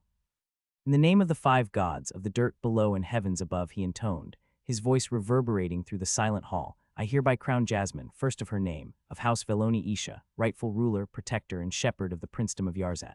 As he spoke, his voice took on a reverent cadence, each blessing weighed with the significance of centuries of tradition. He lowered the crown slowly, holding it just above Jasmine's head as he called upon the gods. May the warrior bless her with strength and courage in battle. May fertility bless her lineage and her lands with abundance. May the All-Knower grant her wisdom beyond measure. May the storm god protect her shores and her people from harm. And may the one above all shelter her under his watchful eye. With the final invocation, the priest lowered the crown onto Jasmine's head, the ornate hairpiece sliding perfectly into place. The moment was complete. She was now the undisputed ruler. Turning toward the gathered nobles, the priest raised his hands and declared, May her rule be fair and strong. At once, a rustle swept through the hall as every noble and courtier bent the knee, their foreheads nearly touching the cold stone floor. The silence returned, heavier than before, as all eyes fell upon Jasmine, waiting for her to speak. After a few heartbeats, she rose from the throne, and her voice, clear and unshaken, carried across the room as she prepared to address her people. The Holy Scriptures, the sages, and the wise tell us that the path of the just has ever been paved with the blood of the wicked.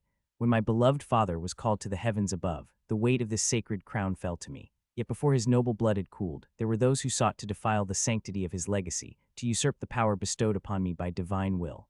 My own uncle, Ormond of our house, rose in treason and marched his army upon this capital. But through the favor of the gods above and the loyalty of those below, his vile ambition was extinguished before it could consume our realm. A ruler who just knows well when to reward, when to punish, when to offer mercy, and when to strike without hesitation. As a woman of faith, guided by the virtues set forth in the holy books, I did not allow vengeance to cloud my judgment. I extended my hand in peace to my aunt and to my youngest cousin, offering them pardon from the sins of their fallen kin and shelter under the protection of this sacred crown. My gesture was met not with gratitude but with scorn. My forgiveness was cast aside, met only with spit and disdain. The just offer mercy once, only a fool offers it twice, and only the mad would extend it to those who seek the destruction of the innocent. My cousin, young and untouched by the treachery of his father, remains blameless in all of this. It is his mother, the widow of my late uncle, who bears the weight of guilt upon her soul, and so I hereby declare her an enemy of the crown, unworthy of the grace she once received. But my cousin Cendric, he shall not suffer for the sins of his mother. To him I extend wardenship to be placed under the care and protection of this holy throne. Her and any man aiding her is declared enemy of all that is right, worthy only being hunted by the justs and virtues. Now I turn to you, my faithful vassals, she said, her voice firm yet laden with expectation as she faced the gathered nobles. Who among you shall uphold the sacred duty you have sworn to me? Who will ride forth and deliver my innocent kin from the clutches of those who would see him fall? Who will bring him safely to this throne, where he shall be raised in honor and peace? As soon as Jasmine's words hung in the air, Alfio rose to his feet without hesitation. His voice rang clear and steady through the silence that followed, cutting through the tension like a sword. I will uphold the crown's peace, he declared, his eyes locked on Jasmine. I shall serve you as faithfully as I have done until now. I will bring young Cendric to your side and ensure the safety of your kin. A ripple of murmurs swept through the assembled nobles, but they were silenced at once by the smile that spread across Jasmine's lips. You have served the crown once already, Alfio, she said, and in our kingdom's darkest hour, you were the pillar that held this city together. My uncle fell by your hand, and now you offer to aid me once more. Jasmine's words were filled with reverence and recognition. For such loyalty and faith, only the best rewards are fit for one as devoted as you. The room stilled. Your grace, he began, I have always been mesmerized by your grace and your strength. I ask for but one thing, the greatest honor I could ever dream of. I wish to sit beside you as your most faithful companion. He paused, the weight of his words sinking in before he spoke the final request. I ask for your hand in marriage. The hall erupted into chaos. Nobles shouted in disbelief, their voices clashing in a cacophony of protests and outrage. How could a mere mercenary, a man once hired by Coindare to seek the hand of the princess? The commotion only grew louder as outrage spread through the ranks of the gathered lords. Some even got up and threw insults at the boy, only stopping from showing steel from the guards around. But before it could descend into further madness, a sharp, thunderous noise echoed across the chamber. The guards, stationed along the walls, slammed the butts of their spears against the stone floor in unison. Some of them even were soldiers briefly taken from Alfio's band to fill the numbers. The deafening sound brought immediate silence, restoring order as the nobles, wide-eyed and shaken, turned their attention back to the throne. Jasmine remained calm, her gaze unwavering. She faked some seconds of thought before answering. Many will question your worth, Alfio, she began, her voice measured and regal. But none can question your loyalty. You have proven it time and again when you defeated my uncle, when you defended this city, and now as you stand before me, ready to serve once more. For these deeds and for your unwavering devotion, I accept your request. Lord Shahab, ever the seasoned statesman, rose from his seat. His weathered face remained impassive as he took a step forward. May the gods bless this union, he began, his tone smooth and measured. Long life to our beloved Princess Jasmine and to her consort. May their reign bring prosperity and peace to the realm. He gave a small clap, and as he straightened, his eyes briefly met Alfio's, narrowing a bit before turning back to the princess. Without missing a beat, Shahab's son rose from his place beside him. The younger lord's voice mirrored his father's, though tinged with youthful enthusiasm. I too offer my heartfelt congratulations to her grace and her new consort. As if on cue, several minor lords, most casually those whose fiefs bordered Shahab's lands, stood in quick succession, each offering similar praises. They congratulated the couple, their words almost indistinguishable from one another, like a carefully orchestrated chorus. Slowly, a ripple of applause spread throughout the chamber, and a young man knew he had won. As evening descended upon the city, the golden light of the setting sun spilled through the high windows of the great hall. The guests who had gathered for the coronation now found themselves drawn into the grand feast that followed. At the head of the hall, the table of honor was elevated above the others, draped in crimson and gold. Alfio sat there, placed in a seat of prominence beside Jasmine, his eyes sweeping over the lavish display. To his left was Lord Shahab, who barely looked at him occasionally. To the right of the old lord sat Jasmine's mother, the dowager princess, her face serene but her eyes sharp, her eyes many times looking at the young man, who now was his son-in-law. She exchanged quiet remarks with Shahab from time to time, who rewarded her with a small smile that only a father could give. Alfio looked around the hall, watching as nobles talked with each other and mingled together, most not bearing to share a look to him. The young man, however, knew that this event was not organized to introduce him to the worlds of nobles, as it was instead organized to make money and make the coffers a bit more heavy. The grand doors of the banquet hall swung open. No trays of roasted meats or goblets of wine accompanied the servants who entered. Instead, they carried small, delicate trays bearing curious little cubes, yellowish-white in color. As the servants moved through the hall, they placed one cube before each guest, along with a small urn of clear water. A murmur spread through the crowd as the lords and ladies, accustomed to extravagance, cast confused glances at the strange offering before them. From the shadows at the edge of the room, an elderly man, draped in the deep blue robes of a royal physician, stepped forward. His hair, long and white as snow, framed a face lined with years of wisdom.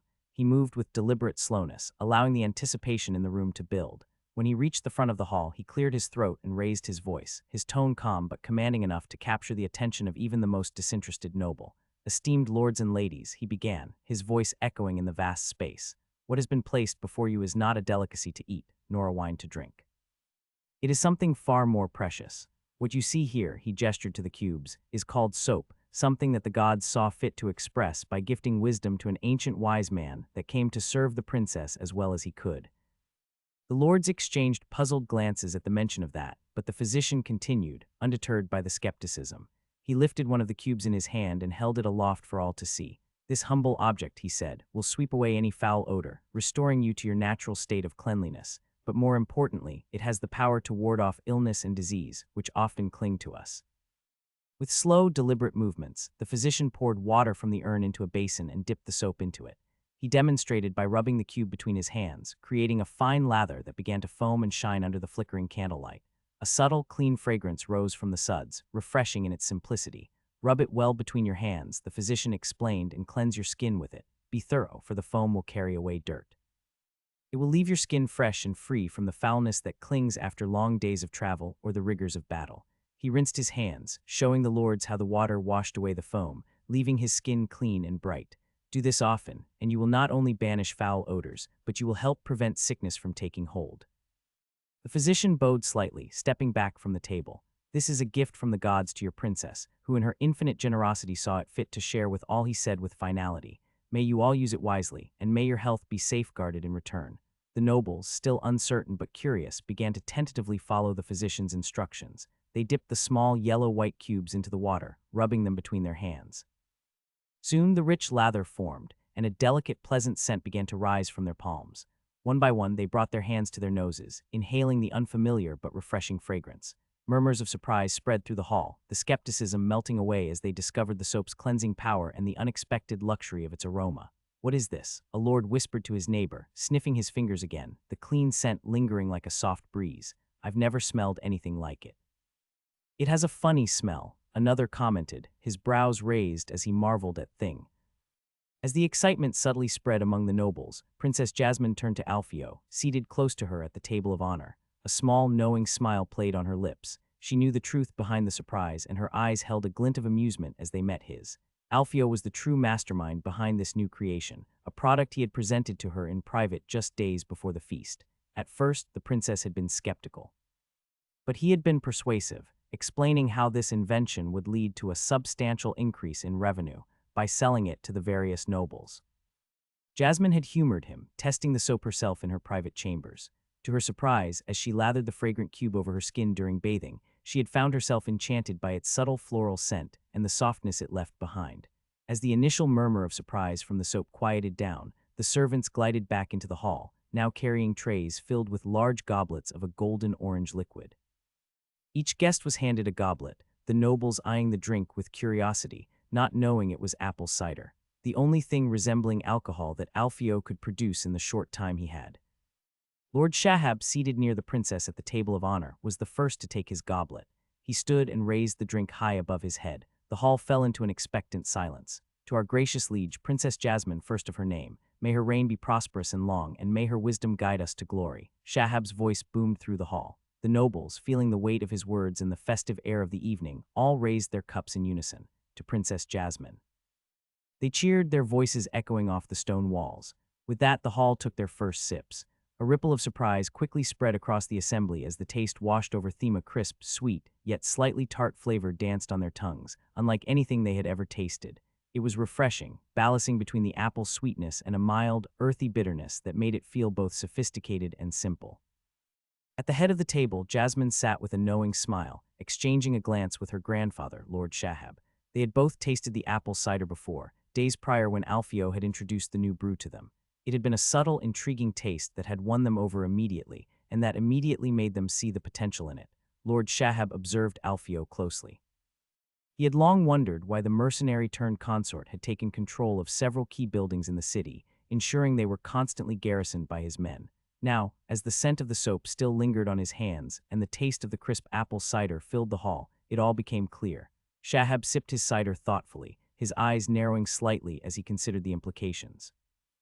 Any plot against Alfio now was not merely a challenge to the man, but a threat to the entire royal family's interests.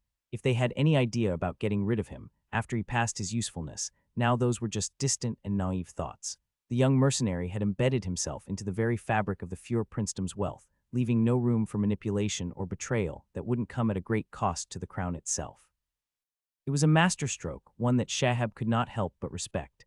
As the old lord's gaze lingered on Alfio, the mercenary raised his own goblet, taking a deliberate drink of the cider. His eyes locked onto Shahab's, as if he could sense the older man's thoughts. Yet beneath Alfio's composed exterior, a simmering frustration gnawed at him. Though seated at the table of honor, surrounded by the high lords and royalty, his companions, those loyal men who had followed him through battle and bloodshed, had been relegated to a distant table at the far end of the hall.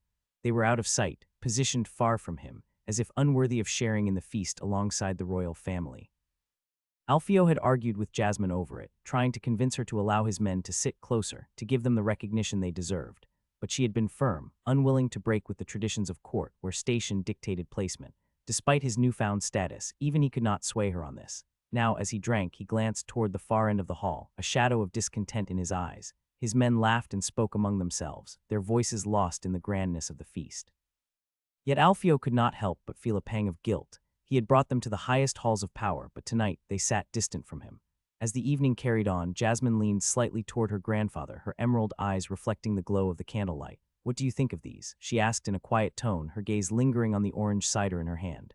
Shahab took a sip of his drink, his expression thoughtful. "They will be on every noble's list of luxuries soon enough," he admitted. "Everyone will want it." Jasmine smiled, her lips curling with satisfaction. "Perhaps marrying him wasn't such a bad idea after all," she said, her eyes drifting toward Alfio. He sat quietly, drinking from his cup, though his eyes were distant, locked on the far end of the hall where his companions sat laughing and talking amongst themselves. She studied him for a moment, noting the sharpness of his jaw, the strength in his frame. He was young, skilled in war, and undeniably good-looking. For a brief moment she thought of the future and wondered if she could one day coax him into revealing the secrets behind the soap and the cider.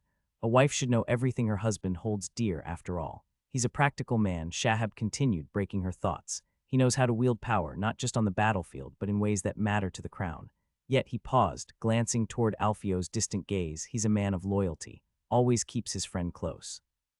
He turned to her, make sure to make use of it. Never let them out of your sight, control them, and you will have the key to control him too.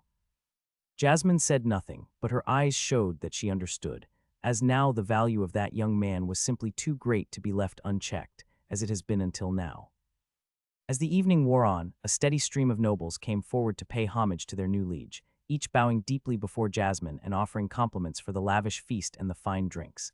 Many praised the cider, marveling at its rich taste and thanking her for the hospitality. But beneath the pleasantries, their true intentions were clear. Nearly as many lords as came to praise her subtly pushed for a reconsideration of her engagement to Alfio.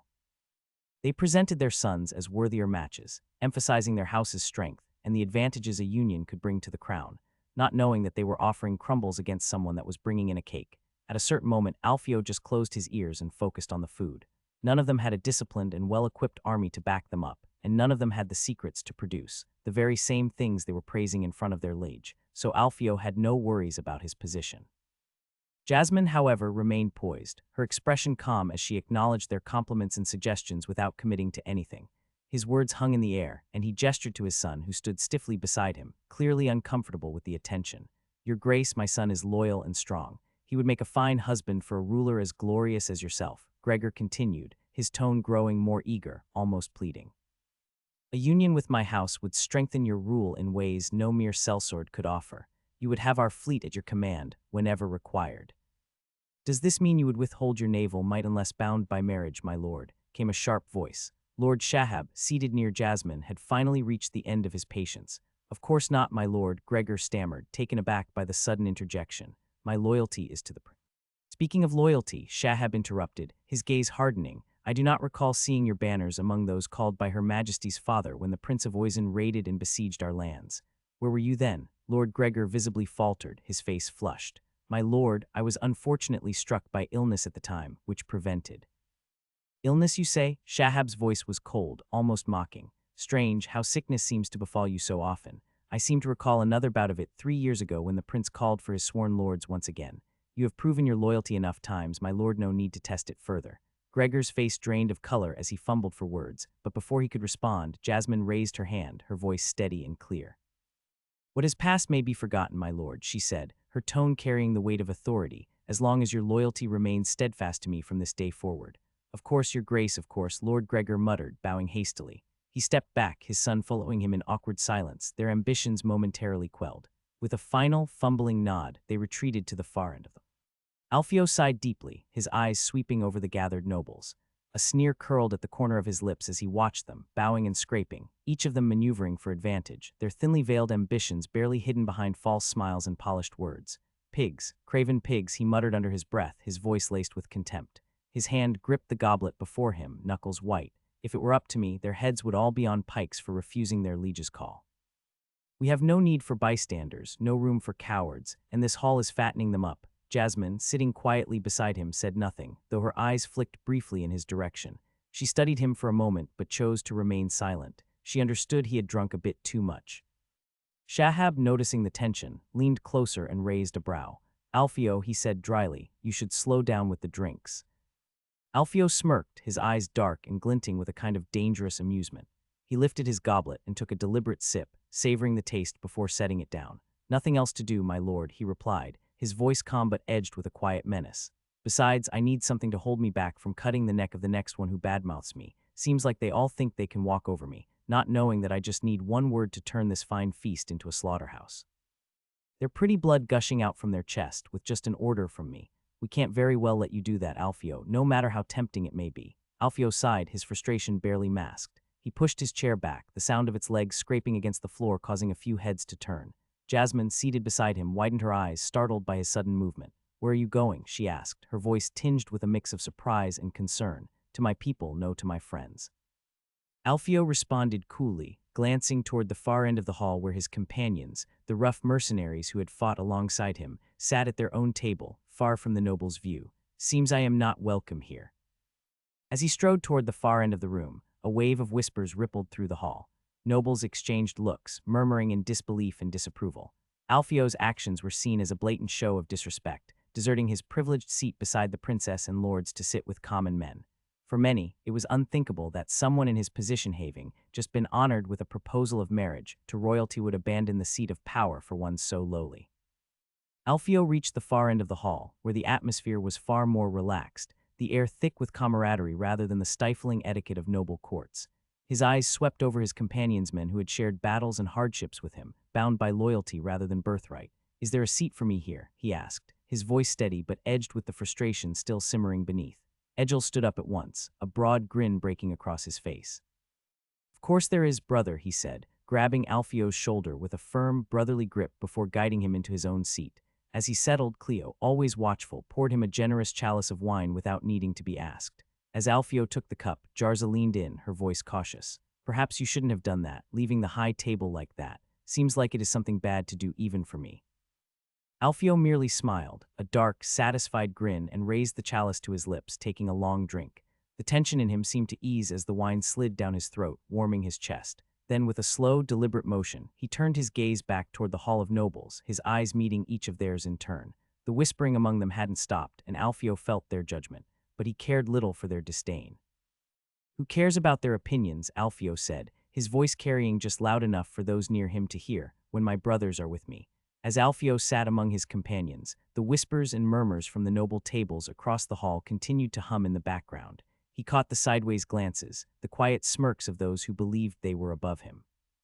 To them he was still an outsider, a man with no noble blood to anchor his position, a man they could mock because they assumed their lineage made them untouchable. But Alfio, staring into the deep red of his wine, let his thoughts drift elsewhere.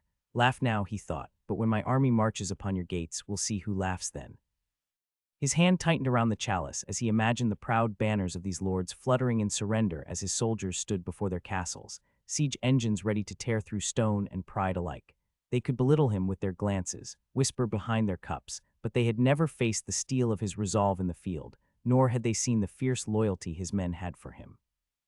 The nobles at their high tables, with their titles and wealth, knew nothing of the strength that came from commanding respect on the battlefield. They hadn't built alliances forged in fire and blood.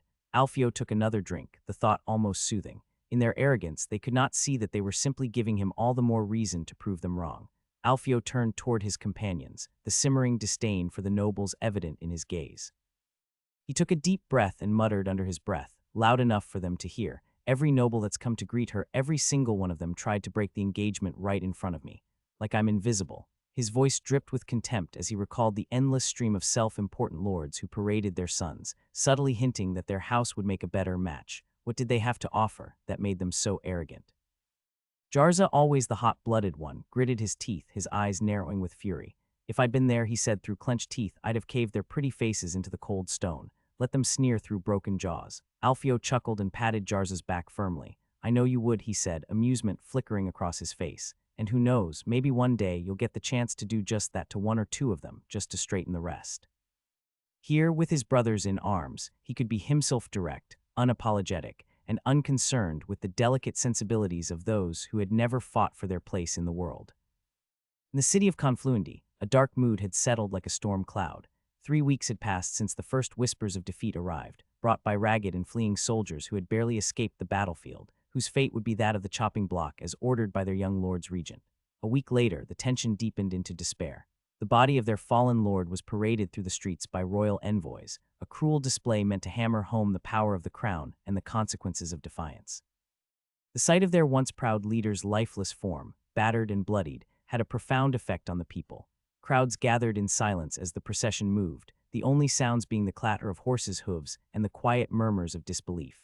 Yet the message was lost on the streets, apparently, when it was whispered that their young lord's mother had refused to send even a token envoy to congratulate her nephew on his coronation. The tension in Confluendi thickened like a palpable force, and the people knew without a doubt that war was coming to them. A state of martial law had been declared in Confluendi. The city's gates, once open to trade and travelers, were now shut tight, as if bracing for an inevitable assault. The air buzzed with the urgency of preparation. All food that could be gathered, whether from surrounding farms or hidden stores, was brought within the walls. The granaries overflowed with sacks of grain, dried meats, and whatever else could be salvaged. Even the smallest scraps were collected, as if every crumb would be needed to survive the long, grim days ahead. In the armories, the clang of iron echoed as weapons were distributed to the enlisted population. Old swords, rusted but serviceable, were handed to men who had never held a blade before. Bows were strung, arrows bundled, and every able-bodied citizen was pressed into service. Blacksmiths worked around the clock, hammering out nails, shields, and makeshift weapons. The city, once filled with bustling markets and the smell of fresh bread, was now consumed by the odor of iron and sweat. Outside the city, workers toiled in desperation, digging moats to slow the enemy that the widow of their late lord believed was coming. The ground was hard and the work grueling, but the fear of what would happen if they failed drove them forward. They carved deep trenches around the city's perimeter, fortifying their defenses with whatever they could find: spiked barricades, hastily built ramparts, anything to keep the enemy at bay for just a little longer. Inside the walls, every scrap of food became precious. Merchants who dealt in anything edible saw their wares confiscated by the city officials, their goods carted off to the central food warehouses, where they were rationed and counted meticulously. It was a cruel necessity, and though some merchants protested, in the end they could do nothing. Every crumb would be needed. Other merchants, those whose goods could not be eaten or used in war, sensed the shift in the air.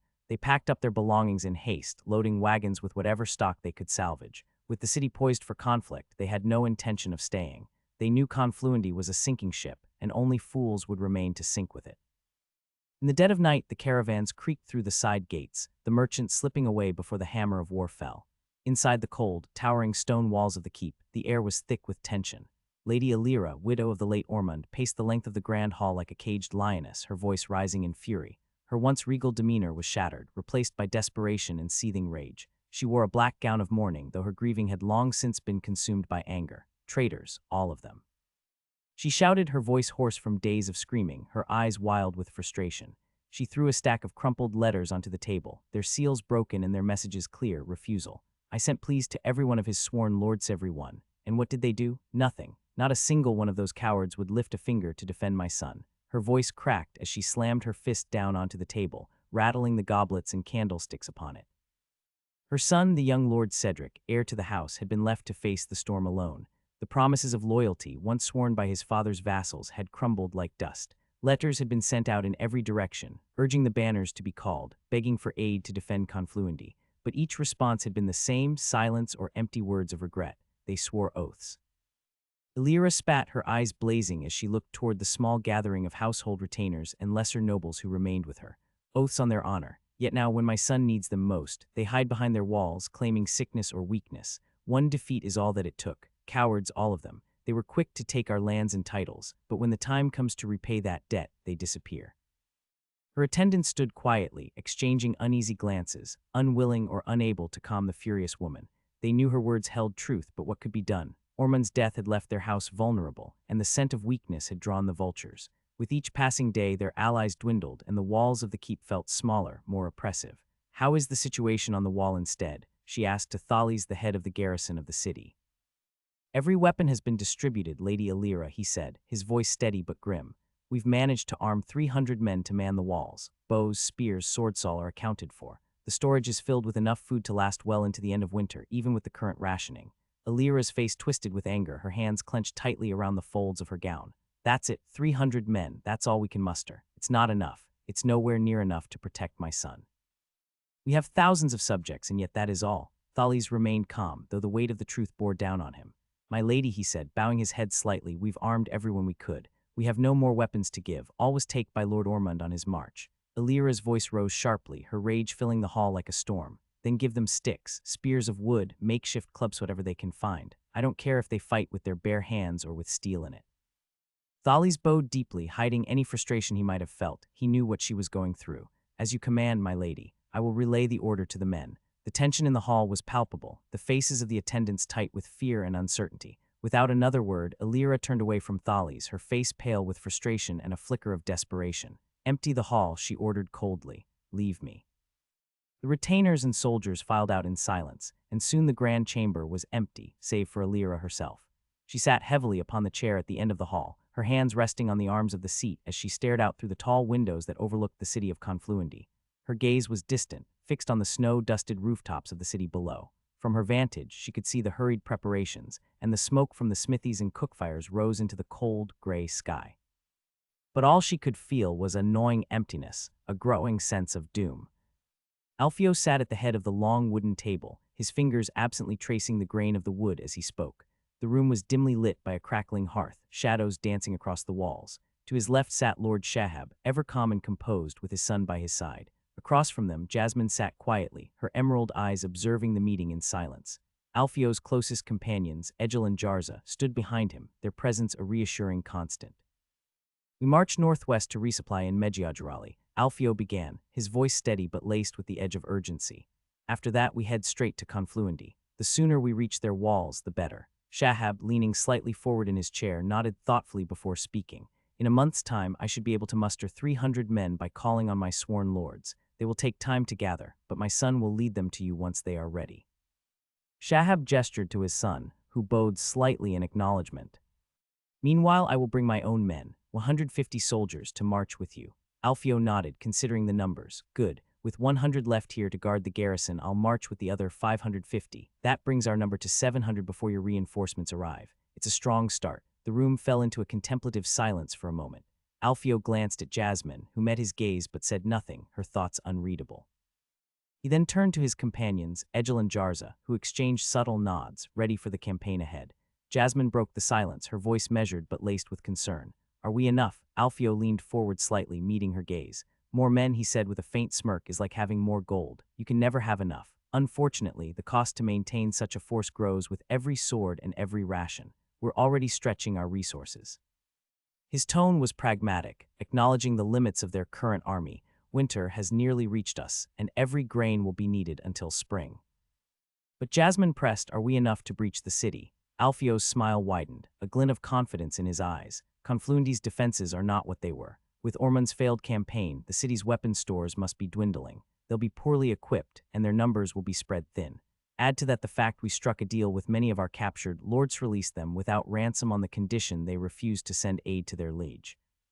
He leaned back in his chair, his smile lingering. In short, we will deal with a sick man waiting for mercy's blow. Shahab furrowed his brow, casting a cautious glance at Alfio. They still have the walls, and if you take this siege too lightly, it will end with your army buried beneath them. His tone was firm, carrying the weight of years of experience. Before Alfio could respond, Jarza stepped in, his voice steady but respectful. Apologies for the interruption, my lord, but I can assure you Alfio never takes anything lightly, even if it seems otherwise. Shahab gave no reply, only a deep, dissatisfied groan. Alfio, unfazed, met the old lord's eyes with quiet determination. I'm well aware of the risks, he said calmly, his voice steady. I have no intention of underestimating them, nor of wasting lives. The walls will be a challenge, but I've never treated a siege as anything less than life or death.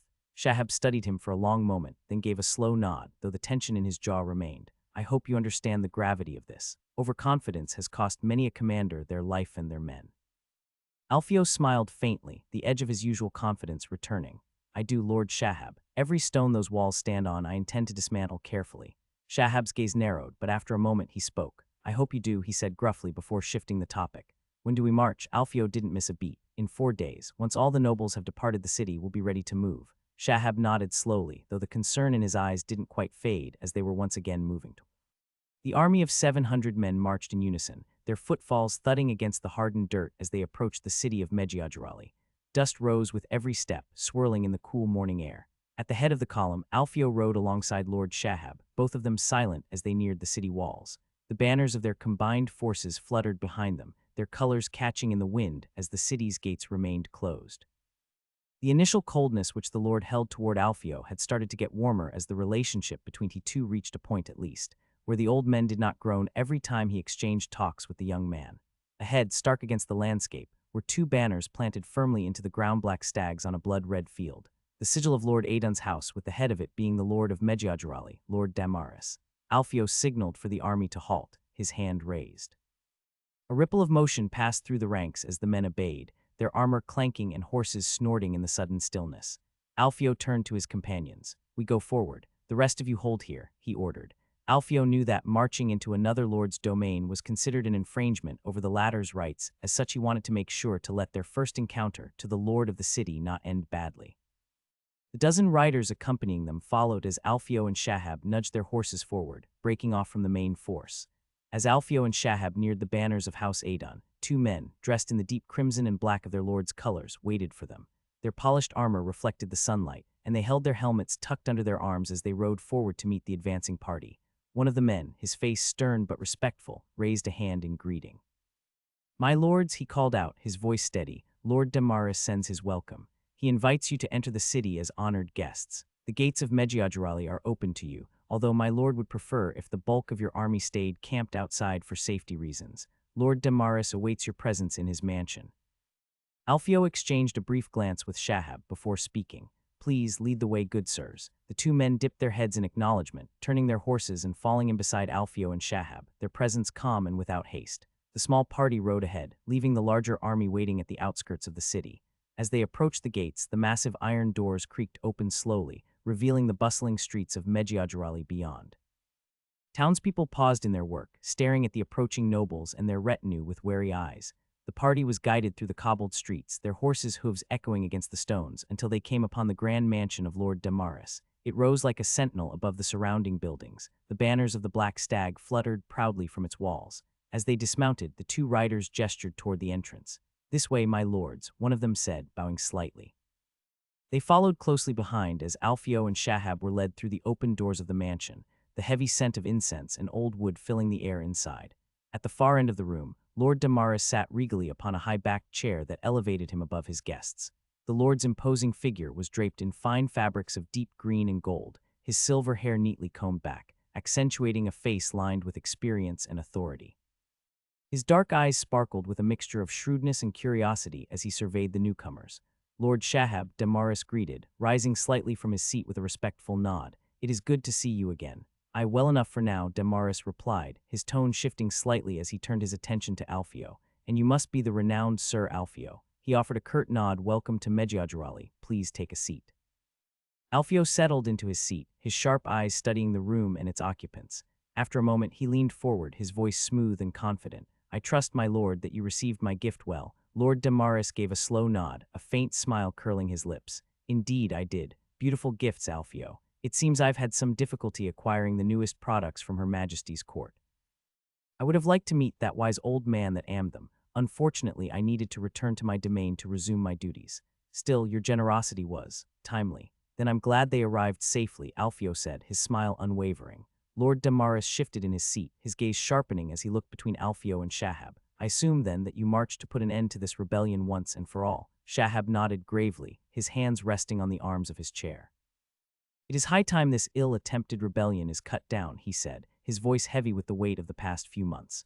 "We've suffered the chaos for long enough. The people are weary and the crown's patience is wearing thin." Damaris sighed, leaning back slightly. "I see. My hopes stand with the crown, as always, though I wonder how far this rot has spread. Ormond's widow has dug in deep, and if rumors are to be believed, she has not surrendered hope." Alfio's eyes gleamed with a dangerous light. "Hope is a powerful thing, my lord, but it does little good when steel is at your throat." Lord Damaris shifted in his seat, his gaze now steady on Shahab and Alfio.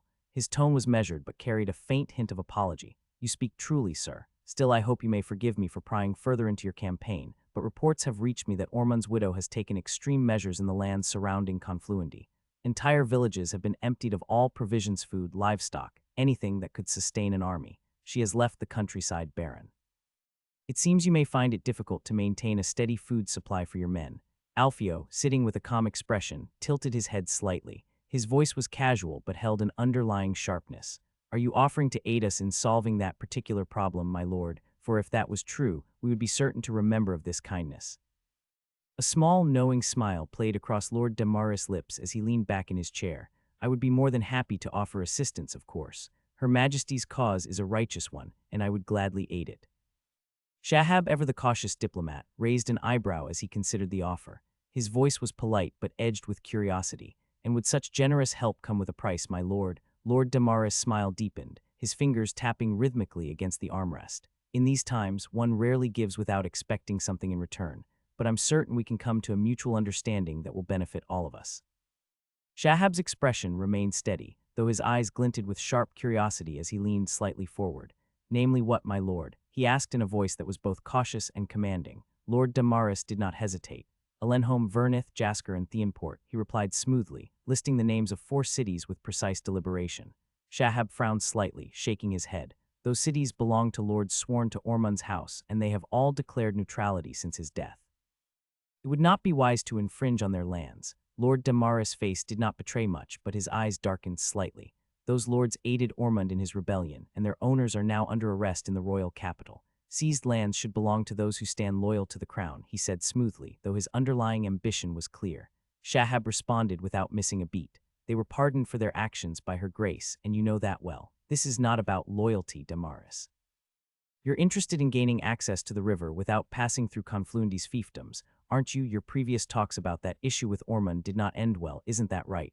Lord Damaris paused, his eyes narrowing slightly. He said nothing, and the silence stretched for a moment. Seeing that the lord had no immediate retort, Shahab continued with a more calculating tone. We can add some conditions to this deal. You may claim in vassalage Alenholm and Verneth, and your lords will be made to swear not to tax any convoy coming from their liege, which would be you, of course. Lord Damaris leaned back in his chair, eyes gleaming with an edge of skepticism. You speak of deals and concessions, Lord Shahab, but do you have the power to back up your words, or are we merely entertaining fantasies of what could be? Damaris considered Shahab's words for a moment, his calculating gaze shifting between the gathered men. Finally, with a slow nod, he spoke. Very well, I will send 300 troops led by my son. Their swords will march alongside yours. I will just need a week to form them. Before Shahab could respond, Alfio interjected, his tone cool and measured. I trust, Lord Damaris, that your son understands the command structure for this campaign. I've been given the position of commander by her grace, and I expect he will take orders from me as he would from any superior officer. Lord Damaris glanced at Alfio, his expression unreadable for a moment. I will inform my son of the chain of command. He will follow your lead, Sir Alfio. The words appeared to sound sour to the lord's lips, as his face hardened a bit as they flew out from his mouth. Still, that was a secondary matter, as deep down Lord Damaris was satisfied with the deal, since with it his long-standing dream to gain access to the Rione River was reached, finally allowing him to exempt his caravans from many of the taxes required by the Lord of Confluendi to pass through it. With the promise of more reinforcement coming in a week, Alfio departed from the city the very next day. 2 days had passed as Alfio's army marched steadily toward Confluendi, the land around them growing eerily desolate.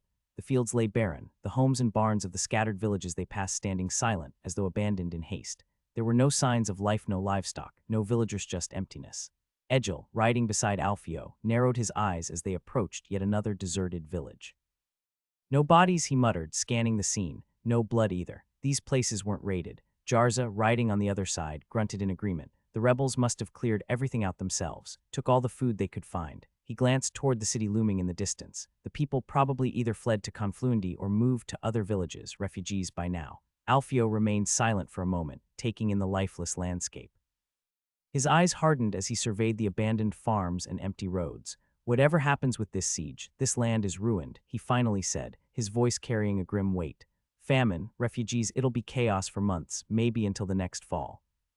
He let out a low whistle, shaking his head. The bitch would burn everything just to leave ashes behind her, he muttered under his breath, the bitterness in his tone palpable. Elira, Ormond's widow, had made sure that even if she lost, the land she once ruled would suffer long after. Tell the men, Alfio began, that no one is to drink from the wells in these villages. We don't know if they've been poisoned. He spared a look to one of them before continuing. The rebels could have fouled the water on their way out, and I won't risk losing men to something as simple as thirst. Egil nodded and immediately sent out riders to spread the command among the troops. Alfio continued, his eyes fixed on the distant rivers they had passed earlier. We'll resupply our water near the 2 rivers that run outside the city's fields. It's safer, and we know the water's fresh there. Egil rode up alongside Alfio, his brow furrowed with concern. Commander, should I take some men and scout the surrounding areas? Make sure we're not walking into an ambush. Alfio glanced at him, his expression thoughtful as he considered the suggestion. After a moment, he shook his head. No need, he said firmly. The land is empty, and all the cavalry that they could have mustered was defeated by us back then. No point wasting time searching for threats that aren't there. Egil looked slightly puzzled, but Alfio continued, his voice steady and decisive. Instead, take the men and find the remaining villagers. I can't believe that everyone was brought inside the walls. There must be someone hiding in the woods or trying to live off what's left in the fields. Bring them to Confluendi. Promise them 2 meals a day in exchange for work, Alfio said with a small shrug. That should be enough to convince them. And if they refuse, Egil asked, his voice cautious. Alfio's eyes hardened. Then take them anyway. We need bodies to dig trenches and haul supplies, not their approval. Desperation breeds compliance. Edgel gave a nod, understanding the command. Without another word, he wheeled his horse around, riding off to gather the men, ready to round up whoever they could find to serve the army's needs. Alfio watched him go, his gaze dark as the inevitable siege of Confluendi crept closer. Alfio's army finally crested the last hill, and the city of Confluendi lay sprawled before them. Its walls rose about 5 meters high but not impenetrable. Along the battlements, archers were already manning their positions, bows drawn and arrows nocked, their grim faces visible even from a distance. Just outside the walls, 2 freshly dug moats ran parallel, an additional layer of defense against any would-be besiegers. Alfio squinted up at the sky, the sun still sitting high overhead. It was barely midday, and they had made good time despite the barren villages and empty land behind them. He turned back to his men, his voice cutting through the quiet tension. Set up camp 220 meters from the wall. Keep us well out of arrow range. Jarza, standing nearby, nodded immediately. Understood. Without hesitation, Jarza turned and began barking orders to the officers. You heard him. Move it, lads. Make camp and keep the distance as ordered. Let's go. The smaller officers sprang into action, repeating the commands as the army began to fan out, preparing to establish their encampment.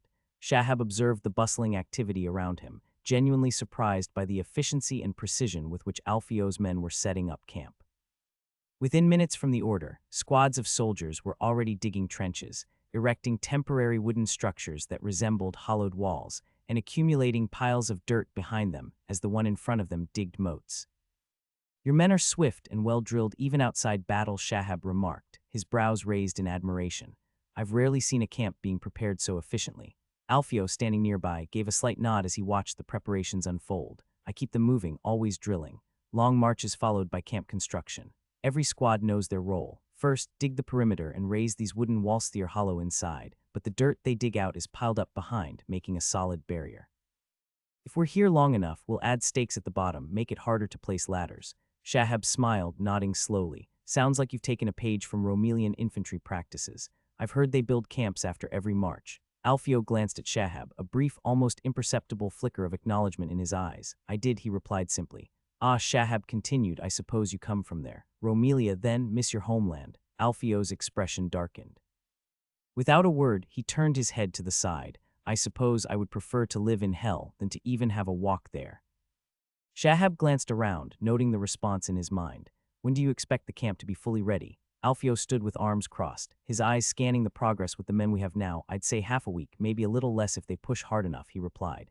But if Edgel returns soon with the laborers I sent him to gather, we could finish this even sooner. Shahab raised an eyebrow. You're banking on those laborers. Alfio's gaze hardened slightly as he considered the question. Whether they come willingly or not, they'll work, he said matter-of-factly. With more hands, we'll have this camp fortified faster than they expect. His sharp eyes took in every detailed height of the walls, the moats, and most importantly, the gaps in his army's line. He could see clearly that their forces were too few to completely encircle the city without leaving their lines perilously thin. Beside him, Shahab followed his gaze, quickly noticing the same issue. There are other gates, Shahab observed, pointing to the far side of the city. If they're left open, the enemy could still take in supplies or launch sorties from there. Alfio nodded, his expression unchanging. I know. To cover everything, we'll need the reinforcements Lord Damaris promised along with yours. Right now, we don't have the numbers. Shahab frowned. So what's the plan? For now, Alfio said, eyes narrowing as he studied the distant walls. We focus on finishing this camp as quickly as possible. If they decide to make a sortie, we'll be ready. Once the reinforcements arrive, we'll build additional camps at each of the city's gates and divide our forces to cover all the exits. Shahab crossed his arms, thinking, that's assuming the enemy doesn't try anything before then. We work with what we have. Alfio stood in silent contemplation, his eyes fixed on the city walls of Confluendi before turning to Shahab. I'll have our cavalry patrol around the city, he said with a firm tone. The enemy likely has minimal cavalry, if any at all. If they dare send foragers out, we'll have the advantage. Shahab raised an eyebrow. You're sure their cavalry is that weak? Alfio gave a sharp nod. I'm certain. After Ormond's failed campaign, they'll be stretched thin, especially in mounted forces. They can't afford to lose any men, let alone horses. If they try to gather supplies outside the walls, our riders, which outnumber them, will cut them down before they return. A faint smirk crossed Shahab's face. Sounds like you're tightening the noose. Let's hope the rope is strong enough then to break their neck. As he said so, Alfio turned away from the city walls, his boots spurring the horse's side as he strode back toward the bustling camp.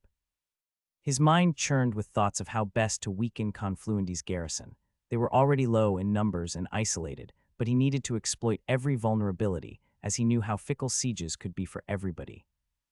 Few hours had passed since the besieging army arrived, and the defenders of Confluendenenbering only 400 watched anxiously from the city's battered walls. Out on the horizon, 700 soldiers toiled in disciplined silence, erecting an orderly camp as though they had all the time in the world. Even from their distant vantage point, the garrison could see that at least half of the enemy forces were not part of the labor, standing guard instead, ready to thwart any attempt at a sortie. The garrison's own armaments were a sorry comparison, maintained and rusted, as they had to scrap the barrel as the storehouse was completely empty. Many of the defenders bore nothing but a simple sword or a crude lance, and fewer still had shields. Now, faced with the sight of a well-trained army, armed to the teeth with weapons gleaming like silver under the sunlight, they could see the stark difference between themselves and their enemy. The attackers looked more like an unstoppable war machine, where even the rank and file carried steel that seemed freshly forged.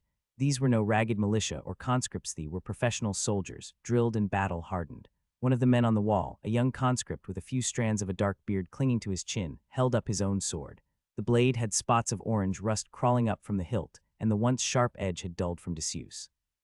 He stared at it for a long moment, then shifted his gaze back to the soldiers outside, disciplined, prepared, and menacing. His voice came out, low and trembling. How in the gods' names are we supposed to kill those? He wasn't addressing anyone in particular, but the desperation in his voice caught the attention of those nearby. I don't know, the older soldier replied, shaking his head. Just pray to the gods for help. This is what we've been given, and if the gods see fit to send us to our graves with rusty steel, then curse them. There was a heavy silence as the soldiers mulled over his words. Some glanced again at the enemy camp, their hopes sinking lower by the minute. They had been told they were fighting for their city, their homes, their families, but what could hope do against the cold, brutal reality staring them down from the horizon? The head of the garrison, Sir Thales, stood atop the wall, his weathered eyes fixed on the horizon where the enemy camp was rapidly taking shape. He had heard the murmurs of his men, their whispered doubts and fearful questions, but he knew that letting those thoughts fester would only rot the heart of his already fragile defense. Who said that? He bellowed, his voice harsh and commanding. The soldiers stiffened under his gaze. I will have no cowards among my ranks. The next man I hear whispering such defeatist nonsense will be treated as an enemy spy and executed without mercy. The threat hung in the air, silencing the soldiers who had just moments before been muttering in despair. The garrison commander let his gaze sweep over them, daring anyone to defy him. When no one spoke, he continued with a sneer, his words sharp but hollow. Do you not see the wall between them and us? If they're foolish enough to try and storm this city, their bodies will fill the moat before they even reach the gate. And if they think to starve us out, winter will humble them before it humbles us. He pounded his fist on the stone parapet for emphasis. Have faith in yourselves and your brothers beside you. By the end of this month, every man in that army will either flee back to his mother's skirts or wait for her in the depths of hell. His short, fiery speech did its job. The men visibly steadied themselves, their rattled nerves calming, if only for the moment. But the commander knew better than anyone that most of what he had just said was a lie, or at least a comforting exaggeration. He had seen armies like this before, well-equipped only in Romelia. Any one of those soldiers had the equipment only subpar to that of a king's guard, although he could see that few of them wore breastplates and steel armor above the chainmail.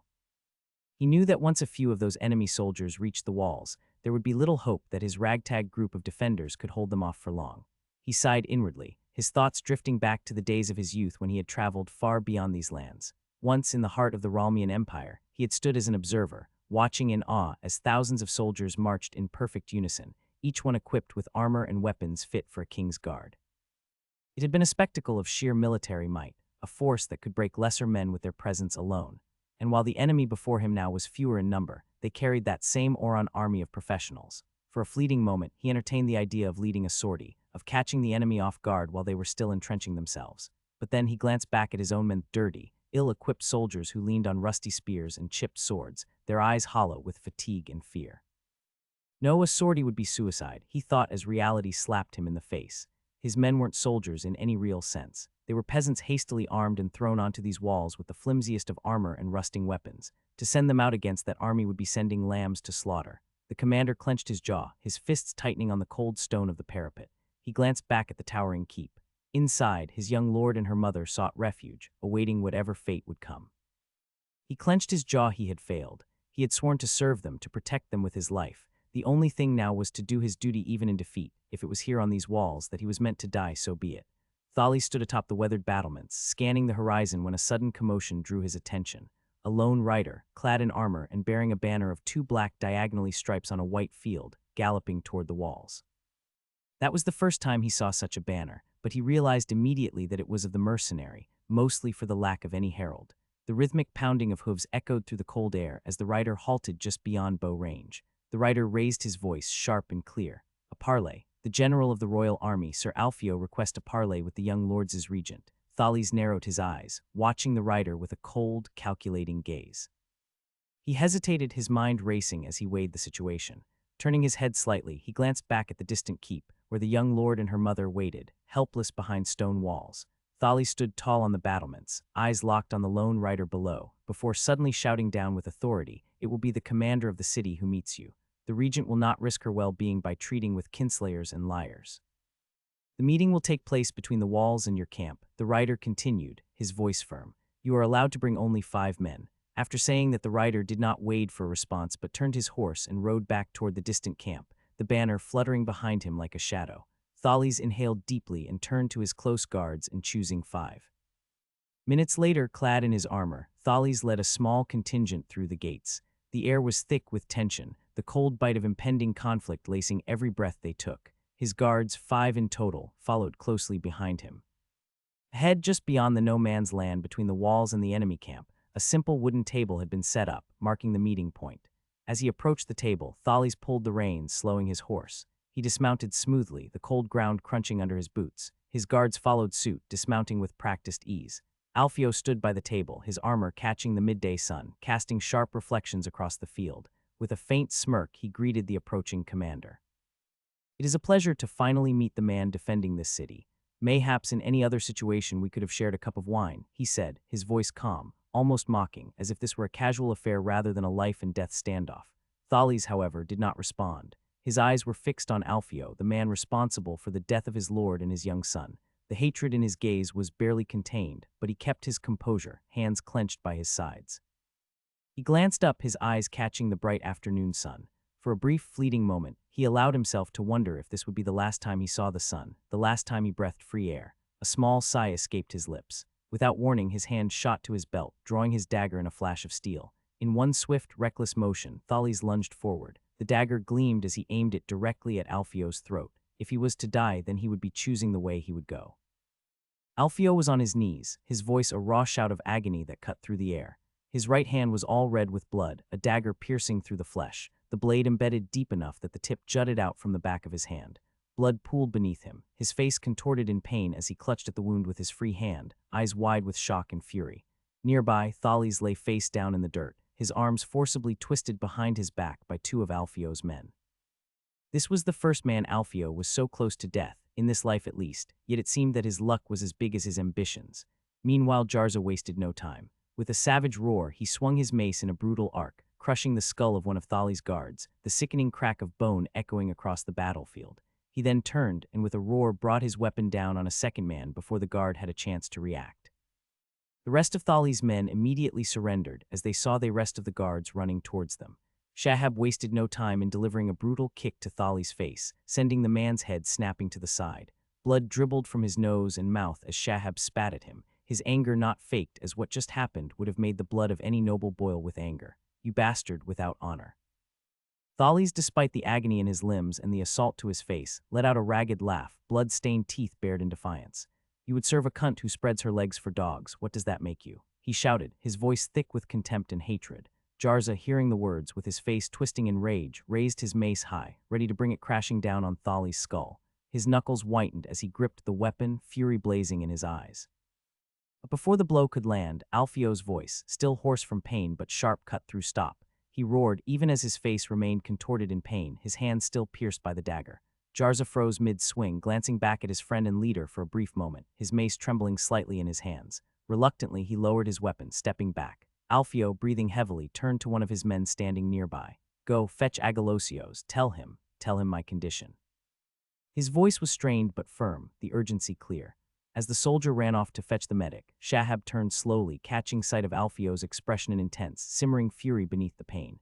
The anger in his eyes was undeniable, and Shahab, recognizing the fire within him, took a step back, subtly shifting to the right, allowing Alfio the space to handle Thales however he saw fit. Thales lay on the ground, bloodied and bruised, but his defiance burned just as fiercely as before. He spat on the grass, a dark glob of blood and saliva staining the earth between them. His eyes were wild with hatred as he looked up at Alfio. "My only regret," he growled, "is not killing the murderer of my lord and his son when I had the chance." Alfio, still kneeling and clutching his injured hand, breathed heavily, the pain from the dagger wound etched across his face. But despite the agony, a cold, mocking smile crept across his lips. Slowly, he shifted his weight and leaned closer to Thales, his voice dropping to a venomous whisper. "Do you want to know how they died?" Alfio began, his grin widening as he saw the fury ignite in Thales' eyes. "Ormond, your precious lord, was surrounded by my riders, hundreds of them, and his last moments," he chuckled, his breath ragged but sharp as a blade, pathetic as his death, screaming his name as if it meant something. "I'm a prince," he cried, as though that would save him. One of my men shut him up for good, a sword straight through his chest, right through his heart. Thales' face contorted with rage, trembling as he fought against his restraints, his whole body shaking with the desecration of his lord's memory. And as for his brat, Alfio continued, his voice thick with cruelty. He cried like a little bitch, begging, sobbing, thought his bloodline, his name, would protect him. But no, he followed his father to the grave just as quickly. They even made sure it was painless. Too kind, really. Thales, though bound and beaten, struggled against his restraints, his fury threatening to burst out of him. "You bastard," he spat, his voice shaking with rage. "You coward, dog, and whore, you." Alfio cut him off, the smile vanishing from his face, replaced with a cold, dead look. "No," he said softly, but with a dangerous edge. "They died quickly. You, on the other hand, will die slowly, painfully like a dog." He leaned even closer, his face inches from Thales. "By the time I'm done with you, you'll be begging for the kind of mercy I gave your precious lord and his son." A wicked grin curled back onto Alfio's lips. Without warning, he swung his boot into Thales' face. The crack of teeth and the spray of blood echoed through the air as Thales' head snapped back, blood pouring from his mouth. Alfio didn't stop. Again and again he stomped on the knight's face, the dull thuds of his boot meeting flesh and bone reverberating with a brutal finality. Then he shifted his aim, smashing down on Thales' hand, feeling the bones snap under his heel, the knight's screams of agony rising with each crushing blow. After a few seconds, Alfio straightened up, wiping his good hand across his brow, and spoke with a calm that betrayed the malice beneath his words. "Gag him," he ordered, his eyes flickering coldly over the men standing around. "I don't want to hear another word from him. All that will come out will be screams." His soldiers moved quickly, binding Thales' mouth with thick cloth, silencing the man's muffled curses and growls of hatred. Alfio watched with satisfaction, then shifted his gaze to the remaining guards who were still alive, bound and kneeling nearby, their faces pale with fear. As Alfio's men dragged the prisoners into custody, he felt a wave of dizziness wash over him, his vision blurring momentarily. His legs buckled and he collapsed into the nearest chair, his hand trembling violently from the pain. Blood seeped through the makeshift bandage wrapped around his injured palm. "How do you feel?" Shahab asked, gently taking Alfio's wounded hand in his own, carefully examining the damage. "Not great." "I'll be honest, get real scared there for a moment," Alfio admitted, drawing a deep breath. He winced as the pain flared again. When he raised his head, he caught the look on Jarza's face, tight-lipped and brimming with guilt. "Stop looking like that," Alfio said, forcing a weak smile. "You're not the one who got stabbed. I'm still breathing over here." He attempted a laugh, but the sharp pain in his hand made him grimace instead. "I should have been more alert," Jarza muttered, his expression dark with regret. "All those talks of honor and conduct made me drop my guard. I failed you." Alfio shook his head. "I should have been more careful too. Even a cornered mouse will bite the cat. It's not your fault, Jarza. It was too sudden. Most assassination attempts are," Shahab said, his voice firm, eyes focused on Alfio. There was no sympathy, only hard truth. Alfio grunted, forcing another smile through the pain. "Come on, my dear lord, I'm not about to make your granddaughter a widow just yet. I plan to hold my child before I die." "Cockroaches are the hardest to kill," Shahab said dryly, the faintest hint of amusement in his eyes as he cracked a small smile. "You're too useful to die so easily. I'm sure she'd be upset if you were to drop dead now." Alfio chuckled weakly, shaking his head. "Is that your way of telling me she loves me?" A few moments later, the sound of hurried footsteps approached. Agalosios, the army's head medic, arrived with his tools slung over his shoulder. His expression was calm, but his movements were swift and efficient, giving away the urgency of the situation. Behind him trailed Asag and Cleo, both looking concerned. "Alfio," Asag called out, his voice tense. "Are you all right?" His eyes flickered to the blood-soaked hand. Agalosios knelt immediately beside Alfio, not wasting a second. He gently took the wounded hand, revealing the ugly, jagged wound where the dagger had pierced through Alfio's palm. The medic's fingers prodded carefully, his eyes narrowed in concentration as he assessed the damage. Alfio waved a dismissive hand at Asag and Cleo, trying to brush off their concern. Let the man work, he said, his voice strained but steady, though the pain still radiated from his injured hand. Cleo stayed quiet, eyes fixed on the injury, while Asag's brows furrowed deeper with each passing second. Agalosios glanced up briefly, giving a curt nod of reassurance before returning to his task, cleaning the wound with steady, practiced hands. "Can you move it?" he asked as he looked up. "I can, but it hurts like a bitch," Alfio said as he moved his finger to touch the hilt of the blade. "Not a pretty sight, but nothing fatal," Agalosios finally muttered. "You'll keep the hand, though it'll hurt for a while." As Agalosios continued to check the wound, Alfio, despite the pain, managed a faint grin. He watched the medic work for a moment, before turning around. "I hope you've learned well from me," Alfio said, half joking, though his eyes held a flicker of seriousness beneath the humor. Agalosios glanced up briefly, his expression neutral but respectful. "I'd like to think I have. The rate of dying in this army has decreased drastically since I started following your teachings." Alfio chuckled, though it quickly turned into a wince as the medic put a bit of pressure around the wound. "Good to hear." "Keep it that way," Alfio said with a wince, before leaning back and letting the medic do his job. Alfio sat quietly as Agalosios finished closing the wound, the medic's skilled hand stitching the gash before wrapping his hand in layers of bandages. The pain had dulled somewhat after the tea of willow bark and honey had been administered onto the wound, though it still throbbed persistently beneath the wrapping. He flexed his fingers, grimacing at the tightness, but was at least thankful the worst had passed. Mounting his horse with his wounded hand hanging limp at his side, Alfio guided the reins with his good hand. As he rode back toward the camp, the sun had begun to dip toward the horizon, casting a long shadow behind him. Cleo, riding close beside him, broke the silence. "Are you all right?" he asked.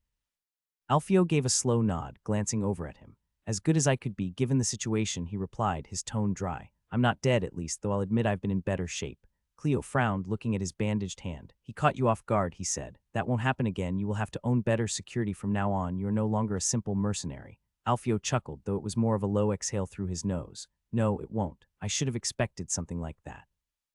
Desperate men are always dangerous, and Thales, well, his mind was already dead the moment we arrived. Did not expect the bastard to be so loyal to end some 5 meters underground for a dead man." Cleo looked ahead at the nearing camp, the fires beginning to flicker in the distance. "What happens now? We finish the siege, we break them," Alfio said, his voice firm. "But for now I need to know about Egil." He turned his head toward her. "Has he returned?" "Yes, he returned earlier this afternoon. He brought back some hundreds of laborers, just as you ordered." Alfio's lips curved into a smile despite the pain. "Good, that will speed up the preparations," he said. "We'll need them to finish fortifying the camp. The more we dig in before they get desperate enough for a sortie, the better." Cleo glanced at him. "Will you rest now? You've taken a wound. No one would expect you to oversee the men tonight." Alfio shook his head slightly. "No, the man needs to see me, else they think something worse has happened.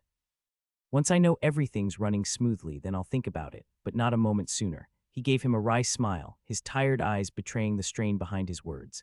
As Alfio rode in front of the lined ranks, the sun had already dipped low, casting long shadows across the encampment. 700 soldiers stood in disciplined silence, their gazes locked onto their commander.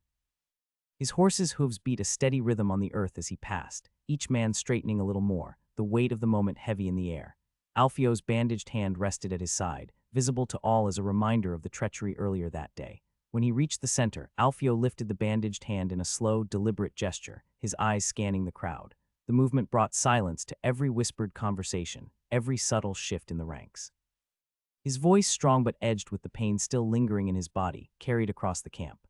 "I called the commander of the city to parley," he began, his tone heavy with grim purpose to avoid bloodshed, "to see if they had any sense left in their heads before they were crushed under our boots. But what was their answer?" His voice grew sharper, eyes narrowing as he spoke. "They sent me a dagger, an act of cowardice and treachery, one that would have killed me if not for the gods' mercy or their failure." The soldiers shifted, murmuring angrily amongst themselves, their faces hardening as they processed what Alfio had endured. It was a grave insult, not just to their leader but to all of them. "Jarza," Alfio barked, and his second-in-command stepped forward at once, motioning for the 2 prisoners to be brought forth. The 2 guards, who had been taken captive alongside Thales, were dragged into the open, their faces pale but defiant, knowing their fate hung by a thread. Alfio pointed to them with his good hand. "These 2," Alfio said, voice cold, "stood by as their commander Thales attempted to murder me, but they swear they knew nothing of his plan, so let them speak." One of the prisoners, his voice trembling but steady, spoke up first. "I swear by all the gods, we had no idea what our commander planned," he said, bowing his head. "If we had known, we would have stopped him." The second guard, nodding vigorously, added, "We didn't know. We thought it was just a parley piece, a chance to avoid the battle. We swear it on our lives." Alfio looked down at them with cold, calculating eyes before turning back to the assembled soldiers. His voice was harsh, cutting through the tension. These men we're fighting are godless murderers, traitors to the crown. They have no honor, no sense of duty, and they would sooner stab you in the back than face you as men. They are nothing but rabid dogs, and you know what we do to dogs that bite.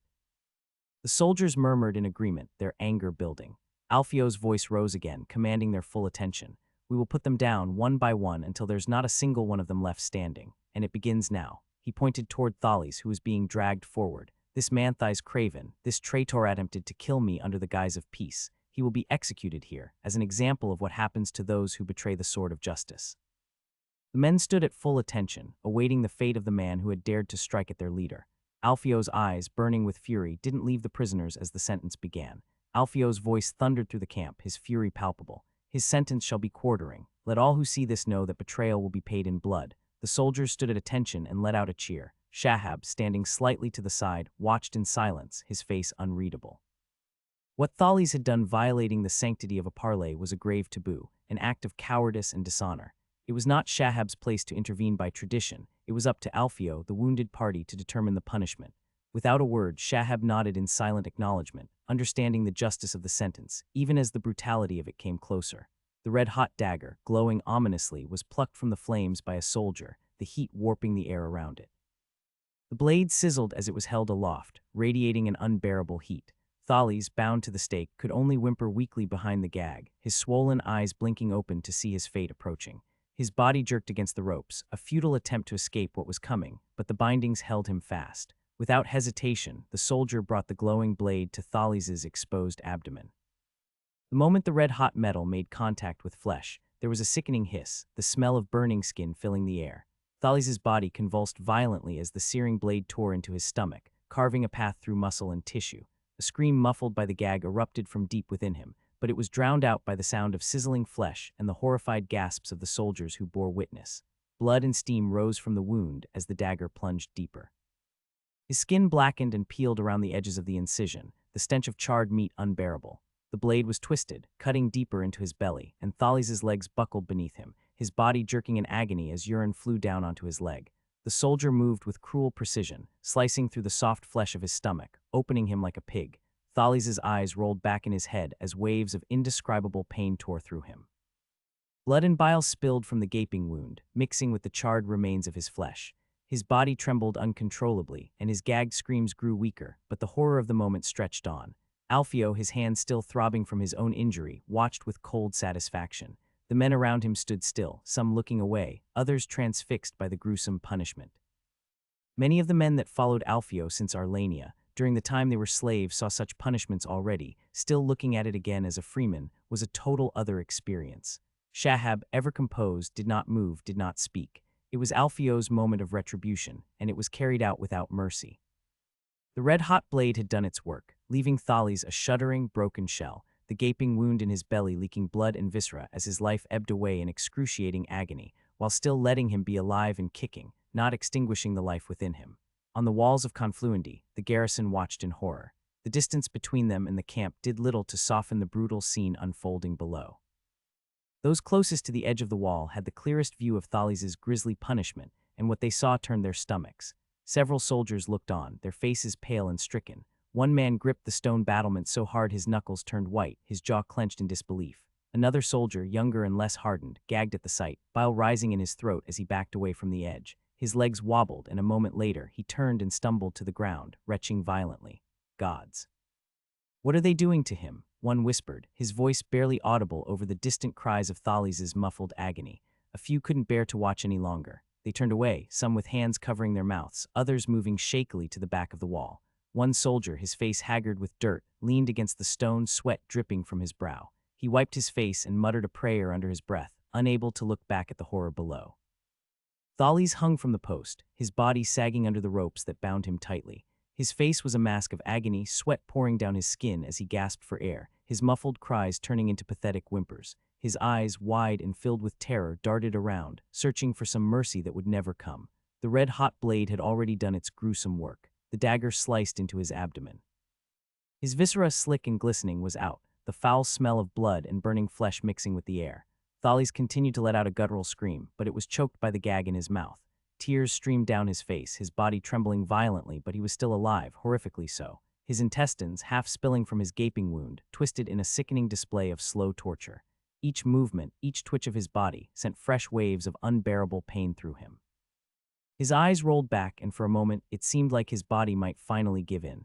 But death was slow, too slow, and the agony kept him conscious, trapped in his body as it betrayed him. Thales' cries grew weaker, turning into hoarse sobs. His lips quivered, and his face contorted with sheer desperation, as if he could plead with whatever gods were listening to end his suffering. Alfio stood a few paces away, his eyes fixed on Thales as the man writhed in excruciating pain. The sight was grotesque. Blood pooled at Thales' feet, his viscera spilled out from the gaping wound in his stomach. His muffled cries had faded into weak sobs, more animal than human. Alfio's face, hard and unflinching, twisted into something akin to disappointment.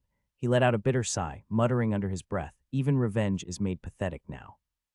For a moment Alfio stood in silence, watching as the once defiant Commanderno reduced to a pitiful, broken creature clung to life. There was no satisfaction in this, only a hollow feeling. Alfio dismounted and slowly unsheathed his sword, the steel catching the light as he approached Thales with deliberate steps. Thales' eyes fluttered weakly, barely conscious, but he seemed to sense his impending end. His body convulsed one last time, a final shudder of pain. Alfio, his face expressionless, raised his sword high. The blade gleamed for an instant before slicing through the air in a clean, swift arc. It met Thales' neck with a sickening crunch, severing it in a single stroke. Blood sprayed across the dirt, and the pitiful gasp ceased instantly. Thales' head fell down, the body now only a corpse, no longer in pain. "Mercy," Alfio muttered, the words slipping from his lips without warmth as he wiped his blade on the dead man's tunic. "In the end, my promise came true." Alfio then turned his horse, and after mounting with a sharp pull of the reins, his back now to the trembling figures on the wall, without looking back he neared to his man. "Jarza," he called out, his voice sharp, "put the laborers to work immediately. I want the fortifications finished without delay, and assign an additional 100 men to guard them, double the watch if need be." Jarza gave a firm nod, ready to act without hesitation. Alfio's tone left no room for question or delay. As Jarza turned to carry out his orders, Alfio glanced back briefly toward the execution site. "And leave the body where it is," Alfio added coldly, "but bury it at sundown. We don't want it spread sickness to us. Let them see it until the last moment."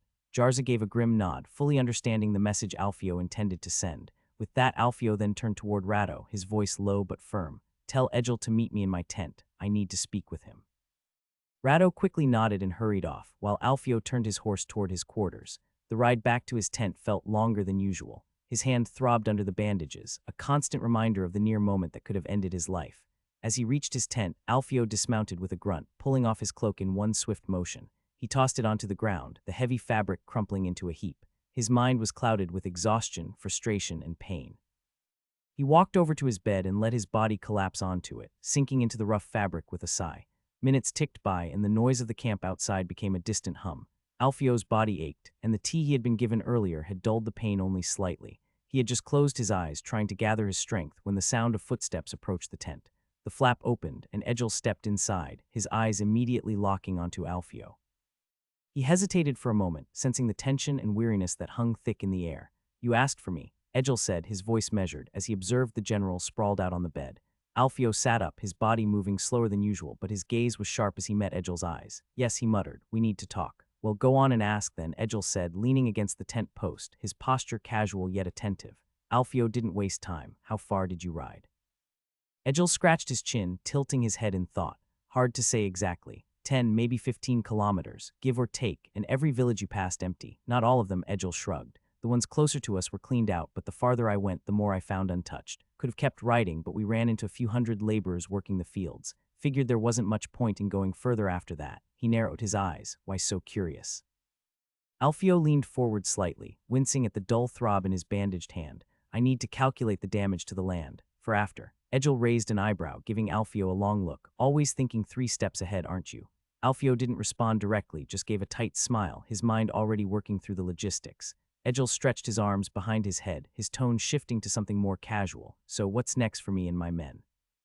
"I'm guessing it's not charging straight into those walls on horseback." Alfio chuckled dryly. "No, unless your horses have suddenly learned how to jump 5 meters straight up." Egil smirked. "Shame. Would have made this siege a lot more exciting. You'll be on patrol mostly, riding the perimeter, hunting down any foragers they send out if they send any. There could be hidden tunnels used for smuggling. Wouldn't be surprised if they try using them for sorties or sneaking out food gatherers.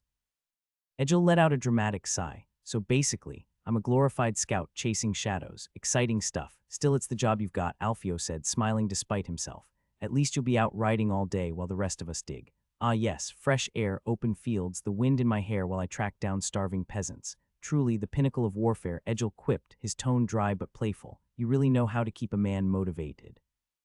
As Edgel turned to leave, he gave Alfio a parting nod, his playful demeanor fading as he stepped out of the tent, the flap falling closed behind him. Alfio sat in silence for a moment, staring at the empty space Edgel had just vacated. The pain in his hand pulsed, sharp and relentless, making him wince despite his best effort to ignore it. At least it's the left hand, he muttered to himself, flexing his fingers slightly and feeling the sting radiate up his arm. I can still write. The thought gave him some small solace, but it didn't erase the discomfort gnawing at him. Alfio reached for the cup on the small wooden table beside his bed, but after a moment of hesitation, he pushed it aside. Instead, he grabbed the heavy urn of wine and tipped it directly to his lips, taking a long, unmeasured gulp. The bitter liquid slid down his throat, warm and heady, offering a temporary numbness to the pain throbbing in his hand. He set the urn down with a dull thud, leaning back on his bed, his bandaged hand resting on his thigh. He sighed deeply, staring up at the dimly lit canvas of his tent. His thoughts were heavy, circling around the attack, the siege, and the blood that would inevitably follow. He leaned back against the wooden headboard of his cot, allowing the faint warmth from the drink to spread through his body. He let out a long, tired sigh. After this siege, he mused silently, staring at the dark fabric of his tent. I'm taking a week of complete rest. No campaigns, no parleying with traitors, no thinking of food supplies or enemy sorties, just silence and bliss. He imagined a quiet estate somewhere far from the front, perhaps nestled in the rolling hills of the countryside, a place where the war felt distant and the only sounds were the soft rustle of leaves and the trickle of a nearby stream. A week of sleep. Of doing absolutely nothing but drinking and lying in bed. Alfio smirked faintly at the thought. He could almost picture himself in a chair, boots off, his feet propped up before a roaring fire, a glass of wine in hand. Maybe even a hot bath, he mused. Not the freezing river water we've been bathing in, but a real bath. The siege would be over eventually, one way or another. And when it was, Alfio swore to himself he'd disappear for a while just long enough to remember what peace felt like. Have some idea about my story? Comment it and let me know. The sun was high in the sky when Alfio rose from the bed with a low growl, irritated by the constant dull throb in his left hand. The wound, though bandaged and treated, sent sharp twinges of pain up his arm with every movement from his hand. His temper flared briefly as he clenched his fist. The night he would drink to numb the pain only for the next day to have his head ache. Damned hand, he muttered, groaning as he pushed himself to his feet. No sooner had he shifted than Rado appeared in the tent, as if summoned by the sound. Were you waiting outside for me? Alfio asked, his tone irritated but curious, raising an eyebrow at the speed of his entrance. Rado nodded, his posture as stiff and alert as ever. I was. You mentioned last night that you'd need me when you woke. Alfio groaned in frustration. If the sun is already high in the sky, you can wake me up yourself. Don't stand around waiting like a damned statue. Rado blinked, knowing that Alfio was more irritable from the pain. As such, he nodded without missing a beat. Shall I call the cooks to bring your breakfast? Alfio grumbled and shook his head, the idea of food making him nauseous. No, forget breakfast for now. Call Agalacios to check on this bloody hand and then have everyone gather in my tent for a meeting. I need to get this over with. Without further question, Rado gave a quick bow and swiftly exited the tent, his footsteps fading into the distance. Alone again, Alfio exhaled heavily, rubbing his good hand over his face, feeling the stubble beginning to form along his jawline. He glanced around the tent, still feeling the weight of the coming day, before giving in and plopping back onto the bed with a sigh. His back sank into the mattress as he stared up at the canvas ceiling, the brief comfort of rest tempting him to close his eyes. Agalacios entered the tent with his usual calm demeanor, breaking any desire Alfio had to keep sleeping. Alfio immediately rose from the bed and sat at the rough wooden table, extending his wounded hand toward the physician without a word. The room began to fill as more and more of his men filed in. Agalacios knelt beside the table, carefully unwrapping the bandages around Alfio's hand. The tent was filled with the sound of cloth being unwound, and soon the wound was exposed. The physician leaned in closer, examining it with a practiced eye.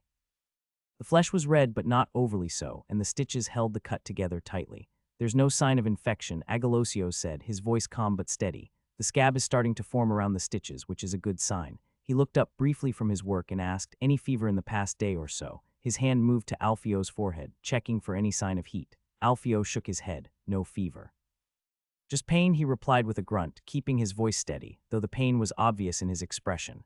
Agalacios nodded, a faint smile forming on his lips as he withdrew his hand. Good, good. Everything looks like it's healing as expected. Keep it clean and the pain should ease in time. I will increase the amount of willow bark tea.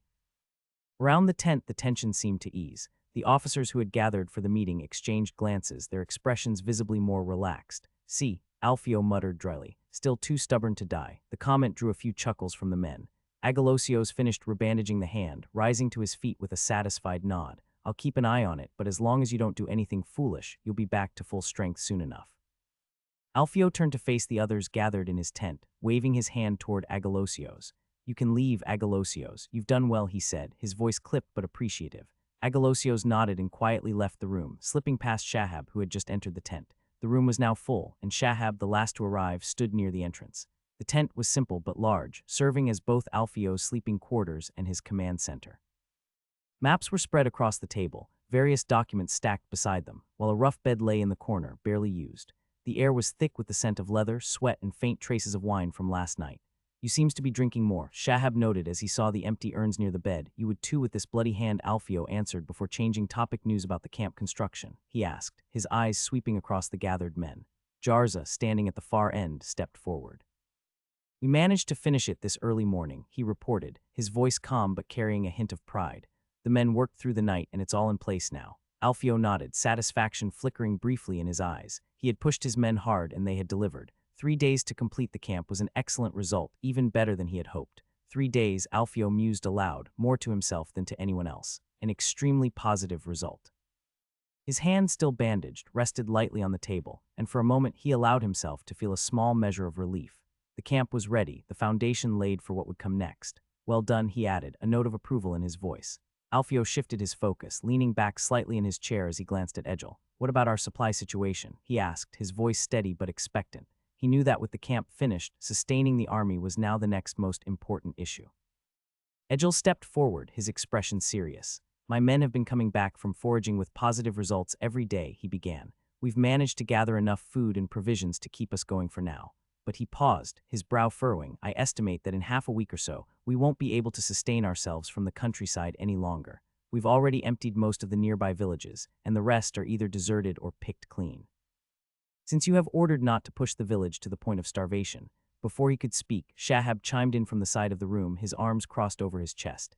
It matters not, Shahab said, his voice carrying a tone of reassurance. The royal fiefs will be contributing for the supply, and Lord Damaris promised to send additional provisions. We won't be left starving out here. Alfio nodded, his eyes meeting Shahab's. Good, he said simply.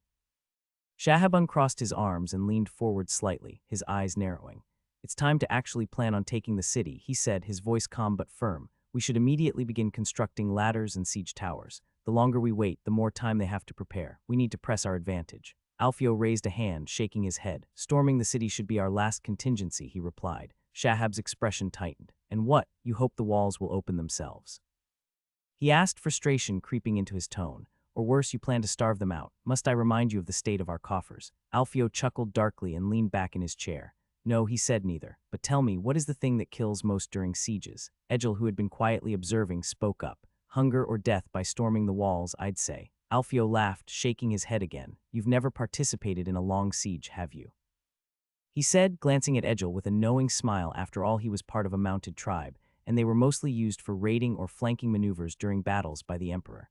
The thing that claims the most lives during a siege isn't hunger or the swords of defenders. It's sickness. Epidemics spread like wildfire when you trap people together with limited resources. He turned back to Shahab, his voice calm but confident. Remember the feast where we talked about soap? That wasn't just some sales pitch or idle conversation. I was truthful. Cleanliness is our best weapon here. Sickness will fall upon that city soon enough, while our men, if they remain obedient to my directions, will be spared. I have not brought all those soaps to overexceed in baths. Those are for the men. Before each meal, they will be forced to wash hands and faces, forcing them to bath at least once a week.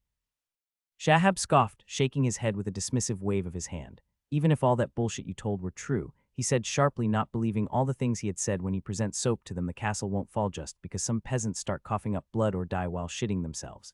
Disease weakens, sure, but it won't bring down stone walls or open gates. Alfio leaned back, a sly smile creeping onto his face as he let Shahab's words hang in the air. After a moment, he nodded. You're right, he said, almost casually. Disease alone won't topple the city. That's why the main assault won't be from above. He raised his hand and then pointed to the ground beneath their feet, his eyes gleaming with the hint of a plan. It will come from below. Alfio's camp was a reflection of his meticulous nature, a carefully planned military installation that exuded order and discipline. Every detail was deliberate, from the roads to the placement of tents. Two main roads, wide enough for wagons and soldiers alike, intersected at the center of the camp, forming a perfect cross that divided the encampment into 4 neat quadrants. 2 of those quadrants were bustling with the activity of soldiers. Rows upon rows of tents stretched out, each aligned with precision. The soldiers lived here, their daily routines flowing like clockwork. Everything had a place, whether it was a weapons rack or a makeshift fire pit, and every man knew his role in maintaining the order. The other 2 quadrants, however, were left vacant, waiting for the reinforcements that would soon swell their ranks. Alfio had planned ahead, ensuring there would be no scramble for space when the new arrivals came. These areas were barren for now, but ready to host fresh tents and equipment. Beyond the boundaries of the camp, Alfio had designated a section for more unpleasant necessities. The latrines were situated far from where the men slept or ate, a move to prevent contamination.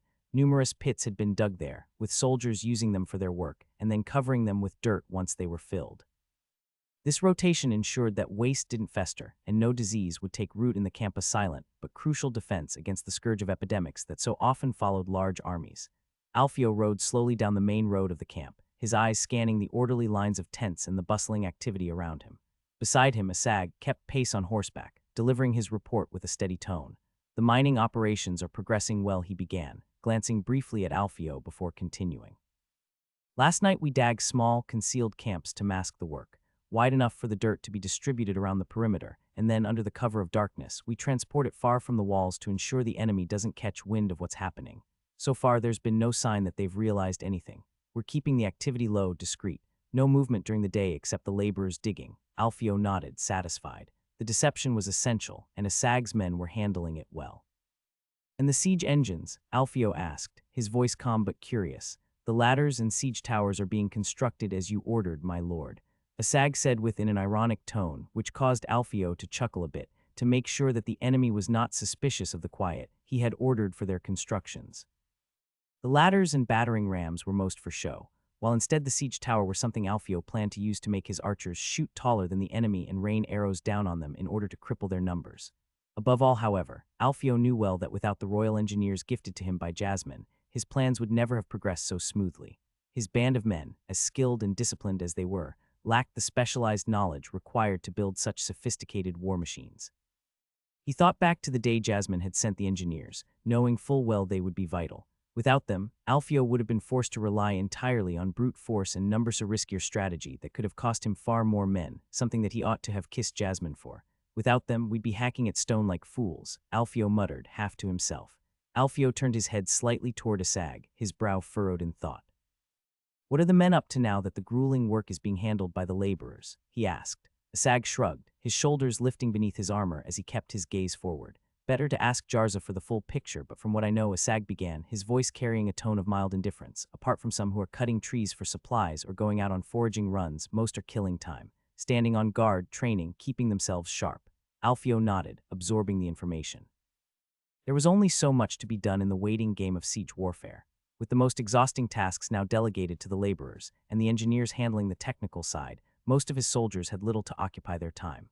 Guard duty, drills, and maintaining the camp's discipline were all that remained until the next phase of their plan. Not much else for them to do, I suppose, Alfio mused. Asag remained silent, knowing well that their commander had considered every angle of the siege.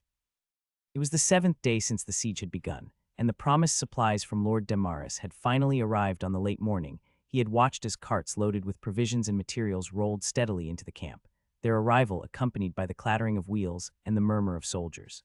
Along with the supplies came word of the reinforcement troops that would bolster their numbers, who were expected to reach them by the end of the day. To ensure a proper welcome and to solidify the discipline within the camp, Alfio decided he would personally greet the arriving soldiers, alongside Lord Shahab. With a critical phase of the siege nearing, he couldn't afford to let any disorder creep in, especially with new blood entering the fold. As the sun began to dip lower in the sky, Alfio stood near the camp's entrance, Lord Shahab beside him.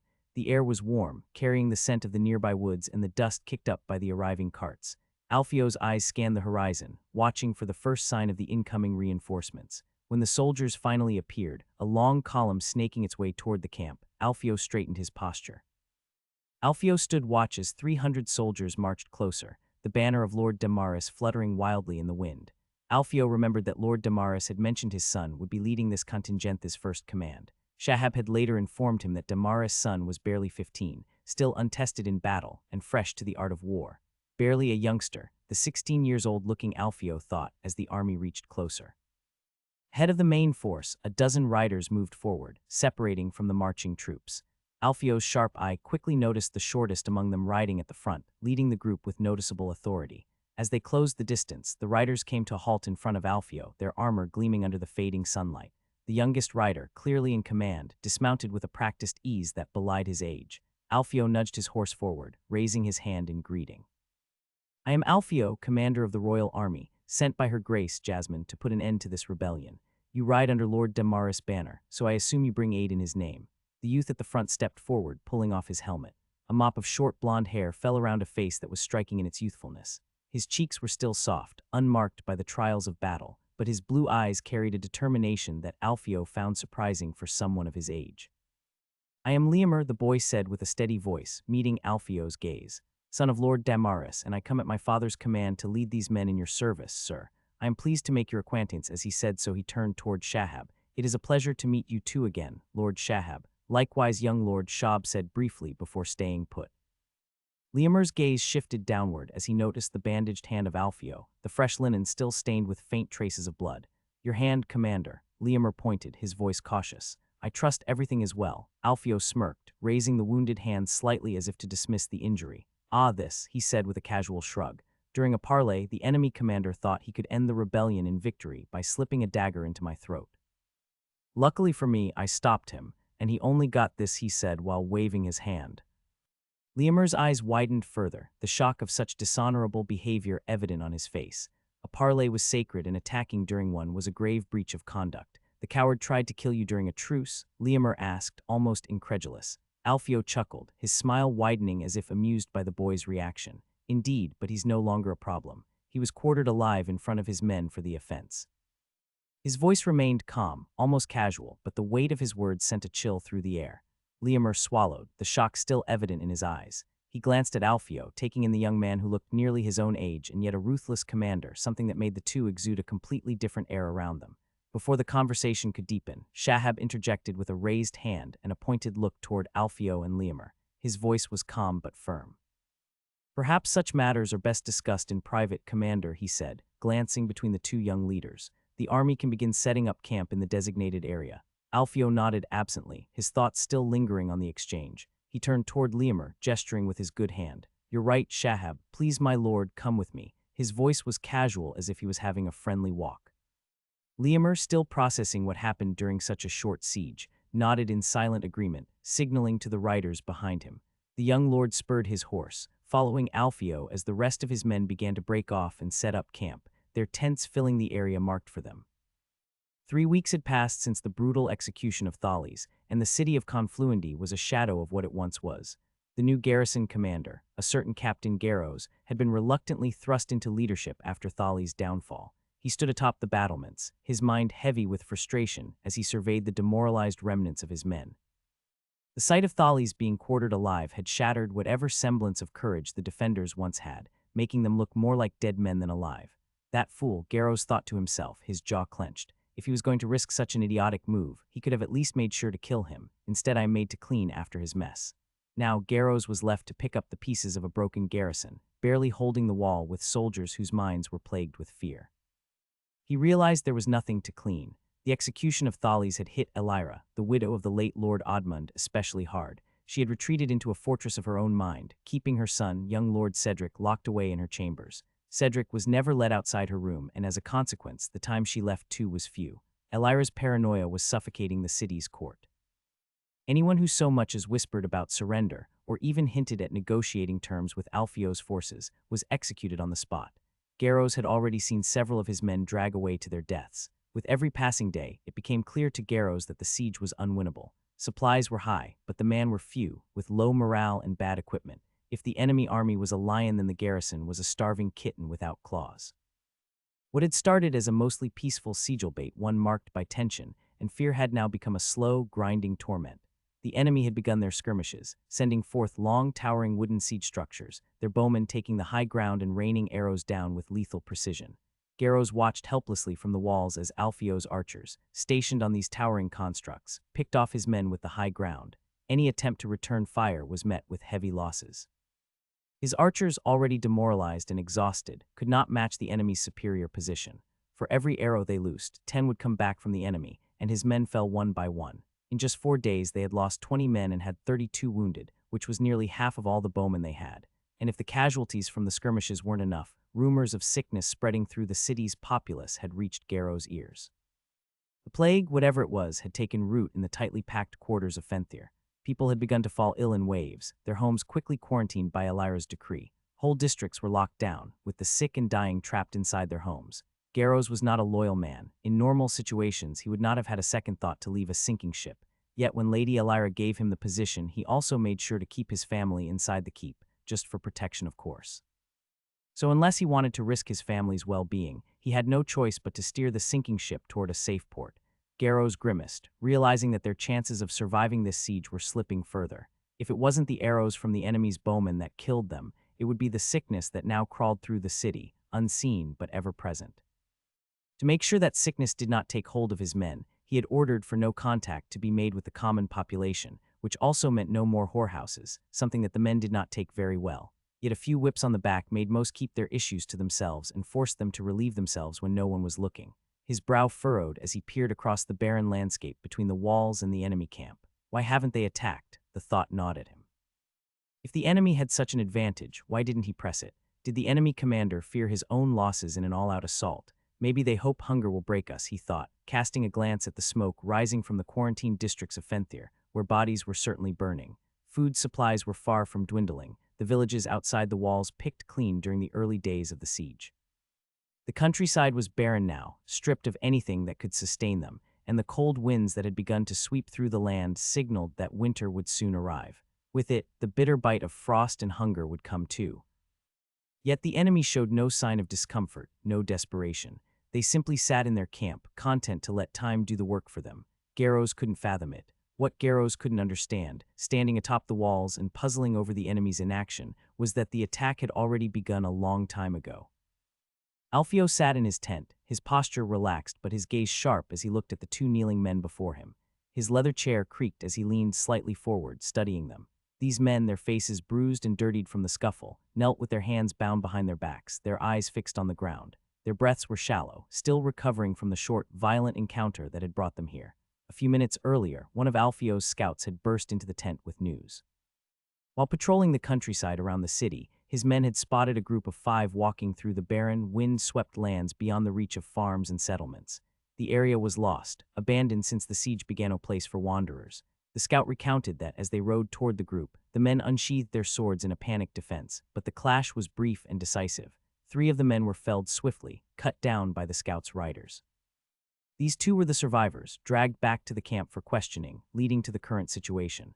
One of the kneeling men, slightly overweight and dressed in clothes that had once been fine but were now disheveled, lifted his head cautiously. His face glistened with sweat and his voice trembled as he spoke. I am a merchant, good sir, he stammered, his eyes darting nervously between Alfio and the guards standing at attention. Those men, the ones you killed, they were mercenaries to protect me and my wares. He answered when Alfio asked about their identities. Alfio's eyes narrowed. They must think me stupid. And where were you going? You had almost nothing with you when my man caught you. The merchant swallowed hard, his throat dry. Bandits, he said quickly. I was set upon by bandits. They stole my goods, my entire caravan. I barely escaped with my life. These men, they followed me after we fled. Alfio leaned back in his chair, a faint smirk playing on his lips. So let me get this straight, he said slowly, his tone dripping with skepticism. You lost everything, your goods, your caravan, and yet these mercenaries still followed you, unpaid, into the wilderness. I have my purse with me, sir. I still have the means to pay them, and of course I would be more than happy to bring it as a gift for your fine officers. The merchant spoke with a fat grin and a sweaty face. Alfio continued as he had not heard, and more curiously, you're walking through a war zone, near a besieged city where an army full of greedy men are bored out of their mind. You think me a fool? The merchant opened his mouth, his face flushing, but no words came out. He stammered incoherently, clearly caught off guard by the question. Alfio sighed, the sound of his exhale heavy with disappointment. He waved his hand dismissively. Two guards stepped forward, grabbing the man kneeling beside the fat merchant. He tried to struggle, but the guards pressed him down with practiced ease. One of them firmly pinned his legs to the ground, while the other produced a rough cloth, pulling it tight over the man's face. The fat merchant's eyes widened in horror, his voice cracking as he stammered, What are you doing? What is this? I am a merchant, I swear on the gods." Alfio remained silent, his lips curling into a cold smile. His eyes never left the scene unfolding before him. A guard holding a bucket of water stepped closer, tilting it slowly, letting the water trickle over the cloth covering the prisoner's face. At first, the prisoner sputtered, his body jerking instinctively as the water soaked through the fabric. Then the trickle became a steady pour. The man beneath the cloth began to thrash wildly, bubbling sounds escaping his covered face as if he were drowning, the sensation of suffocation immediate and unbearable. His body strained against the guards holding him down, muscles twitching in desperation. The fat merchant, still kneeling beside him, watched in frozen terror. He glanced at Alfio, but the commander remained unmoved, still smiling faintly. We know nothing," he muttered, barely audible at first. "We know nothing." He repeated the words, his voice growing louder and more frantic, the sound of his desperation filling the tent as he cowered. The tortured man was dragged upright by the guards, coughing and spitting water onto the dirt floor of the tent, his chest heaving as he gasped for air. His face was pale, drenched in water, and his body sagged with exhaustion. Alfio leaned forward slightly, eyes narrowing as he spoke, his voice calm but commanding. "Do you have the same story to tell as your companion?"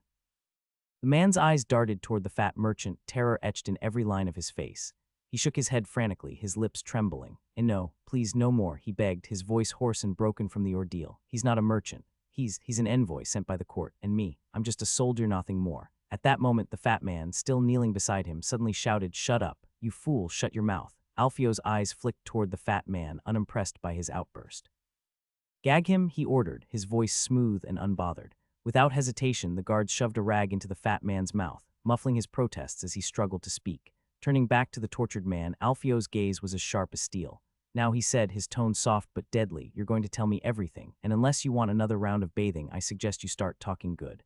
Alfio glanced at the fat man, still gagged and struggling, his muffled protests barely audible. Without sparing him another thought, Alfio waved his hand dismissively. "Take him out," he commanded. "Keep him under guard until I decide what to do with him." The guards immediately seized the fat merchant, dragging him out of the tent. His eyes bulged with panic as he tried to shout through the gag, but his voice was drowned by the sound of his feet scraping across the ground. As the flap of the tent closed behind them, the tension in the air shifted. Alfio turned his attention back to the trembling man still kneeling before him. "Now," Alfio said, "we can have a proper conversation." Inside the large tent situated at the intersection of the two main roads of the camp, various officers from Alfio, Shahab, and Liamar's forces waited inside. Alfio's officers stood in one corner, whispering among themselves. Their attire was simpler than the others, just a simple chainmail with plates of armor over shoulder, arms, chests, and leg, reflecting their origins as soldiers of a mercenary band. There was no crest on their chest, as they belonged to no house. There was Jarza, burly and stern, his hands idly resting on the pommel of his sword as he leaned against the main wooden pillar. Asag stood nearby, arms crossed, but staying to himself as always alongside Cleo. None of them knew why they had been summoned, only that Alfio had called them abruptly after his interrogation of the prisoners. Shahab's officers, in stark contrast, were more formal, their clothes adorned with finer stitching, and their mannerisms reflecting the aristocratic background of their lord. Shahab himself was there speaking with some of his officers. Liamar's men stood a bit more restlessly. They were the last to have come, and they were still getting used to the many rules to respect inside the camp, many of which had already gone head-to-head with Alfio's officer to enforce their rules of the other soldiers' army. The only man who seemed completely unperturbed was Egil. Unlike the others, he had a good idea of why they had been called. He had been with Alfio long enough to understand his methods, and the arrival of the prisoners earlier in the day had been the likely cause of this gathering. His hand rested lazily on the hilt of his sword, his eyes half-lidded as he watched the others in the room, waiting for the meeting to begin. As the officers waited, Cleo, one of Alfio's men, decided to fill the silence with a story. His eyes gleamed with amusement as he turned to Asag. "You wouldn't believe what happened the other day," Cleo began, grinning. "One of the lads, I think it was Riker, ended up falling into one of the shit pits. Took us a good half hour to get him out, stinking like a pig. Had to toss him a rope. He was flailing around like a fish in muck, cursing the whole while. Nearly pulled 3 of us in with him." Asag chuckled, shaking his head. The two shared a laugh, but the light-hearted moment was interrupted by a sharp snort from one of Liamar's officers. a tall, haughty man with a rigid posture. His expression twisted into disdain as he cut into their conversation. Vulgar men only talk about vulgar subjects. He sneered, maybe you lot should keep such filth to yourselves and not spoil the meeting. Before Asag or Cleo could respond, Egil, who had been standing off to the side, overheard the remark. With a lazy smile, he straightened up. Ah, but vulgar subjects keep things grounded, don't they? Egil said casually, his voice smooth and unbothered. You'd be surprised how much wisdom you can find in a pile of shit if you're willing to look close enough. Though perhaps some shits like you are not worth the time to look into. He winked at Cleo, who stifled a laugh. The comment hit its mark, and the Liamer officer's face flushed red with indignation. He took a step forward, fists clenched as he glared at Egil. Watch your mouth, mercenary.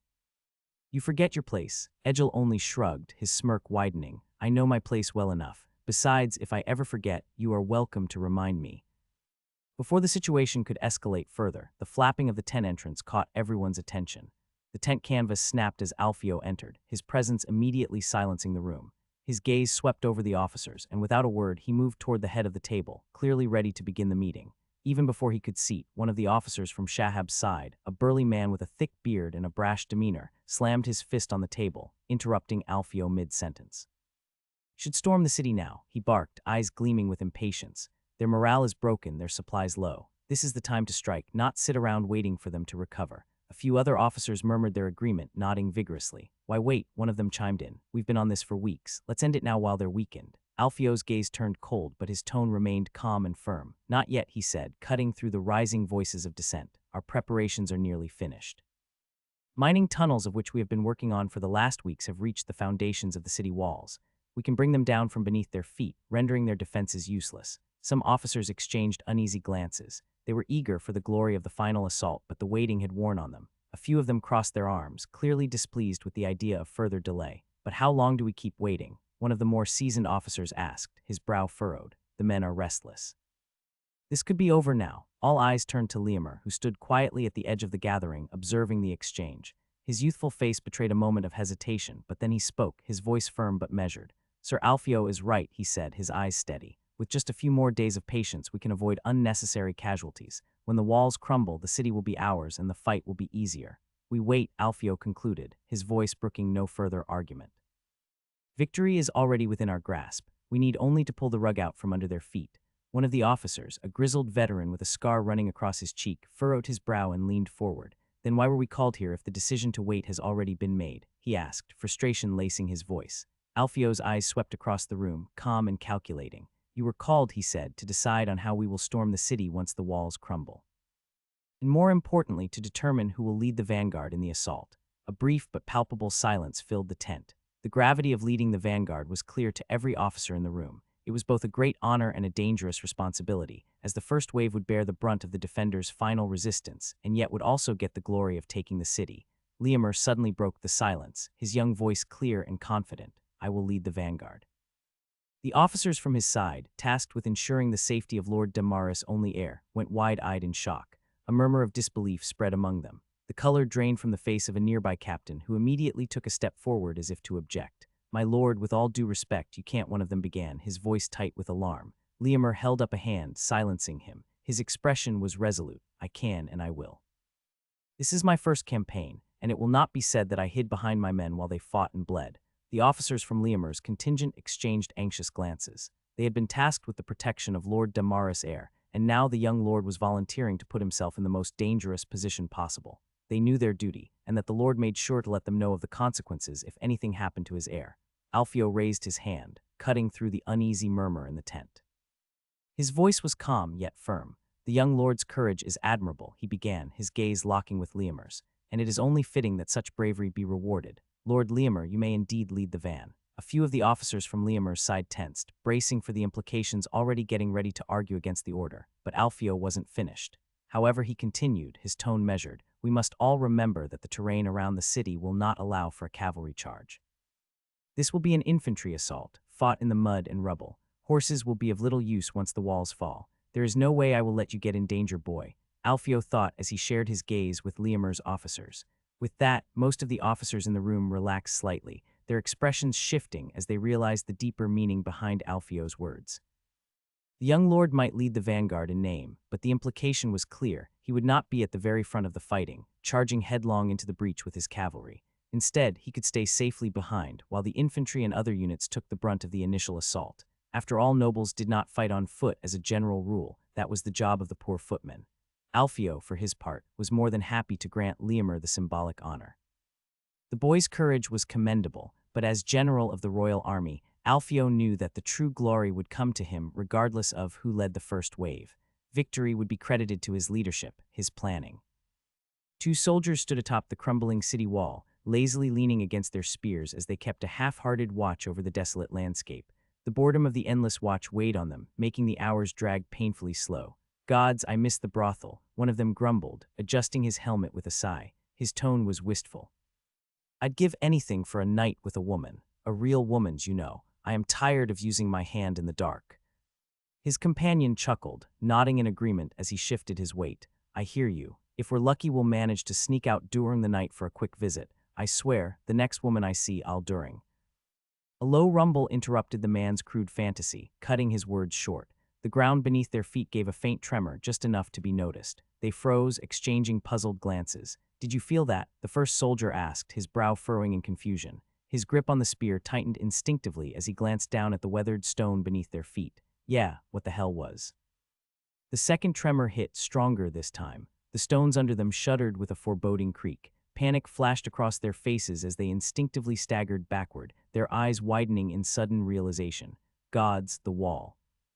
Before the warning could be finished, the stones beneath them let out a terrible, groaning crack. The ground shifted violently, and in an instant, the entire section of the wall collapsed with a deafening roar. The two men barely had time to scream as they were swept up in the fall, their bodies flailing helplessly as they plummeted into the abyss below. Massive chunks of stone followed them, crashing to the earth below, burying them in a cloud of dust and debris. Across the besieging army's camp, soldiers had noticed the sudden movement on the walls. Then, seeing the dust rise into the air, realization struck and a wave of cheers erupted from the ranks. "It's about time, you bastards," one soldier shouted, raising his weapon high into the air. "Now it's our turn to have some fun." Another bellowed and more soldiers poured out of their tents, eager to witness the aftermath. Some ran toward the breach while cheering. Others stood on the edges of the camp, hollering in excitement as they watched the dust rise into the sky, signaling the beginning of the end for the city. Alfio heard the rumble first, a distant, resonant sound that seemed to shake the earth beneath his feet. He stood from the table, brushing aside the tent flap and stepping out into the cool air. His eyes immediately locked onto the cloud of dust rising from the city's wall. The debris and crumbled stone were still settling, and he could already hear the distant cheers from the men outside, voices rising in excitement at the sight of their long effort bearing fruit. A slow, satisfied smile spread across Alfio's face. "It's time," he murmured to himself. The end was finally in sight. Turning, he saw Rado standing beside him, ever loyal and steadfast, as his personal squire always was. Without a word from Alfio, Rado already seemed to be waiting for instructions. "Tell Asag to get the workers clearing the debris," Alfio ordered, his voice steady and calm. "Make sure the path is ready for the assault. I want the city conquered before nightfall." His gaze remained fixed on the dust cloud ahead, almost as if he were watching a grand piece of theater unfold before him. The anticipation hung heavy in the air, a charged silence before the inevitable storm.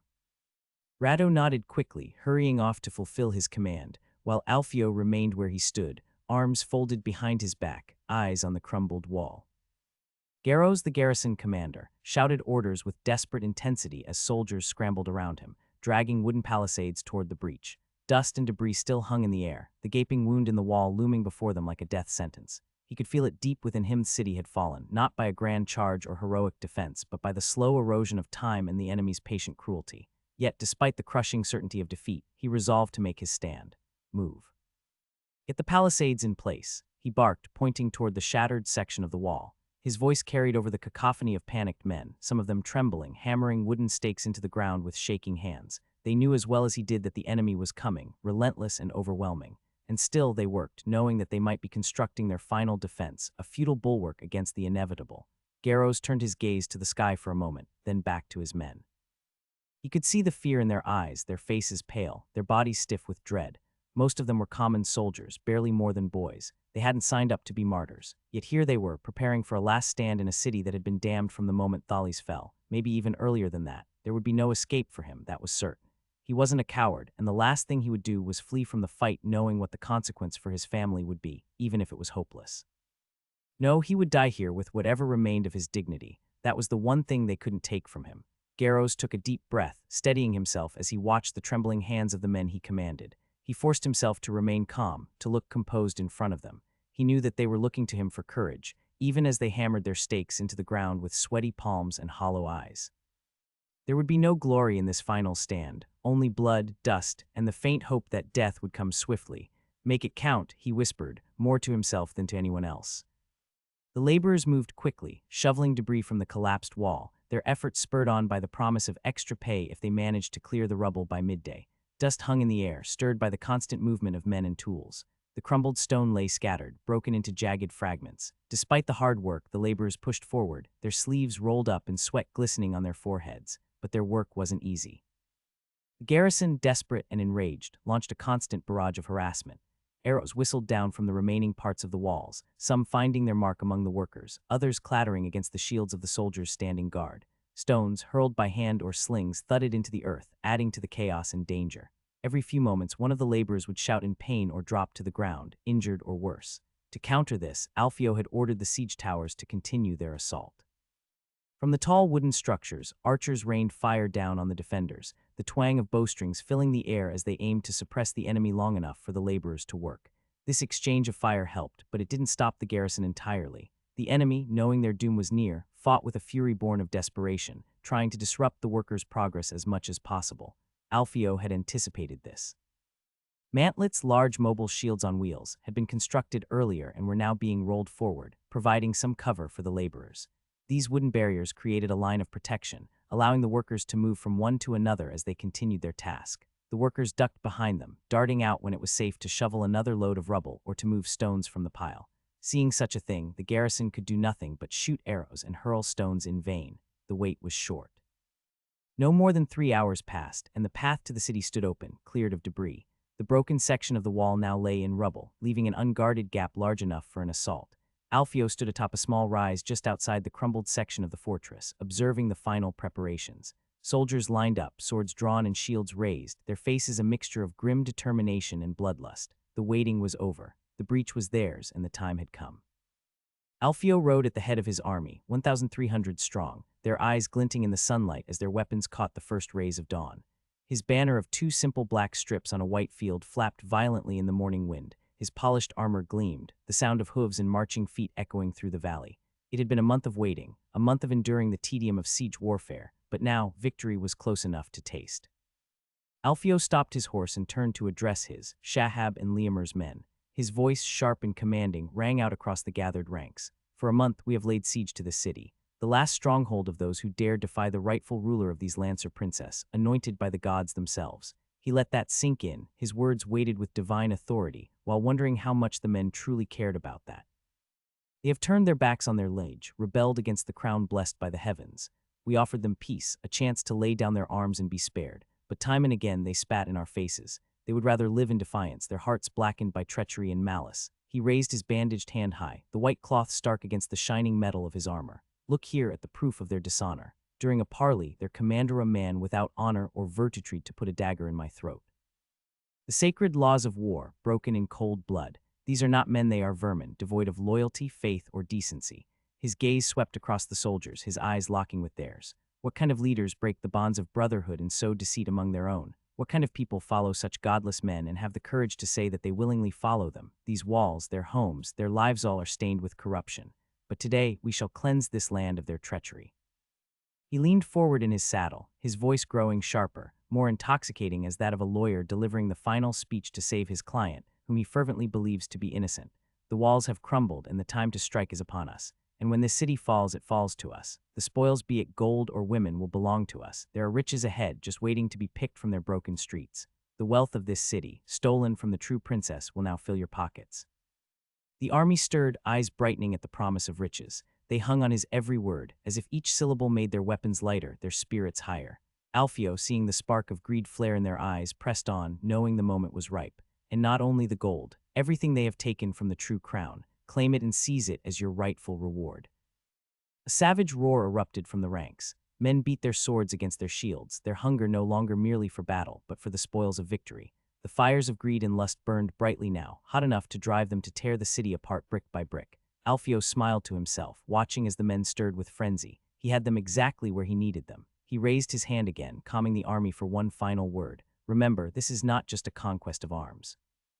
This is the will of the gods. The traitors have turned their backs on divine order, and today we restore it. We fight not only for gold, but for the honor of our princess, the chosen of the heavens. With every strike, we bring justice to this land, and with every breath, we reclaim what is rightfully ours. The soldiers roared once more, their cries echoing off the hills, shaking the very ground beneath them. The city lay broken, waiting to be taken. The soldiers, now feverish with anticipation and greed, surged forward, ready to reap their reward. Garrow stood atop the crumbling remnants of the city wall of Confluendy, his gaze fixed on the advancing army.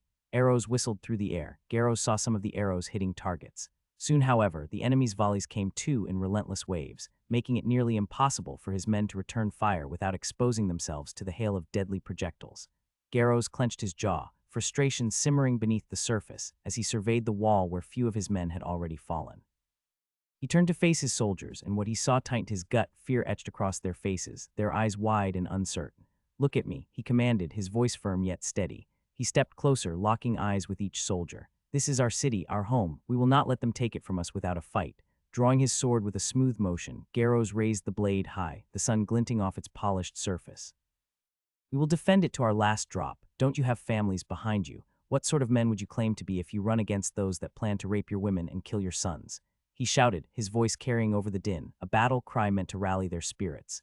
A few soldiers, emboldened by his declaration, raised their weapons high, echoing his sentiments. For Confluendy, one shouted, his voice cracking but resolute, and another joined in, fists clenched tight around their swords. The chant grew, a chant of defiance against the encroaching tide, a reminder that even in fear they would stand united. "Hold the line, and may the gods be with us," Garrow commanded, his voice steady and resolute. The time for fear had passed. Now it was time to fight. The enemy soldiers finally surged through the breach. The initial momentum of their advance began to falter as they passed through the shattered remnants of Confluendy's wall. They could see the stakes rising from the ground, sharpened and deadly, jutting up like the teeth of a great beast ready to swallow them whole. The stakes promptly made to leave a few gaps through which one or two men could pass through. Garrow decided to make his stand here. These narrow openings, as he had predicted, forced the attackers to funnel into the defenders' waiting line, making them more vulnerable, slowing their charge as they struggled to maintain order amid the tumult. Defenders gritted their teeth, shield walls forming with unwavering determination. Garrow bellowed commands, urging his men forward. The soldiers with shields moved to the front, locking their bodies together to create a solid barrier, arms raised defensively. "Hold the line," Garrow shouted, his voice echoing through the din of battle. As the enemy clashed with the defenders, two masses of wood clashed with each other. Shields slammed against shields. Grunts of exertion mingled with the cries of those who fell to the ground. The defenders, brave and resolute, pointed their spears outward, using the sharp tips to keep the enemy at bay, thrusting with precision to ward off the advancing tide when they immediately passed through the stakes. The enemy struggled to form up, chaos reigning as they found themselves entangled in the spikes. The sharpened stakes, cunningly positioned, tore at their ranks, preventing them from organizing into an effective formation. Many soldiers stumbled, some falling to the ground as their comrades pushed forward in a frantic bid for victory. The result was a jumbled mass of warriors, some yelling for order while others fought blindly, desperation fueling their attacks. Amidst the tumult, a fierce melee erupted. The defenders, knowing their backs were against the wall, fought with a tenacity born from the will to protect their home. The soldiers pressed forward, shields clashing, bodies colliding in a chaotic dance of survival. Each thrust of their spears was met with a corresponding strike from the enemy. The smell of sweat, blood, and smoke filled the air as the tide of battle ebbed and flowed. Men shouted and roared, their voices mingling into a cacophony of chaos. Garrow fought alongside them, his sword flashing as he cut down an enemy soldier who had managed to slip through the shields. "Push them back, for Confluendy," he yelled, feeling the fervor of his words igniting the spirit of his soldiers. They surged forward, using their shields to create a wall, driving their spears deep into the enemy ranks, forcing the invaders to fight tooth and nail just to gain ground. The defenders worked in concert, thrusting and parrying, moving as one cohesive unit against the horde before them. "Go, go, go," an officer's voice cut through the din, sharp and urgent as he blew his whistle.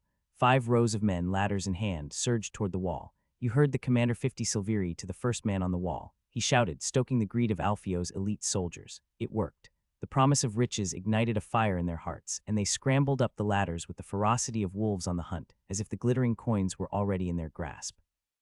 On the wall, the defenders of Confluendy were already trembling. Before the breach, the prospect of holding the walls had seemed daunting. Now, with hundreds of enemy soldiers storming up the ladders like a flood, fear turned to terror. Garros had no choice but to divide his forces, stretching them thin. Half of his men were posted at the breach, while the rest scattered along the walls faced the relentless tide. If the city had a second wall, Garros would have ordered an immediate retreat. But Conflundi had no such luxury. The only fallback was the keep, but it wasn't large enough to shelter the soldiers and their families. Ordering a retreat now would mean abandoning wives, children, and loved ones to the invaders' death sentence, and for a commander, that would have been amazing if his end goal was to end up with his head rotting on a pike. The defenders fought desperately. As the attackers neared the top, stones were hoisted and hurled down with all the strength they could muster. The heavy rocks crashed onto the soldiers below, shattering bones and cracking skulls. The air was thick with the sickening thuds of bodies crumpling under the weight of the stones. Screams mixed with the sound of clashing steel, but the men on the ladders kept coming, driven by greed and ambition. For every 30 defenders on the wall, there were 100 attackers clawing their way up. The garrison was woefully outmatched, their weapons poor-rusted swords, crude clubs, anything they could find. The best soldiers were put ahead of the breaches, so they all were defended by the second-rate warrior of an already weak army. The soldiers had to do what they cowed with the knowledge that, if just one enemy soldier set foot on top of that wall, the city was as good as lost. And so they fought like cornered animals, throwing everything they had at the attackers, knowing that defeat meant death not just for them, but for everyone they loved. Despite their fear, their exhaustion, and the seemingly endless wave of attackers, the defenders held the line. Manhwaedit Kid, a grizzled soldier, bellowed, hurling a jagged stone down toward the attackers. His eyes darted to the trembling boy beside him, struggling to lift his own rock. The boy's arms wavered under the weight, and when he finally let it fly, it sailed harmlessly past the advancing enemies. Frustration flared in the veteran's voice. "Throw it properly, damn it." But before he could shout again, a sudden, sharp pain silenced him. A sword pierced his neck, sliding through flesh as if it were nothing more than soft clay. The soldier gasped, clutching the wound as blood poured from between his fingers, staining the stone beneath him. His vision blurred as he dropped to his knees, and in his final moments, he saw what had delivered the killing blow. Soon in hand grabbed the stone wall and threw himself forward, finally falling inside the wall. Soon, a figure in full armor stood above the dead. The attacker was clad in chainmail that shimmered in the dim light, with a gleaming breastplate over his chest, iron plates guarding his legs and arms. A dented but menacing helmet sat atop his head, though it left his face exposed. He wasn't just any soldier. This man had the look of one who had tasted victory and wanted more. The boy stood frozen, wide-eyed as the armored man yanked his sword free from the dying soldier's throat. Blood sprayed across the stones as the soldier crumpled, his body twitching in its final moments. Suddenly, the armored soldier deflected a wild swing coming from his right from a rusted sword with a sharp snap of his small wooden shield.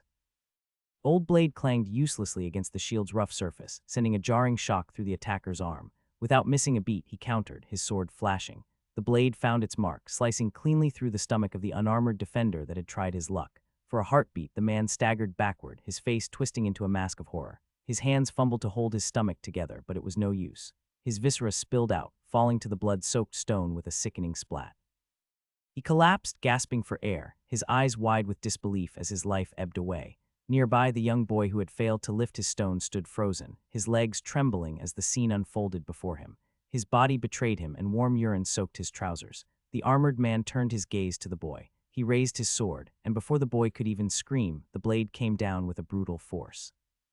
It cleaved through his collarbone, cutting deep into flesh and bone, and the boy crumpled under the weight of the blow.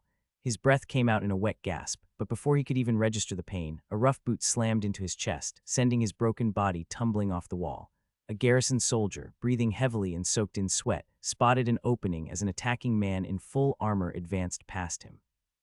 With a determined thrust, he gripped his spear tightly and aimed for the vulnerable spot on the man's upper back, just outside the protection of his gleaming chest plate. The spear struck with a sharp metallic clink but failed to pierce the chainmail, the tip skidding off harmlessly. The armored soldier cursed in pain as the spear struck his back, the force of the blow jolting through his body despite the chainmail absorbing the worst of it. Anger flared in his eyes. With a snarl, he spun around and smashed his shield upward with brutal force, bashing it into the garrison soldier's chin. The impact snapped the defender's head back violently, teeth clacking together, blood spraying from his mouth as he staggered, dazed by the blow. Then, not giving him a moment to recover, followed through with a savage thrust of his sword. The blade pierced clean through the garrison soldier's stomach, slipping past the tattered leather and into flesh. The garrison soldier gasped, eyes wide with shock, as blood gushed from the wound.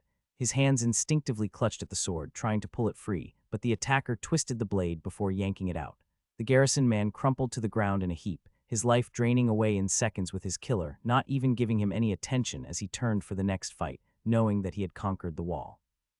Alfio's army surged onto the wall from every direction with relentless force, their elite soldiers, clad in armor, scaling the ladders with the frenzy of men already smelling victory. They did not need to worry about stones or arrows hitting them, as they had already cleaned the wall from any enemy, further allowing the rest of their comrades to safely access the top of the wall. Without any dangers, the men below quickly got above with the speed of a dog in heat, already hearing the call of their soon-to-be gold. The defenders had fought hard, throwing stones, stabbing with spears, and doing everything they could have done to repel the invaders. But the sight of wave after wave of heavily armored men pouring onto the wall broke their already weak spirit. A loud crack echoed across the battlements as one of the garrison's soldiers fell, his body falling from the wall with a scream.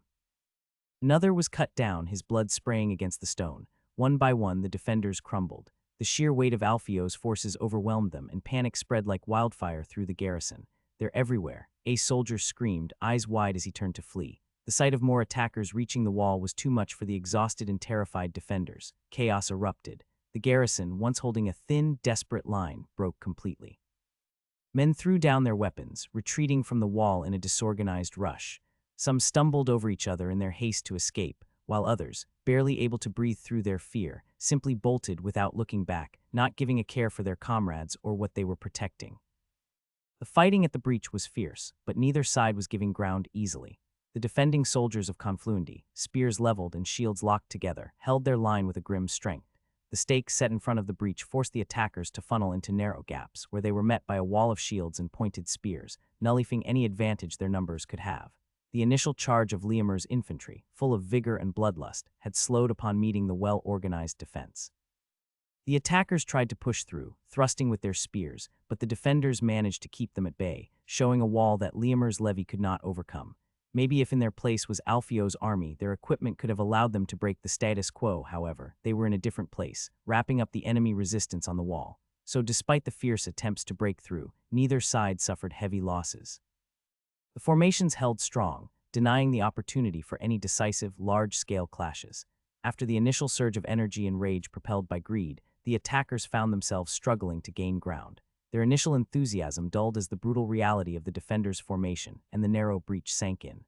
Slowly, the rhythm of battle shifted from frantic charges to a grinding standoff, with both sides delivering blows but neither gaining a clear advantage. Garros, standing behind his men at the breach, surveyed the battlefield. As the initial surge of the attacking forces had slowed, his own soldiers continued to hold their line.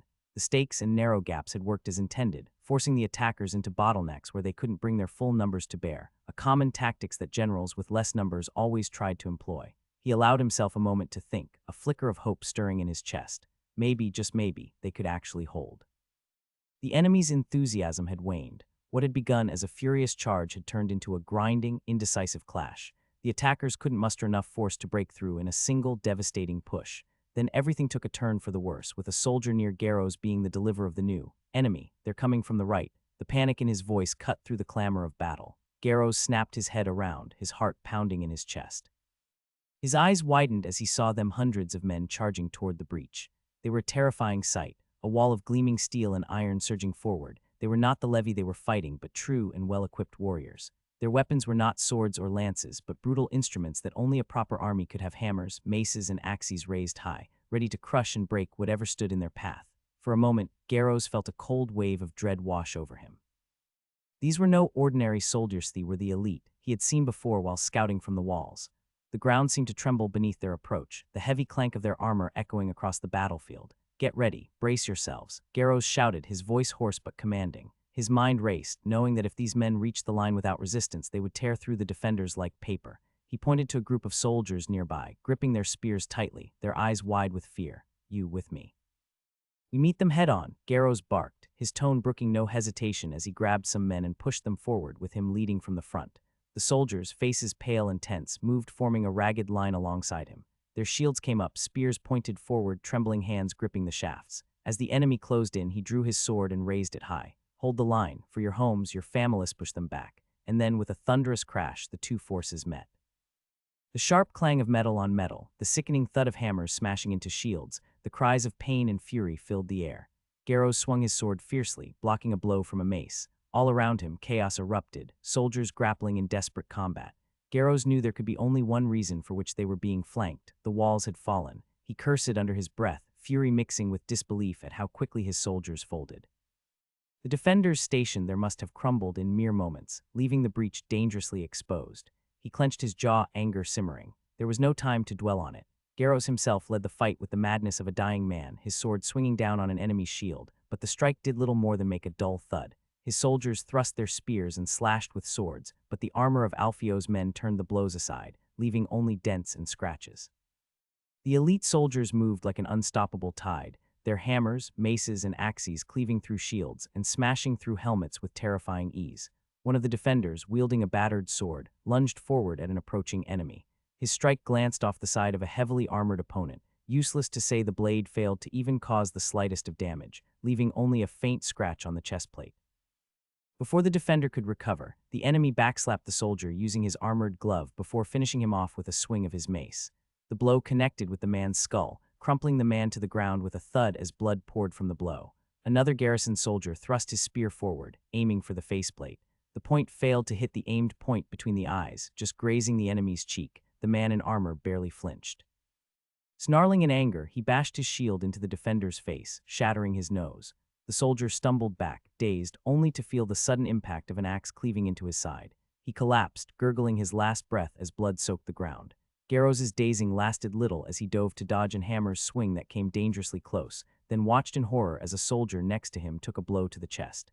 The impact sent the man sprawling, his body crumpling like paper. Another defender screamed as an axe split his shield in two before burying itself in his shoulder. Blood sprayed the air as more of his men fell under the relentless assault.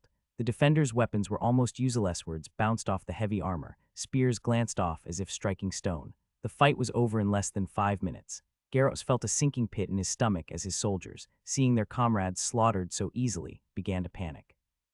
The lines broke, and in moments they were fleeing, casting down their weapons in desperation as they scrambled to escape the overwhelming enemy. Garros stood there, blood splattering his armor, manly coming from his soldiers, breath ragged, watching helplessly as the defenders scattered. The flank had collapsed. Garros stumbled through the chaos, desperately shouting for his men to hold the line, but his voice was drowned out by the roar of battle and the cries of the wounded. He tried to round up the remaining defenders, grabbing soldiers by the shoulders, pulling them back into formation.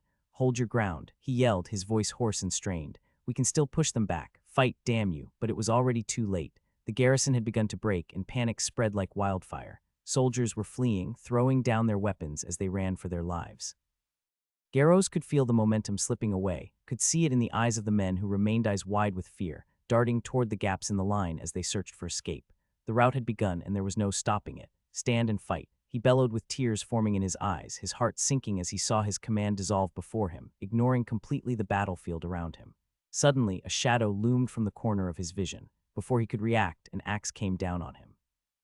The heavy blade bit deep into the side of his head, splitting his helmet and burying itself into his face.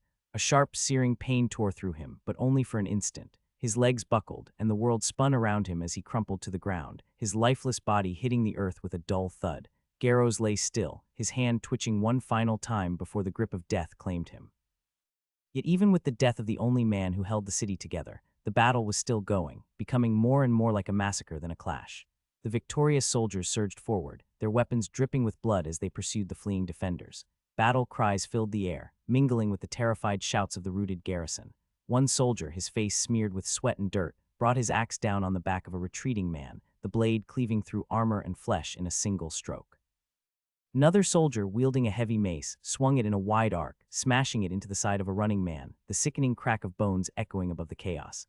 No mercy was given. Every fleeing soldier was a target. The rout spread like wildfire. Soldiers who had been defending the breach saw their comrades fall, saw the flanking forces collapsing, causing panic to overtake them. Spears and shields were cast aside, swords dropped in haste as men turned and fled, abandoning their posts. Shouts of "Run!"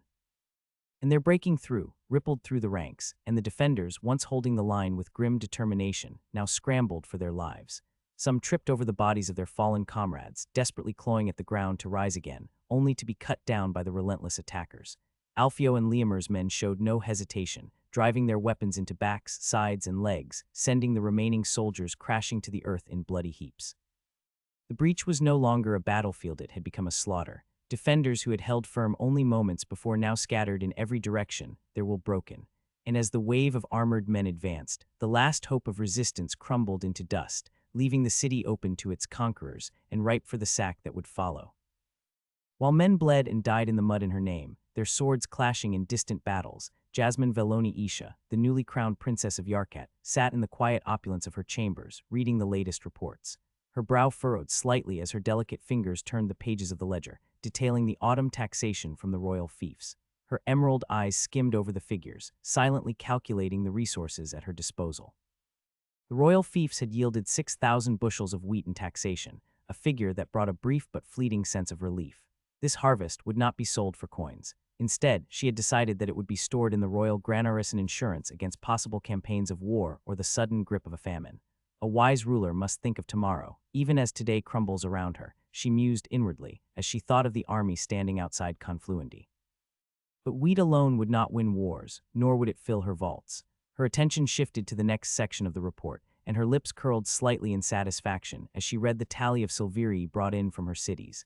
Yarzat, the capital, had contributed a substantial 3,000 silviri, bolstered by taxes on trade, craftsmen, and merchants. The surrounding cities Erisina, Sedibo, and the newly acquired Acido Send, gifted from the Prince of Oizen through careful diplomacy, had yielded a combined total of 2,400 silviri. Still, it wasn't the taxes from her cities, or even the tribute from her new acquisitions, made through the Rasanum from the Sorza, that sparked true hope. Her eyes brightened as she reached the section on Alfio's workhouses, the legacy of the man whose victories were starting to bear fruit not just on the battlefield, but in the heart of her economy. Soap, a simple commodity, had surprisingly turned into a treasure trove. 100 pieces sold at 5 silviri each. Jasmine mentally calculated. 500 silviri, not bad for a product that costs so little to make. But even more lucrative was the apple cider, now sought after across the land. 200 pieces had sold, each bringing in 8 silviri, netting her an additional 1,600 silviri. 2,100 silviri in a single month, Jasmine reflected, the numbers swirling in her mind. And this is just from selling to my nobles. When the merchants from across the border catch wind of it, when these goods begin to flow into foreign markets. She could almost see other coffers filling faster than any tax could provide, the apple cider becoming a symbol of luxury and wealth. The soap and cider had already proven to be unexpected treasures, and she could see the beginnings of something much larger, something that could change the entire landscape of Yarkat's economy.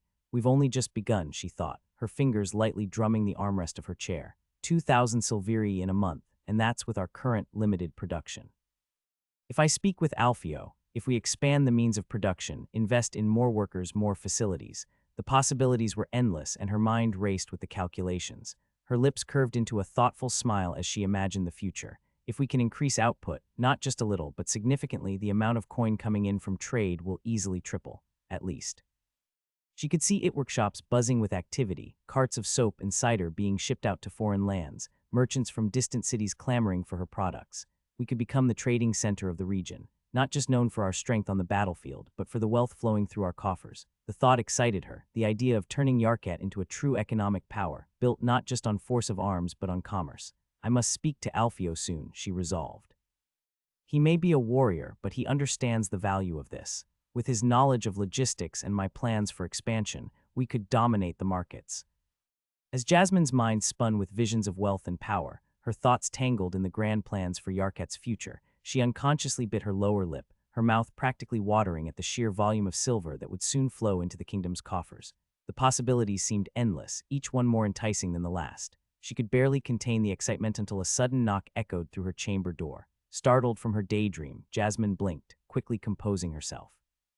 "Enter," she commanded, her voice steady despite her racing thoughts. The door creaked open, and one of her personal guards stepped in, bowing slightly before delivering his message. "Your Highness, a messenger bearing a letter from Lord Shahab has just arrived," he reported, his tone respectful but urgent. Jasmine's expression shifted immediately. She rose from her chair with a fluid grace, brushing aside her thoughts of trade and wealth. "Send him in at once," she ordered, her curiosity now piqued. Lord Shahab must have sent the report about the siege. Moments later, the messenger entered. He was a young man clad in the colors and crest of House Philistin, her mother's house. He knelt down as soon as he crossed the threshold, his head bowed low as he extended a sealed letter toward her. "Your Highness, a message from Lord Shahab," he said. Jasmine's fingers trembled slightly as she delicately broke the seal on the letter. the warm wax melting away to reveal the finely folded parchment. The crest of House Philistin, an elegant silver falcon, was embossed at the top. She turned to the messenger, dismissing him. The man bowed and did as ordered, closing the door behind him and leaving the princess alone in her room. To the most esteemed and radiant Princess Jasmine of House Veloni Isha, may the grace of the ancestors and the blessings of the stars shine upon you, illuminating your path in these uncertain times. It is with great reverence that I, Lord Shahab, your loyal vassal, take quill to parchment to convey both my greetings and my report about the good tide that the princedom has just experienced. I trust this letter reaches you in good health and elevated spirits. It is my honor to provide a detailed account of the ongoing efforts in Confluendy, where your betrothed, Sir Alfio, has been engaged in siege operations for nearly a month. During this time, both our forces and the enemy have witnessed limited direct conflict. Under Sir Alfio's command, the siege has been conducted with great caution, avoiding unnecessary risks and/or casualties. The royal general you have wisely appointed has chosen a deliberate approach, preferring to carefully lay the groundwork toward the city's eventual fall. With each passing day, his forces have consolidated their positions, gradually tightening the grip around the city and ensuring its inevitable downfall. Sir Alfio had been overseeing the careful mining of the city's outer walls, steadily weakening the very foundations upon which they stood. For over 3 weeks, his engineers worked tirelessly to destabilize the stone fortifications, knowing that time, rather than force alone, would bring about the city's fall. Finally, on the 23rd day since the operation began, their efforts bore fruit.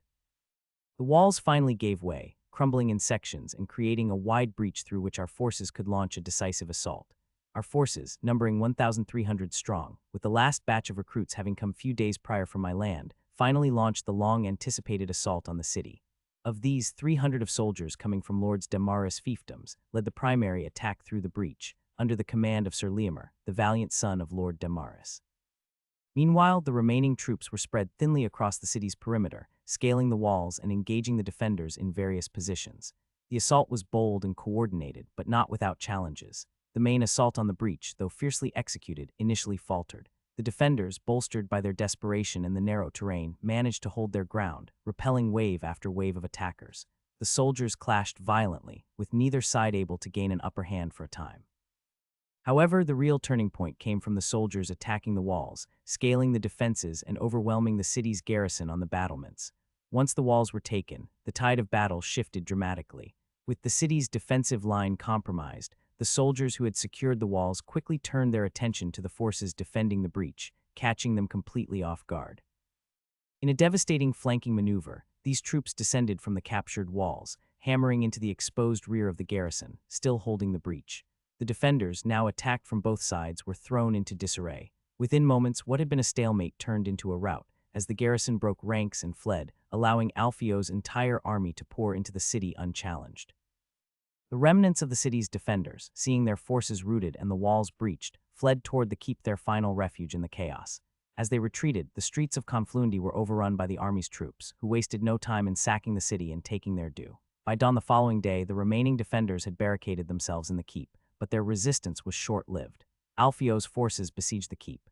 In just a few hours, it became clear that further defense was futile. The men inside, seeing the hopelessness of their situation, surrendered without much of a fight. The bodies of Lady Alira and her son, Lord Cedric, were brought out to Alfio's forces. According to the survivors' testimonies, after the fall of the city became inevitable, Lady Alira had chosen to poison both herself and her son, rather than see them fall into enemy hands. I express my condolences for the death of your Grace's cousin. Following the surrender of the keep, a garrison of 200 men was left behind to hold the city and restore some semblance of order. With the sack completed and the spoils secured, the army gathered what they could, valuables, food stores, and captured goods, and began their journey back to the court, triumphant, with the spoils of war in tow. Your Grace, it is my deepest hope that this news brings you satisfaction and pride, knowing that the royal banner now flies above Confluendy, securing yet another victory for your reign. May the gods continue to bless your rule and your endeavors. Your loyal servant and grandfather, Lord Shahab of House Philistin. Die! A man shouted as his hammer slammed into the side of an enemy soldier, the sickening crunch of bones shattering under the brutal impact echoing through the din of battle. The soldier collapsed lifeless, but he barely spared a glance at the dying men before he bellowed once more. To the gate, he shouted, rallying his men. Break it down, forward. The man had short brown hair, his locks damp with sweat beneath his helm, and his piercing blue eyes gleamed with determination as he led his men forward. The night was thick with tension, but his gaze never faltered, fixed on the gate ahead. His helmet, dented from past battles, bore the proud crest of House Redioa engraved on the front, symbolizing his house. Charging ahead, he swung his war hammer with brutal efficiency, his every movement purposeful, his battle cry echoing through the night. The man was the commander leading this night attack, recommended for the role by his uncle Lord Landolf, directly chosen by the Emperor himself. His name was Willios of House Rosha, and right now he was fighting for his life. It was deep into the night when the operation began. Willios and his men had encountered no trouble scaling the outer wall, moving like shadows in the darkness. They crept closer to the tower, emboldened by the silence of the slumbering garrison. But as they neared their objective, disaster struck. A lone guard patrolling the high wall spotted the mass of men below. His eyes widened in panic, and before anyone could react, the blaring sound of a horn cut through the night. The eerie wail echoed across the city, alerting every soldier within the walls. From the heart of the city, the castle stirred to life. The silence was quickly replaced by the shouts as soldiers poured out of their quarters. Willios glanced behind him, his brow furrowing in frustration as he saw less than 200 men following him, far fewer than he had expected. He muttered a string of curses under his breath, his grip tightening on the handle of his hammer. Not enough. Damn it, he growled, realizing the odds were more against him than he'd hoped. Without wasting another moment, Willios turned and led his men down from the tower. The night cloaked their movement, but the sound of armor clanking and boots hitting the stone betrayed their presence. He moved swiftly toward the right, where the gate stood the prize of the mission. Move quickly, he shouted back to his men, as one of his soldiers finished off the man that discovered them, his blue eyes gleaming in the darkness as they filled with a silent panic. The men fought like rabid beasts when the enemy finally met them, their desperation fueling every strike as they pushed forward toward the gate. They knew there was no turning back, their only salvation lying in the success of their mission opening the gate and allowing the larger force outside to flood into the city. The clang of steel against steel filled the air, the frenzy of battle making them reckless, each soldier throwing himself at the enemy with a ferocity born of fear and necessity. Willios swung his hammer with brutal precision, crushing the side of an enemy's helmet, the sickening crack of bone echoing in his ears. His breath came in ragged gasps, but he pressed on, leading the charge. Around him, his men surged, hacking and slashing their way through the opposition, their desperation palpable. Suddenly, amidst the chaos of battle, Willios heard shouts coming from the top of the wall. For a moment, panic seized him as he thought the guards were signaling to cut off his retreat, but then he realized something strange. The shouts weren't directed downward at his men. They were aimed outward, toward the battlefield beyond the walls. His brow furrowed in confusion, his heartbeat quickening even though he did not stop moving for a second. His eyes darted toward the source of the commotion, and in a flash he understood.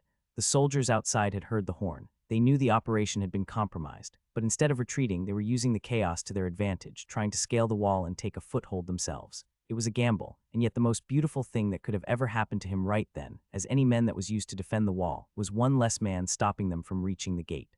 Forward. He bellowed, his voice hoarse but resolute. To the gate, we end this now. With a fierce battle cry, he smashed his down onto the nearest enemy, the impact reverberating through his arm as the soldier crumpled to the ground, leaving it to be finished by any of his soldiers. Around him, his men fought with equal ferocity. He could hear their shouts, angry, determined, and raw with adrenaline as they clashed against the defenders. Willios weaved through the fray, every movement a blend of instinct and training. He dodged a sword swipe aimed at his side, the blade whistling just past him, and retaliated with a swift swing of his hammer that sent him sprawling. As he pressed on, he glanced back at his men. The men following him were becoming less and less, but it did not matter. They pushed forward, forming a chaotic but effective front, each man fighting not just for survival, but for a chance to turn the tide of battle. He could see one of his soldiers, grappling with an armored guard. Willios charged in, swinging his hammer sideways and catching the guard in the knee. The man fell with a howl, and his opponent quickly took advantage of the opening, driving his dagger onto the neck of the men. "Keep pushing," Willios shouted, rallying his men. "We're almost there." With each step closer to the gate, the defenders fought harder, their shouts echoing against the stone walls. Willios ducked beneath a sword aimed for his head and struck out, smashing the guard's helmet with a resounding crack. He could hear the wind rushing past him, the sounds of the fight blending into a chaotic symphony of clashing steel, grunts of exertion, and cries of pain. Suddenly, an enemy soldier lunged at him, sword raised. Willios raised his shield, deflecting the blow before he retaliated immediately, swinging his hammer in a wide arc. The heavy metal connected with the soldier's midsection, the sickening sound of impact echoing around them. The man doubled over, gasping for air as Willios followed through, bringing the hammer down again, this time onto his head. "Don't let them regroup," Willios bellowed, eyes scanning for the gate. They were close now, but the defenders were relentless, pouring in from all sides, trying to encircle the small group of attackers. Willios felt the adrenaline surging in his veins, a fire igniting within him. With a fierce roar, he surged forward, his men following. They were almost at the gate, and with every strike, every clash, Willios felt the hope of success pulling him onward. "Push, we will take this city tonight." He yelled, leading his men toward the final push against the gate, their collective might colliding with the last line of defenders. A sharp clang echoed through the chaos as a blade struck Willios's helmet with tremendous force. The impact jolted his head sideways, and he felt a sudden, blinding pain as the edge of the blade cut into his brow, slicing through skin and sending blood gushing down into his left eye. The world tilted, the din of battle fading momentarily as he staggered, desperately trying to clear his vision from all the red on his face. Through the crimson haze, he swung his hammer instinctively, but the blow missed its mark. Instead, he felt a sudden force as a boot connected with his side, sending him sprawling to the ground. Willios grunted as he landed hard on the cobblestones, the air whooshing from his lungs. Gasping for breath, he tried to rise, but a heavy foot stomped onto his chest, pinning him down. Panic surged through him as he struggled against the weight, his heart racing. With his good eye, he caught sight of a menacing figure looming above him, a sword raised, its tip aiming down. The soldier sneered, ready to deliver the fatal thrust that would end this fight. Just as the blade descended, there was a sudden blur of movement, and the weight on Willios's chest vanished.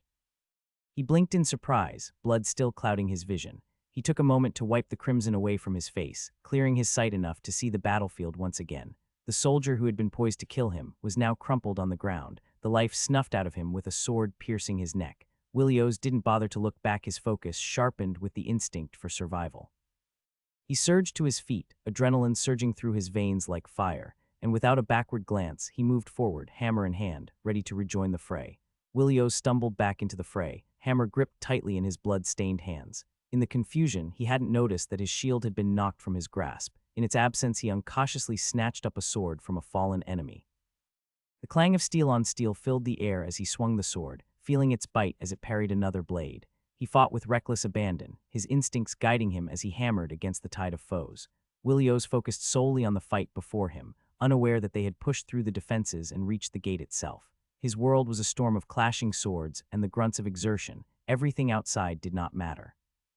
Every muscle in his body was alive with adrenaline as he wove through the melee, his thoughts consumed by the immediate threat. But then came the sound of triumphant cheers came from behind high. Willios turned, his breath catching in his throat as he saw thousands of men pouring through the gate.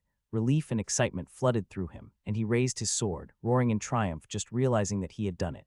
He did not know how many of the men he led were still alive, but it mattered not. He had succeeded. But before he could celebrate, darkness swallowed him whole, and the last thing he felt was the weight of his body crumpling to the ground from a blow coming from behind. A tall man with neck-long black hair stood firmly at the bow of a ship, his hand gripping the bowsprit tightly as he looked out over the sea.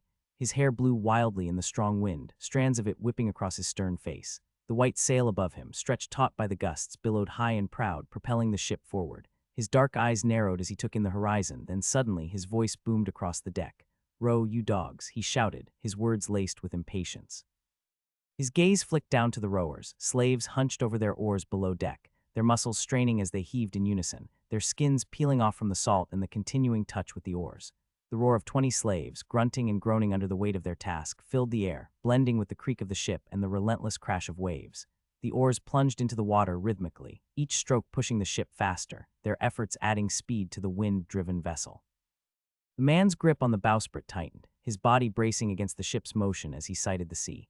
The pirate ship was slender and long, a menacing vessel cutting swiftly through the waves. Measuring nearly 2.5 meters tall and 20 meters wide, it moved with deadly grace. The hull was sleek, built for speed, its dark wood glistening in the sunlight, a predator chasing its prey. On board, the deck was crowded with hardened men, their swords hanging from their belts, shields slung across their backs. Clad in chainmail and helmets, the men stood ready, their eyes locked on the horizon where their next prize sailed.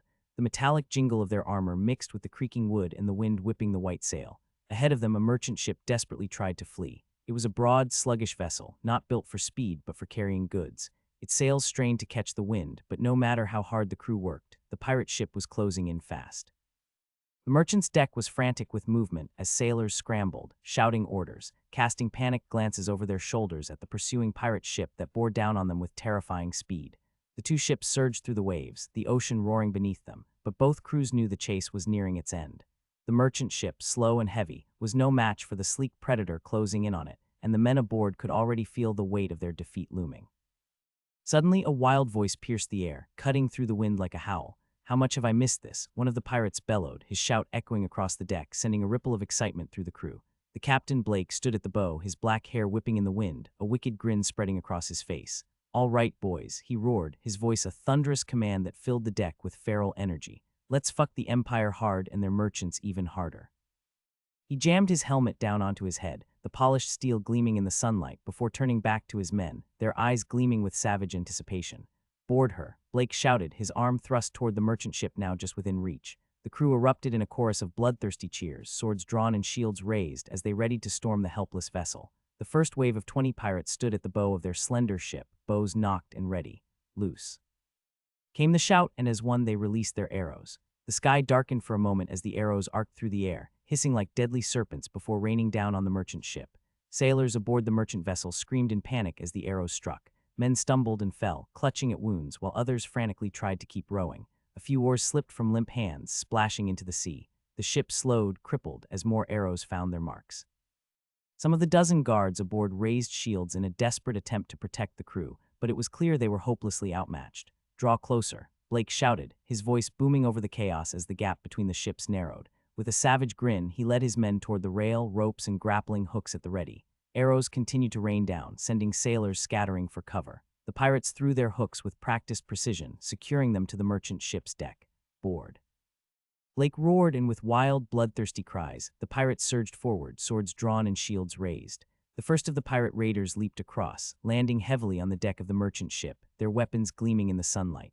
A guard, desperate and wide-eyed, charged toward Blake with a furious shout, his sword raised high. Blake saw him coming, his lips curling into a grim smile. As the man brought his sword down in a powerful swing, Blake raised his own blade and parried the strike with a sharp clang of steel. Before the guard could recover, Blake stepped in, his free hand shooting out like a viper. He grabbed the man by the neck, fingers digging into his flesh with crushing force. The guard's eyes bulged in shock as Blake lifted him slightly off his feet and slammed him down onto the deck with a heavy thud. The sound of impact was lost in the din of battle, but the fear in the guard's eyes was unmistakable. Blake stood over him, planting his boot firmly on the man's chest, pinning him to the blood-slicked wood. "Not so brave now, are you?" he growled. Without hesitation, Blake raised his sword and drove it down into the guard's neck, ending his life in a single, brutal strike. The man's body twitched once before going still beneath Blake's foot. As Blake stepped over the lifeless body of his latest victim, another guard rushed at him, screaming in desperation. This one was faster, his sword already mid-swing before Blake could fully turn. Instinctively, Blake twisted his body, the enemy's blade grazing his chainmail with a screech but failing to cut through. Blake, unshaken, countered with a vicious overhead strike. The guard brought his sword up just in time, the impact sending a shockwave through his arms as steel clashed again. Sparks flew and Blake grinned, seeing the man's trembling hands. Without missing a beat, Blake shoved forward with brute strength, forcing the guard back. As the man stumbled, Blake swung his fist, slamming it into the guard's face with a bone-crunching blow. Blood sprayed from the man's nose and he staggered, dazed. Blake seized the moment, stepping in close. With a savage roar, he drove his knee into the guard's stomach, knocking the wind out of him. The man doubled over, gasping for breath, but Blake wasn't done. He grabbed the back of the guard's helmet, yanked him upright, and slammed him on the ground repeatedly before finishing him off by stepping onto his throat. The pirates tore through the merchant ship like wolves among sheep. With the initial resistance broken, the guards who hadn't already fallen to arrows or blades were quickly overwhelmed. The chaos of battle faded into desperate cries for mercy as the pirates' superior numbers and ruthless efficiency made short work of the defenders. Blake's men surged across the deck, hacking through the last pockets of resistance. Those who tried to stand and fight were cut down without hesitation, their bodies hitting the blood-slicked deck with dull thuds. The merchant crew, outnumbered and unarmed, stood no chance. One by one, they dropped their weapons, raising their hands in surrender as the realization dawned there would be no escape. "On your knees," one pirate bellowed, grabbing a sailor by the scruff of his neck and throwing him down onto the deck. All around, the defeated crew and remaining guards were forced to their knees, their hands bound tightly behind their backs with rough rope. The captain of the merchant ship, beaten and bloodied, was shoved forward to kneel beside his men. His eyes, wide with fear and despair, flickered up to Blake, who stood towering above the captives. The pirates whooped and jeered, kicking the bound men or spitting at them as they secured the victory. Blake sheathed his blood-stained sword, looking down at the kneeling crew. "That's better," he said, his voice calm but dripping with malice. His men laughed, already looting the merchant ship, gathering sacks of goods and valuables. Blake strode across the bloodied deck, his eyes sweeping over the kneeling captives. He stopped in front of the merchant captain, who winced under his gaze. Blake crouched down to meet his eyes, a cruel smirk playing at the corner of his lips. "Tell me, Captain," Blake began, voice low and dangerous, "is there anyone who can pay your ransom?" The merchant nodded quickly, sweat pouring down his face. "And my brother. He'll pay, I swear it." Blake narrowed his eyes for a moment, then nodded thoughtfully.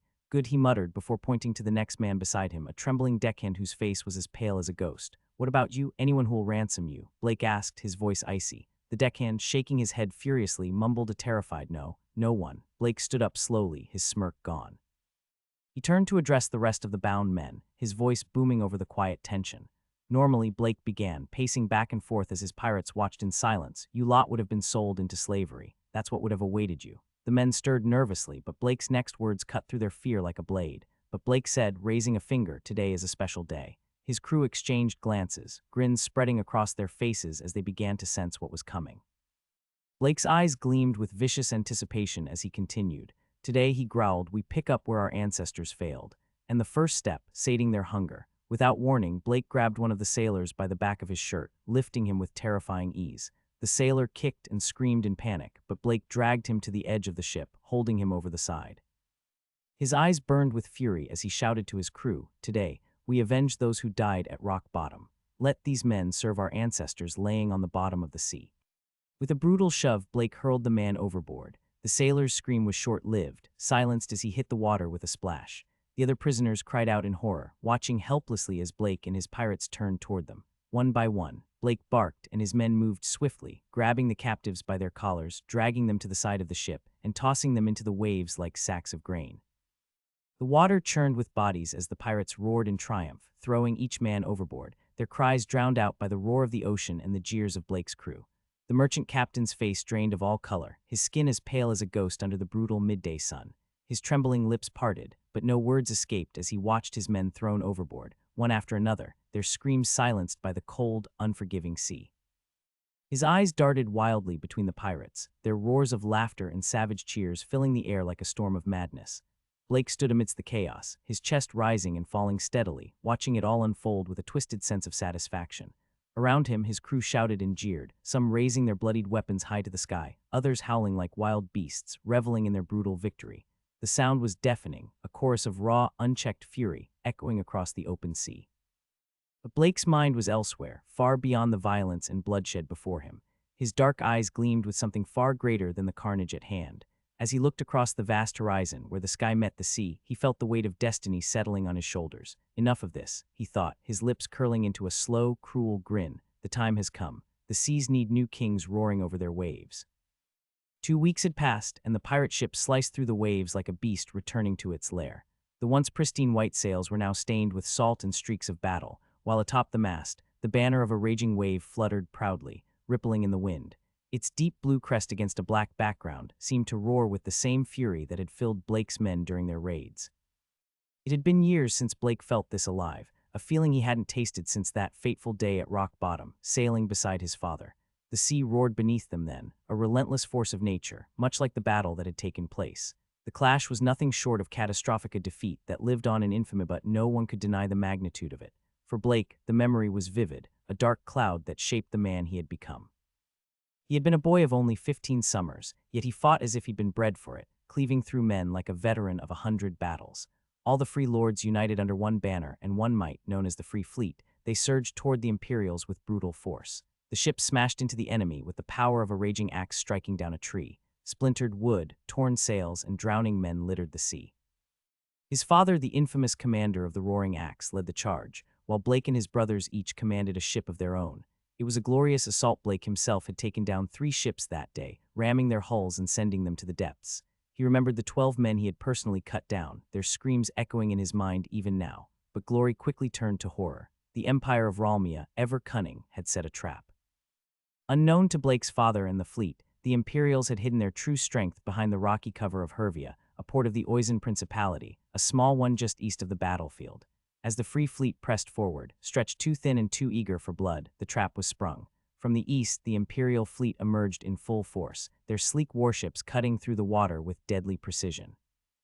Blake's heart had dropped as he saw them hundreds of ships bearing down on their vulnerable position. The Free Fleet, committed to their forward assault, was unable to change course in time. It was like watching a wolf pack descend on an injured stag.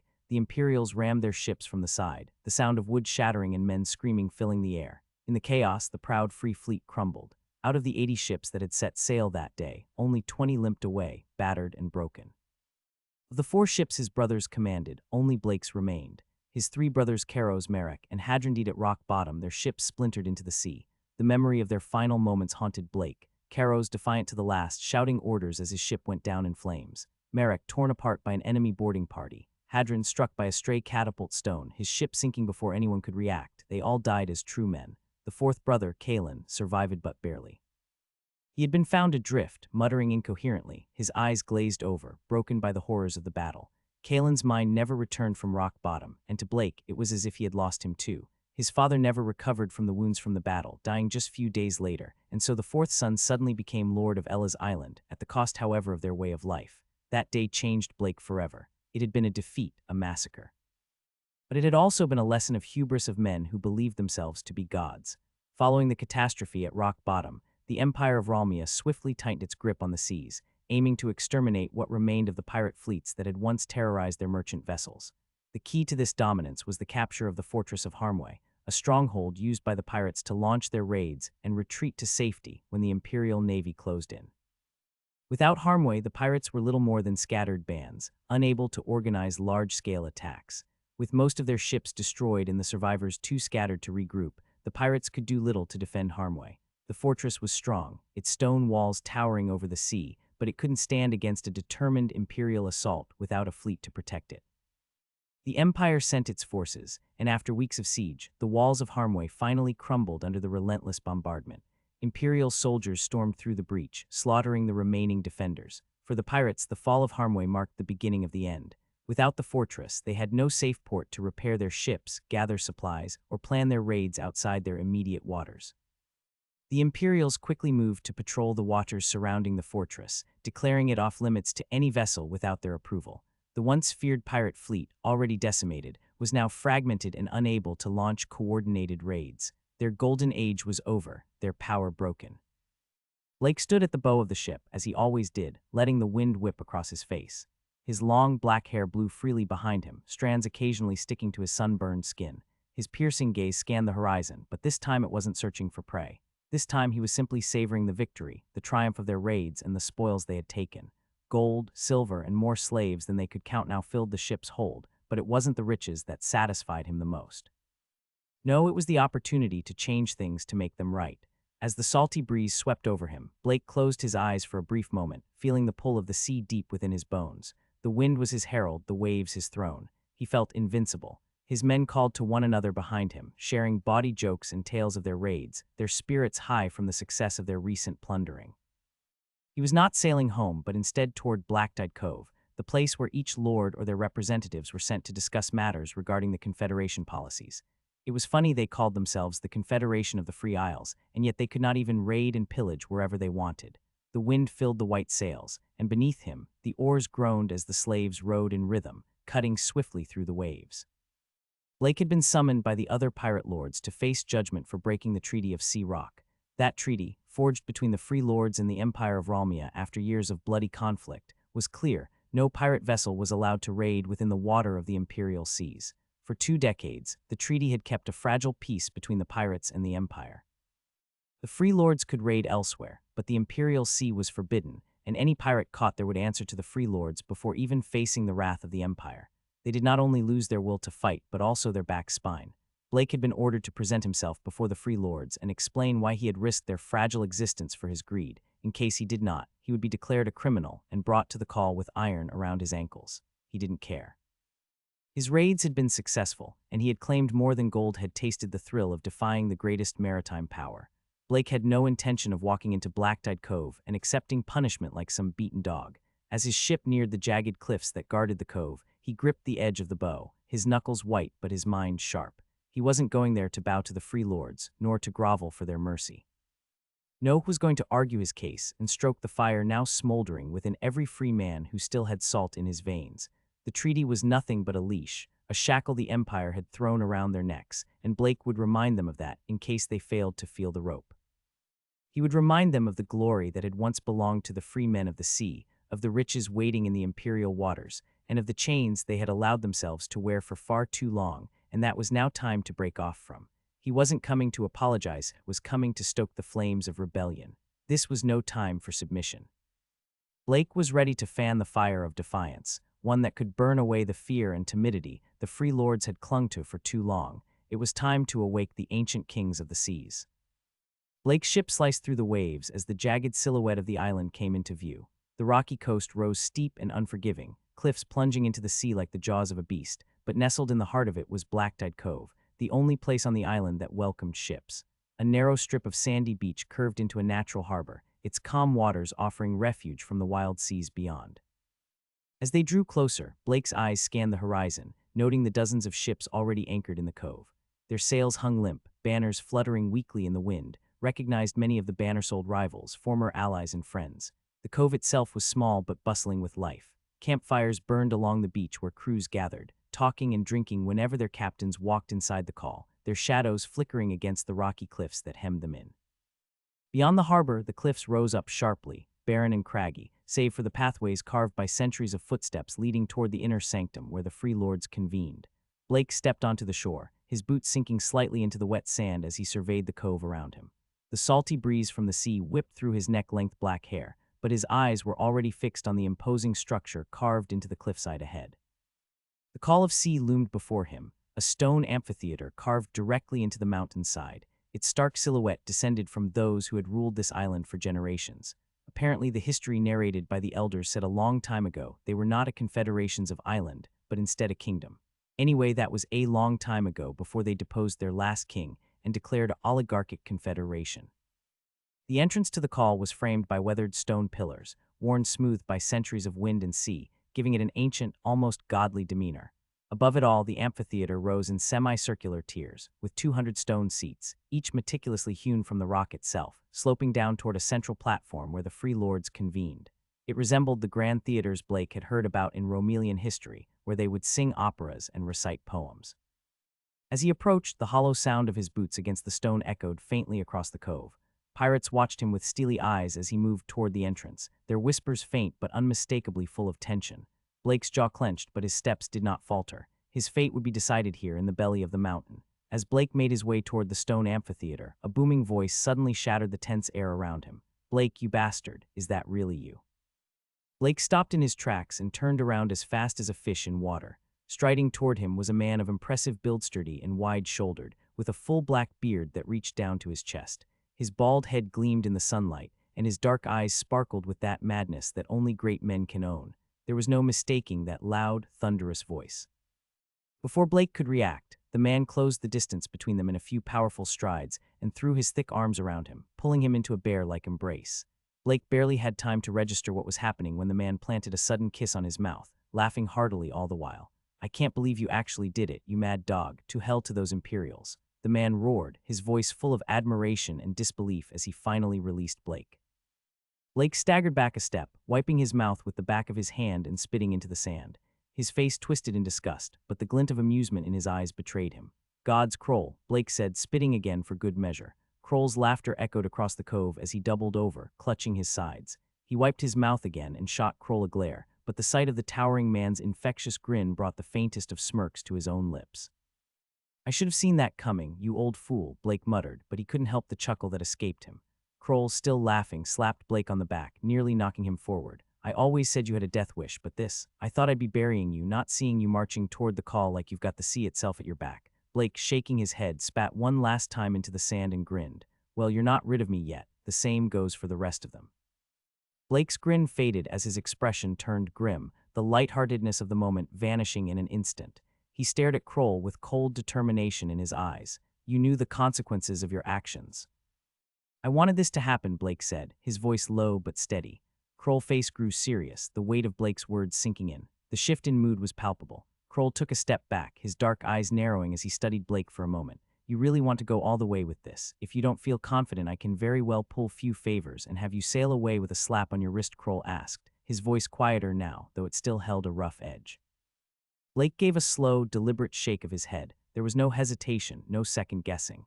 The resolve on his face was unshakable. Kroll let out a long sigh, rubbing a hand over his bald head as if trying to brush away the enormity of what Blake was suggesting. He glanced out toward the horizon, the sea stretching endlessly before them, then turned his gaze back to Blake. "It's been brewing for years, hasn't it?" Kroll muttered, his voice heavy with understanding. "That damn treaty's been shackling us ever since it was signed, and now you've gone and given us a reason to break it."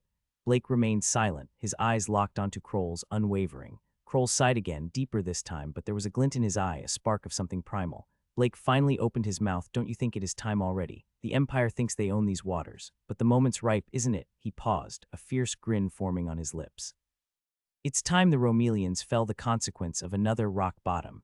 That can only be done, however, if the Free Lords sail together as one ship and one crew."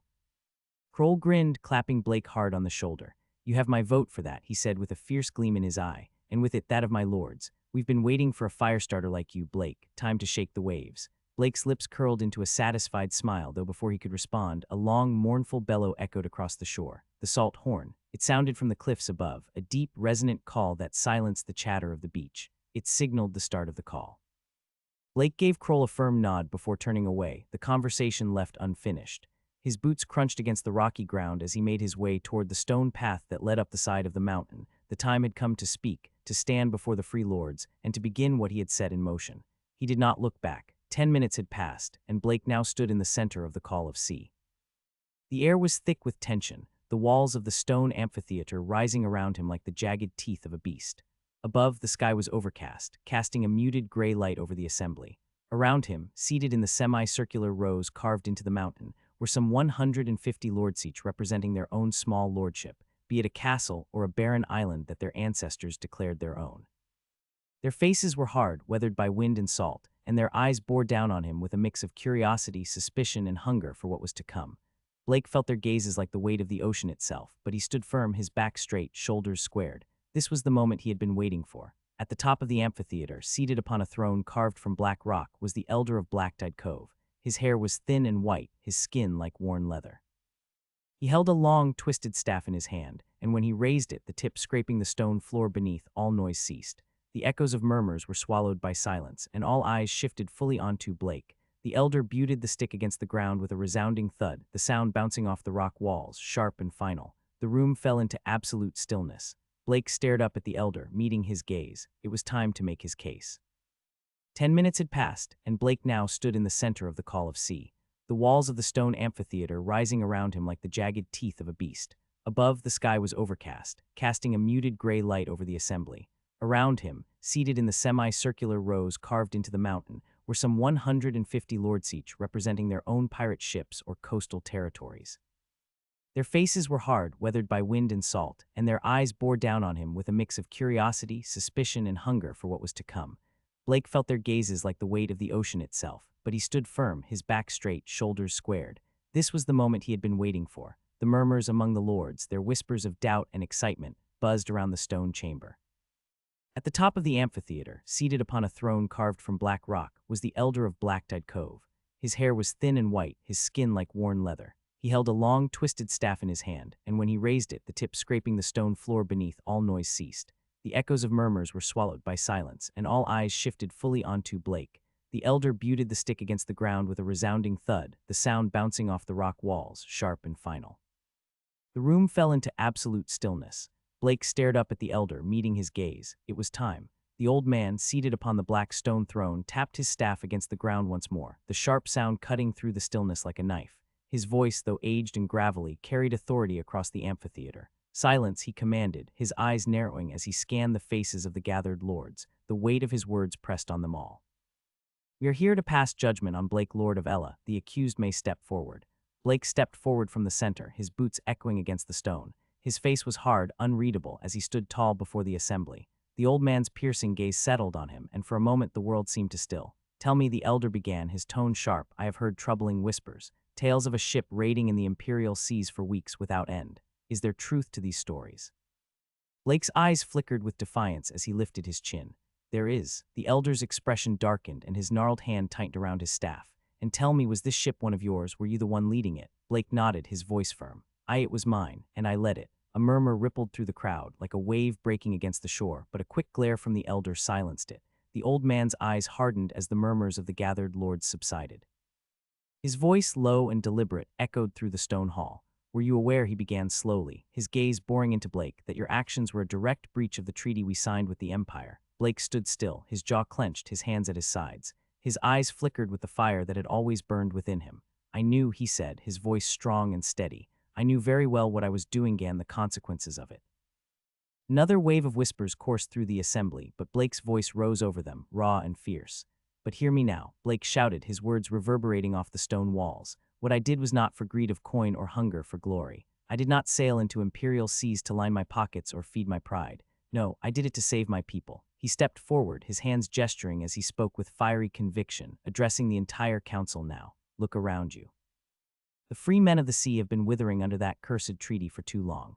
What future do we have if we sit idle, tied by agreements that were forged with our necks already halfway in the noose? We call ourselves free, yet we bow to the whims of the Empire, afraid to touch their waters, afraid to raid where our ancestors once ruled without fear.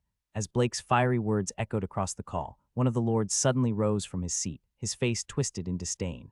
He is a traitor. The man bellowed, pointing an accusatory finger at Blake. It was Lord Cedric of Stothuich, a man known for his wealth, not from the sea, but from his iron mines deep in the mainland. Blake's eyes flashed with fury as he turned to face the lord. A copper counter dares speak at assault call. Blake spat, his voice filled with venom. He stepped forward, his hand gripping the hilt of his sword, though he did not draw it. You and your kind are not worthy of speaking here. This is a place for men of the waves, for those whose blood was born on salt and sea. You do not belong here. Lord Stothuich's face reddened in anger, but Blake continued, his voice rising with every word. The lords around Stothuich glanced at him, some nodding in agreement while others remained silent. Blake's voice rang out, cutting through the growing tension. If we continue down this path, we'll be no better than the land dwellers weak, shackled and forgot. Our ancestors ruled these seas with fearlessness, not treaties. But men like you, Blake sneered, have poisoned that legacy. Stothuich, though fuming, did not speak immediately, aware of the growing disdain among the other lords for his position. His wealth and connections with the Empire had made him a powerful figure, but in this hall, among the free lords, his influence had already waned. The old man sitting on the stone throne suddenly slammed his staff onto the ground with a resounding crack once again, his voice rising with unexpected strength despite his age. Silence. He commanded, his gravelly voice reverberating through the amphitheater. Blake, momentarily startled, felt a flicker of surprise he hadn't expected to be allowed to speak, let alone retort. By the treaty, the keeper began, his tone heavy with judgment, that the Confederation has signed with the Empire of Ralmia. Lord Blake of Hollowmark stands in direct violation. His actions are not just a breach of trust, but an offense to every name signed on the treaty. The keeper paused, letting the weight of his words settle over the crowd. The penalty, by the terms of the agreement, is clear. Lord Blake should be fined 20 times the value of the loot he has taken, and his entire crew. The old man's eyes narrowed, should face crucifixion. The air felt heavy, suffocating, but before the tension could settle, a voice boomed from across the amphitheater. No. It was Kroll, Lord of Hallworth, who leaped to his feet, his broad chest heaving with indignation. His shout cut through the oppressive silence like a knife, and all eyes turned toward him. This is madness, to crucify our own for doing what has been the very essence of our people, our traditions raiding the seas, claiming what is our sit would leave a stain on the soul of our confederation that would never be washed away. Kroll stepped forward, his fists clenched at his sides, his face flushed with anger. It is unheard of, unthinkable, to punish one of us for carrying out what is in our blood. What Blake did may have broken a treaty, but it has broken none of our true laws, none of the ways that we have lived by for centuries. The gathered lords erupted into shouts, some agreeing with Kroll, others uncertain, the hall filling with voices clashing like waves against rocks. Blake stood in the center of it all, his eyes fixed on the keeper, who had remained silent, watching the debate unfold around him. For a moment the keeper did not speak, merely tapping his staff rhythmically on the stone. When he finally raised his hand for silence, the chaos gradually ebbed away, the lords settling back into their seats. The keeper of the call, his eyes gleaming with ancient wisdom, raised his hand once more, beckoning for silence. When the hall had finally quieted, his voice rang out, calm but commanding. Lord Blake of Ella, he said slowly, you may speak your case. Blake stood tall in the center of the amphitheater, a sea of skeptical eyes fixed upon him. The weight of the moment pressed against his chest, but his resolve was ironclad. He nodded at the keeper, then turned to address the gathered lords. My ancestors and yours, Blake began, his voice low but growing stronger with each word, did not live by treaties. They lived by the sword, by the sea. We did not ask for permission to rule the waves, we took them. And for a time we were feared across the water spirits, some called us Free men I call us. He paced slowly as he spoke, his words measured, tapping into the history they all shared. The blood that flows through me, through all of us, is that of warriors, raiders, men who did not bow to any crown or empire. My father, my brothers, and I fought in the battle of rock bottom. Many of your fathers, and even grandfathers, fought alongside him. His voice cracked with the weight of memory. We smashed our ships against the Imperial fleet, fearless, ready to die for the sea that belonged to us. Blake stopped and looked up, his eyes searching the crowd. But we were defeated. The Empire of Ralmia hid their fleet in the harbors of Hervia, lying in wait, and when we stretched our forces too thin, they struck, ramming our ships from the east. 80 ships we sent, only 20 returned. My father and 3 of my brothers died that day, as did many of your kin. The silence was heavy, laden with the unspoken memories of that disastrous day. Blake's voice turned darker, more urgent. The Empire has ruled those seas ever since, and now we cower under a treaty they forced upon us, one that makes slaves of us all. He spat on the ground, the bitterness clear in his tone. But we are not slaves. We are free men. We are lords of the sea. The amphitheater was stirring now, soft murmurs of agreement rippling through the assembled lords.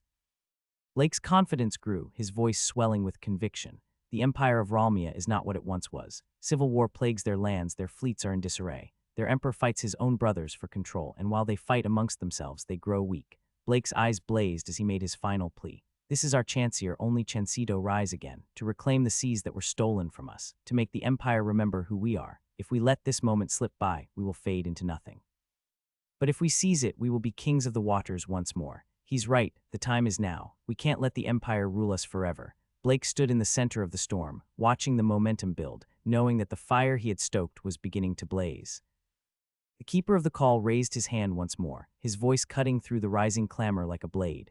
Silence, he commanded, and the hall obeyed. The time for words has passed, the keeper declared. Now we shall cast our judgment, not just on Lord Blake's actions, but on the future of our people. He motioned with his hand, and attendants, clad in dark robes, began to move through the crowd. Each lord in attendance was presented with 2 stones sewn square, one round. The square stone, the keeper intoned, signifies death. Should you believe that Lord Blake's actions have brought ruin upon us and our treaty with the Empire of Ralmia, cast this stone. Let him face the price of his defiance and restore peace with the Imperials. The attendants moved swiftly from lord to lord, placing the stones in their hands. The round stone, the keeper continued, his voice grave, signifies innocence seemed more. To cast this stone is to side with Lord Blake and to call for war against the Empire of Ralmia. Choose wisely, for this vote does not concern one man alone, but the fate of us all. One by one, the lords began to rise, casting their stones into the large bronze urn set in the center of the call. Each stone fell with a soft but distinct clink, a sound that echoed in the silence of the chamber. The voting continued, the rhythmic sound of stones being cast filling the air as each lord approached the urn. Once the last lord had cast their stone, the attendants moved to the urn and began preparing to bring it forward to the center of the call, where the final decision would be revealed. The keeper rose from his stone throne once more, his weathered hands gripping the arms of the seat as he pushed himself up. Before the counting begins, he began, there is something that must be said. For decades, I have stood in this seat, overseeing the justice of our people. I have listened, I have judged, and I have maintained the traditions of our ancestors. A low murmur spread among the gathered lords. It was highly unusual for the keeper to speak beyond his role as the overseer. Normally, his function was to remain impartial, to guide the process, but never to offer his opinion. Quiet your yappings. The keeper's voice thundered, silencing the whispers in an instant. For 73 summers, I have lived among you all. I have seen our people rise and fall. I watched us command the seas, feared by all who dared cross our waters. But I must tell you this, he paused, his gaze sweeping over the assembly. The last 15 summers they have been the worst of my life and that of our history. More murmurs followed, but no one dared speak aloud. The keeper had their full attention now, and he continued, his voice steady and filled with a deep, simmering fury. We were thrown from our thrones, our dominion over the seas usurped by the Empire of Ralmia. They called it a treaty of peace. He spat the word like it left a bitter taste in his mouth. But it was not peace, it was submission. We gave up our birthright for a false promise, and we have paid the price ever since. He leaned forward, his knuckles white as he gripped the arms of the throne. I will be damned if I am to live another summer like that. If this vote should go against our traditions, if it should force us to continue crawling like beggars before the Empire, then I shall renounce my position as keeper. I will cast myself to the waves, and let them take me to join our ancestors, who would never have allowed this shame. A heavy silence settled over the gathering as the weight of the keeper's words hung in the air. His eyes gleamed with defiance as he took his seat once more, the deep creases of his face set in resolution. Without another word, the attendants stepped forward. The urn was brought to the center of the call, and the counting of the stones began, tying the fate of a man with that of the state. Alfio and the royal army finally reached the gates of Yarzat after a grueling week of marching. The towering spires of the capital city glimmered in the late afternoon sun, casting long shadows over the roads as they approached. The banners of House Veloni Isha fluttered in the breeze, their royal sigils unmistakable as the procession entered through the main gates. One by one, the army of 1,000 soldiers filed through the cobbled streets of Yarzat, their armor clanking and shields gleaming in the fading light. The men marched in disciplined ranks, their boots thudding in unison, and their weapons cleaned from the stains of battle now gleamed under the light of the sun. Alfio led them from the front, his figure a grim symbol of victory. His helm was under his arm, his dark hair falling loosely over his shoulders as he looked straight ahead, his expression unreadable. The people of Yarzat had gathered in great numbers along the streets, eager to witness the return of their victorious forces. They lined the roads, standing on balconies, leaning out of windows, and crowding the market squares. Shouts and cheers erupted as the first of the soldiers passed. Victory to the princess, long life her grace. The crowd roared as they pushed forward, eager to get a glimpse of the army that had brought them triumph, most of them happy that the war did not reach them and was instead a minor issue on the countryside of the princedom. Alfio's eyes scanned the masses, his face still set in a mask of composure. Behind him, the army marched on, their presence dominating the streets, banners of the royal family swaying high above their heads. Spears and swords glinted in the late sun, and the sound of horses' hooves striking the stone ground echoed through the alleyways. The royal guard, sent by the princess to welcome their heroes, draped in their finest ceremonial armor, led the column of soldiers, guiding them through the main thoroughfare toward the royal palace. Behind them, the victorious 1,000 soldiers followed, their chainmail and helmets dusty from the road, but their spirits lifted by the adulation of the crowd. They were greeted as heroes, and the city of Yarzat swelled with pride as the third victory in 2 months. The cheers grew louder as the soldiers passed the city square. Women and children waved while the men in the crowd raised their fists in salute. The soldiers, despite their exhaustion, straightened their backs and marched proudly through the throngs of cheering citizens, their heads held high. A cold wind hit Alfio's face, reminding him that winter had finally arrived and that this will also be the first time in a long one that he would not suffer the blow of cold. Truth be noted, Alfio thought as he watched the cheering crowds with a fleeting interest that came and was gone at the same time. Winter could not have come on a better moment. All military campaigns will be postponed to spring, and I can use this time to solidify my position and convince Jasmine to pass some reforms to strengthen the princedom.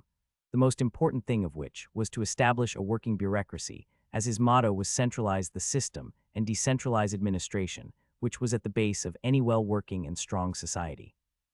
The strength of a kingdom doesn't rest in armies alone, he mused, watching the banners flutter in the cold wind, reminding him, however, that they were the main source. He thought of Polandic kingdom that, despite its vast power, had been undone by the very decentralization that allowed its nobles too much autonomy. Without strong central control, Poland had failed to coordinate a unified response during times of crisis, ultimately leading to its tragic partition. Instead, he sought inspiration from the reforms of the Western Han dynasty. The Han had managed to centralize power in the hands of the emperor, while simultaneously allowing local governance through carefully structured administrative bodies. This system, strengthened, would have worked perfectly if it were not for that one problem that any empire would face, which was for the Roman Empire unskilled emperors taking power, or in the Chinese counterpart, children becoming the one above all, causing the power to fall either to the eunuch faction or that of a kin of the emperor. Of course, the second step would be much easier to take, while the first would require a set of actions that Alfio couldn't possibly accomplish in just 1 or 2 years of rules, as this was the work that sometimes even required an entire lifetime of efforts. As the army moved through the heart of Yarzat, the commanders of the victorious expedition rode ahead of the main force. Alfio, at the forefront, was flanked by Sir Liamer, the son of Lord Damaris, and the other key leaders of the campaign. Their horses, large and battle-worn, carried them proudly through the streets. The clattering of hooves on the cobblestones was drowned out by the cheers from the crowd, but as they approached the city's outer limits, the din of the crowd faded. Leaving the narrow streets of Yarzat behind, they entered the lush green expanse that stretched toward the royal keep. The open fields lay before them, offering a stark contrast to the crowded city. Here the wind whispered through the grass, and the majestic walls of the royal keep rose in the distance, a stone sentinel overlooking the land. The commanders slowed their horses, the green fields rolling beneath them as they neared the palace. As they reached the stone gates of the keep, the clattering hooves of the commanders' horses slowed to a halt. They dismounted swiftly, their boots hitting the ground with a soft thud. Stable hands rushed forward to take their reins, leading the tired steeds away to the royal stables. Alfio and the other commanders were greeted by a group of royal guards, their armor polished to perfection. With a nod of respect, the guards gestured for the commanders to follow. Without a word, the men were led through the iron gates and into the grand entrance of the royal keep, leaving the army to camp outside. The heavy oak doors of the royal hall creaked open as the commanders of the victorious army were led inside by the royal guards. The hall was grand, with towering stone columns that reached up to an arched ceiling adorned with intricate tapestries of the royal crest. Shafts of sunlight streamed through the tall windows, casting a warm, golden glow across the chamber. At the far end of the hall, seated upon a raised dais in her majestic seat, was Princess Jasmine of House Veloni Isha, draped in rich, royal blue robes. A finely wrought silver circlet rested atop her brow, catching the light and reflecting the power of her station. Alfio and the other commanders moved forward with slow. As they approached the throne, they kneeled in unison, heads bowed in deference to their sovereign. "Rise, my loyal commanders," Princess Jasmine's voice echoed through the hall, clear and commanding, yet touched with warmth. Her gaze swept over them, lingering briefly on Alfio before taking in the rest of the men who had fought for her kingdom. They stood, straightening themselves before their princess. "I welcome you back to Yarzet as victors," she continued, her voice now carrying a note of satisfaction. "You have served this realm with unwavering loyalty, and your deeds in battle have brought peace to the princedom. A ruler, if they are to be just, must not only demand loyalty but reward it as well," she said, her gaze meeting each commander in turn. "You have proven your allegiance, and for that, you will be rewarded as befits those who have shed blood in service to the crown. Step forward and let your accomplishments be known to all, for today is a day of victory not only for me but for Yaomi loyal defenders of Yarkat." Princess Jasmine straightened herself on her seat, her gaze sweeping the hall before settling on one of the commanders. She raised her hand, and the room grew silent. "Lord Liamer," she called, her voice carrying through the royal hall with authority. Liamer, the son of Lord Damaris, stepped forward, his armor gleaming in the shafts of sunlight. He approached the dais and knelt before the princess, his head bowed in deference. Liamer, still kneeling, looked up at the princess with gratitude. "Your Grace, you honor my family beyond measure," he said, his voice steady despite the emotion behind his words. "We are your loyal servants, now and always. I will carry your generosity back to my father, and we shall continue to serve Yarkat with the same fervor and loyalty." As Liamer rose and stepped back into the line of commanders, Jasmine's gaze shifted toward another figure, one who stood taller and prouder than most, a man whose age had not diminished his stature in the court. "Lord Shahab," she called, her voice softening with a tone of familial respect. Her grandfather, Lord Shahab of House Philistin, stepped forward. The years had marked his face with lines of wisdom, but his presence remained as commanding as ever. He knelt before his granddaughter with a quiet dignity, though the bond between them was clear to all present. "For your unwavering loyalty and the steadfast counsel you have given to this house, not just in this campaign but throughout your life, I now bestow upon you a great honor," Jasmine began, her voice imbued with affection and respect. "You are hereby granted the title of Primis Ministerio inter Pares. You shall oversee all matters of diplomacy for the princedom." Lord Shahab lowered his head slightly in reverence. "Your Grace, I am deeply honored. I shall serve this princedom with all my strength and wisdom, as I always have." His voice was steady, though there was a glint of pride in his eyes. "Rise, Primis Ministerio," Jasmine said, her voice filled with warmth as she acknowledged her trusted kin. Princess Jasmine's gaze shifted once more as she pronounced the names that the court thought would never hear. "Jarza, Egil, Cleo, and Asag," she began, her voice resonating with the pride of a leader acknowledging the valor of her people. "For your remarkable accomplishments in defeating Lord Ormond, and for your unwavering dedication during the siege of Confluendi, I am pleased to announce that you are hereby awarded knighthood. You shall choose a name for your house and take on a banner. Your oath ceremony shall be held later. From now on you hereby enter the caste of nobility." As the group rose from their kneeling positions, they turned toward Alfio almost in unison. Alfio stood a few paces behind them, a broad smile stretching across his face, his eyes twinkling with warmth and pride. In that instant, a silent understanding passed between them. The four commanders shared a knowing glance, and it was clear that Alfio had played the main role in their elevation to knighthood. The flicker of candlelight bathed the small room in a soft, warm glow along the walls as Jasmine and Alfio sat across from each other. The faint crackle of the hearth added to the cozy atmosphere, the fire fighting off the cold that pressed against the castle walls. They sat in plush chairs, their postures relaxed, legs stretched out as they sipped wine from ornate silver goblets. Alfio swirled his cup idly, eyes fixed on the flames as they flickered and leaped, while Jasmine reclined with one arm resting casually over the chair's armrest. Alfio leaned back in his chair, setting his goblet aside as his gaze shifted from the burning fire to Jasmine. The warmth of the room and the ease of their conversation had lowered his guard, and now curiosity flickered in his eyes. So he began, his voice steady but tinged with interest. "Did anything worthwhile happen during the month I was away? Any news I should be concerned about?" Jasmine took a moment, her gaze drifting to the flickering flames before shaking her head lightly. "Nothing pressing," she said with a casual shrug, The court has been calm, no stirring nobles to deal with for now at least, she paused, a small smile tugging at the corners of her lips. However, there was one thing, a happy surprise, actually. Alfio raised an eyebrow, intrigued. Oh, do tell. Jasmine leaned forward slightly, her eyes bright with satisfaction as she continued. It's about the reports from the sale of your products. Well, she continued, the initial numbers are far better than expected. We're bringing in nearly more than 2,000 coins every month, and that's just from local markets. Doesn't even account for when the products fully penetrate the neighboring princedoms, or her eyes gleamed with ambition. When they reach the markets of the empire, there we will finally strike gold.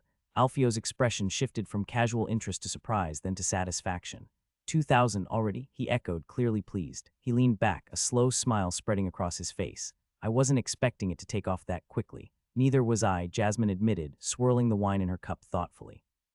Soon we will have a meeting with the merchant guilds, discussing a huge sale to open a market north in the empire. Jasmine leaned forward slightly, setting her goblet aside as her eyes sparkled with the gleam of opportunity. With the demand increasing so rapidly, we should think about expanding production, she suggested. Increase the supply so we don't fall behind. Alfio groaned, rubbing his temples with his fingers. That's the issue, he muttered, his voice a mix of frustration and thoughtfulness. We can't just expand production like that, not without addressing the bigger problem. Jasmine tilted her head, intrigued.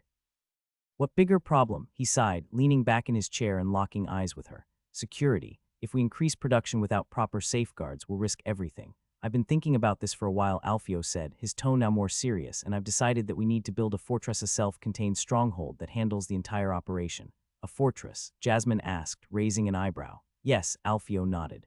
A place where the production of these goods can be tightly controlled and protected. A fortress would ensure the security of our assets, the workers, and the products themselves. Everything in one place, surrounded by thick walls with armed guards patrolling, strict security, and a man with a torch to put them into fire if the fortress is about to fall, bringing the secrets to his grave. No chance of sabotage, no leaks of our methods, and it'll be harder for anyone to steal or interfere with the supply chain.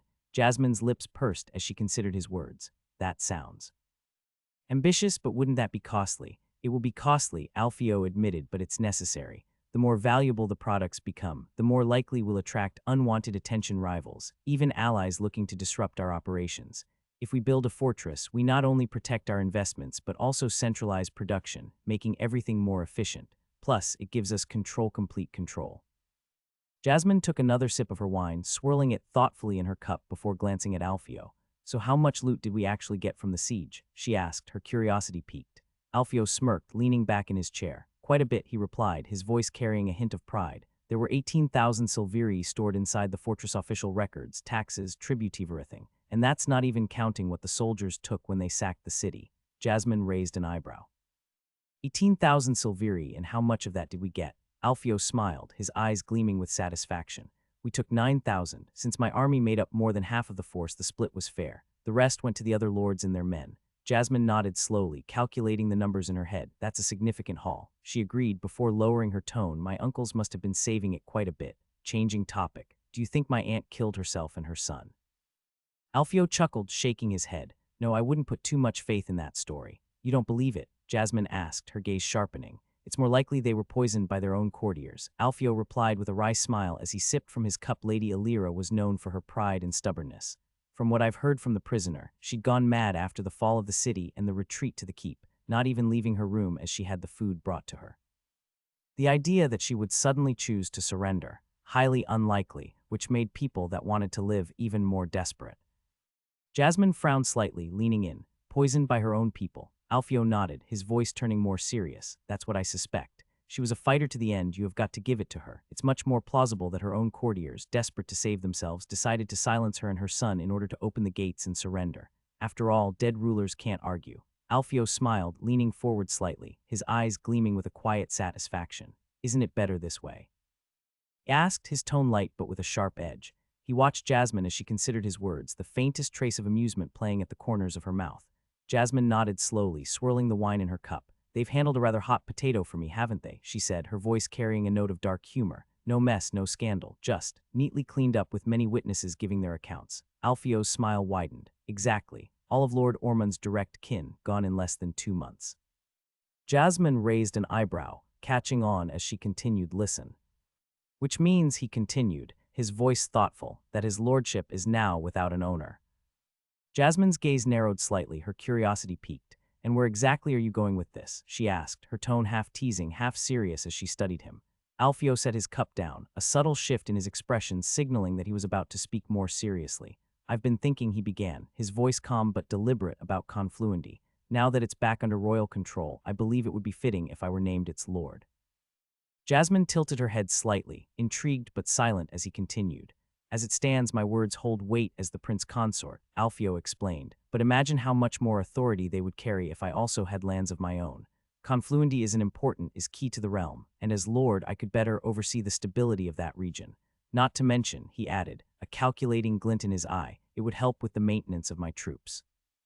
They'll need to be sustained, and having land would make that far more manageable. It's a bit of a disgrace if the prince consort does not have land of his own."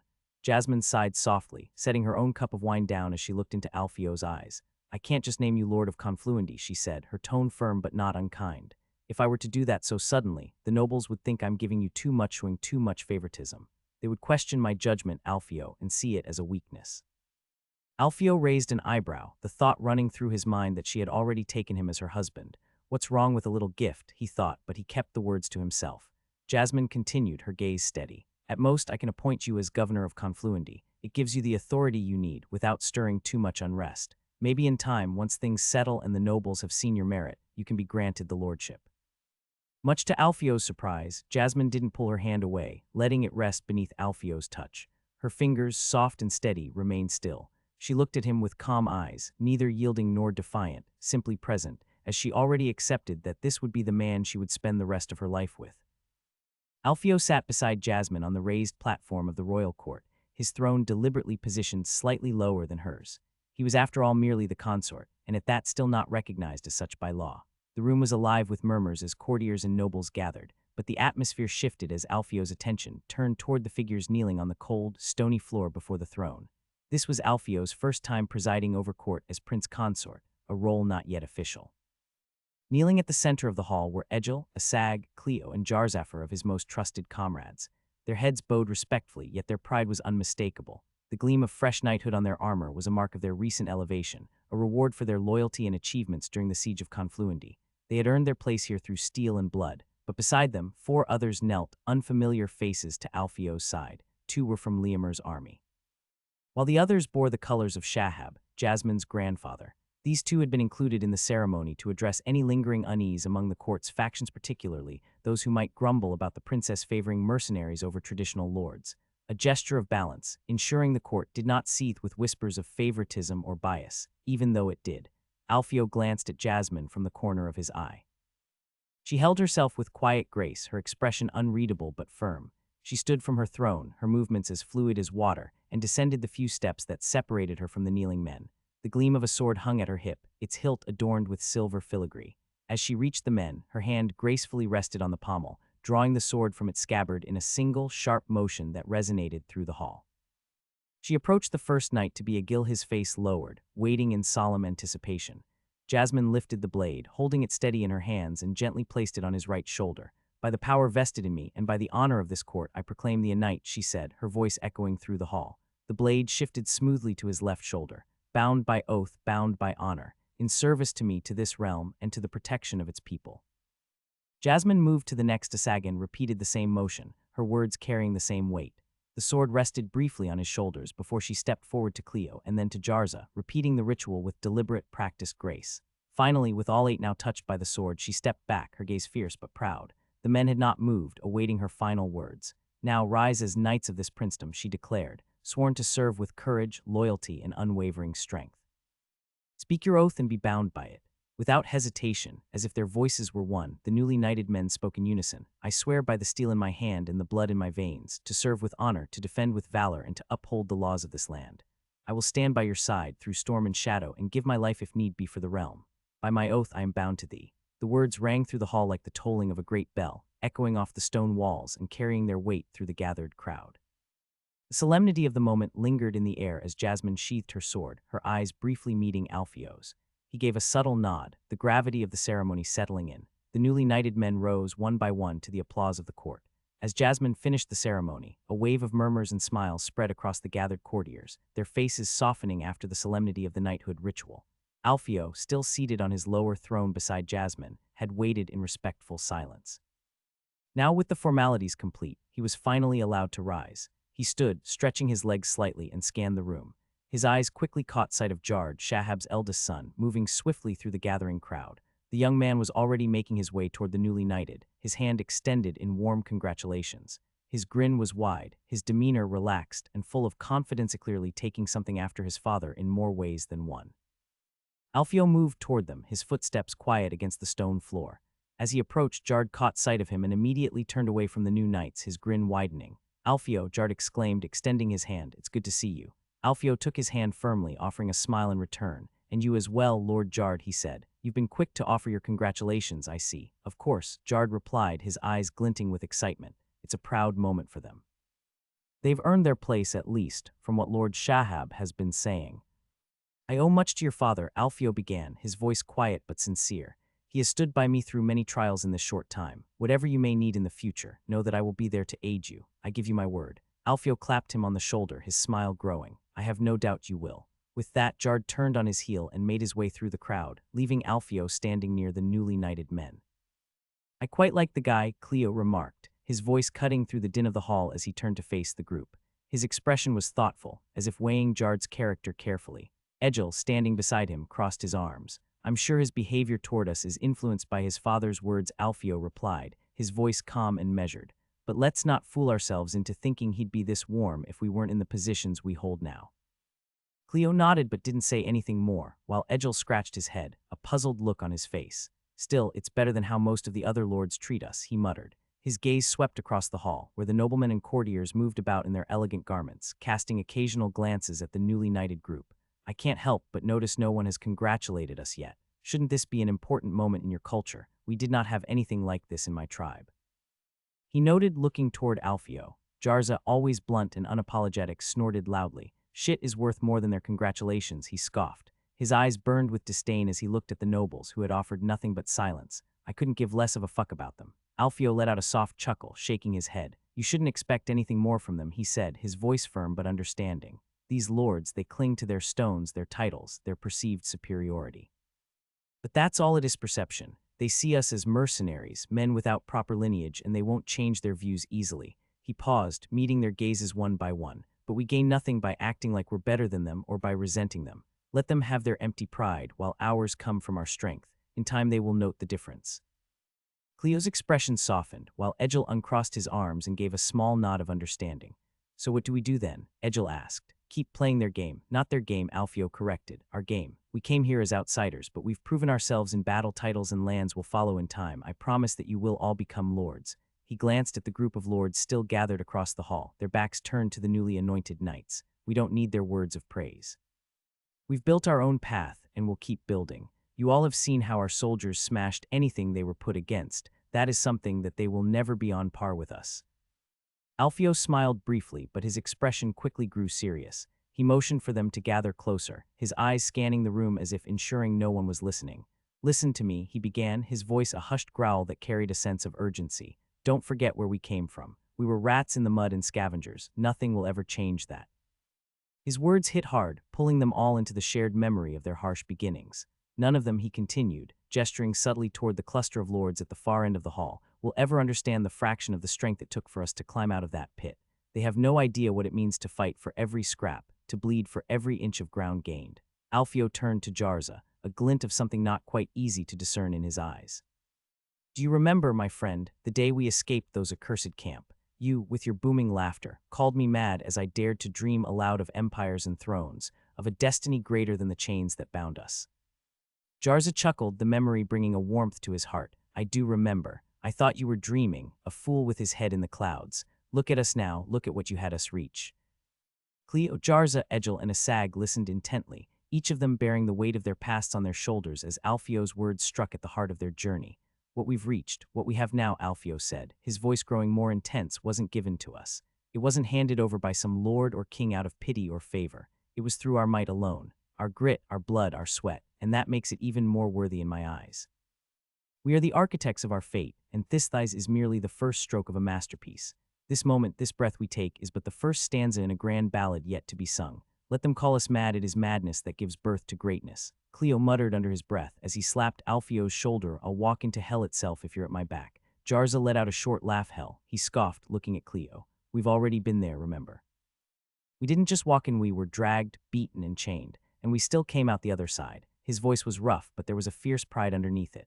The group fell silent for a moment, each of them reflecting on the truth behind Jarza's words. They had survived the worst of humanity: slavery, chains, beatings, the cold cruelty of masters who saw them as nothing more than property. Yet, through it all, they had watched each other's backs. When one of them fell, the others were there to pick him up.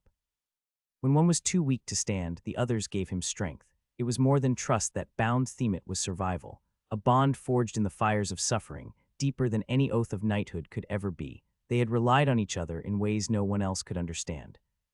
As the days passed, the royal army was finally disbanded. With their purpose fulfilled and victory in their grasp, Shahab's and Liamir's soldiers and the sworn nobles who had fought under Alfio's banner began to prepare for their long-awaited return to their fiefs.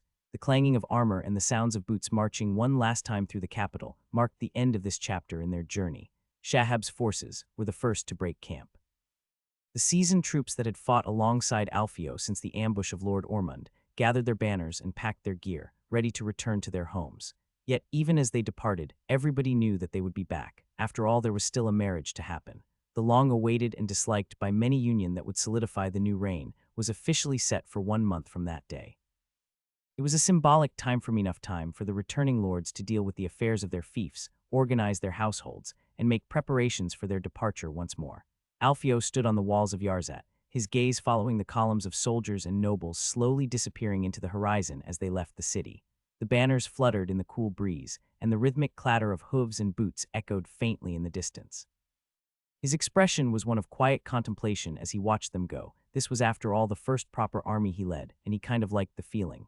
Turning to Jasmine, who stood beside him, Alfio broke the silence. I'll miss Liamir, he said, a hint of fondness in his voice. He's a good kid, listened well, didn't throw his opinions around carelessly like the others, and he had an innate courage.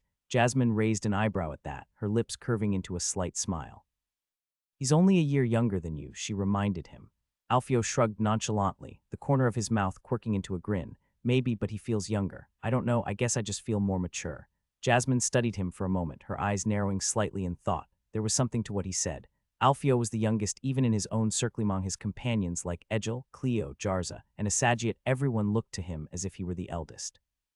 It was an unusual thing, and one that had become increasingly apparent the more she observed it. People seemed naturally drawn to him, not just for his sharp mind and tactical acumen, but for his ability to charm. Even Shahab, her grandfather, who had initially been wary of him if not outright hostile, had eventually warmed up to the young man. Jasmine had witnessed that transformation firsthand, seeing the old general's begrudging hate turn into genuine trust. It was a rare skill, one that not even she, with all her royal upbringing and responsibilities, could wield so easily. She was a bit jealous. As the silence between them settled, Jasmine's voice cut through it softly. Do you really have to go? She asked, her tone laced with something between concern and reluctance. Alfio sighed, turning back to her with a gentle smile. I do, he replied. Lady Elira left her husband's lordship in chaos when he hesitated, choosing his words carefully. When she and her son left the picture, the villages have been picked clean, and now there are hordes of Peoplethos who weren't allowed inside the city walls roaming the countryside, tearing up whatever crops they can find just to feed themselves. He paused, watching the flicker of understanding cross Jasmine's face as the weight of his words sunk in. It's a disaster waiting to happen. If we don't act, the situation will spiral out of control. The people will starve, and it will lead to a famine. Crops ruined, villages abandoned. The population will drop drastically, and the land will become barren.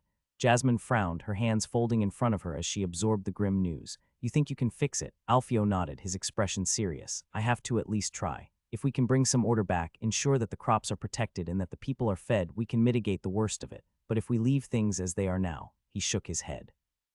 We'll be dealing with much bigger problems come spring. Jasmine's brow furrowed slightly as she crossed her arms. Didn't you leave anyone to handle it while you're here? She asked. Alfio sighed, his gaze drifting toward the horizon as if weighing his answer carefully. I left Egil's second in command to oversee things, he admitted, but the problem isn't just managing the land, it's how the soldiers handle it. I fear they might think the solution is as simple as slaughtering the refugees to restore order. His tone darkened, frustration creeping into his voice. That might solve the immediate problem, sure. But the consequences would be dire. Jasmine's frown deepened, and Alfio turned back to her, his expression serious. If that happens, I'd be known as a butcher for the wrong reasons. Jasmine's lips tightened, and she looked away for a moment, as if considering the weight of his words. When you will be back, it wouldn't be proper for a marriage to go on without the groom. Alfio nodded firmly with a chuckle, his gaze softening as he looked at her. I'll be back in just 2 weeks, long enough to assess the situation and get things under control. After that, I'll return, and we'll move forward with our plans.